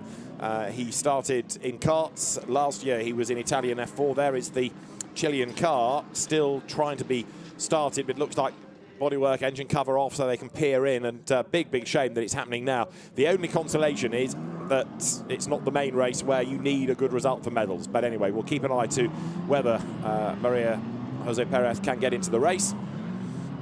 The rest of the field starting now to creep into place on this one-by-one staggered formation. And the car of Kimi Antonelli, which will be on the inside for turn one. Lots of the fans peering down from the balcony then on top of the pits to see the car slotting into place. Everybody, as we say, with the same car, run by the same team, on the same tyres. So it really is the ultimate arrive and drive track category here at the FIA Motorsport Games. The back of the grid, which is going to be Panama and Ukraine, slot into position. Then we'll have a green flag to say that everybody is back from the formation lap. There it is. The drivers now will look towards the lighting gantry. 5 red lights will come on. When they go out, the race will get underway. Kimi Antonelli, then having taken pole position for Italy, starts on pole position. Charlie Wirtz for Austria with him at the front of the grid. 4 red lights, 5 red lights, lights out, blast off now. Good getaway by Wirtz, good getaway also there by Valentin Klus, the German driver. 1 or 2 slow away, but as they go down towards turn 1, Italy it is that steals an advantage. 2 cars left on the grid. Wirtz to the inside for Austria, but Antonelli nails the start and he leads. And just looking down the inside, and there are 3 cars. Oh, dear, problem on the grid. Fortunately, some are cutting across the inside from turn 1. Well, half the field seems that somebody's off on the barrier between turns 1 and turn 2. So I think more or less immediately we're going to have to see a full course yellow bodywork already being pinged. And broken suspension and a tyre. That's Charlie Wirtz. So mayhem breaks out going through the chicane, and yet Wirtz in strife then as the cars battle their way up towards Saint-Baume for the first time. I said this was the race to keep out of trouble. They weren't listening, were they? I said it as well, and they weren't listening to me either. Well, those that were delayed on the grid, Belgium and Georgia, and I think also Hong Kong, China. Chile hasn't yet got into the race either as the cars come along the Mistral for the first time. So Kimi Antonelli it is that's managed to make a break while everybody else has been squabbling behind and tripping over themselves. Up towards the chicane they come for the first time. One up the escape road, goes straight on, misses the braking point, but he's going to have to slow, otherwise he'll gain an advantage there. The Serbian car of Filip Jenic bouncing over the curb, and there's the one I think that went straight on. Is that Wirtz with his punctured tyre? Well, and whoever it is, he's having to crawl back to the pit lane.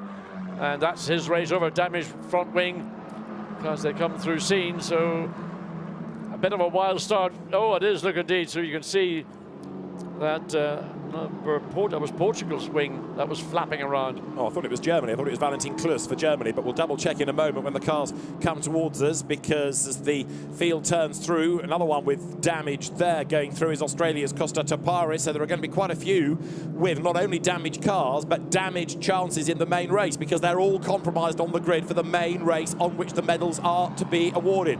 There, look, with the nose hanging off the car and diving into the pit lane comes number 11. So that is Valentin Klus, the German entry, and he was 3rd on the grid. So that's another of the front runners eliminated by the zealotry on the first lap. Leader comes through them. So 20 minutes this race, remember, over the timing line goes Kimi Antonelli, who leads the way by nearly 4 seconds from Portugal's Manuel Espirito Santo. Pedro Clara, the Brazilian, is 3rd. So contact coming down side by side into turn 1. Oh, and dear me, again.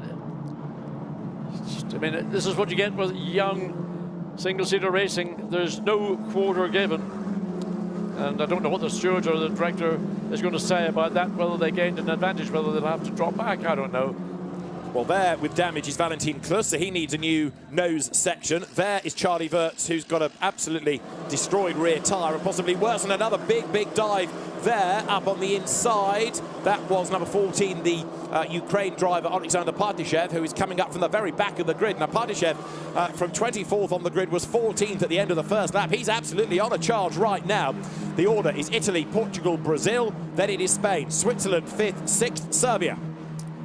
So they're now beginning to stretch out a little bit. They're not quite the side-by-side as they were on the opening lap, coming up into the chicane, albeit towards the tail of the field. 1 or 2 are, but they're beginning to sort themselves out. And once that testosterone level begins to sort of subside after that frantic opening lap, maybe a little bit of brain power can actually take over from that surge of adrenaline. You just saw Charlie Wirtz walking away with his distinctive Austrian Remus overalls. He sadly is out of the race, and he's going to be near the back of the grid for tomorrow. Was there trying to squabble back onto the racetrack. Filip Jenic, the Serbian driver, got hung out to dry, didn't he? And then couldn't really get back on the line. So there's still a squabbling. Costa Taparis comes up to have a go at him, can't find a way through. But if you finish this race, you're going to finish it relatively well, I would have thought, because the danger is that so many are tripping over themselves. The finishing order compared to the grid is going to be very jumbled behind Kimi Antonelli, who has been able just to drive off already into the distance. Yeah, he had the advantage of getting the best start, got into turn 1, clear of the rest of the field, and from second place back.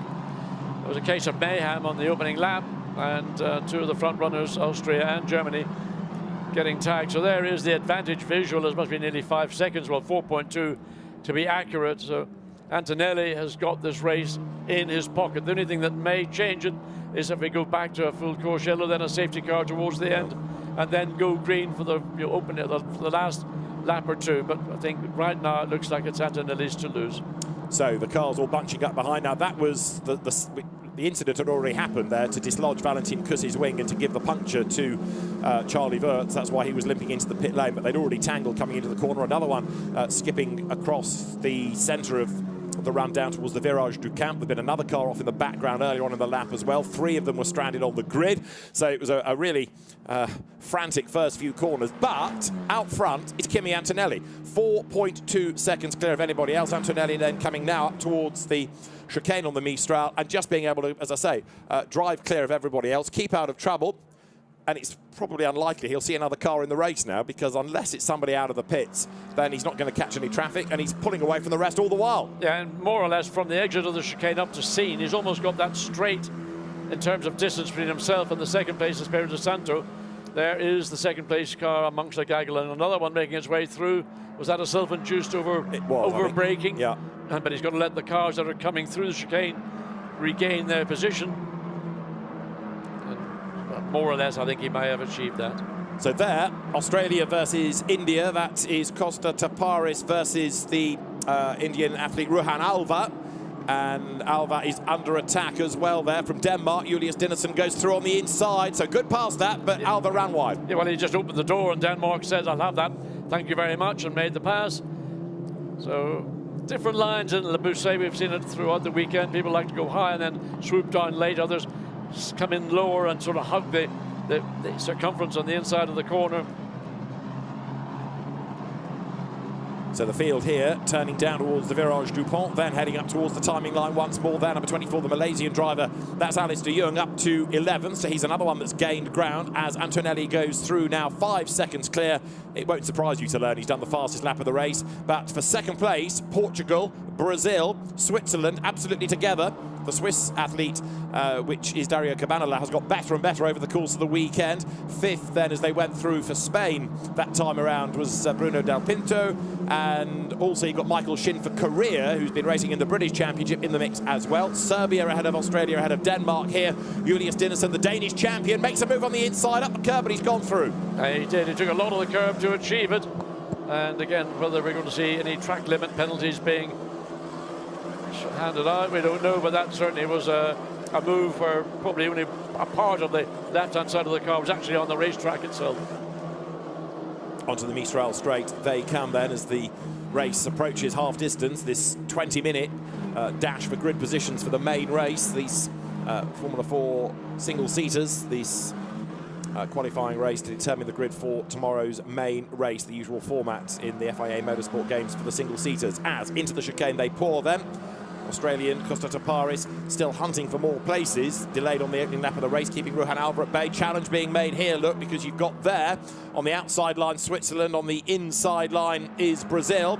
So this is for 3rd place as they turn through Senior, and it is Swiss driver Cabanela that gets forced out wide. Dario Cabanela wide out of Senior, but then he gets the inside at Le Bousset. The door opens for him and through he goes, but Brazil fights back on the inside. Always dangerous trying to get up the inside of the late part of Bousset, because the car that's on the high side is going to drop down to make its very late apex, and that was almost a collision between Switzerland and the Brazil car. And you have to be very aware, good spatial awareness, that in that particular corner there's a variety of options drivers can take, and don't close down somebody who's put themselves in a position when it's almost too late, or it is too late. To the timing line they come then with 11 minutes on the clock. Kimi Antonelli has gone through and leads by, you can see the margin, a huge one over Portugal. Manuel Espirito Santo, 6 seconds now the margin. Dario Cabanela 3rd for Switzerland, 4th Pedro Claro, the Brazilian champion, and a big effort being made there. Look, Julius Dinesen for Denmark up on the inside line, breaks late, goes ahead of Serbia. Filip Jenic drops back. Yeah, the good pass was a bit of a stretch because he was being forced out to the left, but stood his ground, got him alongside. Serbia's coming back, and now down the hill into the chicane. maybe Serbia is going to have the advantage because they are on the inside. Yeah, it's got the place back again. This is what single-seater, junior single-seater racing is all about. But people say you can't overtake in slicks and wings single-seaters. You can in the right cars on the right venue. And there, being run out wide is India. That was Rohan Alva, and he's about to drop another place because on the inside line goes Valentino Mini for Panama, number 77. And wheel to wheel, they turn onto the Mistral with Mini being run out wide over the curb. Their turbocharged engines, remember, now the power kicks in as they make the run along the straight. 3 wide there. Yeah, it's getting very and off the track momentarily on the inside. Be careful under braking because you're going to be in the dirty bit of the racetrack. When you get on the brakes, you're not going to have the grip that you would have had on the racing line, and we just avoid watching. Well, they all managed to get in and get through, amazingly, without any contact. So in the middle of all of that was Malaysia, Alistair Young. And he now comes onto the Mistral straight up towards Senior as the race trips into the second part now. So out of that shuffling, you've got Michael Shin for Korea up into 6th, Julius Dinesen 7th, more side-by-side there because Alexander Pardyshev for Ukraine is on the outside line of Alistair Young. And Young goes through, Pardyshev gets run out wide, so Rohan Alva for India goes through, Pardyshev switches lines, comes back on the inside, retakes the place. Yeah, I mean, I think this particular corner, La Boussaye, is going to be one of the favourites around the racetrack, but basically, any part of the racetrack where there's a corner, there's going to be somebody in one of these cars who's going to make a move, take a pop, and try and just by maybe more good luck than judgment get through. And it's a long, long line of cars as well, which underlines, A, how competitive the drivers are, how evenly matched they are, and how a one-make category works. A challenge there, look, because Costa Taparis gets up on the inside of Serbia. Australia versus Serbia coming out of the Virage Dupont, but Filip Jenic for Serbia goes back ahead, got the drive off the corner, and Serbia hangs onto the place as they come through. That's for 8th. 10th is Panama. Look, Valentino Mini right with them. 77, the Panamanian car goes to the outside line, can't find a way through. Now goes to the inside. Still no way through. And Australia just about got the nose in front of Panama. So here we go down the hill again, into the braking zone, into the chicane. And whether Panama is going to be sufficiently close, it doesn't look to me as if they've got an opportunity on this occasion. But there'll be many others. The next one will be braking into the chicane. Indeed so. And there, a big dive by Australia. Costa Taparis on the inside of Filip Jenic. They touch. Jenic gets airborne. Crash lands back to earth. But that's done. It's definitely damage to the Serbian entry. It's got no real pickup coming out of the corner. And I fear that Jenic is bound for the pit lane. He does now start to increase his pace, but not significantly. Yeah, there's a bit of bodywork came off. But whether there's any damage to the suspension, the car went up on 2 wheels, banged down again. So Costa Taparis, the Australian, was involved in that. You can see the damage on the front of his car as well. He's still busy battling with Panama. Valentino Mini, number 77, the driver, as he tries to swing through the chicane. Taparis for Australia is back ahead. Now, all of this is the battle for 8th place, but again, it could be that post-race there is a penalty that heads the Australian driver's way. We'll wait and see. So here, the swarm of bees that comprises Formula 4, the midfield battle. And almost by the corner, there's changes taking place. So down into Le Boussaye, who's going to go high, who's going to take the chance running down low. Well, there we can see just on the exit, 2 cars, 1 low, 1 high, but no change of position. So Costa Taparis then still hanging onto the place ahead of Valentino Mini. He's dropped back from the pack ahead, but he's hanging onto the position. This was what happened then between Australia and Serbia. It was a bold dive. And the contact was out of the corner, wasn't it, as they interlock wheels? Yeah, it was just interlocking wheels, and of course the car stuck in the middle, and then another car coming down the right-hand side. So essentially it was one of those usual situations. It was avoidable, but hey guys, we're racing. Exactly right. Australia, of course, lucky to get away with that because it could have done damage to the suspension of that car as the field pours through. There going through his career, Michael Shin. Number 7 is the Danish athlete Julius Dinesen. Then Australia, Costa Taparis only just ahead now of Valentino Mini for Panama and Alexander Pardyshev for Ukraine in 10th place. And a challenge there. Belgium gaining ground. Lucas Lecertua through on the inside line after a badly delayed start. Yeah, got through easily and cleanly, so he can move forward or think about moving forward. As we look at 7 seconds, the advantage is first to second, then it's only 0.8 of a second from second to third. So that's a battle that's going on for those 2 final podium steps for the silver or the bronze award. We've got Ukraine's Alexander Pardyshev being looked at for track limits. We've got that incident between Taparis and Jenic, who's headed into the pit lane, incidentally, being looked at as well. So the officials are being kept honest in this with 6 minutes of the race to go. And Kimi Antonelli, remember him, still miles clear of anybody else. There he is, way out in front. Still got the fastest race lap as well on lap 4. But his last lap was, well, it was about a second, just over a second down. So he's in a cruise mode with just 5.5 minutes remaining. Rest of the field comes pouring out of the chicane on the Mistral then, with Valentino Mini attacking the car of Costa Taparis on the inside line. Panama versus Australia. Panama goes through. So Valentino Mini gets the position. Finally, he's gone 8th. Panama ahead of Australia, chipping his way forward. And look, for Ukraine, Alexander Partishev is right there as well. He might be exceeding track limits on occasions, but he's another rapid racer. Great to see this kind of racing. I know sometimes it's exposed up the inside.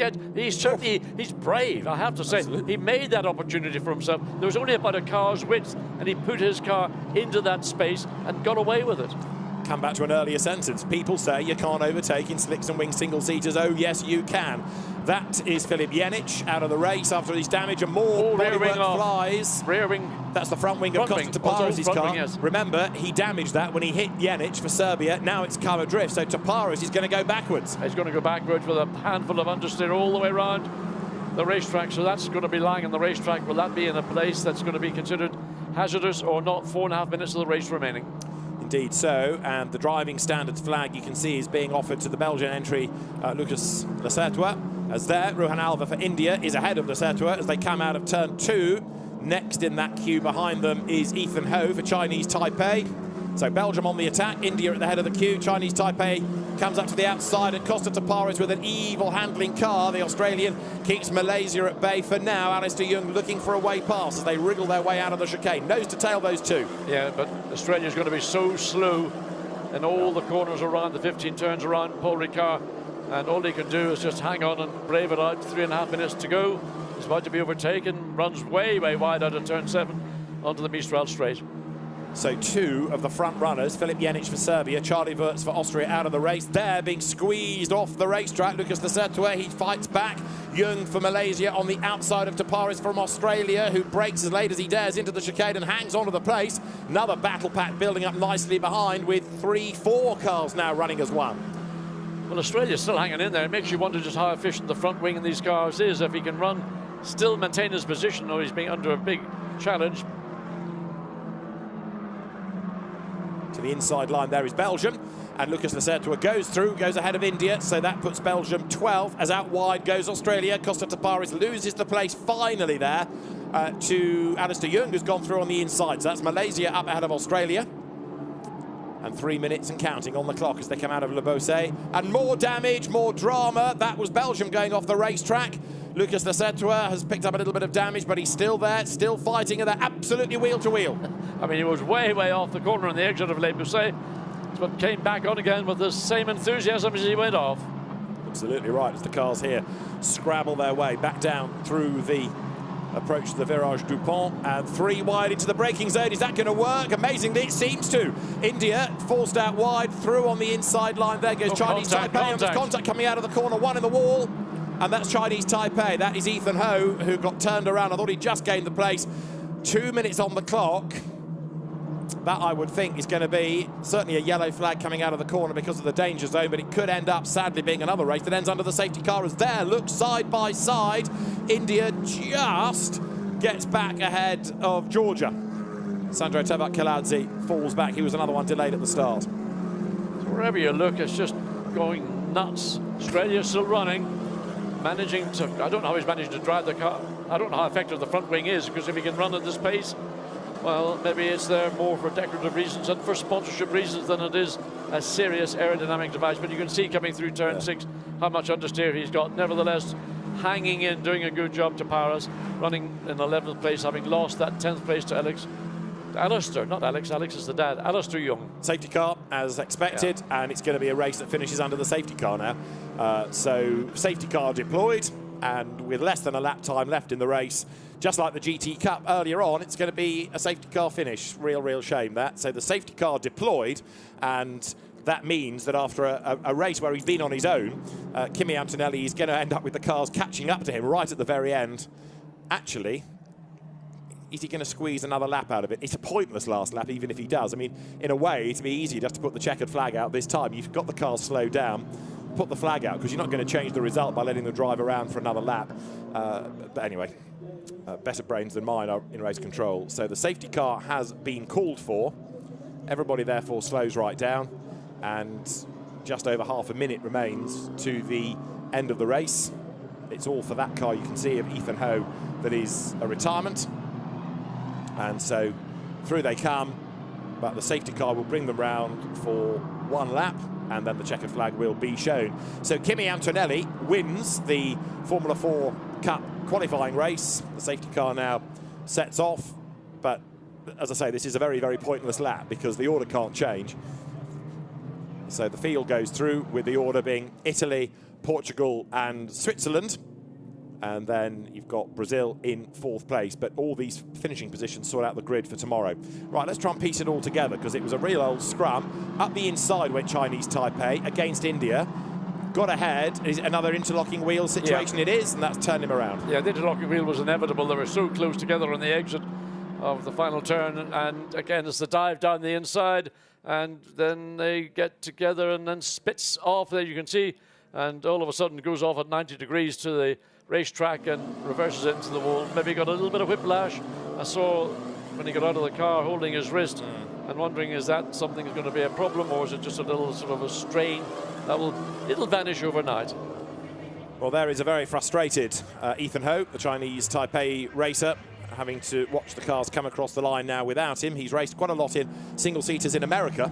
The 17-year-old, he was the runner-up 2 years ago in the Skip Barber race series, and okay, was getting stuck in. But again, we talked about it before the race. This wasn't the race to get stuck in. That's tomorrow's race, and for some, it's bitten and bitten badly, hasn't it? It's inevitable. I mean, everybody knows, they're all spoken to, they're all told what they've got to do. This is a race to a race, but you know, just think about what's more important. Today's has an importance, but tomorrow is when you're going to win your medals. So the cars coming out of the chicane on the Mistral.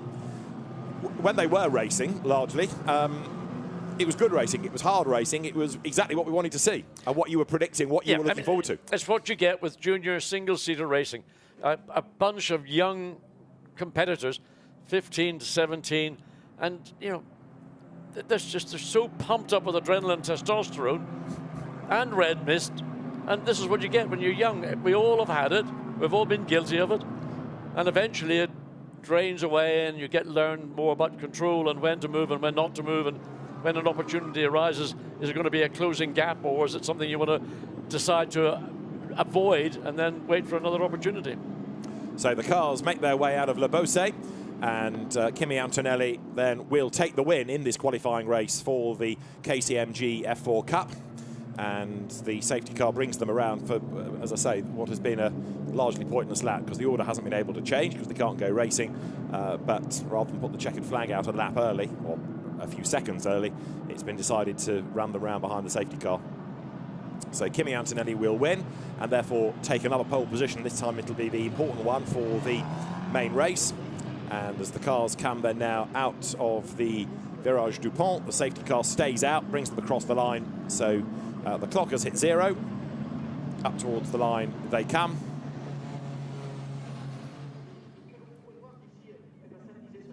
And the observer in the safety car pointing at the checkered flag, which is shown. And so the qualifying race finishes with the safety car leading them across the line.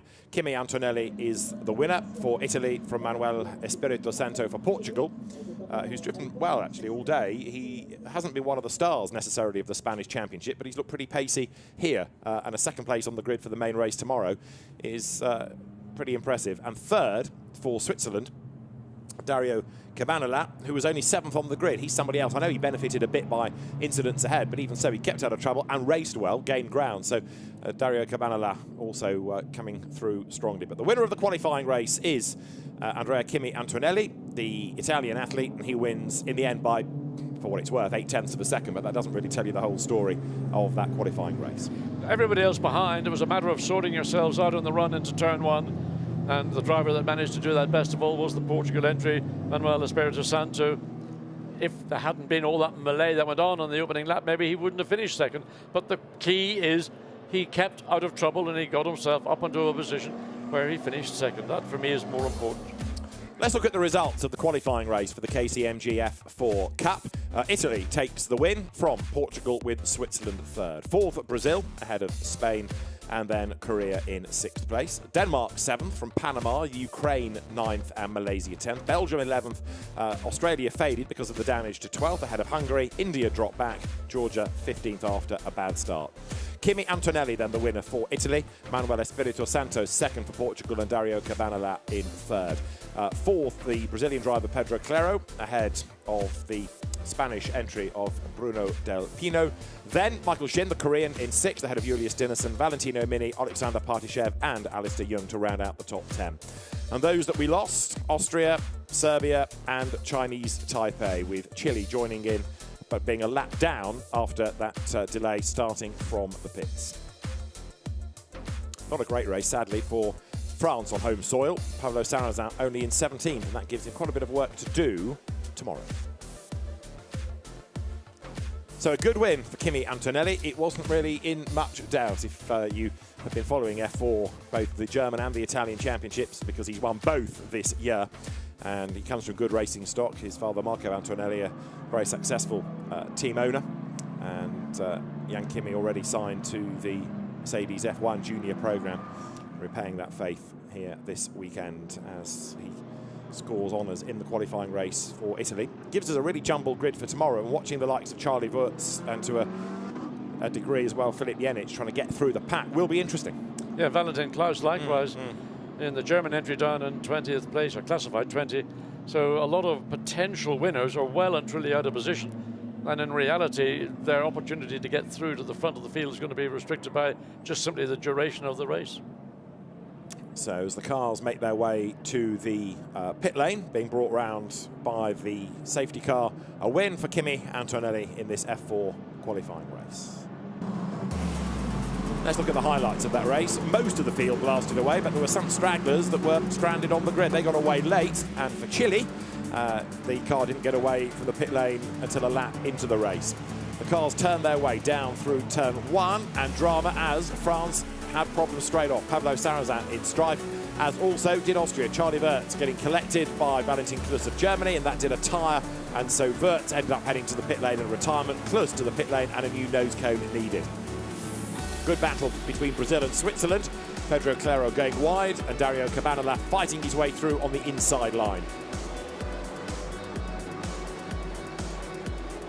And then Costa Taparis trying to find a way past Filip Jenic for Serbia, who was launched into the air. That was the Serbian athlete out of the race, and the damage for Taparis caused him to fall to 12th place. They've been squabbling quite a lot even before that incident, as the field then battled their way up to the end of 20 minutes of racing. But this was what brought out a safety car late race, as Chinese Taipei's Ethan Ho tangled with Indian driver Ruhan Alva and put himself in the wall. It meant, therefore, that the safety car was deployed, and the last lap ended behind the safety car, but it made no alteration to the order. A win for Kimi Antonelli, with the rest of the pack having finally caught up to him. He'd been away a dot in the distance for the bulk of the race.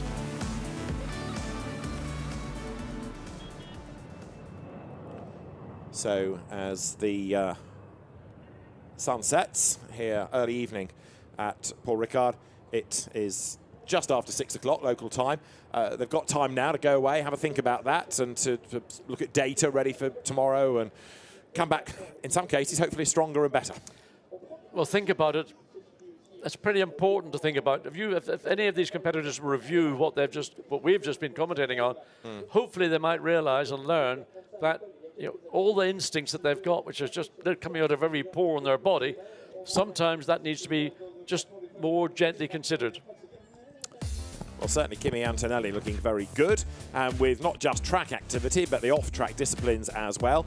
We've got now France with 2 gold medals, Belgium with 1 gold and a bronze. The Netherlands has got 1 gold and 2 silvers achieved by Spain. A silver and a bronze for Sweden, a silver for Germany. The Czech Republic has got a bronze, and so also has the United Kingdom, and that medal table starting to build now as more and more disciplines are completed. Indeed, one assumes there was no Italy on that table as yet, but they probably will be there, one would assume, after this race tomorrow, if Antonelli performs as he did in this, what you might describe as a qualifying race. So look to see where his future is going to be. I suspect it's very bright. Yes, indeed. Very much a single-seater career beckons for Kimi Antonelli. But yeah, that medals table, it'll change and change again over the course of the weekend. Some great views from up on high. Although Paul Ricard is a very flat circuit itself, he's got a little bit of rise and fall, but not much. But you actually forget that you're sort of on top of a table here. Any direction out of the circuit, there's a big, big drop downhill. Very popular part of the world with cyclists. Not very popular with the motorists that are stuck behind them coming up a hill. But you can see the road out of the circuit, the airstrip between the car park and the main road there. And some of the fans have decided that that's it. We've seen the racing for today. We don't want to stay for qualifying, which is next. We're going to go and come back tomorrow for even more action. But that's the very reason why cars are fitted with horns, to hoot them at the cyclists. The FIA road safety campaign promoted by John Watson, everybody. So the Formula 4 drivers will be back tomorrow, and it's going to be another really interesting race. You've had some good single-seater battling in that. We look forward to even more when the pressure is on for the main race. It'll start at 9:25 tomorrow, so it's the breakfast race for the F4 Cup tomorrow. Join us for that. It'll be a cracker.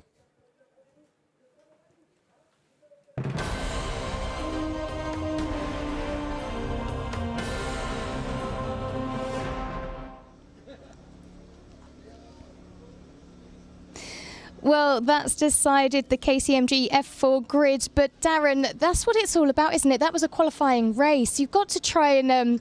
how do you control and contain these young drivers? I mean, that's always going to be the case with a race like that, you know, short and sweet. And they, you know, it's in for qualifying, so they've got to make hay where they can. And there's going to be little risky moves they've got to take. But the ones with a bit more experience, they just sort of weigh it up a fraction longer and just make sure when they do make the move, it's going to work. And sometimes you can see that doesn't always happen. So plenty of accidents during that race. But Antonelli, again, showed why he's won so many races this year in F4, and he got into that first corner and no one had a chance after that. Felt very sorry for Charlie Wirtz. He got collected early on in the race, and he's got a lot of work to do tomorrow from the back of the grid. You made a really good point when we were watching that race about young drivers trying different things and, you know, knowing where they can make that opportunity or take that opportunity and the cause and effect. Yeah, effectively, when they're when they're that sort of age, they've probably a lot of them have got a lot of karting experience behind them, and you can be more robust in a car than you can in a junior Formula single-seater. Anytime you have any interlocking of wheels, like we saw with Serbia, the car's going to end up off the road, and again you've got to protect your front wing. So that robust karting style, it just doesn't work, but most of them have come through that, and they've got to have time now to adapt to having single seaters and having the front wing to look after, and you know that interlocking being more of a problem, and it just takes time, and they get that experience. They're all going to learn something from that first race, and hopefully tomorrow it might be a bit cleaner. But I don't know. It's the final. You've got to, there's some medals at stake for the nation. So let's see what happens in tomorrow's race. But I thought that was probably what was going to happen in terms of when you look at the grid and how close everything was between P2 and P18. They're all going to be tripping over each other, especially with the slipstream coming up to the chicane. So it's exciting to watch though.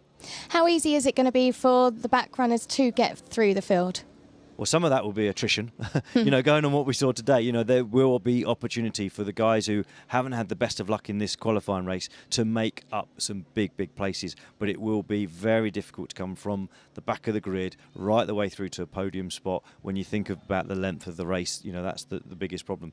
It may be helpful for some of them if there's a safety car just to close the gap up and give them a second chance of being able to make some big moves as the race goes on. But, with a single-seater, junior single-seater race, they're always very short races, and most of it's done in qualifying. You need to be up the front and try and stay out of trouble, really.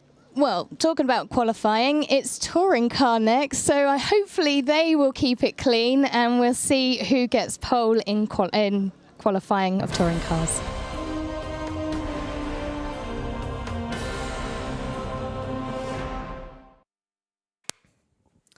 We're 2 minutes away from the green flag waving to get qualifying for the Touring Car Cup for the FIA Motorsport Games underway. They have had their 2 free practice sessions, and all of these TCR spec cars, again, representing different nations, are good to go. 18 nations represented in the Touring Car Cup.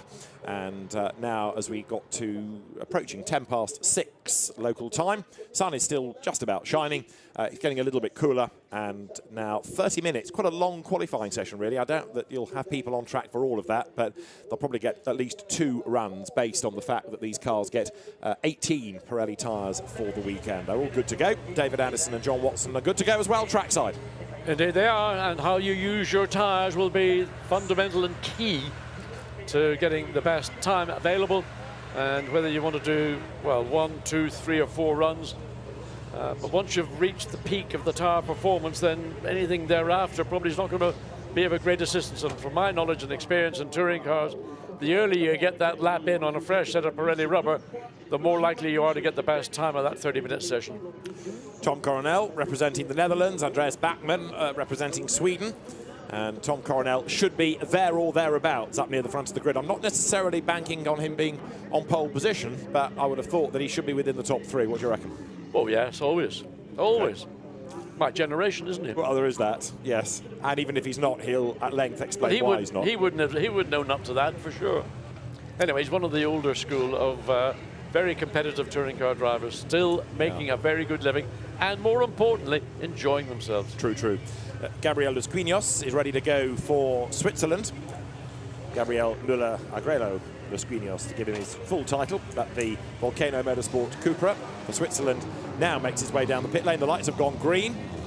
Interesting that quite a few set off straight away, eager to get track position, including for France, Teddy Claret, who knows his way around here, and he was really spectacular in the second pre-practice session that we saw early on in the day. It's interesting that there's a bit of a mad rush to get onto the racetrack, because inevitably they're all going to trip over one another. So I don't know whether they believe the conditions now on track are going to be better than they will be in 29 minutes and 27 seconds. My view would be maybe, okay, the light's going to go, maybe the track temperature will drop, but if you're going to go out on track with the bulk of the field out at the same time, and you're on a fresh set of rubber, you're not going to gain the best opportunities to find that single clear lap. And there you can see just turning in, that the Audi didn't really like that turn in and had to turn away from the apex. That was the Swedish car, Swedish entry, Andreas Bachmann. Tom Coronel for the Netherlands, making sure his DHL sponsorship is still prominent on the car, but the majority purely in national colours. Teddy Claret then, getting the tyres up to temperature. It's a Pirelli tyre, which for many of them is new. Yeah, it's a big problem because the tyre technology between manufacturers, the philosophy is quite different. So if you're running on a different manufactured tyre in your own individual domestic championship, and then you come here and you put on a set of Pirellis, you may have to make some basic, if not fundamental, changes to shock absorbers, but more like springing roll bars, just to get the best from the tyre. And that's something that only experience will teach you. Riding on board with the Ukraine athlete, Pavlo Chabanov, with his Volcano Motorsport run Audi, the RS3, coming onto the Mistral, and everybody trying to decide whether they want clear track space or try and get a tow, which might work out best. But at the end of, not this lap, but the next, we'll start to see what the grid may look like. Now, those that were quick in free practice, for Belgium, Gilles Magnus, number 16, and for the Republic of Ireland, for ERA, Jack Young, even though he's a Northern Irishman, he's representing ERA. Northern Irishman Chris Smiley is representing the UK. It says a lot about politics, doesn't it? Generational thing, I'm sure. Up towards the timing line they come. First flying lap about to commence. We were seeing times in this morning's session be better than yesterday's, so a 2:11 is good. Now, when they were out on track, it was early afternoon, so we're looking at cooler temperatures now, which might help. It'll help the motor. It maybe take a little bit longer to get tyre temperatures up. I know it's boring to talk about tyre temperatures, tyre pressures, but it's fundamental. Here's the field having done an out lap, flooding back into the pit lane. And that might have just been an exploratory lap, and then they might go on to something a little bit more fresh in terms of the rubber. I suspect what they'll do is a tyre cross. So they've warmed up the fronts. They'll now put the backs on the front and get those up to temperature as well. So it's a regular thing. Do the tyre cross at the end of a lap and rear-wheel drive cars don't have to do it so much, but the front-wheel drive cars do. You can see the tyres there being swapped over. So it's a tyre cross, and then they'll go back. And in theory, all 4 corners ought to be at a similar temperature. Amazing, amazing. The things I learned working with you, David. You know, I mean, in the world I come from, you know, I just swap front to rear. There are obviously different sizes front to rear in the world I come from anyway. Must be. So that's probably the reason. There you go, backs to front, fronts to back. There you go. You thought I was making it up, didn't you? No, I didn't. I know that you knew all this stuff, but I've actually never seen it in practice, so I've learned something as well. It just goes to show you're never too old to learn. Well, there you go. Now, Gilles Magnus for Belgium is going to be our first gun because he's doing absolute best in sectors then. So the number 16 Belgian Audi. There is Gabrielos Quinhos for Switzerland, ready to go back out again now that he's got his boots on the right feet, as it were. The Cupra Leon Competition TCR.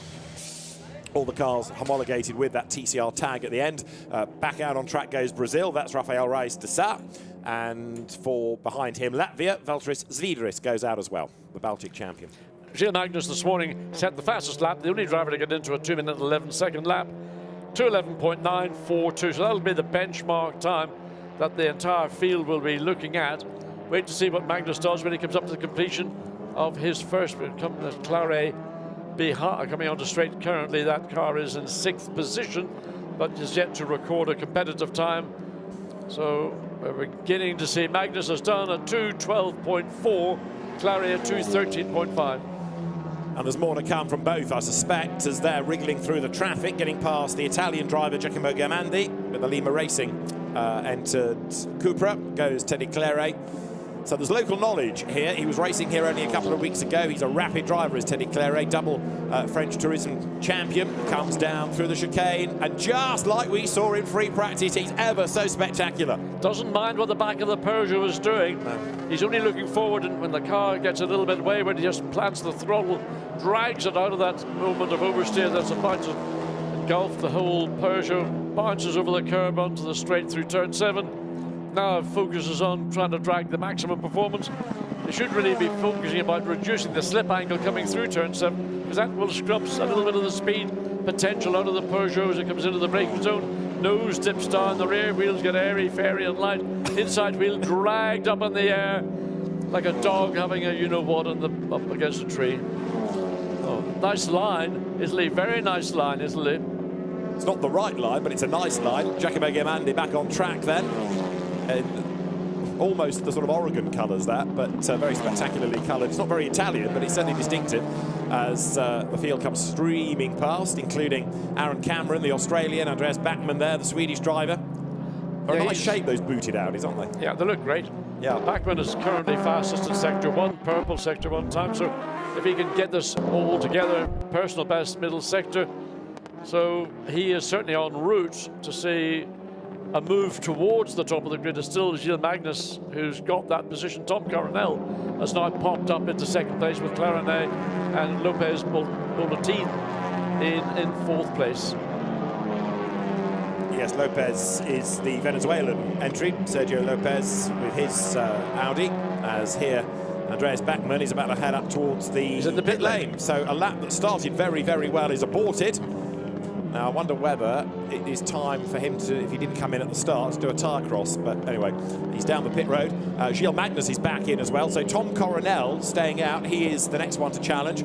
Teddy Claret is in the pits as well. He's 3rd fastest for France. Aaron Cameron for Australia is up to 4th quickest now. But we've only got 6 times, the slowest of which is currently Venezuela. There is Claret, who arrives at the family team.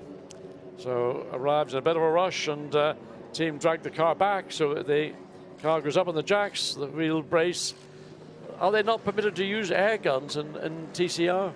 Does that mean that would be a cost-saving consideration? That's for sure. So the mechanic has got to do it manually, and that takes a little bit longer. There is, I think, a sort of like a DeWalt drill there with a bit on the end of it, which is to undo that. There we go. Yeah. So it's a concession to modernity with you know, almost like a domestic air drill. So another tyre cross completed. Teddy Claret's Peugeot 308 will drop down. Jack Young for Ireland, man on the move. Currently no time but fastest overall Sector 1, personal best Sector 2. So there is the Irish entry. The Honda, having to make a little bit of a correction as he entered Boussaint. He didn't even get into the corner before already the back end was about to go wayward. So what can he do in this final sector? Good, clean exit, maintains the pace. Now, he was very quick in free practice 2, but was in strife a little bit for exceeding track limits. So let's see what he can do here. He's got to keep it within the white lines, really, hasn't he? Yeah. So an improvement for 26. That's the Spanish entry, Carlos Gomez. So he's made some progress to 13.3. So where is Jack Young going to end up? It's going to elevate him somewhere up into the top 6, I suspect, and maybe into the top 3 when he completes his lap. Over the timing line goes Jack Young, and that puts him quickest. Then the Irish driver goes to the top on a 2:12.419 by 73 thousandths. Then he's quicker than Gilles Magnus as the cars head into turn 1. Whoa. Way up the curb, wasn't he? The cars are very stiffly sprung on roll bars, so riding the curb, the cars sort of getting airborne.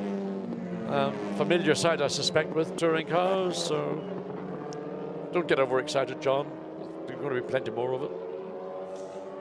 Well, Jack Young with a wheel cocked in the air comes down through the Virage du Camp, back onto the path through Saint-Baume. You can see the drivers that are confident in the cars, but the amount of curb that they use here, nice low flat curbs. On the inside it's less of an issue, but of course the race director is concerned that people don't abuse them and gain an advantage, and he's done a very, very good job in that first sector, demonstrably quicker than anybody else. I'm breathless, 4 tenths up over everybody else. Purple by 4 tenths in Sector 1. The man's a genius. He's a very, very impressive driver in front-wheel drive machinery is Jack Young, Clio champion. He's won here in the Clio International Cup sporting the French Grand Prix. He accelerates now back onto the Mistral Straight. Been a race winner in TCR Europe this season and comes there having lost a bit of time in the middle sector, but he's 2 tenths down in Sector 2, but was 4 tenths up in the first, so potentially should be able to string it all together nicely to go quicker again. Way off the road is Andy Yan. Yeah, that doesn't help, as that's Hong Kong running way, way wide with us. Jack Young just up ahead. So the focus went on to the car running wide. So here is the current fastest car so far in qualifying. And the traffic directly ahead of him should not come into play. It's not like a hypersensitive, highly aerodynamic single-seater race car that if you get within 500 yards of it, there'll be an aerodynamic, and he's going in the pit lane.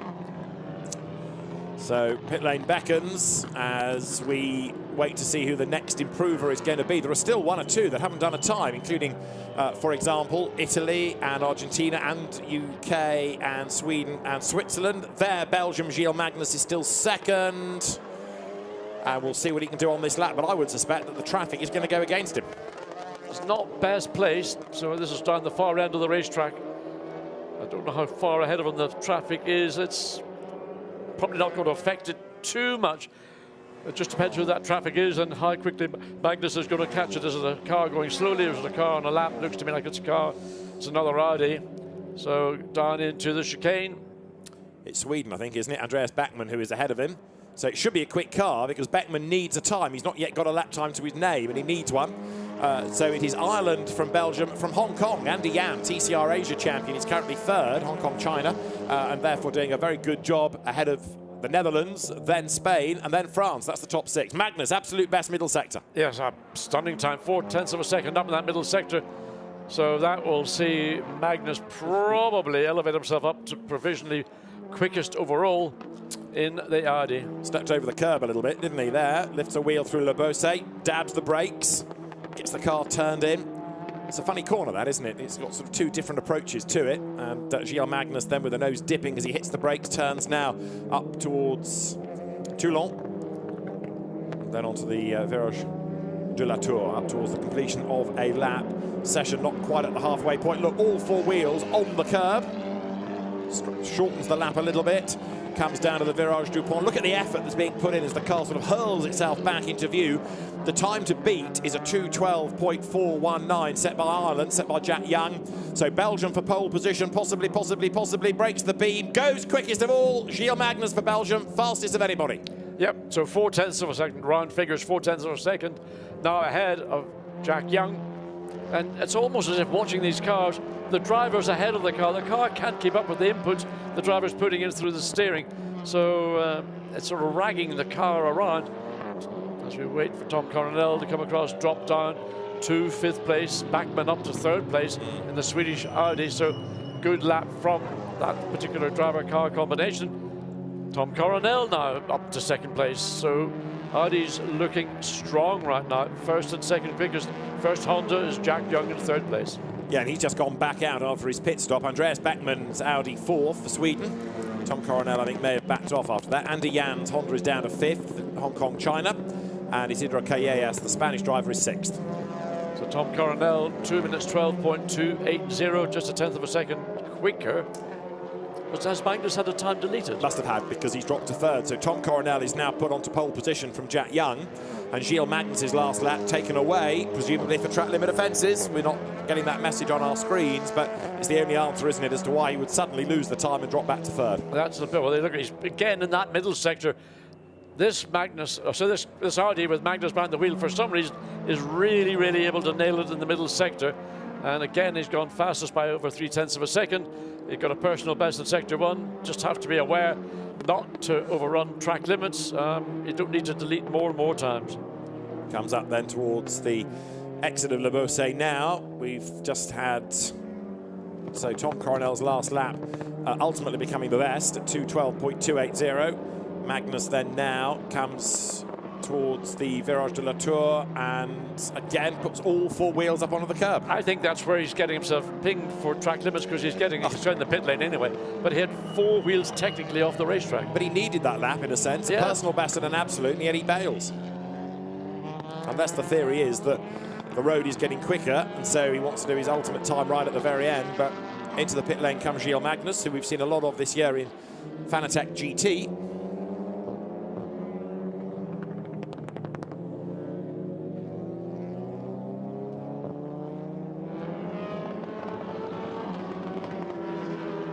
So the cars into the second half of this qualifying session, and still there are a couple, namely Argentina and Switzerland, that have not got a lap time.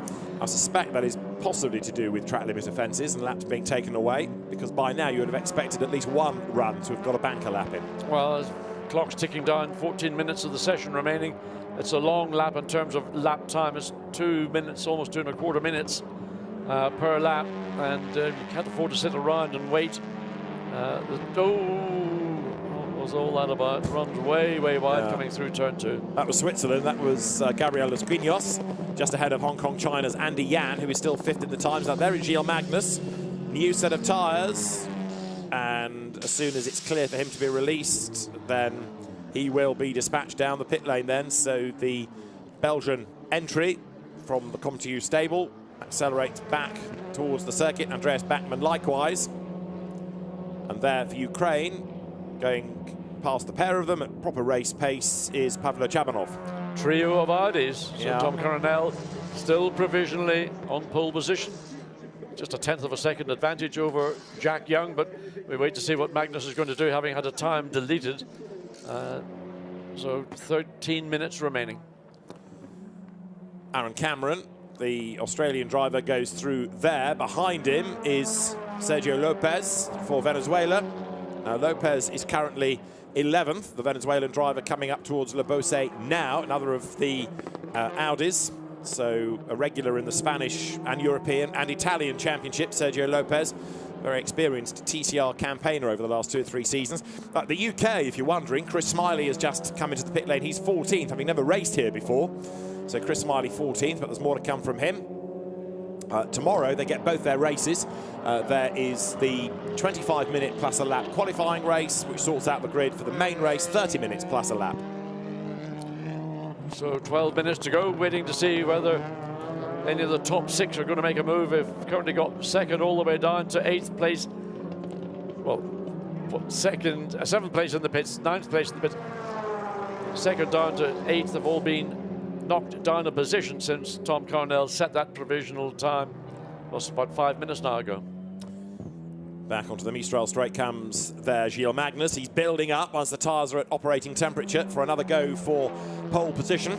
There is Isidro Callejas, the Spanish at the 6th fastest. He's a second away, just over, from pole position, and his Cupra could yet be higher up come the very end of the session.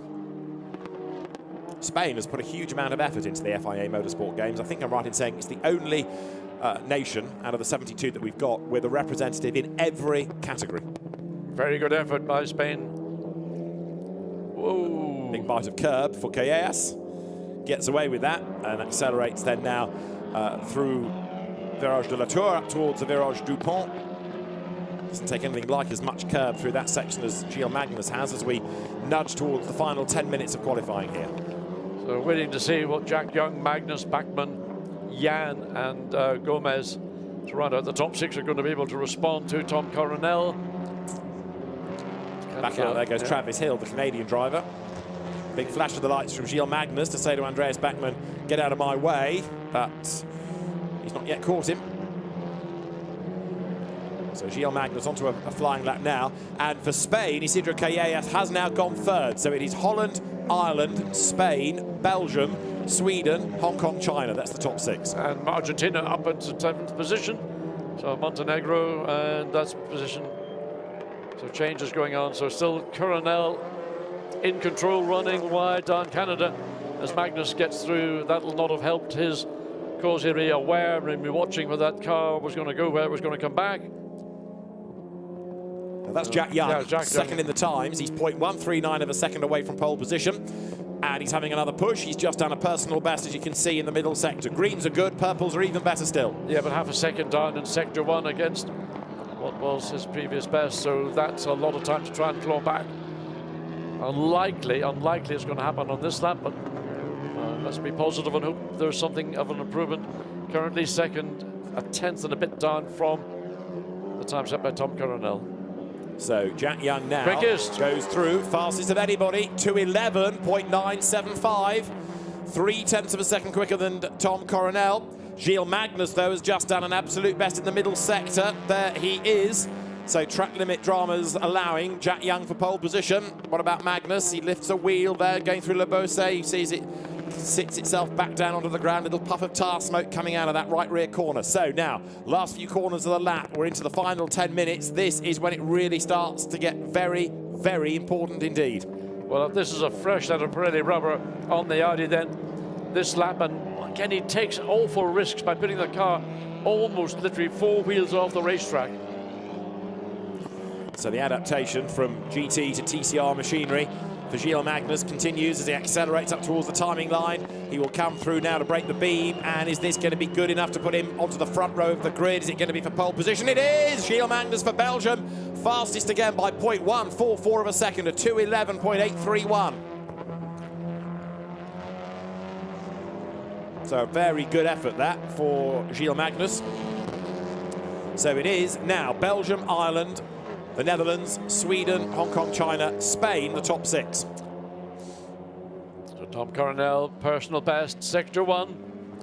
So the Dutchman loses in that middle sector by 0.4 of a second.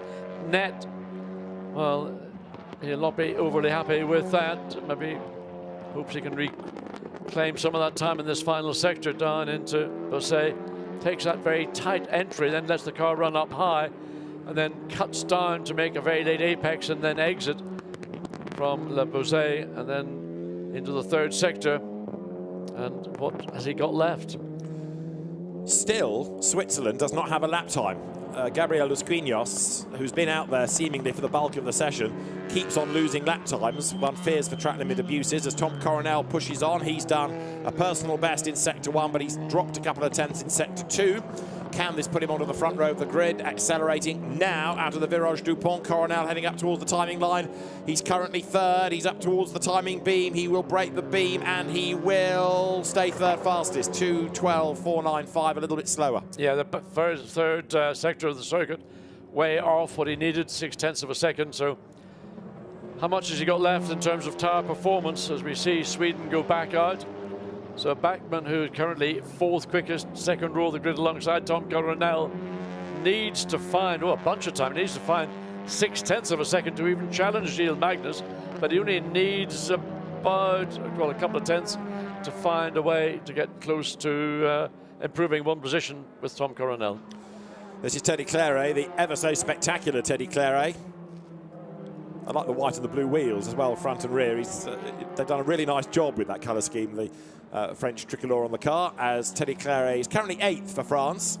I would have expected him to be quicker than that, I've got to say, or higher up the order than that. He's on a 2:13.5, so he's about 1.3 seconds off the ultimate pace. But let's see, before the end of the session, whether he can retaliate. Coming then now on this lap with 2 personal bests up towards the Virage du Pont. So he needs to be in the 12s, ideally in the 11s, but he's got to haul himself up the order somehow. He's got Aaron Cameron, the Australian driver, behind him. 8th, Teddy Claret at the start of the lap. He will break the timing beam now and goes up to 5th. So a good run for him, and he just missed out on a 12. It was a 2:13.070. If he hadn't hopped over the curb at the final turn, maybe he would have been into the 12s, but he was aggressive on the exit, or sorry, the entry into the final turn. Tom Coronel, so personal best sector 1, again loses time in that middle sector, so little prospect of seeing any further step forward. He's about just under 3/10 of a second away from getting onto the provisional front row of the grid with just over 5.5 minutes to go. So Tom Coronel again, quick in sector 1, but down in sector 2, and 3rd fastest in the times. I don't think this is going to be an improvement. No, he's pitting anyway, isn't he? So he's bailed, and Gilles Magnus there is going to go out and have another go, even though he's the fastest. Look, there's a whole last wave of cars coming down the pit lane. But with only 5 minutes to go, you've got to be really sure that you're going to get the tyres up to temperature quick enough, because it is a long lap, as we've been saying, over 2 minutes, over 2 minutes and 10 even, for a decent lap. Still, no lap time for Switzerland. So Gabriel Dos Guiños, who's been out there certainly for 5 laps, has still yet to record a lap time because they keep disappearing off the screen. So the team are holding back Magnus. There's under 5 minutes now remaining. I wonder whether they feel, can they roll the dice? They've got a 10th and a bit of an advantage over the Team Ireland entry of Jack Young. So Jack Young is, well, his last lap was a 2:21, so clearly not a lap of any significance. So he will no doubt continue on. So there is Dos Guiños, goes over the line, and Switzerland still needing a lap. Let's see whether this is going to be the one. Let's have a look at the lap as well and see whether he is off the road a lot. He's up onto 2 wheels there. 2 wheels over the curb on the outside. That's fair game, that's all right. So this, with only 4 minutes to go, is a really important effort by Switzerland, by Gabriel Dos Guiños, because he has not got a single lap time credited to his name. He's raced in the South American TCR Championship, and the Swiss representative there getting a bit crossed up down at the Virage du Camp, but he's just got to get a lap in, simple as. Yes, so he hasn't got anything to measure himself against, nobody around him.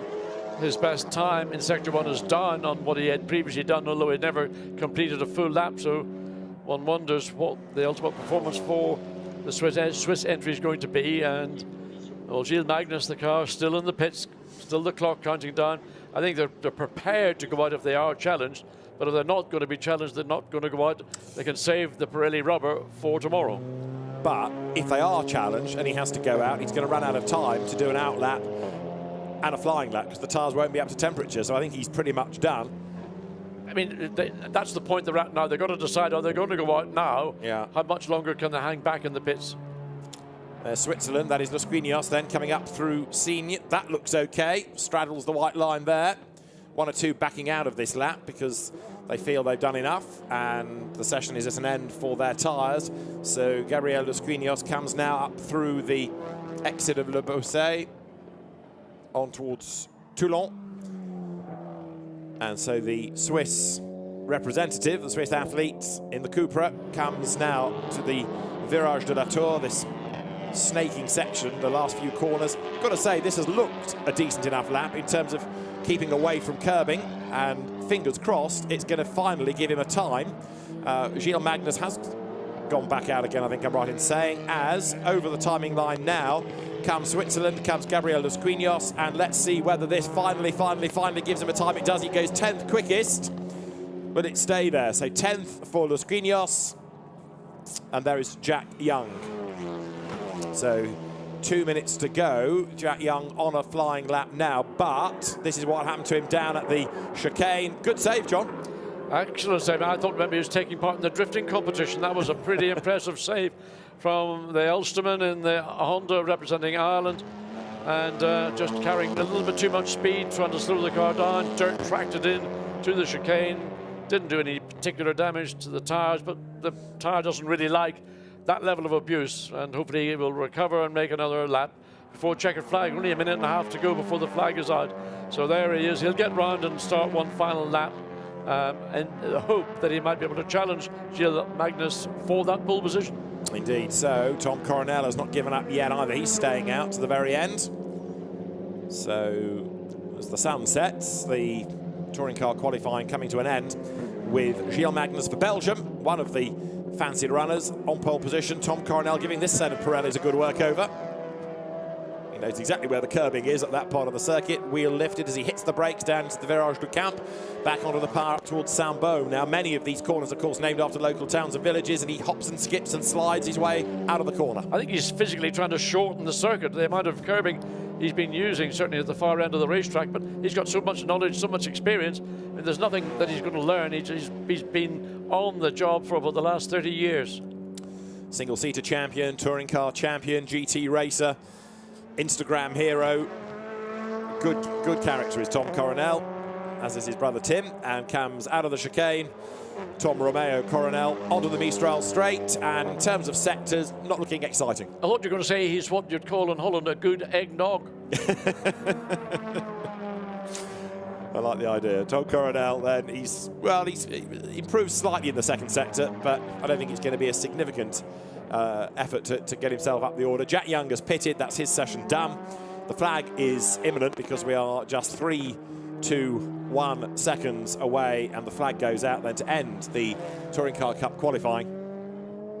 So qualifying done. Tom Coronel may not even finish the lap, actually, because if he was a little bit down in one sector, the team will give an idea to him of whether it's worth persevering.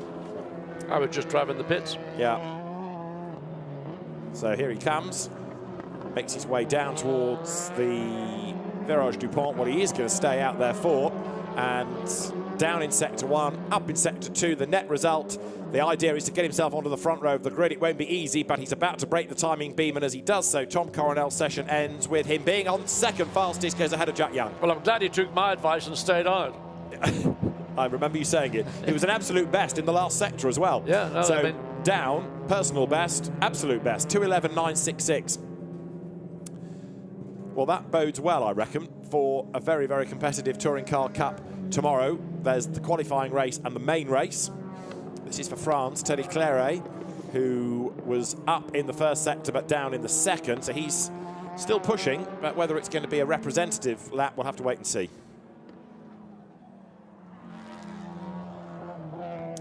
Big Peugeot fan. I love the 307s, the 3007s, if you have the grown-up version for families. 308s. Well, Teddy Claret has had this car by the scruff of its neck all day. It deserves a rest at the end of it. He's one of the most aggressive and spectacular drivers. We've had him oh so sideways in free practice. It's been a bit more controlled for qualifying. Is the lap going to be an improvement as he comes up towards the line? 7th at the start of the lap. He will break the beam now, stays 7th, and the lap time that he does was quicker, but didn't improve his grid position. So it is Gilles Magnus for Belgium, who is the fastest. Netherlands second, courtesy of Tom Coronel, and Jack Young for Ireland third. Sweden fourth, then Spain fifth, and it is Argentina rounding out the top 6. So Gilles Magnus then is going to start the qualifying race for the Touring Car Cup from pole position for Belgium, and they are going to hit the track tomorrow morning for more great action. See you then.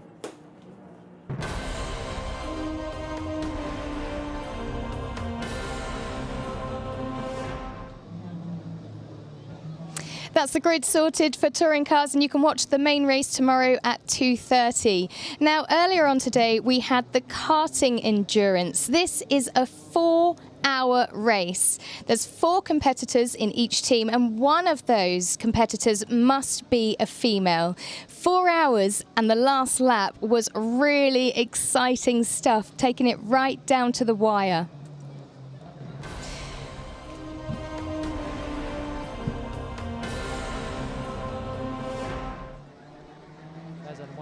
go. Less than a lap to go for the Belgian team on its way to write another chapter of a long history of glory, the first ever in Le Castellet Paul Ricard for the FIA Motorsport Games. After 2 silver medals back in 2019, this will be the first win, or maybe a couple more to come. Belgium have gone on to their final lap. It is a fabulous opportunity and a fabulous moment. This is where the team are getting ready to celebrate. Belgium had already had 2 medals at the FIA Motorsport Games in 2019. Both of them were silvers. This is their first gold medal. They cannot be caught now. Spain have gone on to the last lap, a lap adrift.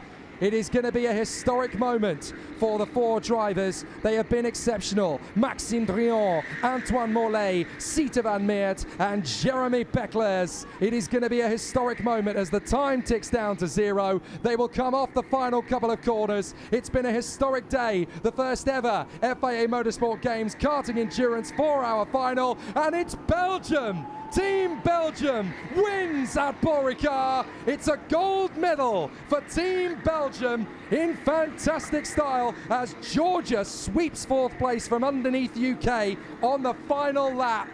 Bitter disappointment for UK, but they've all come home. Spain will take the silver medal. Czech Republic will take the bronze. And the Bahamas team are making the biggest noise of all. They've done it. They've made it. After all the years of hard work, this motorsport program is just getting started in the Caribbean. What an amazing, amazing effort. A great performance from Belgium there. Really celebrating, taking that win and listening to their national anthem, spraying the champagne and full celebrations. You may recognise one of those drivers because he was actually playing for Belgium in the 2019 games. But I need to tell you about this story about the karting endurance. Can I ask you all just to step a bit closer for me because I can't leave where I am. That's okay, I'm tied in. So, Henry Baudet, you fell in love with the Bahamas when you went out there with Formula Kart stars. That's correct, yes. Now, you've got to tell me about this story because it's such a great story for the Games and exactly what the ethos of the Games about for the Bahamas team. So, I was taken out to the Bahamas in 2012 as part of the Bahamas Speed Week revival with Formula Kart stars to reintroduce go-karting into the Bahamas. Of course, the first ever World Karting Championship was held in Nassau, which is why every kart has a Nassau panel on it. In 2013, I was myself and my colleague and fellow teacher Craig Camilleri were asked to write an educational go-karting course combining stealth learning, English, maths, finance, public speaking, teamwork, and motor racing and go-karting. We've taught 250 children since then from largely underprivileged backgrounds. We have done that until 2019. Then, of course, we had Hurricane Dorian in the Bahamas. Then COVID hit. That destroyed all our equipment. We don't have a kart circuit, so we've trained our drivers in car parks with traffic cones. We have 2 go-karts in the entire country. They have driven karts once in the last 3 years. They've never driven on a kart circuit before. We took them, they flew into London last weekend. We took them to Daytona Sandown Park for 20 minutes in the pouring rain. Brilliant. October weather in the UK is fantastic. And then we brought them to the Motorsport Games to compete on a global stage. Fantastic. I'll just get a word from Raimondo. I mean, for you guys, this is just such an amazing experience. I love the story and I love that you're here. Yeah, so this experience right now for me and the team is like great. Because like once you get on the track, it's adrenaline. You gotta like fight and push to do better and better and better. Even though we didn't want, Yeah. You're here. Hard. We did it. And you're representing your country. Well done, Team Bahamas. We're really pleased to have you here. Now, we've seen some drifting throughout the day. Now we've got the drifting finals.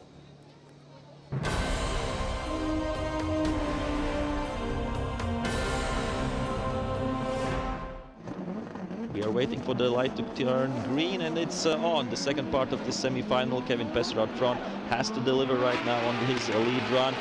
Good initiation by him, goes on to outside zone 2 as well. But we see Ali Maksid is playing no games. He's really aggressive right now through the whole course. And right now, oh, that's a big mistake there by Ali Maksid, straightening out for just a moment. Kevin Pesser on the outside line, doing everything very well on his lead run. But yeah, some mistake there, maybe some misshift or something like that for Ali Maksid. We saw him straightening out, losing some angle, and yeah, really dramatic events in this second semi-final. Voilà, plaisir de retrouver ces deux pilotes entre l'Estonie et le Koweït. Le Koweïtien très agressif hein, sur le pilote estonien, parti devant, leader. Ali Maksid en chasseur derrière, qui dans la parabolique a dû quelque peu freiner et lever le pied. À présent, on va les retrouver bien sûr tout là-bas du côté de la ligne de départ. On va échanger les positions dans cette deuxième demi-finale. Dernier run pour départager ces deux garçons. Et l'accession directement du côté de la finale qui, de l'Estonie et du Koweït, va pouvoir décrocher son ticket valable pour la demi-finale, pour la finale autant pour moi, dans quelques instants. Alors les juges, et c'est Ali Maksid pour le Koweït qui remporte la mise.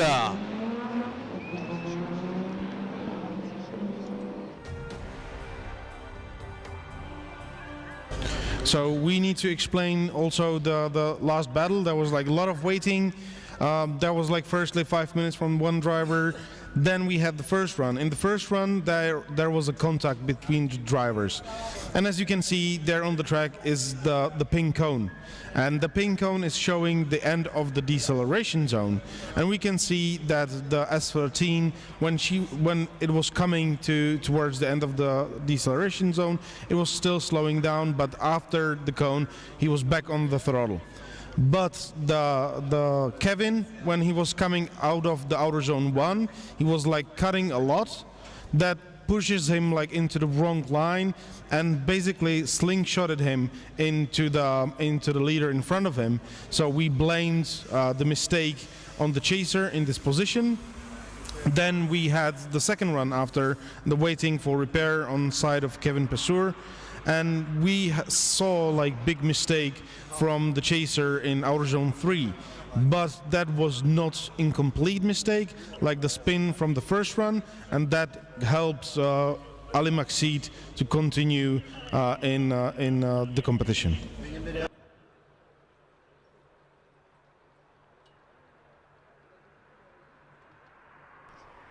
I think I'm hearing some voices, some sounds there from the paddock, yes, and the tires are getting warmed up. It's the battle for bronze medal, it's the battle for third place. Jakub Przygonski from Poland against Kevin Pesser from Estonia.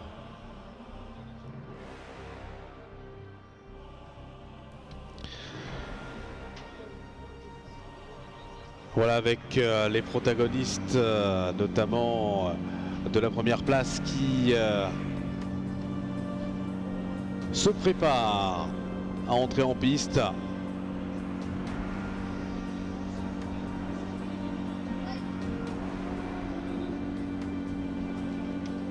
It looks like Kevin Pesser isn't happy that he's fighting for third place. He wanted to be in the final maybe, but of course everybody wants to be in the final. Voilà, on avait vu au loin notamment Ali Maksid s'échauffer. Il nous avait fait faux bond quelque peu. Voilà donc ces deux garçons, Kevin Pesser pour l'Estonie et Jakub Przygonski, que nous allons retrouver pour, dans tous les cas, les prochaines manches que nous allons vous proposer. Et cela va partir dans quelques instants. And let's go. The fight for the bronze medal for third place. Jakub Przygoński from Poland in the lead. Kevin Pesser in the chase run. Really aggressive initiation by both drivers. Kevin Pesser will try to make up for the loss before. And right now we see aggressive approach by him. Really close, trying to get as close as possible. Some centimeters away, just has to back up, but still over the finish line. And really dramatic first run there. Some cones flying around and really close action during the last corner. So I think Przygoński was with a great lead run as well. So Kevin Pesser had a great chase run, and let's see that in the replay. Eh ben là, chers amis, pour une bataille pour la 3e place, c'est chaud. On se croirait directement en finale, tellement ces deux garçons ont envie d'une médaille de bronze dans ces FIA Motorsport Games. C'est important, cela peut compter également dans une carrière. C'est chaud, vraiment, entre Jakub Przygoński, bien évidemment, qui était leader hier après les qualifs et qui, pour l'instant, à l'issue de cette première manche, en termine lui aussi. And we see the Latvian flag there in the crowd, so somebody is of course cheering there for Kristaps Blush, who will be coming up in the finals against Ali Maksid.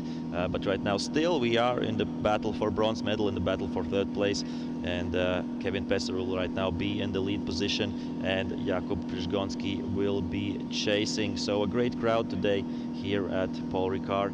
And we are ready, it seems, for the second part of this battle. For third place, Pesser out front, and Kuba Przygoński will be chasing. So Estonia against Poland. Two great drifting nations as well, of course, with some good drivers competing in Europe as well. And it's 2 thumbs up, and the drivers are ready. Let's wait for the green signal, for the green light, and it's go, it's showtime. Battle for bronze, battle for third place. Pesser out front with a good flick there during the initiation. Jakub Przygoński tries to be as close as possible as well, and they are on to the inner clip. Everything all right there, some hesitation maybe from Jakub Przygoński, but right now he tries to come back, he tries to be as close as possible, and he is really close, almost touching at some point, and over the line. What a run there. Really similar to the run we saw before. I think, yeah, that's a tough one. Jakub Przygoński and Kevin Pesser, Poland against Estonia. Voilà les deux protagonistes qui viennent d'en terminer avec leur deuxième run. Qui va décrocher dans tous les cas la 3e place du côté de la médaille de bronze? Nous le saurons dans quelques instants. Le temps aux juges, bien évidemment, de revoir les images, de revoir les vidéos, de passer peut-être à nouveau en arrière pour voir quelques détails et qu'ils n'auraient peut-être pas vu dans ce dernier passage, de revoir le premier également dans le premier run. Les deux pilotes sont certainement impatients à bord de leur monture pour savoir lequel des deux, entre la Pologne et l'Estonie, va pouvoir décrocher cette 3e place et médaille de bronze dans ces FIA Motorsport Games pour cette édition 2022. Réponse dans quelques instants du côté des juges qui vont bien sûr donner leur feu vert pour l'attribution de cette médaille de bronze. Nous allons voir du côté des live streaming les incrustes, alors que pour l'heure, ce sont quelques nappages de fumée qui remplissent le ciel du Castellet. Alors que de l'autre côté, vrombrissent dans tous les cas les monoplaces pour prendre part aux prochaines manches. Jakub Przygoński, Kevin Pesser, match Pologne-Estonie pour médaille de bronze pour Jakub Przygoński pour la Pologne. Mesdames et messieurs, la Pologne qui sera sur le podium à la 3e place avec la belle médaille de bronze. Vous avez bien sûr raison d'applaudir ici du côté du public. Peut-être que vous applaudissez également chez vous et vous avez raison avec ces garçons qui nous auront offert un très beau spectacle. So the bronze medal goes to Poland, Jakub Przygoński, and quickly from the judges about this fight for bronze medal. David? This battle was very, very close to each other. Both drivers were showing really nice skills. If we look on both lead to lead, and Kuba Przygoński lead, he was like really spot on in all the zones. He can have slightly more angle, especially in outer zone 3. if we look on Kevin Pessor's lead, he was leaving outer zone 1 slightly too early, and he was also going out of the outer zone 3 at the end of the big zone. If we look on the chase runs, there was big dive at inner clip by Kevin.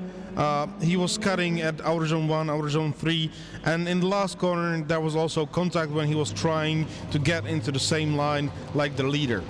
If we look on the chase of Kuba Psegonski, he was cutting at outer zone 3, he was having slightly smaller angle throughout the run, but he was capable of mimicking the angle and being on the same proximity like his opponent. So overall, Kuba Psegonski is getting the win.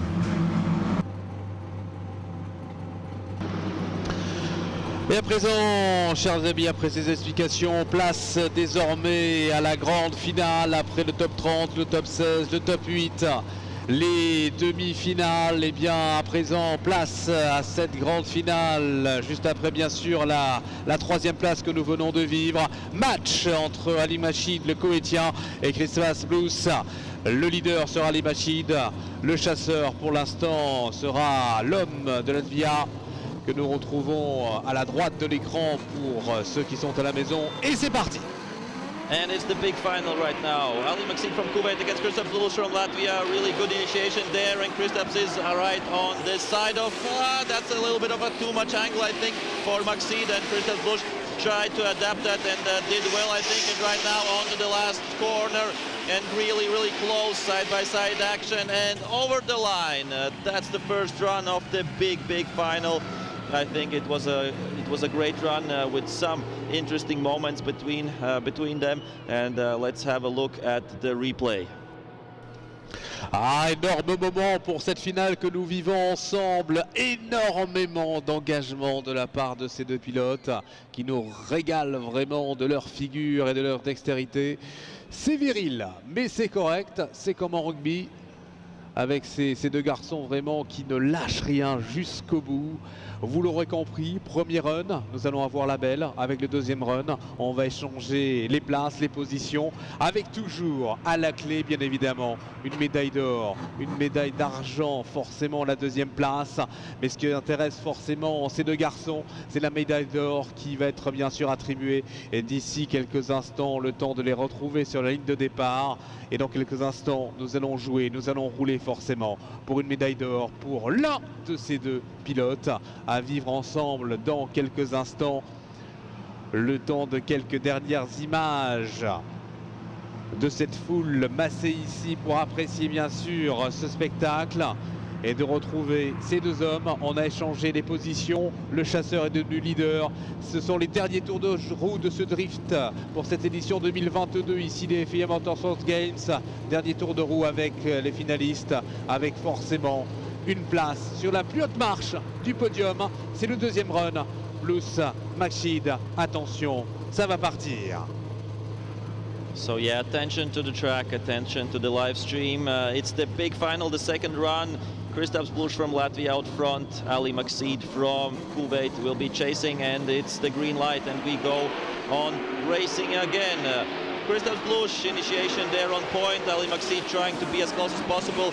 A little bit of a mistake there, going off track. I think Kristaps at some point, Ali Maxid had to adapt to that, and right now going to the outer zone. A big, of course, distance between both drivers and over the line, but yes, something happened there after, I think, outside zone 2. We will have a look at the replay because that wasn't straightforward. I think both drivers had a mistake in the lead run, so it wasn't easy to follow as well. So that's one for the judge, but let's see the replay at the beginning.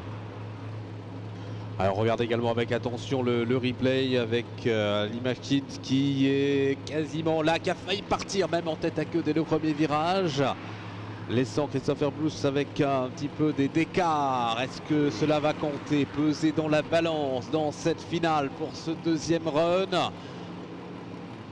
Est-ce que les juges vont décider autrement pour l'accession forcément et la plus haute marche du podium qui est en train de se jouer, chers amis, devant nous? Christophe Blues attend bien évidemment le résultat dans sa voiture, tout comme Ali Machid. on revoit également du côté du live stream ces belles images avec ce premier virage qui a failli mal se terminer pour Ali Machid.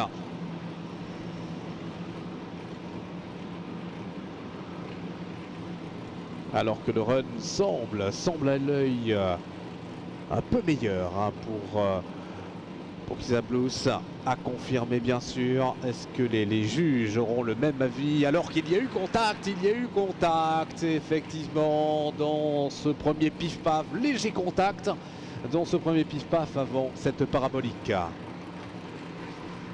Yeah, and we saw the contact there. The question is who was at fault there, but yeah, we will see that in a minute. But yeah, really aggressive run there. Maybe, yeah, that's for the judges to explain. Let's have not too many words about that. We're here to commentate, to deliver you the news and the action, and yeah. Anyway, an interesting final between Kristaps Blush from Latvia and Ali Maksid from Kuwait.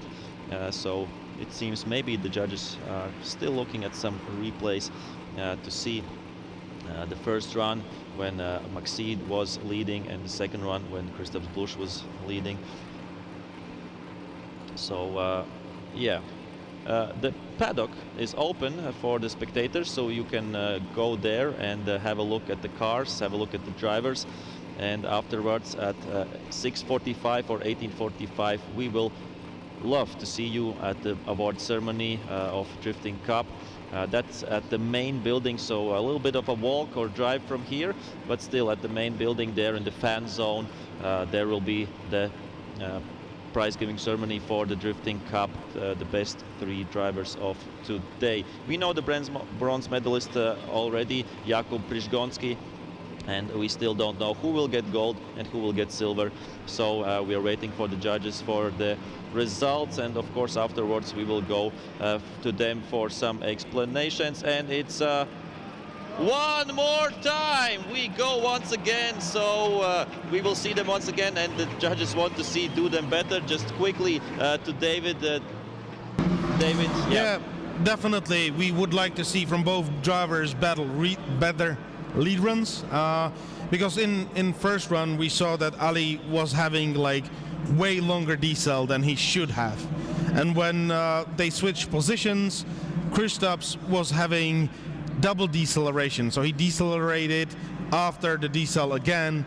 So that's huge mistakes from both drivers, and we are just sending them one more time to show us better.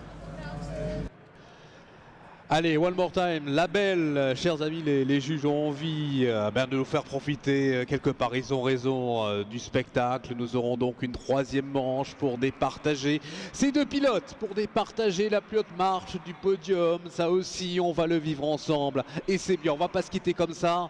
On va pas se quitter ainsi. La 3e marche, bien sûr, pour vous dans quelques instants, amis publics ici du côté du site, et bien sûr depuis chez vous du côté des différents réseaux sociaux avec le live stream que l'on vous propose bien sûr depuis ce matin pour ces phases finales. Attention parce que ça va partir dans quelques instants.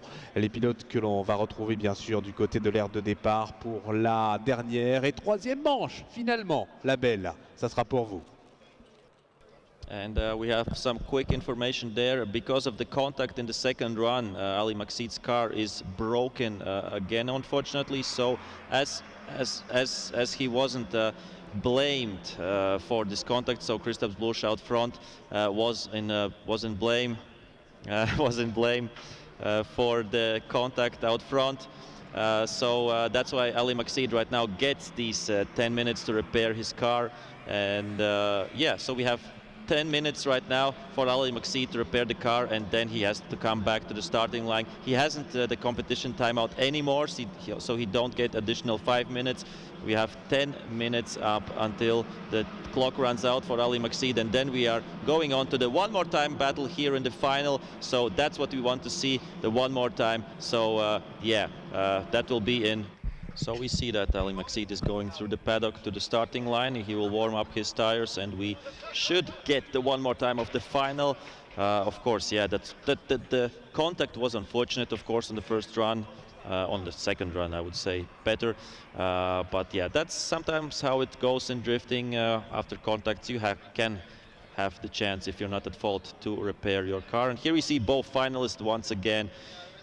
Both finalists, so Ali Makseed from Kuwait and Kristaps Blush from Latvia. Let's hope that they are ready. Let's hope that the cars are ready and we can have a nice, clean, one more time battle here for the gold medal for the first place at FIA Motorsport Games Drifting Cup. So that's a big one, that's a huge one, and they're both right now in the tire warming boxes. Everyone has their box, and we see that both are warming them up to get to the right temperature, to get to the right grip level, and to put up a show, a great spectacle for us, for the spectators here at Circuit Paul Ricard, and of course for all the live stream watchers all around the world.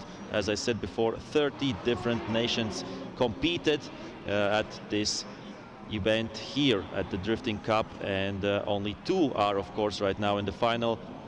It seems that Kristaps Blush is ready. He is going to the starting line and he will be chasing the first run, and Ali Makseed is ready as well, and he will be leading the first run. They are here at the right zones, and it seems like everything is ready for a great one more time battle here in the final to get to know who gets the bronze, who gets the gold medal and who gets the silver medal, because we know already the bronze medal goes to Poland, goes to Jakub Brzgonski. And we are ready. We are ready. Here we see once again both drivers. Ali Makseed, 27 years old is Ali Makseed, and Kristaps Blush, 42. Both really experienced, both with great results nationally and internationally. And let's go. The green light is on. The one more time battle is on. Ali Makseed once again in the lead. Good initiation there, a little bit missing out on outside zone 1. The outside zone 2 is great. Kristaps Blush really close on his chase run. And now to the outside zone 3. The long outside zone, and Kristaps Blush is there, side by side, right from the beginning, coming closer, and over the line. What a great run there by both drivers, Ali Makseed from Kuwait and Kristaps Blush from Latvia. Wow, that's what we want to see. This was a great final run, and of course they will switch places and go again. Quelle finale nous venons de vivre, chers amis, du spectacle jusqu'au bout. On avait remis les compteurs à zéro pour, bien évidemment, cette finale, l'attribution de la médaille d'argent, mais surtout pour ces deux garçons, à la fois pour Kristaps Blush et Ali Makseed. Ce qui les intéresse forcément, c'est la plus jolie couleur, celle en or, la médaille d'or pour célébrer la première place. Et bien, dans quelques instants, alors que nous revoyons le replay du côté, c'était chaud, du côté du live streaming, si vous avez la chance sur votre smartphone de regarder tout ça, vous pourrez bien sûr certifier le degré d'intensité que l'ont pu mettre ces deux garçons dans cette finale. À présent, place aux juges qui vont bien évidemment regarder tout ceci avec beaucoup d'attention avant d'attaquer, bien évidemment,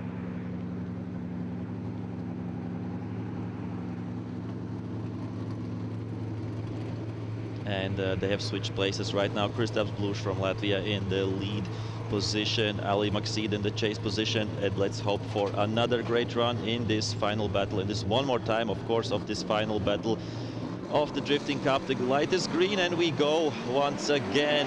Kristaps Blush right now, let's see what he can do on the initiation. Good initiation by him. Ali Makseed also really aggressive, side by side, and then we come on to the long corner, the outside zone. Ali Makseed is quite close, but can't keep up. 2 car lanes between them, and they are over the line. What a final here at the Drifting Cup, FIA Motorsport Games. Ooh, yeah, speechless almost. Great drivers, great battles. Let's see the replay once again. Très beau travail de ces deux garçons. On avait inversé bien sûr les rôles entre le chaser et le leader, et nous aurons offert du spectacle jusqu'au bout dans cette finale. Ah, c'était chaud, hein, il y avait vraiment l'engagement, il y avait tout ce que l'on attend d'une finale de ce niveau. Eh bien, chers amis, on n'aura pas été déçus jusqu'au bout, jusqu'au dernier mètre, dernier centimètre qui ont séparé ces garçons de la ligne d'arrivée. Ils auront tout donné. Maintenant, les juges vont bien sûr regarder avec attention, eh bien, la vidéo. Attention, attention, attention. Et c'est Christian Blues qui remporte ce FIA Motorsport Game sur la partie drifting. Applaudissements, chers amis. Christian Blues qui sera bien sûr médaille d'or. Applaudissements pour Ali Machid qui prendra la deuxième place avec la médaille d'argent. Vous pouvez à nouveau, bien sûr, chers amis, applaudir ces deux concurrents pour cette très belle finale qu'ils viennent de nous offrir. And we go on to David to explain the result. Like, we need to say that we've been not that much happy with the first battle, but we've been very happy with the second one. The guys just cleaned it out, showed us like very, very good drifting. We really enjoyed it.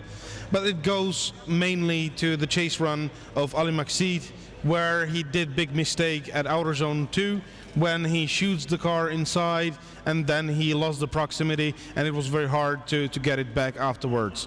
So thank you very much for the guys in the final. We really enjoyed the battle. So thank you for the explanation. Kristaps Blush is the winner of FIA Motorsport Games Drifting Cup 2022. Latvia gets the win, and second place for Ali Maxid and Kuwait. Right now, all the spectators are allowed to come to the paddock, speak with the drivers, take a photo, check out the cars, and we will meet in 40 minutes at 6:45 or 18:45 at the prize-giving ceremony for Drifting Cup. That will be right beside the main building of Paul Ricard in the fan zone. So meet you all there. Great event, great 2 days. It was a pleasure working here, and what a great result for everybody. And I think this was a great competition, and drifting is here to stay with us. Well, spectacular action as always with the drifting, and what a treat it's been so far here for the games. The sun may well be setting over here on the circuit of Paul Ricard in Marseille, but we are far from over. There's still activity down here in the pit lane as teams prepare for the action that will take place tomorrow on the circuit. But right now you are in for a treat as we hit a little bit more rally action. Rally 2, 4 and historic.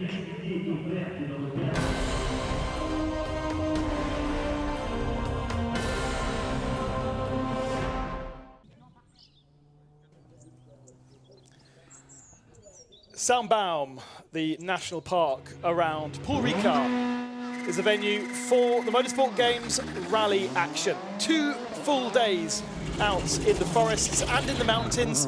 And first into the stages on Friday morning was Georg Linnemäe from Estonia with British co-driver James Morgan alongside him. Second into the stage, Team Turkey. This was how they decided to be into the stages on Friday. Team Turkey very much learning this new surface for them, because usually they would be off-road, and if they do tarmac, it tends to be very dusty tarmac. So the grip from the mountains, something that they were learning, but something that Team France already knew. Et il ouvre un pont absolu derrière, 30 mètres. Droite à fond absolu court, 80 mètres. Freine en droite, un plus pour gauche, un moins vite tard. Freine en droite, un plus pour gauche, un moins vite tard au muret. 200 mètres. It was clear from Martin Arzano that he knew the roads. The way he threw the car around both Friday and Saturday meant that he won almost every single stage in the Rally 2 category. It was a closer affair for the Rally 4 front-wheel drive machines. Roberto Daipra for Team Italy, taking eventually more stage wins than his main opponent, Team Spain.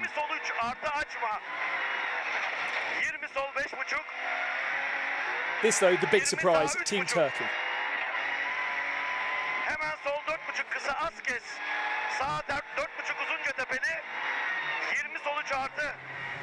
Absolutely fantastic work from Ali Turkan to get himself up to third by the end of day 2. In second, though, and a man that took plenty of stage wins throughout Friday, less on Saturday, however, was Ortiz Palmero.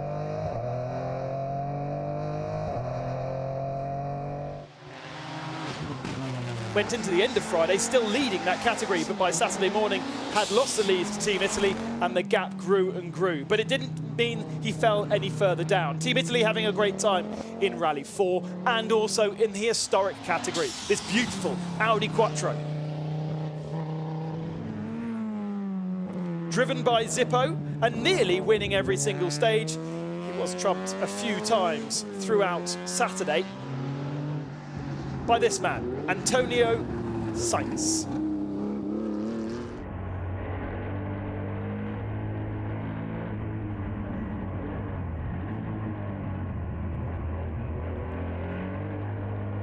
Great to see and to hear the historic category rumbling around the National Park of Saint-Baum, and Antonio Sainz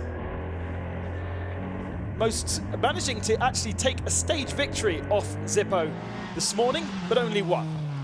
He finishes the day in 3rd position. And for many that would mean the rally, because for most rallies, once the stages are finished, that is the classification. But we have our night stage action coming up for you. We did have night racing around the Circuit Paul Ricard last night as well.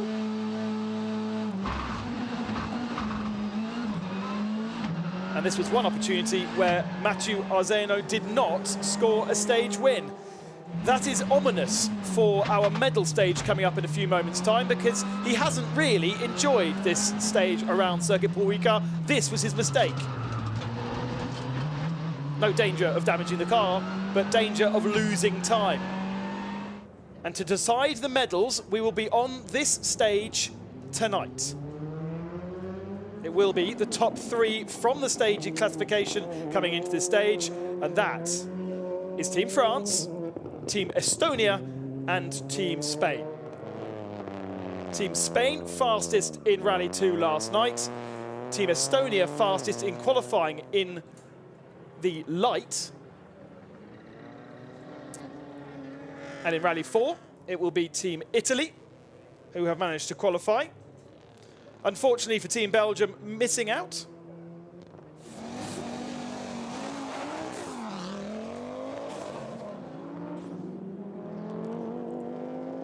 Zippo is absolutely flying in the Audi Quattro. It is the car to beat, really.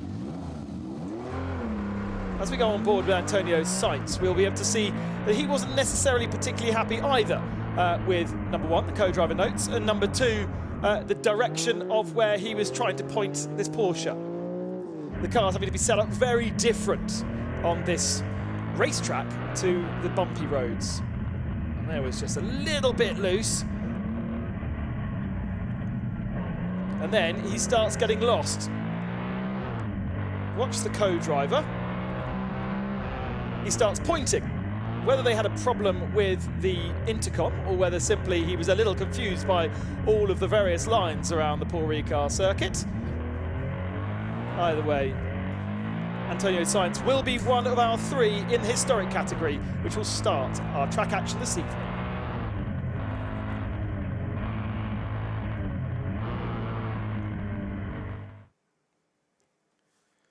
Here is the wonderful drone shot overlooking this Paul Ricard circuit. We're getting ourselves ready for rally action. A track to be rebuilt, because it's not the same circuit as we use for the rest of the track action, and therefore some work to do. David Edison alongside me. We're looking forward to this because it's going to be a format that nobody in the world has ever seen. Ben Constantiouris, you're absolutely right. It's a kind of rally stage. It's a kind of rally cross initiative, but without the change of surface.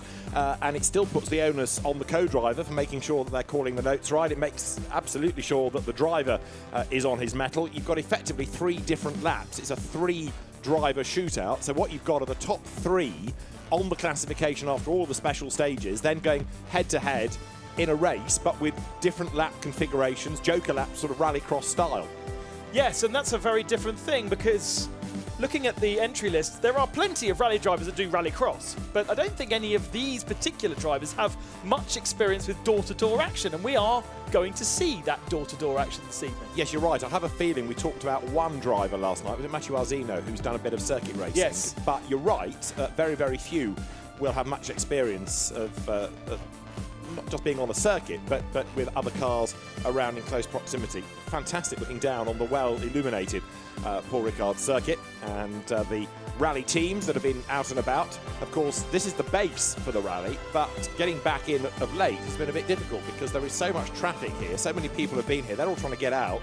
Makes getting into the circuit rather difficult right now. So the cars will, in due course, make their way towards the circuit, and then we'll have the historics going first. They are already, if you like, in the system. The top three at the end of the historic competition, Andrea Zinian, Zippo in the Audi Quattro for Italy. For the Czech Republic, it is Wojtek Staff, and then Antonio Sainz with the Porsche third. But it doesn't necessarily follow that if you are third at the end of the 13 special stages, you're not going to be a gold medalist. If you're third out in the mountains, it doesn't mean the car will work at all around the circuit here. As we have seen from both Thursday, where we had qualifying on this circuit layout, and yesterday evening where we had this that night stage, in terms of the historics anyway, the form follows that the Audi is the fastest car. Wojciech Staff has been very strong in the Opel Kadett, and Antonio Sainz has been perennially third position. Big gaps, as you would expect in historic racing and rallying. Seems to be the way it is. So Zippo ended up winning the classification by 2 minutes and 47 seconds, and basically won every stage bar one, didn't he? Yeah. Slipped up this morning on the first stage of the loop, hadn't had enough coffee, which is unlike an Italian.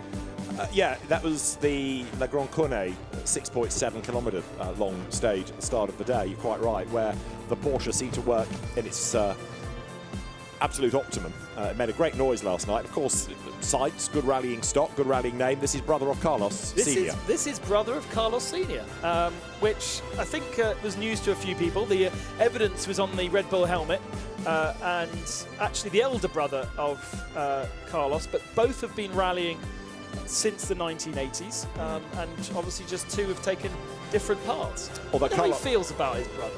Oh, it's a good question. Yes, I mean, Carlos Sainz Senior, of course, started off in circuit racing, which is where Junior has ended up. But Antonio Sainz, very much a rally man through and through. Both, of course, still competing to this day. Yeah, the Porsche, one feels, might be a better tarmac race car than the Audi Quattro. Yeah, absolutely. I would agree with that. It just depends on whether, as we saw from that onboard, clearly Antonio got himself a little bit confused last night as to where the track was going. This is going to be more confusing altogether because they've got to do 3 separate routes on 3 separate laps. But actually, there's a lot of mileage in this, because you know the circuit of Paul Ricard is about 5k if you do the whole thing. Now, all right, it's going to be a little bit shorter. I don't think they're going all the way down to Saint-Baume and the Virage du Camp. But you know, even if, let's say, it's 3.5 miles, 3 laps, 12 miles, it's not a bad length of stage. It's a good length of stage, isn't it? It is a proper stage. The confusing thing is, depending on where you start your, where you finish the classification of the rally, you will do a different amount, you will do a different lap at a different point. So lane A, the winner, will do ABC, BCA will be for second, and then CBA will be for third.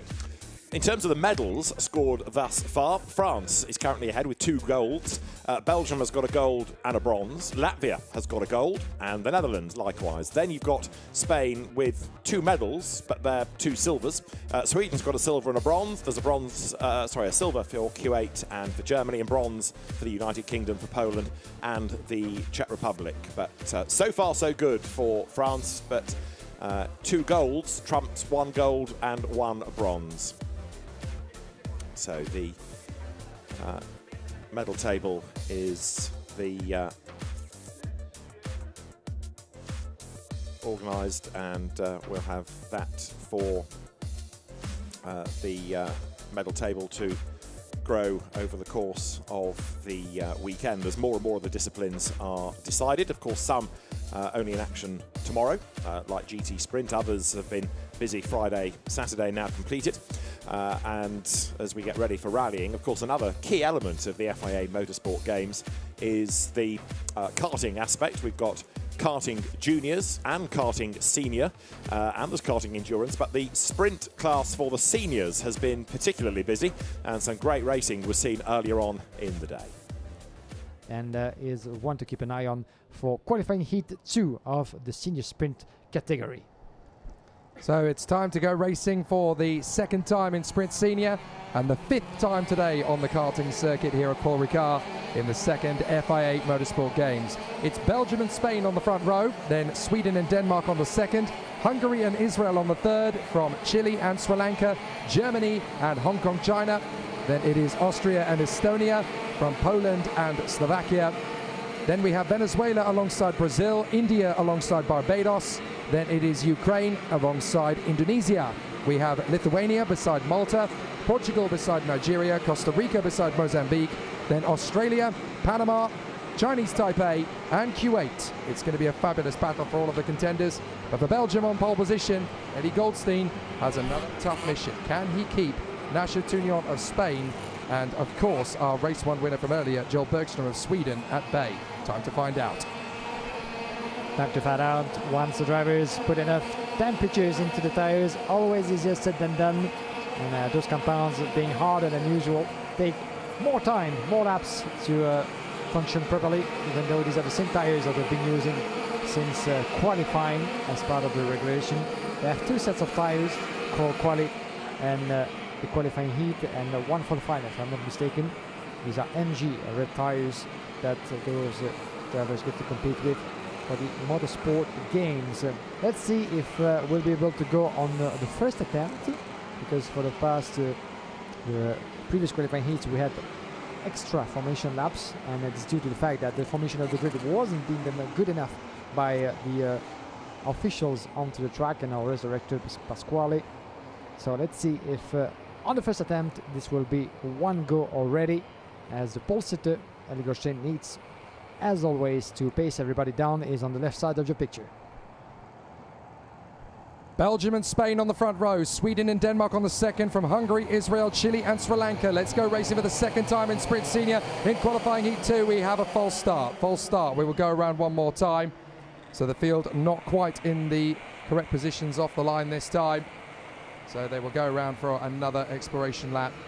964 meters, not a lot of time, even in 2 laps, to get the field up to a decent formation.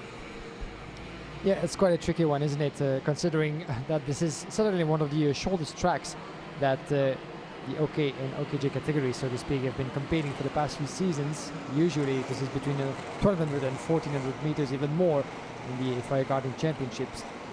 Even though for the IMX30 International Series as well, this is part of CIK homologation to have a certain length, but as part of the Motorsport Games, an exception was being made, and I gotta say, you know, we're lucky enough to discover what is a lovely location and a lovely little track with very good facilities, so it gives us and the drivers plenty of pleasure. For the second time today, it is the Sprint Senior qualifying heat. It's going to be Belgium and Spain on the front row, from Sweden and Denmark, Hungary and Israel. Jake Sanson and Guillaume Alvarez with you once again as we go to battle here at Paul Ricard. Here we go. Up to the first turn. No problems at all for Goldstein and Bergström. There's a knock further back and spinning into the middle of the pack.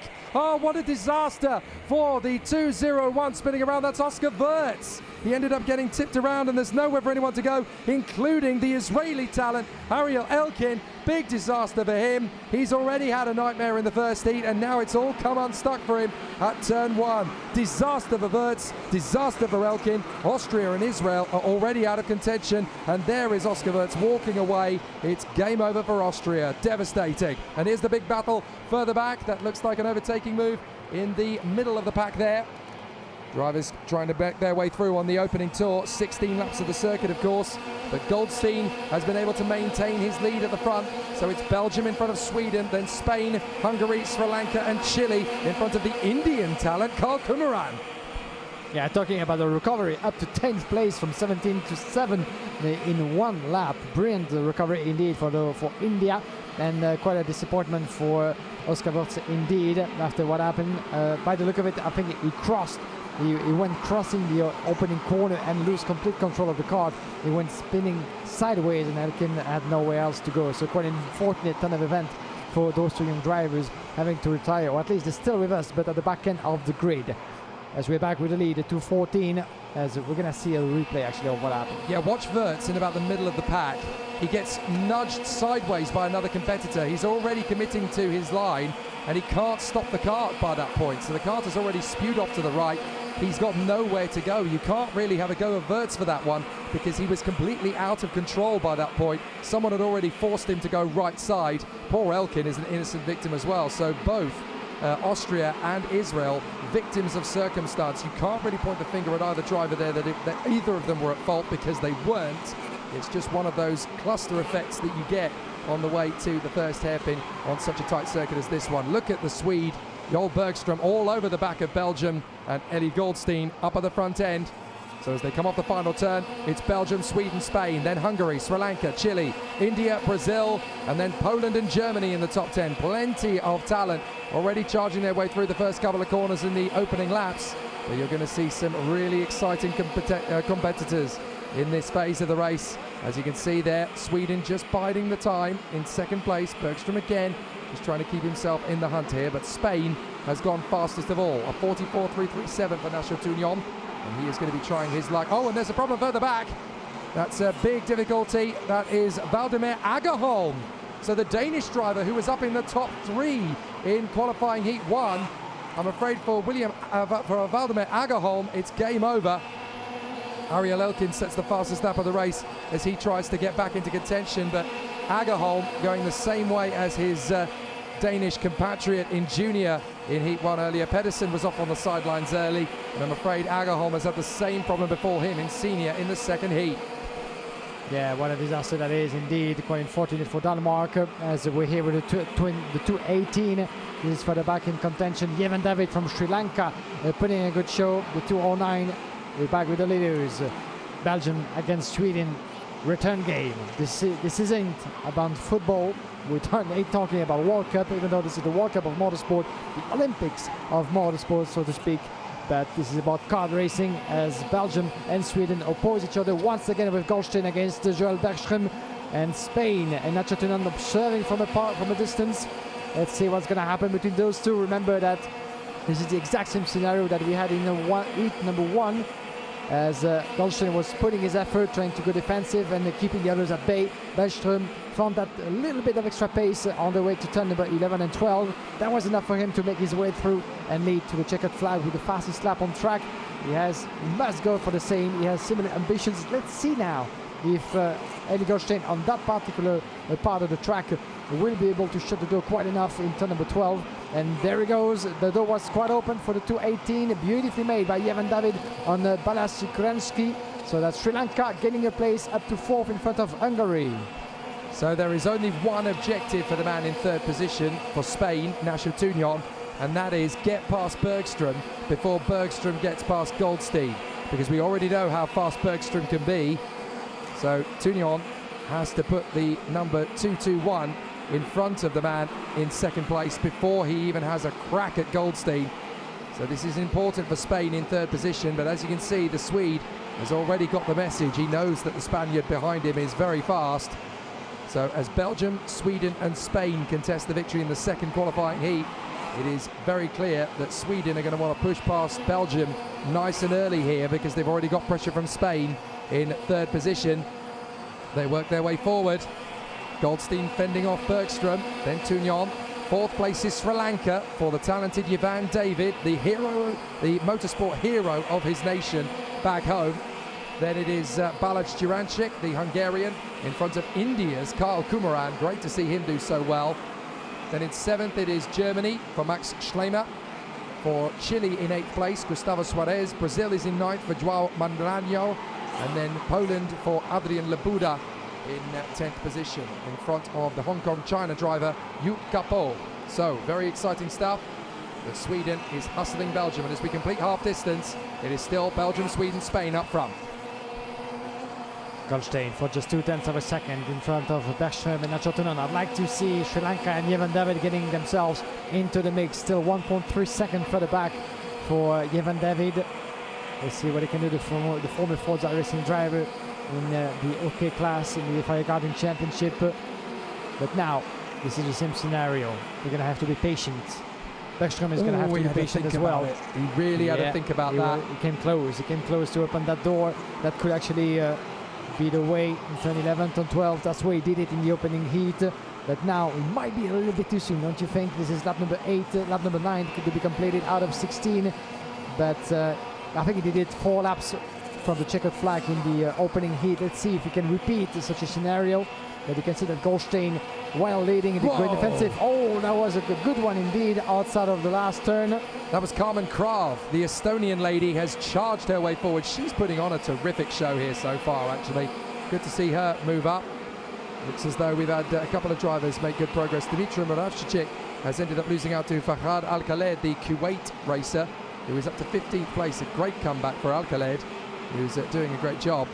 But you just wonder, with the Swede in second place, you said it's maybe a bit early, but if he's still got pressure from Spain behind him, then he might think, well, I do need to get on with this a little bit earlier than usual, because obviously I don't want to lose ground and I don't want to lose momentum. If I make the overtake and it doesn't work, then all of a sudden Spain are going to be right there for the taking, and you can see some really aggressive lines from Sweden.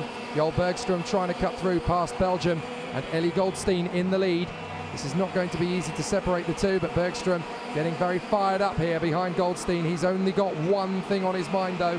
He wants to give Sweden the gold medal in the first ever FIA Motorsport Games senior sprint competition. He's going to go for it on the inside of the hairpin, but he's going to run out wide, and Belgium will get him straight back. Good work from Goldstein. Slow in, fast out. He got him and sold him a dummy. Yeah, that was a gamble, wasn't it, for Sweden and Bergström? He might want to have another go with a couple of laps remaining, less than 5 before the checkered flag. But Ellie Goldstein had to respond the way he just did, by crossing the line, responding and taking the position back. Otherwise, it would have been too late. But this is the first attempt. This is the first signal that he's going to have to go defensive. He's going to have to shut the door much better than that. And watch out for turn 11 and 12. This series of left and right into the last sector. This is where it might happen again, as Bergström managed not to lose too much momentum outside of the last corner. This is where you have to keep the throttle, but this time around he might miss maybe half a meter, as Nacho Tunan could have taken advantage of the situation to get close. This is the move, as you can see, is taking his cart on the outside. Yeah, he's taking too much momentum with him. He just overshot by half a meter, and that was enough. Goldstein knew he was going to charge up the inside, and he knew there was a good chance he would overshoot, so he went, right, well, I'll just get on the brakes now, turn in slow, accelerate out fast, and I've got him back. But as you notice now with Ellie Goldstein and Belgium, look at his lines as he comes through now. He's being a lot more protective, parking the kart in the middle of the road wherever it's possible to do. And that's really where you want to be, because you don't want to be too tight to the inside line, because that just risks the driver catching you out from the middle. Look, he manages to draw level, but Goldstein has just parked the bus in the middle of the road there. This is perfect defensive driving from Goldstein and Belgium. And with 3 laps to go, Sweden is going to get very frustrated here. Look, this is exactly what Goldstein needs to do. He's just parking the kart. Bergström will get alongside, but again, he just holds him at the line. This is going to back him into the path of Spain. This is exactly what Belgium needs. If Spain gets an opportunity and makes his own bid to get past Sweden, then that will protect Belgium. But it's not so easy to determine. Goldstein having to be ultra defensive, but he's got to do this for 3 laps. This is not going to be easy to hold on to. Yeah, not at all. But it might actually end up sending not only Joel Bergström, Sweden, into the arms of Nacho Tunan, but also in the arms of Jevan David into the last sector. So David has a real chance here, 4th position, making a good work of it. Here comes Bergström up and over the top. Goldstein knows he's there, so Bergström's going to try and cut in from around the outside and watch for Spain. Spain is suddenly going to have a piece of this, and so too is Sri Lanka. Jevan David is there in 4th position. They're all covered by less than a second. This is going to be a nail-biting conclusion to the second senior sprint. The second heat. Here they come, off the turn, round the far side. Belgium, Sweden, Spain, Sri Lanka. So close between these 4 nations now, as they will conflagrate together. Any overtaking move now could spell disaster for the opponents. And you can see Goldstein parking it. Sweden still finds a way to get through. Squeezes in on the inside line. And Sri Lanka's going to try and get past Spain in the same breath. That's not going to happen. Sweden snatches the advantage. Yeah, that was expecting, wasn't it? As Sweden is in the lead. This is the final lap, ladies and gentlemen. Hold on to your horses, because we might see still some overtaking maneuver coming our way into the last sector. Can Goldstein fight back and taking Belgium to his first win of the weekend in the sprint after the endurance? It remains to be seen. But at this point in time in the race, you might want to actually keep that position alive and collect the points that you need, because what counts is the final tomorrow afternoon. But as it stands, Joel Bergström from Sweden on the way to seal the deal for his second victory in 2 races. It's definitely a lot closer than it was in the previous heat, but Sweden is going to make it 2 from 2 after so much pressure from the men behind. Excellent work for Sweden. 2 out of 2 for Joel Bergström. Belgium in second for Ellie Goldstein, third for Spain for Nacho Tunion, and fourth for Sri Lanka for Yavan David. All of them covered by a second. Hungary, Germany, India, Chile, Brazil and Lithuania come through behind them after a thrilling encounter, the second of the senior sprints. But it's 2 from 2 for Sweden. The lesson we have learnt today, though, is that he's not going to have it easy for the rest of this weekend. Joel Bergström's back is definitely up against the ropes. Fantastic karting action there from earlier on today.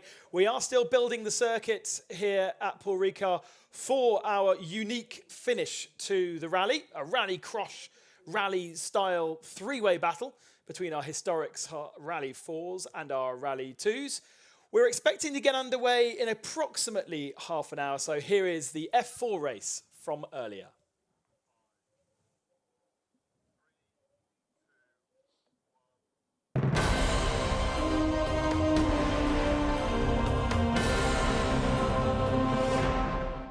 Lights out, blast off now. Good getaway by Wirtz. Good getaway also there by Valentin Klus, the German driver.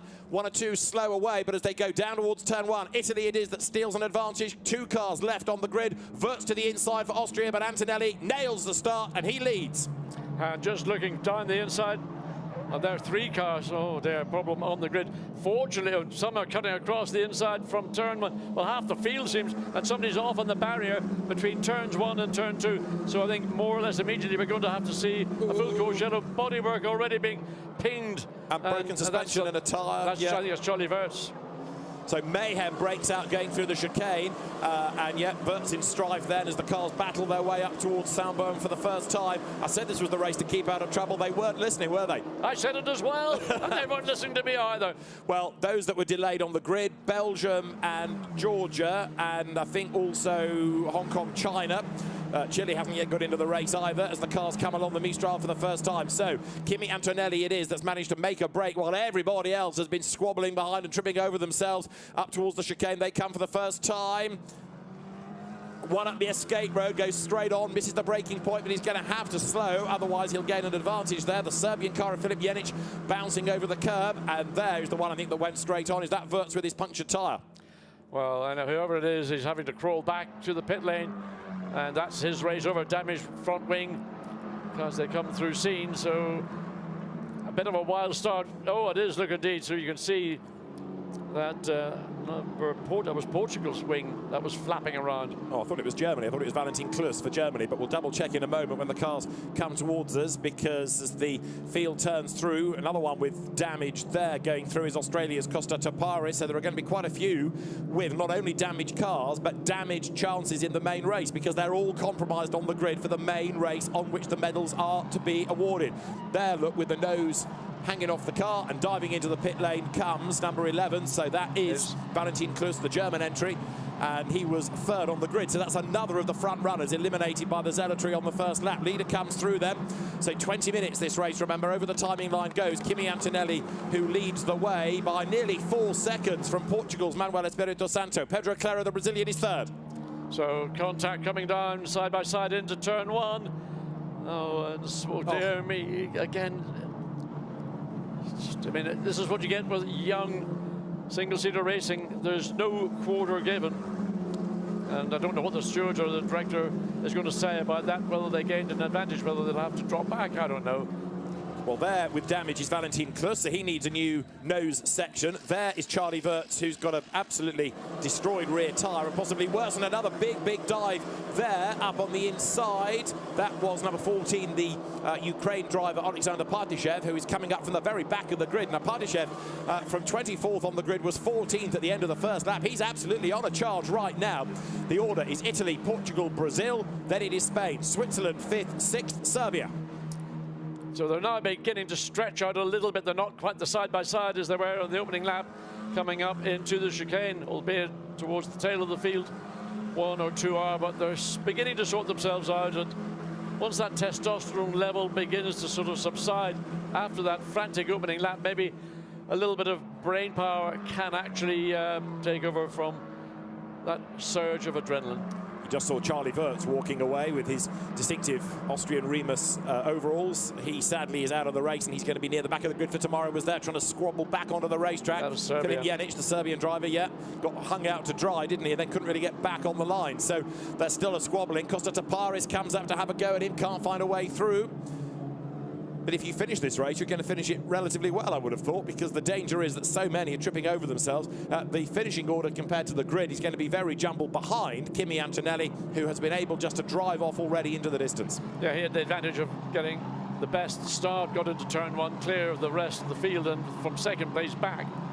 It was a case of mayhem on the opening lap, and 2 of the front runners, Austria and Germany, getting tagged. So there is the advantage visual. It must be nearly 5 seconds, well, 4.2 to be accurate. So Antonelli has got this race in his pocket. The only thing that may change it is if we go back to a full course yellow, then a safety car towards the end, and then go green for the the last lap or 2. But I think right now it looks like it's Antonelli's to lose.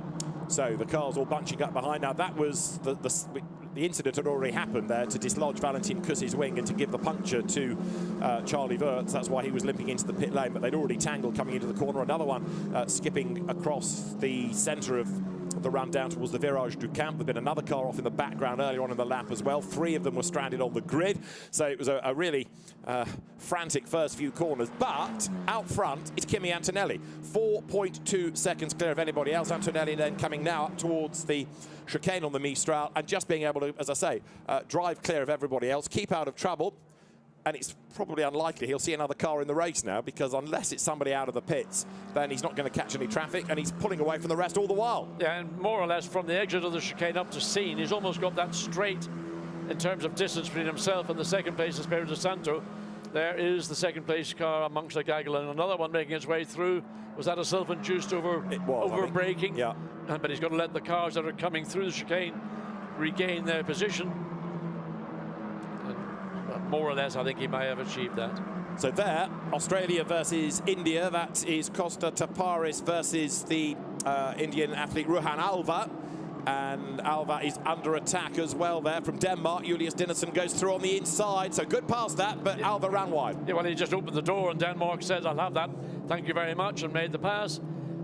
So different lines in Le Bousset. We've seen it throughout the weekend. People like to go high and then swoop down late. Others come in lower and sort of hug the circumference on the inside of the corner. So the field here turning down towards the Virage du Pont, then heading up towards the timing line once more there. Number 24, the Malaysian driver, that's Alice de Jong, up to 11th. So he's another one that's gained ground as Antonelli goes through now 5 seconds clear. It won't surprise you to learn he's done the fastest lap of the race. But for second place, Portugal, Brazil, Switzerland, absolutely together. The Swiss athlete, which is Dario Cabanela, has got better and better over the course of the weekend. 5th then as they went through for Spain that time around was Bruno Del Pinto. And also you've got Michael Shin for Korea, who's been racing in the British Championship in the mix as well. Serbia ahead of Australia, ahead of Denmark here. Julius Dinesen, the Danish champion, makes a move on the inside, up the curb, but he's gone through. He did. He took a lot of the curb to achieve it. And again, whether we're going to see any track limit penalties being handed out, we don't know, but that certainly was a move where probably only a part of the left-hand side of the car was actually on the racetrack itself.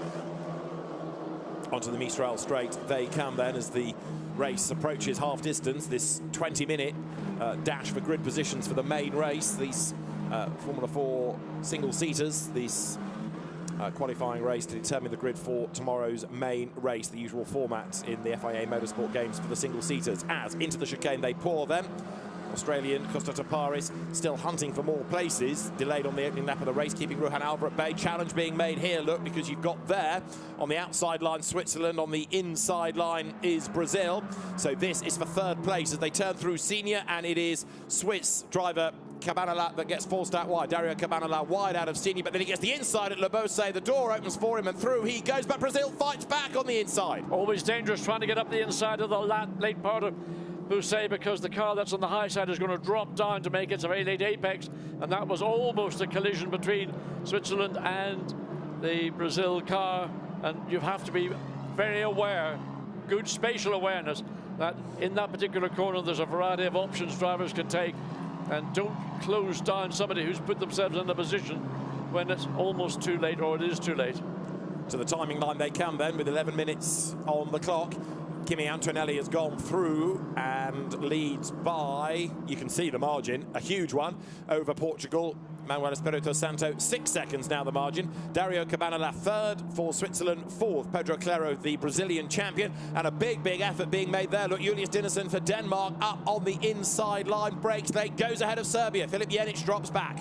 Yeah, the good pass was a bit of a stretch because he was being forced out to the left, but stood his ground, got him alongside. Serbia's coming back, and now down the hill into the chicane. Maybe Serbia's going to have the advantage because they are on the inside. Yeah, it's got the place back again. This is what single-seater, junior single-seater racing is all about. But people say you can't overtake in slicks and wing single-seaters. You can in the right cars on the right venue, and they're being run out wide is India. That was Rohan Alva, and he's about to drop another place because on the inside line goes Valentino Mini for Panama, number 77. And wheel to wheel they turn onto the Mistral, with Mini being run out wide over the curb. They're turbocharged engines, remember. Now the power kicks in as they make the run along the straight. 3 wide there. Yeah, it's getting very and off the track momentarily on the inside. Be careful under braking because you're going to be in the dirty bit of the racetrack. When you get on the brakes, you're not going to have the grip that you would have had on the racing line, and we just avoid watching. Well, they all managed to get in and get through amazingly without any contact. So in the middle of all of that was Malaysia, Alistair Young. And he now comes onto the Mistral straight up towards Senior as the race trips into the second part now. So out of that shuffling, you've got Michael Shin for Korea up into 6th, Julius Dinesen 7th, more side-by-side there because Alexander Pardyshev for Ukraine is on the outside line of Alistair Young. And Young goes through, Pardyshev gets run out wide, so Rohan Alva for India goes through, Pardyshev switches lines, comes back on the inside, retakes the place. Yeah, I mean, I think this particular corner, La Bousset, is going to be one of the favourites around the racetrack, but basically, any part of the racetrack where there's a corner, there's going to be somebody in one of these cars who's going to make a move, take a pop, and try and just by maybe more good luck than judgment get through.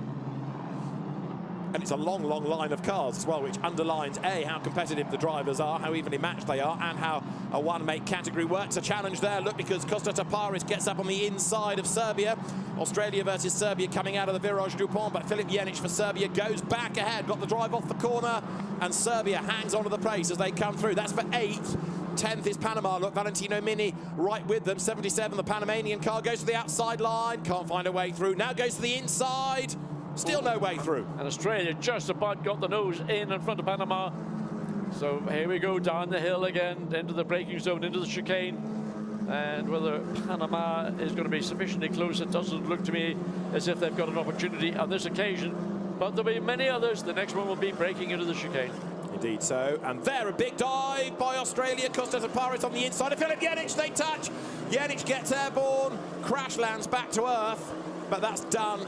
Definitely damage to the Serbian entry. It's got no real pickup coming out of the corner, and I fear that Jenic is bound for the pit lane. He does now start to increase his pace, but not significantly. Yeah, a bit of bodywork came off, but whether there's any damage to the suspension, the car went up on 2 wheels, banged down again.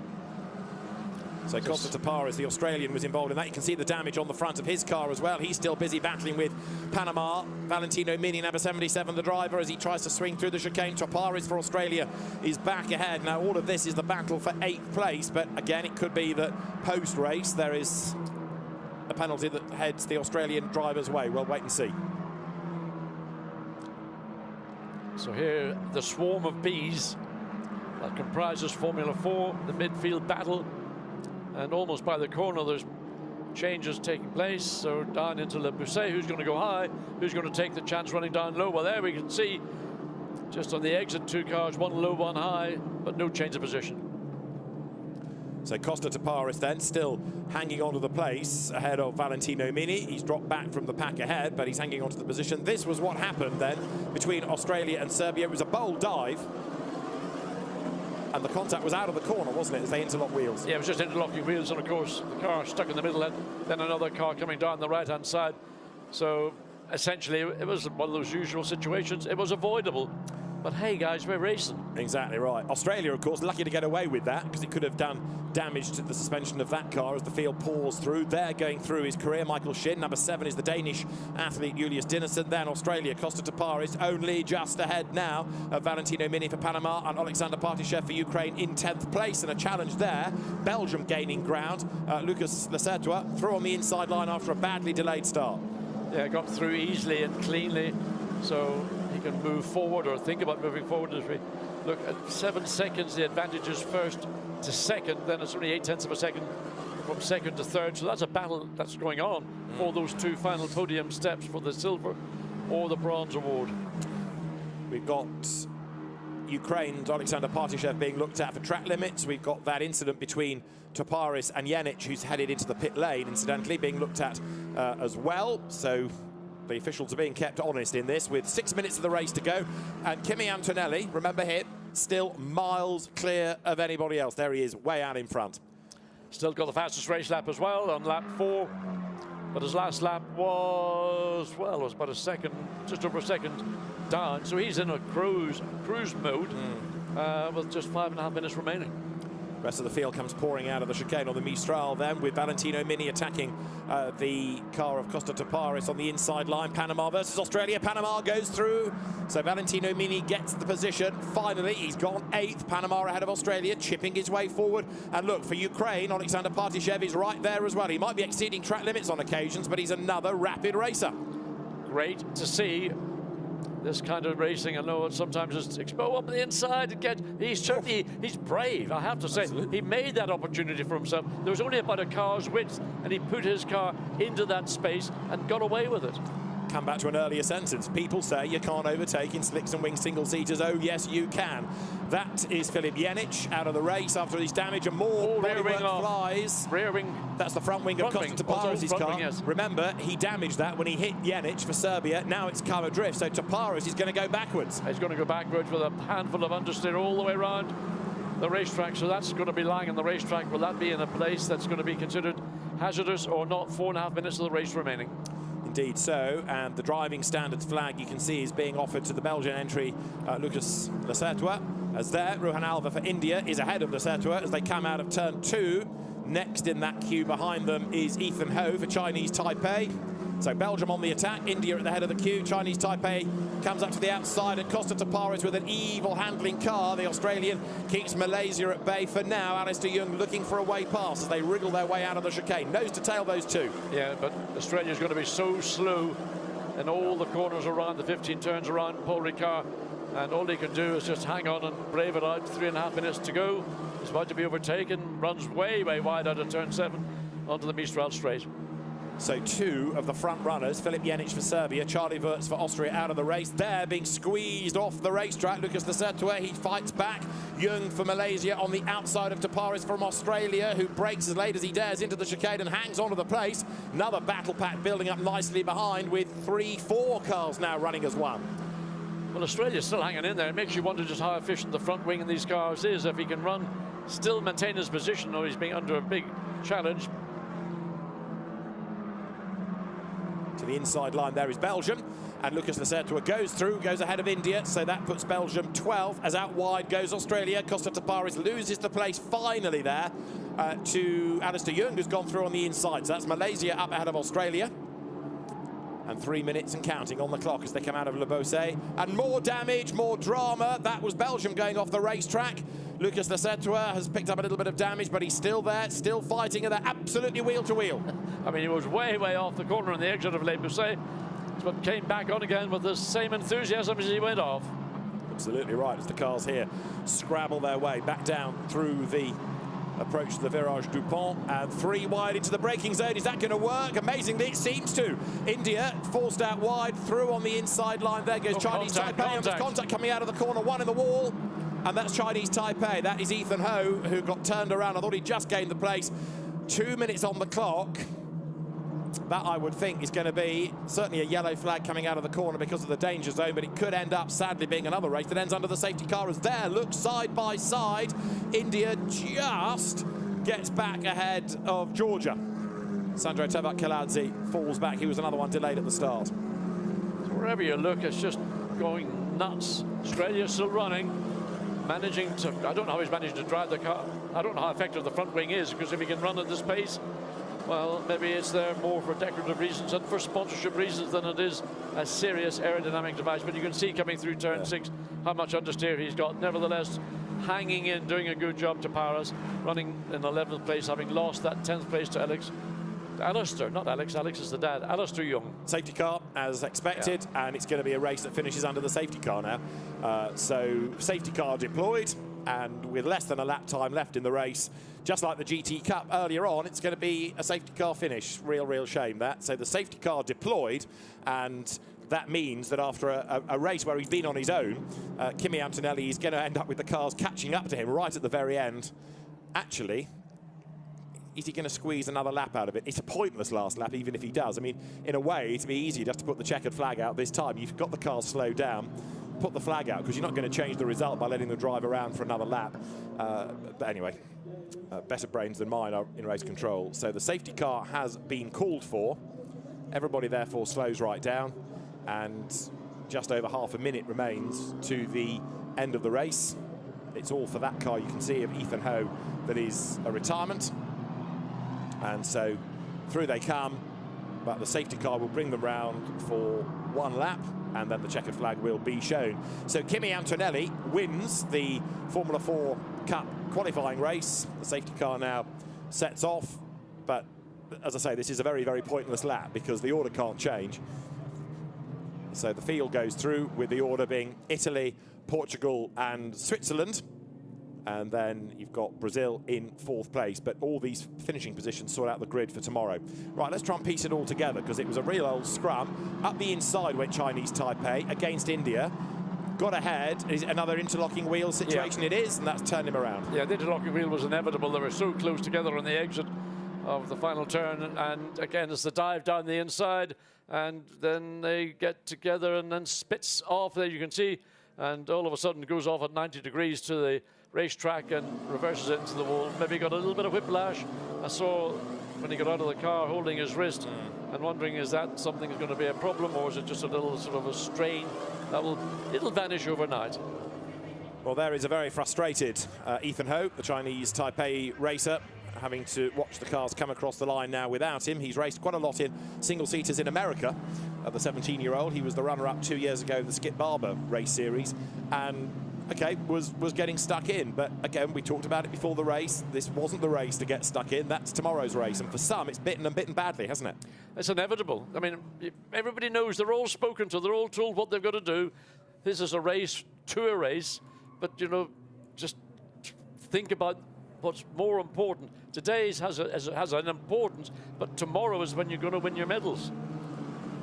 So the cars coming out of the chicane on the Mistral. When they were racing, largely, it was good racing, it was hard racing, it was exactly what we wanted to see, and what you were predicting, what you were looking forward to. It's what you get with junior single-seater racing. A bunch of young competitors, 15 to 17, and, you know, they're so pumped up with adrenaline, testosterone, and red mist, and this is what you get when you're young. We all have had it, we've all been guilty of it, and eventually it drains away, and you learn more about control and when to move and when not to move, and when an opportunity arises, is it going to be a closing gap, or is it something you want to decide to avoid and then wait for another opportunity? So the cars make their way out of Le Beausset, and Kimi Antonelli then will take the win in this qualifying race for the KCMG F4 Cup. And the safety car brings them around for, as I say, what has been a largely pointless lap, because the order hasn't been able to change because they can't go racing. But rather than put the checkered flag out a lap early, or a few seconds early, it's been decided to run them round behind the safety car. So Kimi Antonelli will win and therefore take another pole position. This time it'll be the important one for the main race. And as the cars come then now out of the Virage du Pont, the safety car stays out, brings them across the line. So the clock has hit 0. Up towards the line they come.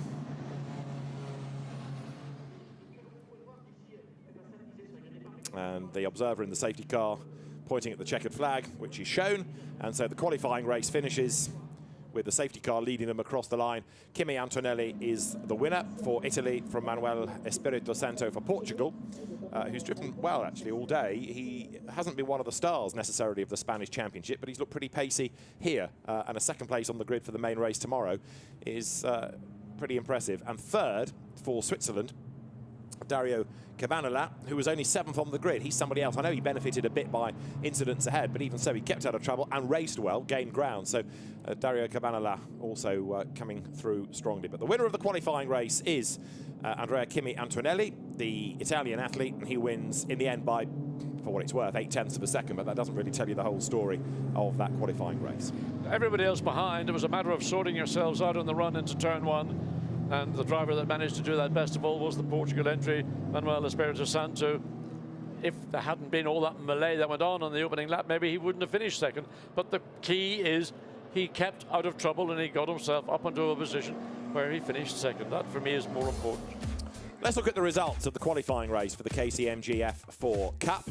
Italy takes the win from Portugal with Switzerland third. Fourth, Brazil ahead of Spain, and then Korea in 6th place. Denmark 7th from Panama, Ukraine 9th and Malaysia 10th. Belgium 11th. Australia faded because of the damage to 12th ahead of Hungary. India dropped back. Georgia 15th after a bad start. Kimi Antonelli then the winner for Italy. Manuel Espirito Santo 2nd for Portugal and Dario Cabanela in 3rd. 4th, the Brazilian driver Pedro Claro ahead of the Spanish entry of Bruno Del Pino. Then Michael Shin, the Korean, in 6th ahead of Julius Dinesen, Valentino Mini, Alexander Partishev and Alistair Young to round out the top 10. And those that we lost, Austria, Serbia and Chinese Taipei, with Chile joining in but being a lap down after that delay starting from the pits.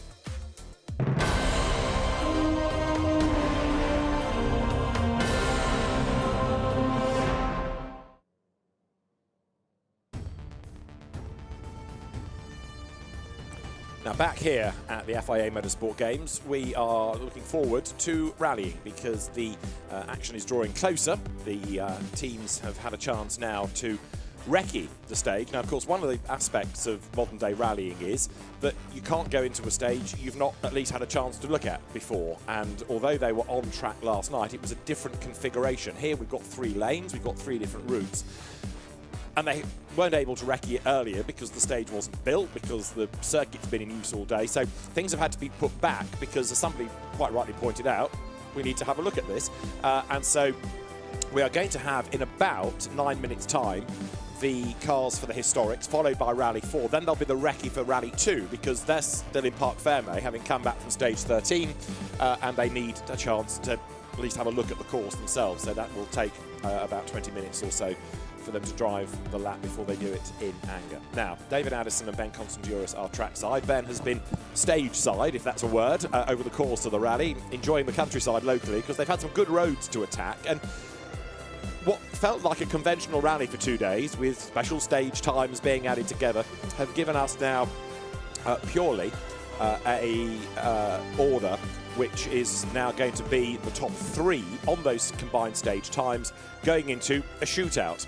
And it is the results, effectively, of, with the benefit of ease of description, a race that will give us the gold, the silver and the bronze medals. So those stage times only really work to get you a top 3 to get you to this point. So you might be 3rd after SS13, but you could yet be a gold medalist. You could be 2 minutes behind. But if your car works best on this race, on this almost rallycross style stage with a joker lap, is it a super special? Is it a rally sprint course? I'm not quite sure we've got a word for it yet. No, you could still be the winner, is what I'm trying to get to anyway. It is brand new in terms of its format. I don't think we've ever seen this before, because they are sharing the same piece of tarmac, like a rallycross track. But if it was a super special stage, they would be separated at least by half a lap.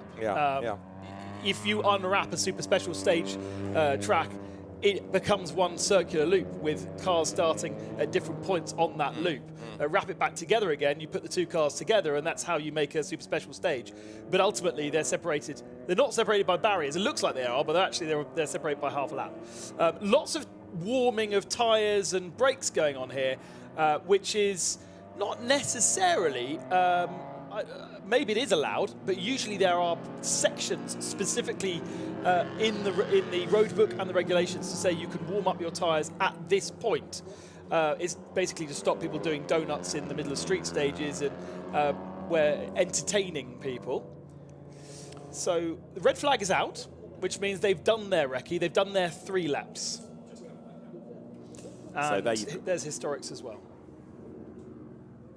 There is Antonio Sainz, who is for the historic class with the glorious Porsche. We were suggesting a little while ago this could be the ultimate car to have around here out of the historics, because surely a Porsche, which is a GT car for a rally stage, is going to be better than a Quattro, which is a rally car. Yeah, let's see how Antonio Sainz didn't have the time on Zippo last night, but all the times are relatively close, weren't they? Yeah. So there is the possibility that we could see something different. And I think the real key thing here is the 3-lap thing. There will be 2 cars on the same piece of track for the first lap.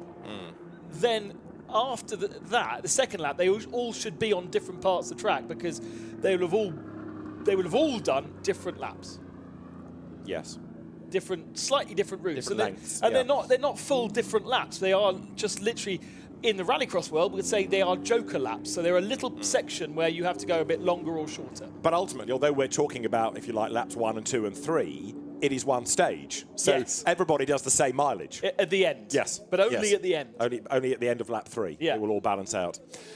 Medals, of course, are becoming increasingly important as we get through the FIA Motorsport Games.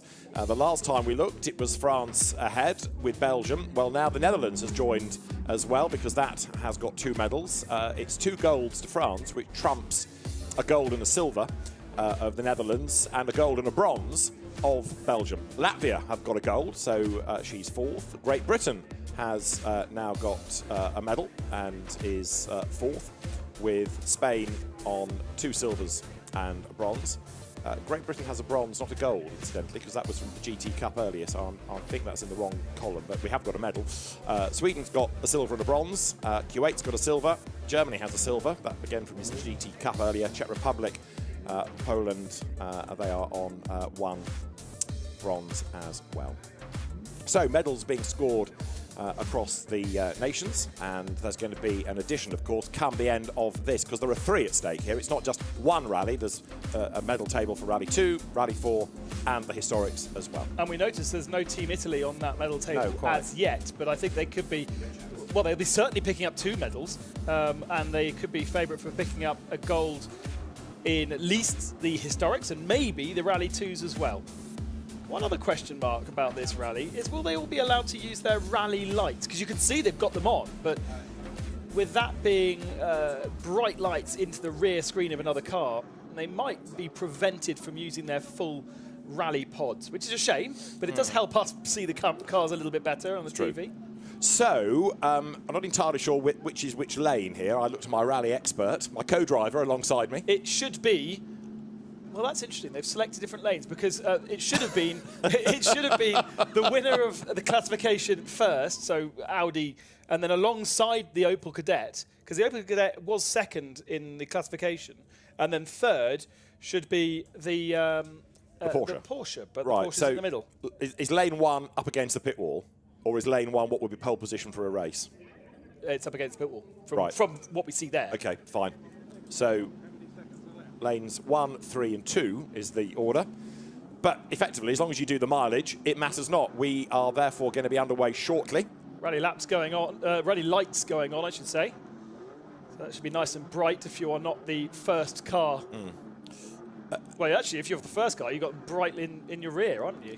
Andrea Zinian is Zippo. Do we know why he prefers to be called Zippo? Zippo by name, Zippo by nature. Something to do with his lighter, possibly. Yes. But anyway, he goes under the nom de plume of Zippo, and straddling the... Now, that's a track limiter fence, surely. Blast off, then.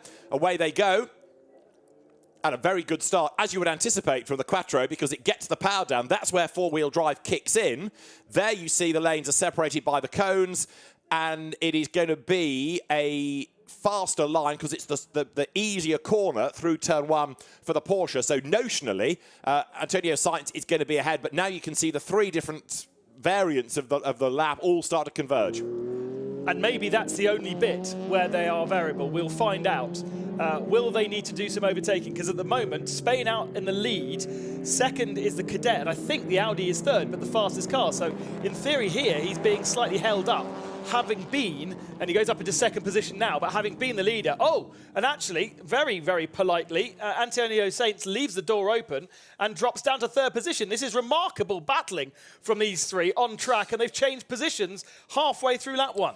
And as you made the point earlier on in the evening, it's all something rather new for these drivers having to go racing, because you might encounter a slow car on a stage that you have to get past, but not actually think about out-braking or going door handle to door handle. And of course, historic rally cars are of a given value, aren't they, as well? That Quattro, for example, is a proper period car and is a very valuable bit of kit, as through the Mistral chicane wriggles the Audi. I'm so glad we've got the drone. Yeah, this is going to help me a lot. I'm glad they got the lights on as well.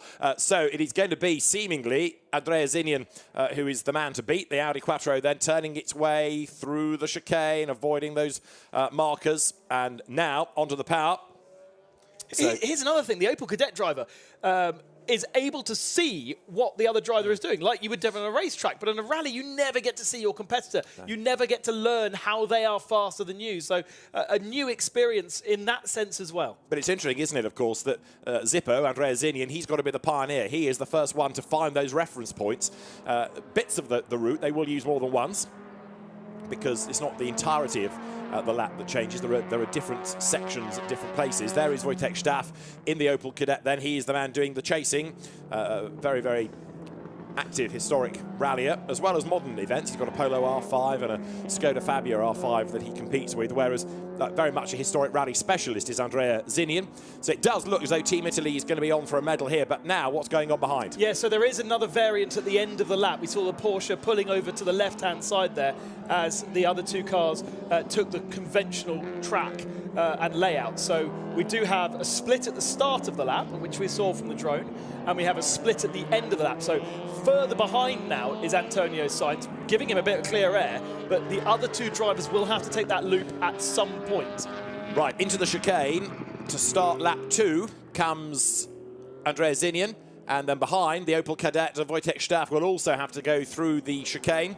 This makes it feel like a proper single-venue rally, doesn't it? The speed having to be reduced on a racetrack by these man-made chicanes. But then, now stretching its legs, the Quattro goes for that, if you like, softer route through turn 1, whereas the Opel has to do the sharp chicane that Zippo took on his first lap.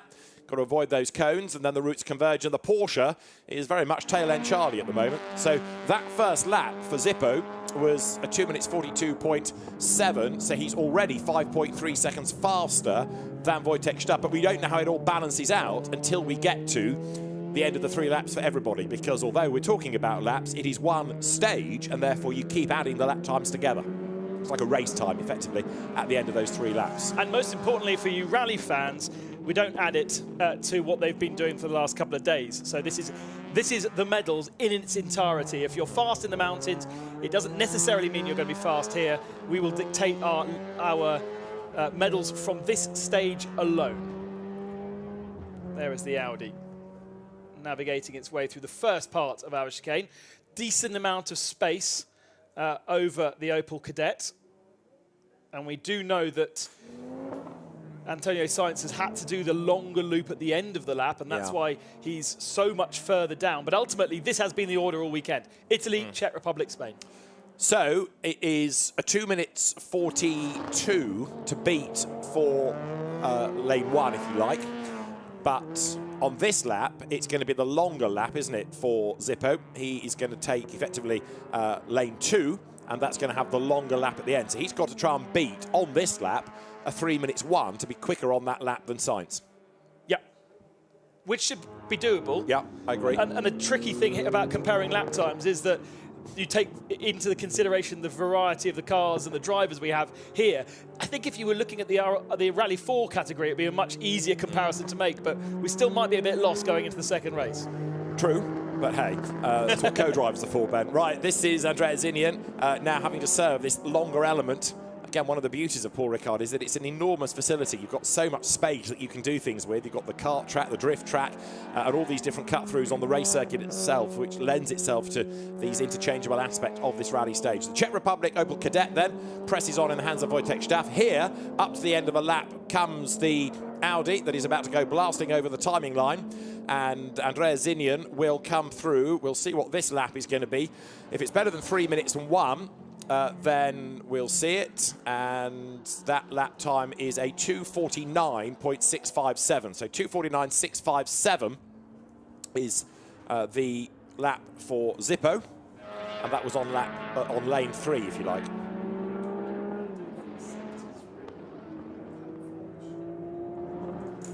Right, that's Staff, who now has to go on the longest of the laps. So he does a 3 minutes 1:5.35 on his second lap.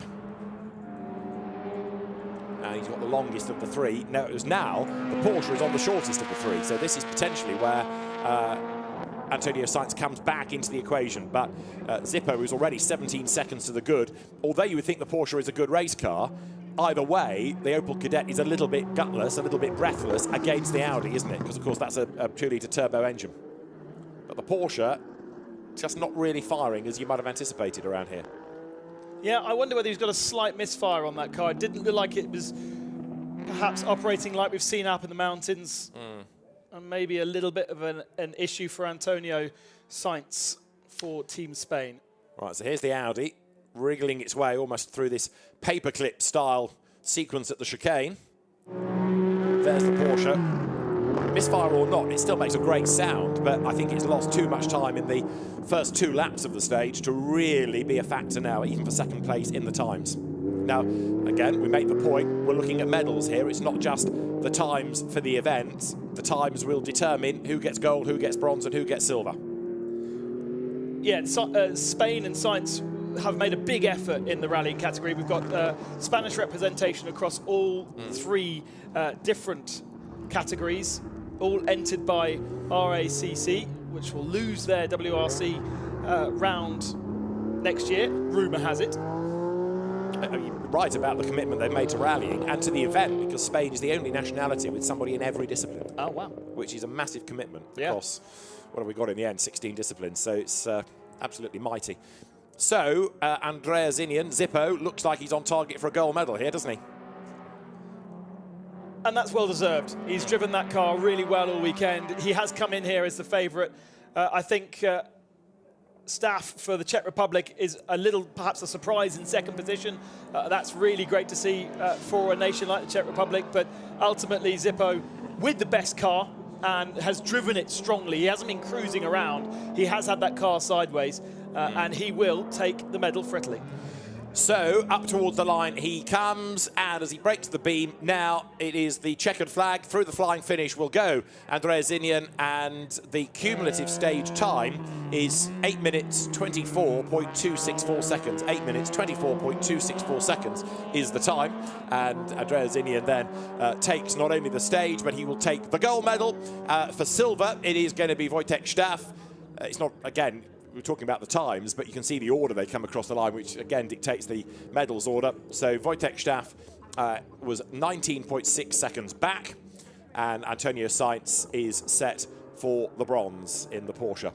Yeah, and that last lap from the Czech Republic actually was a better lap than he'd done the previous lap. So if he was on lap B, that seems to be the fastest of the 3 laps, and he reduced the gap just a little bit to Zippo on that last tour, probably down to the fact he was on a different configuration rather than he was faster. So Antonio Sainz will take bronze for Spain, and the medals table is going to be shuffled accordingly. But as Ben was making the point a little while ago, this is the first representation on that medal table now for Italy within the FIA Motorsport Games. As up towards the line comes the Porsche 911 SC, growling its way towards the line. Porsche, of course, in the tarmac rally world, very, very competitive, whether it was in Europe, whether it was in things like the Tour de Corse or the Circuit of Ireland, and also, of course, rally raids in the early days. Porsches were rugged enough to go well in that. So we move next to Rally 4. Just to reiterate, Italy takes gold.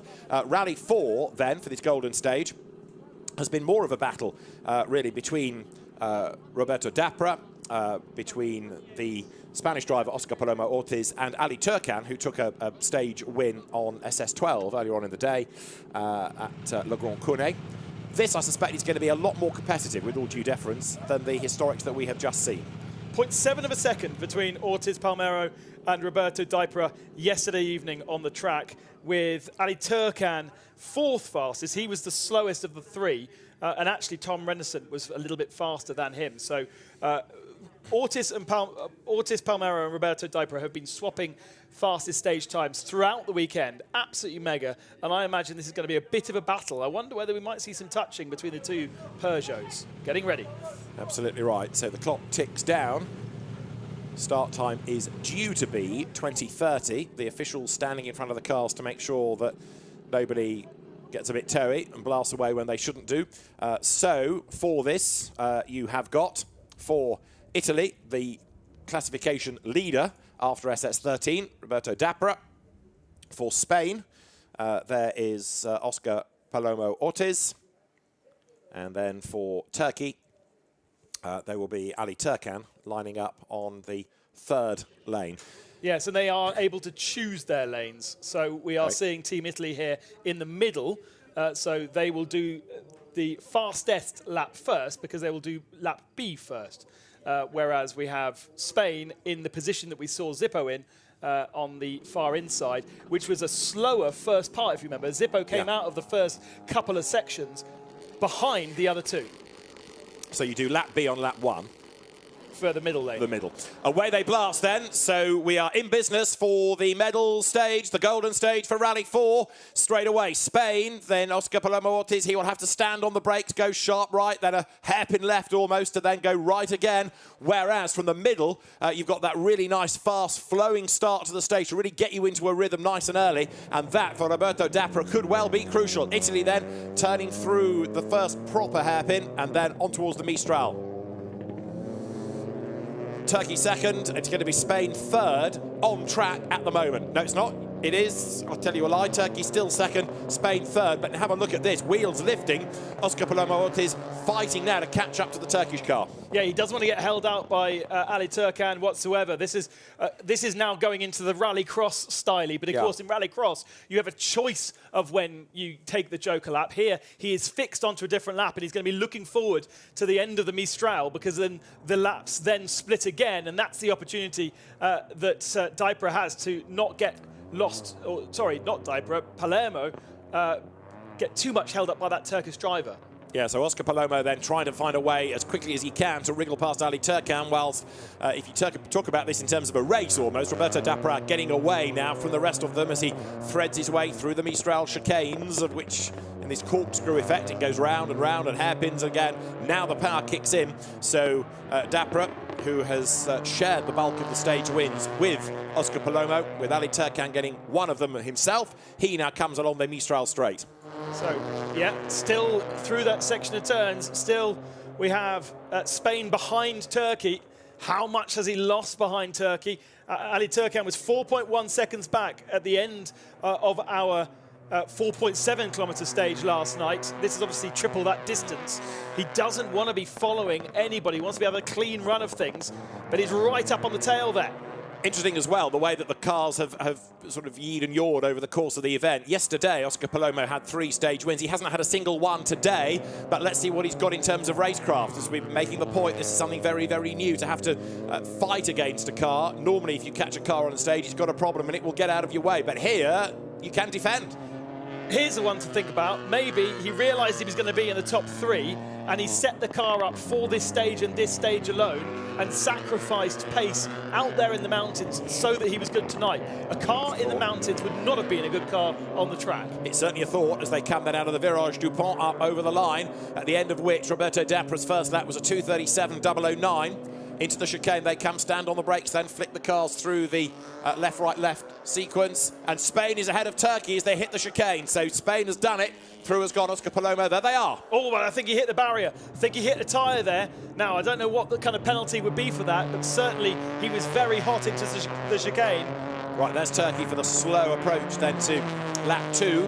And Oscar Palomo made his way through then as the Spanish car may have picked up some damage. The brakes glowing, great sights these as Roberto Dapra comes to the Mistral, but closing the gap now is a hard-charging Oscar Palomo. These two are real stars of Rally 4. They are very successful within WRC and the European Rally Championship. Palomo, for example, 2 wins. He leads the junior ERC contest. He has been a very, very successful driver in Rally 4 competitions over the last couple of years. Roberto Dapra likewise took part in Rally Monte Carlo. He's another European Rally Championship regular. So you've got 2 Rally 4 specialists here going toe-to-toe. So out of the first part of the Mistral chicane loop comes Roberto Dapra.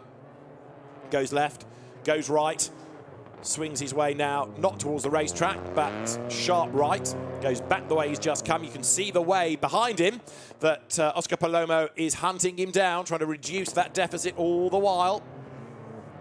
So the Peugeot of Roberto Dapra, the Peugeot of Oscar Palomo, very evenly matched as they come back onto the Mistral, but Palomo is certainly not out of the equation just yet. Ali Turkan is falling away, but he, of course, has had to do rather slower initial laps.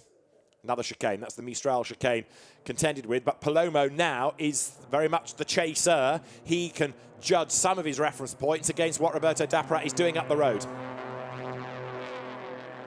So Roberto Dapra comes out of senior, and he will take his route through that cut-through. Behind is Palomo, so it's Italy versus Spain here. Now, of course, different laps, different routes.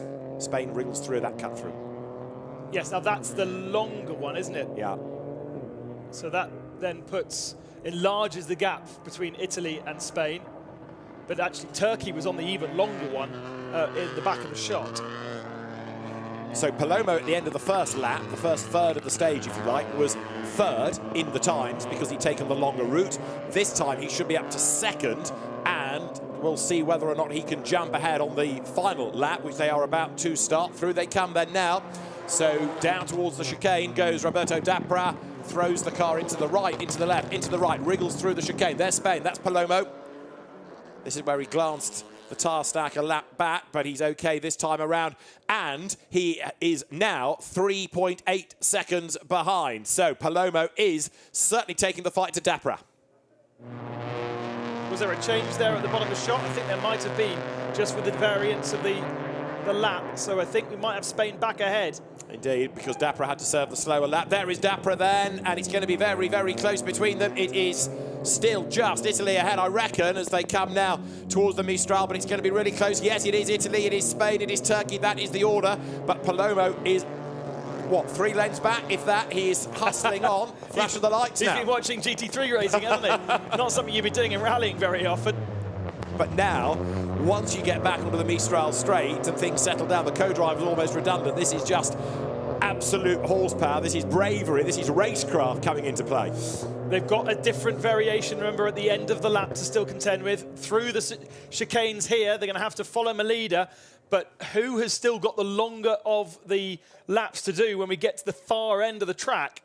That could well decide this. And I think Italy still have a longer lap to do than Spain. Okay, so Spain now trying to get close to then, if you like, get the undercut on the next Joker lap, in quotes. Through the hairpin they come. This is an elongated hairpin, but deep into it goes Dapra. Late braking also from Palomo. Italy versus Spain still. And the gap, I think, is probably up a fraction. And again, because these are evenly matched cars, it is down to bravery through this next chicane. You don't need to make a mistake here. This is where you need a good flash of the lights to try to distract your man ahead. Palomo brakes as late as he possibly can, scrabbles through. Ali Turkan is set for bronze, I fear, in third place, but the gold medal is up for grabs. Absolutely. Now we're coming to the final part of the lap. One Peugeot 208 will go one way, the other will go a different direction. They'll merge before the final turn, and only then will we really know who is faster and slower. They follow the same path with the first part. Maybe they've both done that longer loop. I think we have seen that, haven't we now? So this is looking a bit more as though it's going to go Italy's way, because as they come down towards the Virage du Pont, they'll be heading up towards the flying finish this time, and Oscar Palomo has given it his all. But in theory, it should really be Dapra anyway. He's had more stage wins. He won the classification on those special stages. He will be a deserving gold medalist. Fantastic drive from Roberto Dapra. Not huge experience around these roads, really having to learn the Peugeot 308. And he takes the checker flag for Italy. That's 2 gold medals in the space of 15 minutes for Team Italy. The rallying is very much going their way. Absolutely right. So bravo complimenti Roberto Dapra. He takes the gold medal. It is silver for Spain, and Oscar Palomo threw everything at that, didn't he? He didn't just drive round. That was a properly committed effort. So it's 2 golds for Italy. It's a bronze and a silver for Spain. And it is a bronze medal now for Turkey and a silver for the Czech Republic, let's not forget. Remarkable amount of things to think about. It really is. You know, this is so different to what they're used to. Which lane do you take? Are you going to, you need to take the faster lane at the start, surely, because you don't want to get held up like we saw Roberto Dapra, certainly in one part of the lap, really stuck behind the Turkish team. And then the racecraft, as you say, where can we overtake? Is there a possibility of overtaking? So now the Rally 2 drivers present themselves, and they have to think not just about the stage yet, but about their recce, because they are going to be given time in order to go and have a look at the stage. So it is going to be the top 3 drivers after SS13 that will go into battle, and the, I want to call him the rally winner, and you sort of know what I mean. But for France, it is Mathieu Arzeno, who has dominated Rally 2, and he is somebody that we'll come to in a moment because he has actual racecraft. Again, Spain is involved in this because Jose Maria Lopez, second on the classification after SS13, and then for Estonia, it will be Georg Linnamäe, who will represent his nation. You've got the Skoda for Mathieu Arzeno, you've got the Hyundai for Jose Maria Lopez, and the Volkswagen Polo for George Linnamäe. So good variety this time in terms of the cars. That's right, great variety, because there's a lot of Skodas, and Skoda is the car to have when you're in the world of Rally 2 or WRC2 or ERC. This is the category which is used for the European Rally Championship. So I think they are literally discussing with the FIA which lane they want to take. And once they've officially said which lane they're taking, then we are putting them in that lane. Teo Martin Motorsport running the car. University students of the MSI University running the car. A great opportunity, great place to go and study motorsport, various forms, whether it be engineering or administration. And Teo Martin, team Teo Martin, very ever present, both in the real and also in the virtual world. MSI have an esports team which is made up mainly of alumni from the university. So co-drivers make sure that the paperwork is all in order, as we were discussing yesterday. There are penalties if you check in too early or too late. It's difficult to see, but I wonder whether that's a clean sheet of paper. And now the notes are to be made. Well, if they haven't recce'd it, they haven't made notes. No, very true.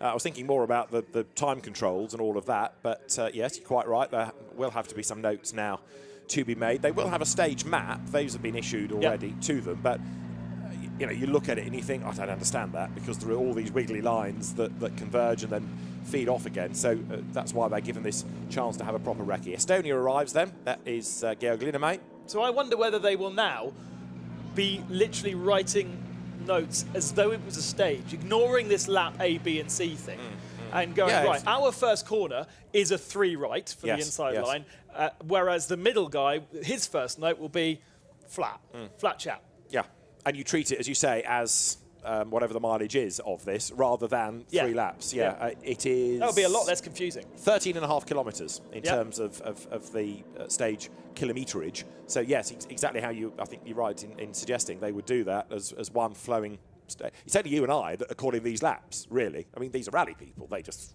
keep going. They start and they finish. Yes. The fact that actually the start and finish are nearly in the same place, that's a bonus. Yeah. It doesn't normally happen, does it? That's true also. So this will be the final activity on track of the day. It will also determine the final 3 rally medals. France, Spain, Estonia. So Italy steps out of the competition at this point, but we've had, now is this a portent for Spain, a bronze and then a silver. You see where I'm heading? Pepe Lopez would love a gold medal, and he was the fastest man, wasn't he, last night? Yeah. Now, this is not a racing start. Don't get excited. This is the start of their recce. So they are, in theory, driving at road speed, and when doing so, writing notes. Yes. So don't expect fireworks. This could be a study in rallying. Now, there are going to be people watching this who will think, I can't believe this. And I can think of one bloke in Lichfield, if he's watching, who will ring me on Monday, give me a hard time for this. But in the days of the RAC rally before pace notes, you just had to do it off your ordnance survey maps. And the co-driver wasn't a fat lot of help, other than saying, turn left or turn right or fast left, because there was no chance. It was a blind rally. There was no chance to do pace notes.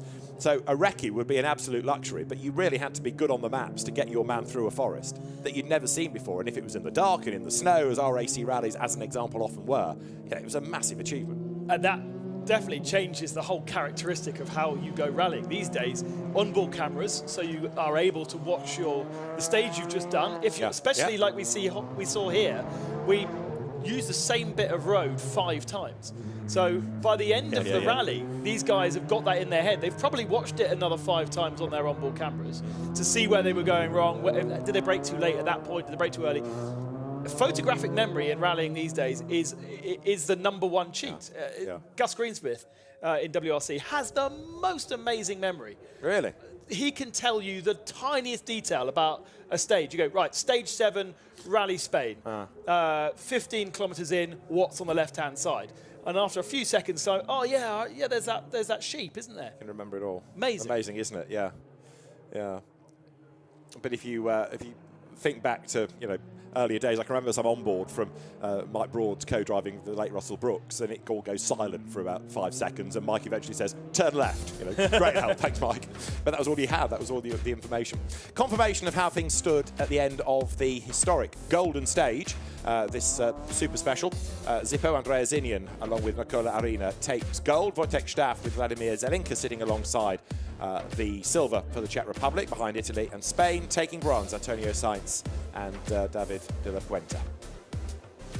For Rally 4, that is confirmed with the medals going the way of Italy, then Spain, then Turkey. There's only one question mark, and I really hope that there is no further action, but we did see Spain clip that barrier. Yeah.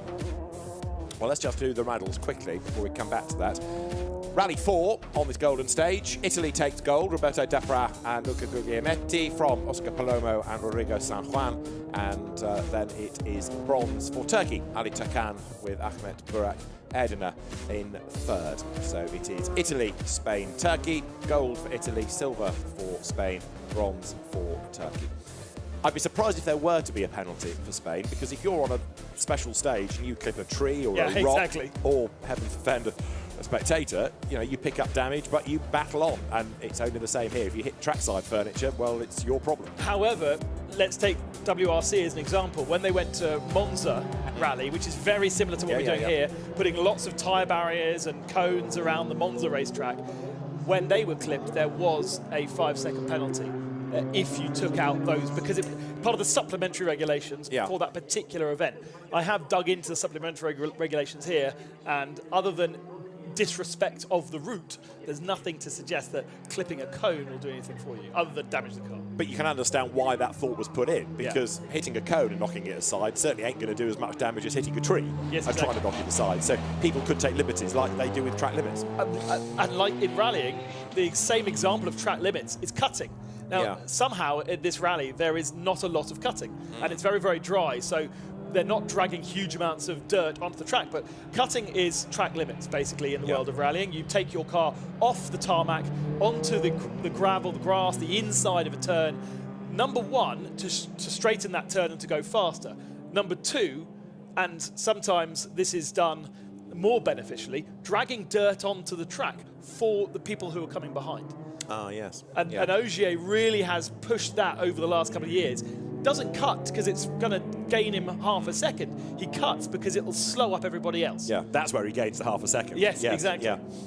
It's an interesting approach, isn't it? And again, it shows the thinking driver. In the same way that we used to talk about Formula 1, people like Michael Schumacher coming absolutely storming into the pit lane during practice just to see where he had to brake late and how far he could push it. Yeah. It's that computer-like brain that professional race rally drivers do have. That's not road speed. He can flick the back out like that, I suspect, from Pepe Lopez. But anyway, the opportunity to recce the stage is also going in tandem with getting warmth into tyres. Look. Yes, which we saw Rally 4 doing, didn't we? And then, of course, they had to wait for the Historics to do their thing. I wonder whether this is why the Rally 2 category of car are wrecking now, so that the heat that they're generated by running stays in that car, and they don't have stone-cold tyres and stone-cold car straight off the line.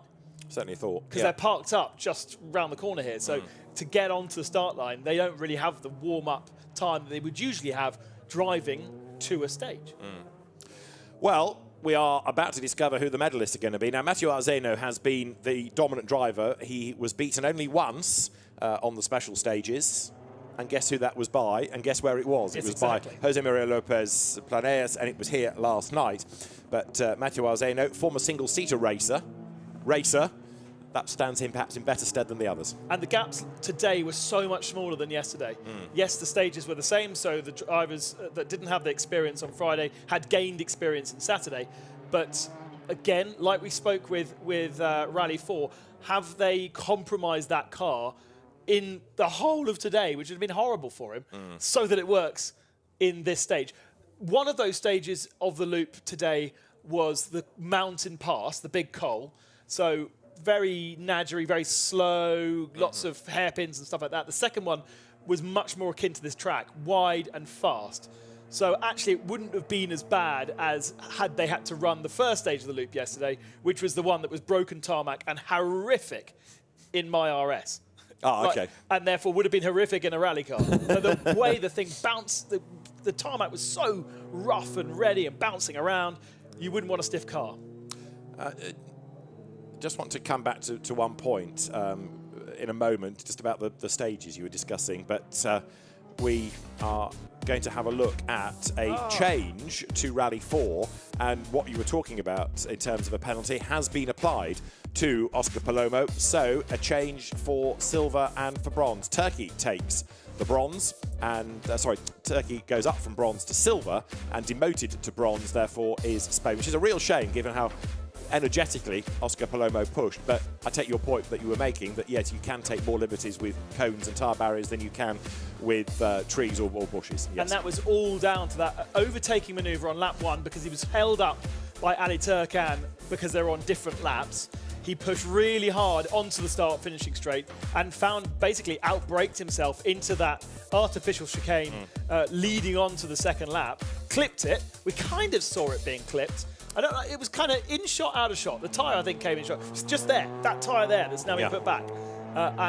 Unfortunately, that was deemed not following the circuit. Can I just take you back to the description you were offering of the stages from earlier on? Because as a keen student of linguistic matters, is there a French translation for nadgery? Not that I know of. I bet there is. Can we work on this? I bet there is. I need to go to... It's a good rally word, nadgery. I need to go and put my bubble hop on and hang out with the rally guys a bit more, don't I? Well, yes, you let me down yesterday without a French version of a Scotch egg as a proper rally fan. De Scotch. De Cos. De Cos, yes. And is there a bobble chapeau that you can have as well? I'm sure. Oh, we love it, though. A bobble hat's very useful in the mountains. Okay. For skiing. Ah, right. Okay. I bow to your knowledge of this too. Right, so the Rally 2 cars are making their way back round towards the start of their final stage, at the end of which, of course, there will be the medal podiums. So that's why those penalties are being quickly reviewed and applied. So the podiums are going to be done tonight rather than tomorrow day, straight after the activity, and hopefully we can have a word with the drivers as well. So something very, very different for them, but it's a very different sort of event. And this is one of the things you have to kind of embrace at motorsport games, which is that, yes, it's a familiar concept, but tweaked because it's a very different event. You know, the GT Cup races, as an example that we've had earlier on in the day, yeah, there are pit stops, but there's no mandatory tyre change that you would have in other categories or other GT championships. Here, you've done the conventional rallying bit, but this is the made-for-TV stage at the end of the day, and it's something different. And it's a nod to a format of that we don't see represented in the Motorsport Games. We have the World Rally Cross Championship happening this weekend in Barcelona, and so we don't have Rally Cross represented here. We have Cross Car, which is very similar, buggies but on a kind of together racing, and we'll see those at 9 o'clock tomorrow morning. We'll be able to show you the coverage of that. And so that's half a nod to Rallycross. Rallycross, the difference between Rallycross and Autocross, Rallycross has to have 2 surfaces, Autocross has to have 1. Cross car is the car that races on Autocross tracks. And Rallycross tracks? Yes, because the Cross Car Academy can go on dual surface. But the Cross Car Seniors, as a student of this now, was at the Rally X thing in Latvia I was talking about back in the summer. Yes. So many of those drivers were in that. There's Cross Car Junior and Cross Car Senior there. So that is, again, something that is dual purpose. Autocross and Rallycross tracks can be provided. I mean, there's not a lot difference between the two. And when there was a touring car category in autocross, it was the same basically as the rallycross category. Now the touring car category is gone from, and so the focus really is now on that these buggies that are powered by either motorbike engines or something even faster, and that's that world. But yes, we've got cross car, we don't have rallycross. So having 3 rally cars alongside each other is a nod to that, I think. I mean, you look at actually what we have this year at the FIA Motorsport Games, there's not much missing. Nope. You know, you could say, what about a historic race class? But I wonder whether, depending on what historic class you had, owners would want to change the livery for national colours. You know, you can't imagine historic Formula 1 cars going out of period livery for the country's colours for one event. Truck racing, maybe, but that gives you other dramas in what to do with the circuit and what's licensed to have truck racing. You could do it here, maybe, but certain venues you couldn't. What else is there? Hill climb? That's a thought. I was thinking about that because these guys basically did hill climbs all day today. They were going up a hill. Not dissimilar to a rally stage, really. No, that's true. But with very different vehicles. Yeah. But yeah, I was thinking on my long drive back today from the cross car venue. It's amazing how many things you can do with an engine and 4 wheels. Yeah. I mean, the other one, which surely there is provision for somewhere around the complex here, is a sprint. Can we stretch it to drag racing? Ooh. Hockenheim can do that. I mean, the Mistral Straight's quite long. Yeah, exactly. That works. But again, you're giving up quite a lot of time to use the Mistral Straight for drag racing. You kind of need to get that done in a day, and then the circuit for the racing element. But anyway, we are speculating because there's no suggestion necessarily that this has to be in the same place every year. So who knows where the FIA Motorsport Games might relocate to in the future if it isn't to be at Paul Ricard. But right now, we have our medal table to be updated after the next few minutes. And it's because it's a rally, co-drivers need to hand over their time cards to be filled in with the time in which the stage starts. So that's what's going on with those marshals handing something through a window. This is still under rally regulations. This must have been a headache for Nicholas Klinger, who kind of came up with the whole premise to merge the two. Matthew is going to be going in the middle, so he's got a really fast first lap. He has. And Pepe is going to be the 3rd person onto the Mistral Straight on the right-hand side for Spain. And Georg Linnemer hasn't had a stage win, but he's been there or thereabouts, evinced by the fact that he's 3rd in the classification. So we are just about good to go, I think. The stage was due to start at 20:50. We're already 5 minutes behind that, but we can't be too far away now. Doors close. Drivers get themselves in the zone. It's not just a close. It's a slam. It must be a slam. Yeah. Always must be a slam. Make sure it's not going to pop open at the first corner, which we did see yes. from Antonio Sainz. Right, so the clock ticks on down. Everybody looking for the time, and cars lined up ready to do battle. I mean, great nationalities to be represented in Rally 2, right? Estonia with Oyt Tanak in the World Rally Championship as a champion. We've got Danny Sordo for Spain in the World Championships, and of course, France have won every single one, bar the one that Estonia won for 15-odd years. So we have countries represented correctly here for our final. Exactly. It's a far cry from Finland and Sweden and Norway as it used to be, for that, example. How the world changes, eh? Medals on the line. The Rally 2 Golden Stage about to get underway. Blast off. Great start by Arzeno then as they accelerate down towards the first part of the stage. This is where 3 different lines will be taken.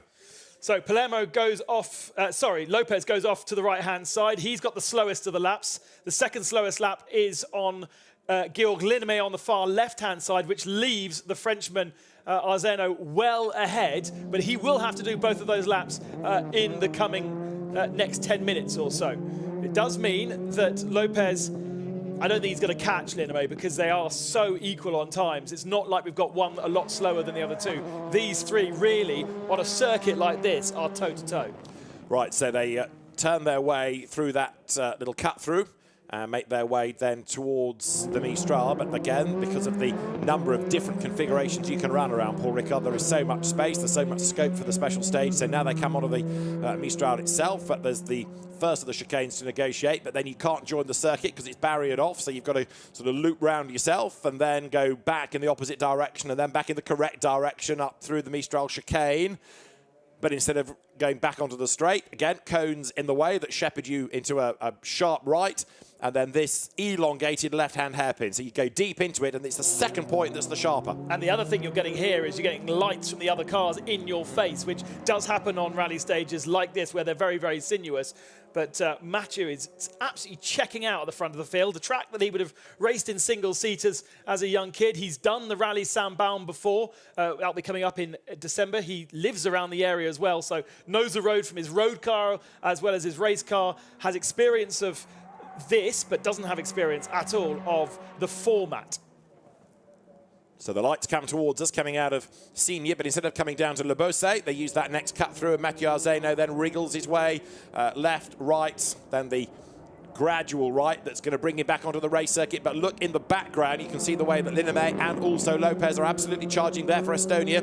Is Georg Linnamäe heading up then towards the completion of the first third, if you like. This is really the first split that we get as they come up to the line, but with the tyres squealing in protest, hard on the brakes, into the Virage du Pont comes Mathieu Arzeno, looking for gold here. He is really, really pushing. Of course, these cars are four-wheel drive, so you could just slam on that throttle and allow all four wheels to scrabble for grip as he was doing so. Mathieu's had this car really loose all weekend. I've seen it darting around under brakes and at one point heading for me under brakes. It was really spectacular the way he drives his Volkswagen.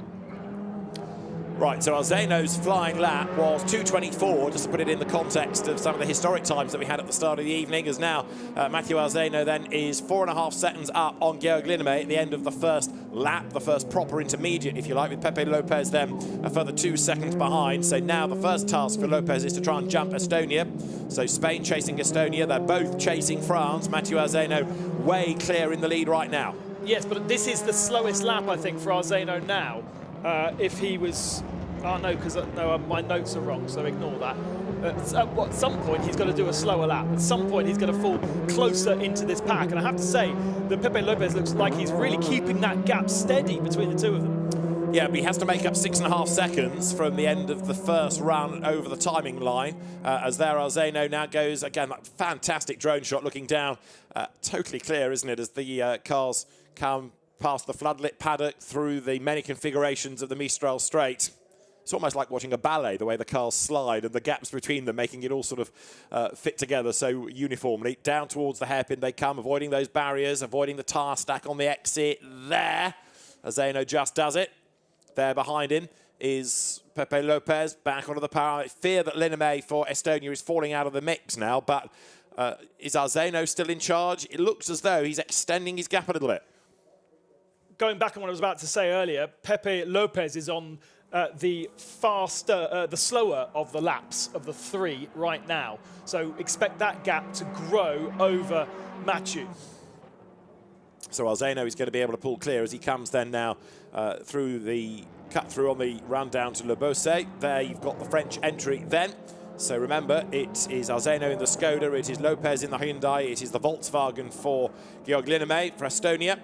So 3 different cars, 3 different nationalities represented in this golden stage for Rally 2 and they are about to start the final blast around Paul Ricard in the Rally 2 Cup. This is going to determine the medals. There's just under then 5 kilometres left as they come out of the Virage du Pont. Arzeno looking strong. Now, does Arzeno go to the far right-hand side on this lap? I think this is the lap that he needs to do that particular loop. He's got to get through this chicane first, and then he's going to stay to the right-hand side, and he has to go through the slowest of the loops. There he goes, to the far right. Let's see where Spain comes out. This is almost like one of those little pit stop things, certainly like a joker in rallycross. Right. Where is Spain? 6 seconds back is the answer when they came over the line. There is Spain. But, of course, now it's a tighter line into turns 1 and 2, and this is where the margin is going to stretch back again. So it is advantage France. But what about Estonia for second place? Not quite. But France, I think, has got this nailed now. Unless Arzeno makes a mistake, he's managed to stay ahead. Interesting that the gaps don't ebb and flow quite as much as we saw with the front-wheel drive machines of a Rally 4. Georg Lindemann, for me, still has an opportunity to get himself up into second position and pick up that second position medal for Estonia with the variance in the last part of the lap. Really close between the two, although it's gone out a little bit there as they head towards the Mistral section. Yeah, I think France has got this done, but it's been a very, very valiant effort by Pepe Lopez to try and take one of each medal, a bronze and then a silver that became a bronze, sadly, for Spain. He wanted a gold. He ain't going to get that now unless Mathieu Arzeno makes a mistake, but he has driven so well, not just here, but across all the special stages. And Georg Lindemann, on this last run through, looks as though he is hunting down the car of Pepe Lopez then, the Hyundai, but again, he's just not going to get there in time, is he? As onto the Mistral straight, Mathieu Arzeno treating that section just like the racetrack that it is, a racing line, not a rally line there. Yeah, absolutely. The more sliding, the less drive forwards you have, and therefore rally drivers have to switch their brains to a different surface, to a different technique when it comes to tarmac rallying. And they're doing a really, really good job there. Word on the street, we're going to be looking perhaps for a gravel rally, perhaps in next year's edition of Motorsport Games, completely mix things up. And that experience that Mathieu Arzeno has of the local roads to him will certainly be less and less. If you want to watch more around this area, Saint-Baum Rally is at the end of December, based on very similar roads to the Motorsport Games. And is that a change at the last corner for second position? France have got the victory, but there might have been a change there in the last divergence of the lap. All right, let's have a look then, because we're looking for Spain, we're looking for Estonia, and the headlights come towards us then, but with the car of Estonia coming out of the Virage du Pont, it is a win for France. It is a gold medal. Another one goes the way of France. Mathieu Arzeno takes honours. It is Spain for second, and it is Estonia for third. So it is gold for France. It's another silver for Spain, and bronze for Estonia. And well done to Mathieu Arzeno, who has absolutely blitzed them in Rally 2 this weekend. And great to see that finally that performance has come on this circuit, because in qualifying it was Georg Lindemann. On stage 7 it was Pepe Lopez, and now Mathieu Arzeno has got himself the win. So it is the gold medal for France. Then Mathieu Arzeno in the Skoda with Romain Roche takes the gold medal. Jose Maria Lopez and Borja Rozada take silver, and bronze goes to Estonia. Georg Lindemann and his British co-driver James Morgan sitting alongside. So great stuff from the Rally 2 entries, and Mathieu Arzeno out of 13 special stages won 12, and he wins the medal stage, the golden stage as it's called here as well. And then the 3 podium ceremonies will beckon. But it's been a good day for France. They've taken a good haul of medals, and I suspect there are more to come here tomorrow morning. So that's the rally activity done. They were busy yesterday and today. Strange to think that there's a whole host of activity at the circuit tomorrow, but already a number of teams packing up and going home. Their element of the FIA Motorsport Games is done. So there we have the winning Rally 2 cars coming through into the Parc Fermé area, then to the podium. It's a win, though, in the historics for Andrea Zinian, and let's hear from him now. Our Italian winners, congratulations, Andrea and Nicola, a fantastic result. The first games for you, but you've been driving together for a long time. First of all, Nicola, you've represented your country and you've got the gold. Well, yeah, it's really a great feeling. It's amazing, because normally in motorsport you don't have this thing of that you race for your country and you can win a medal. So it's something totally new, and I really enjoyed it these days and the whole atmosphere here at the games. And winning the gold is, wow, awesome. It's certainly something I'll remember forever. Andrea, a little word in Italian. Beh, guarda, è stato un weekend fantastico, ci aspettavamo una cornice di pubblico molto popolata, ma ce n'è stata veramente tanta, è stato un bellissimo evento e vincere la medaglia d'oro è sempre un onore comunque. Congratulations to you both. Thank you very much. Thank you. Complimenti Italy. So Andrea Zinian and Nicola Arena take the gold medal in historic Rally Cup. Rally 4 Cup, Rally 2 Cups, of course, still we will hear hopefully from our winning drivers. But I think the rally element has been a very popular part. It's been something different, and it's also been good to have the cars on the circuit here as well, to give the fans that have stayed long into the night something different to see. Now, we were talking earlier about the success of Roberto Dapra in Rally 4, gold medal again to Italy, and Roberto Dapra and Luca Guglielmetti take the gold medal aboard their Peugeot. They're with Gemma Scott.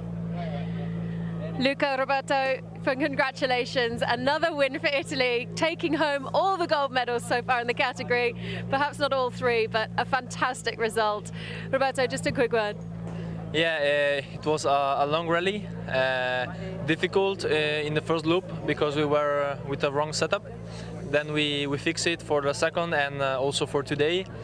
It was very beautiful stages there in France, and we push a lot, 110%. A little bit of risk, but it's part of the game.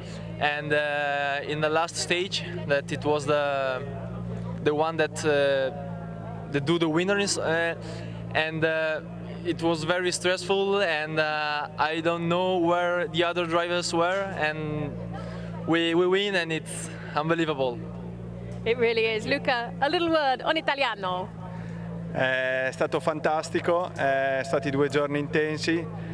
Complimenti a Palomo che ci ha reso la vita difficilissima, è il campione europeo, è super bravo, è stato bello battagliare con lui tutto l'anno. Ha vinto lui il campionato, noi abbiamo vinto oggi, siamo contenti tutti. Congratulations to both of you, and another success for Italy. Well done. Thank you. Thank you. So Roberto Dapra doing a very, very good job to win in Rally 4, but Matteo Arzeno has just been the man to beat in Rally 2, and I suspect he will be equally delighted, because it's one thing winning a gold medal in this, but to do it on your home event is something different again. Home event for the country, home event in the region. Matthew is a local person to here, and therefore had that benefit on the first day of knowing where he was going, which matters so much in rallying when, yes, you've done a recce, but you've never really driven it in anger. And he had competitors with lots of experience in the Rally 2 category and others with less experience in those particular cars.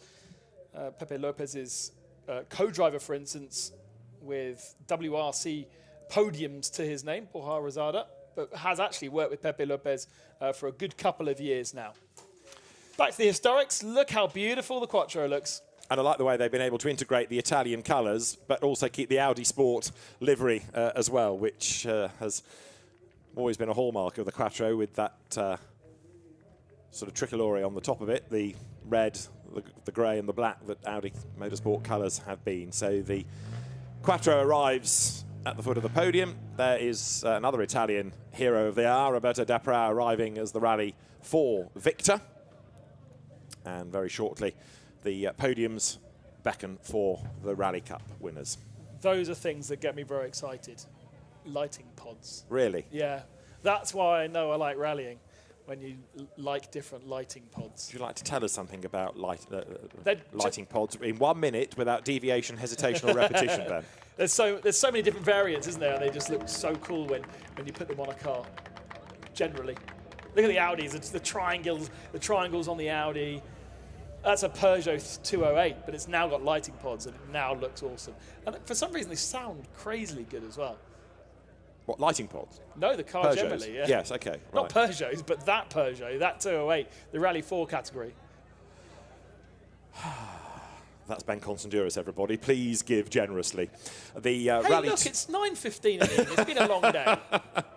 The Rally 2 winners are just going through the technical checks before they're brought down to the podium. And then the medal ceremony can get underway. But good to see that the fans are there. There's a big screen in that fan village. So, Ben, let's have a look at some of the highlights of the rally activity. A brand new format for our rally competitors, going 3 together into effectively a stage, but part of the stage shared with other cars. In the historic category, that wasn't too much of a problem. Zippo in the Audi, the class of the field, both in the coals, in the forests, and on the track. Carlos Sainz's brother Antonio Sainz in the Porsche, I think had a technical problem because the car just didn't necessarily run like we've seen it for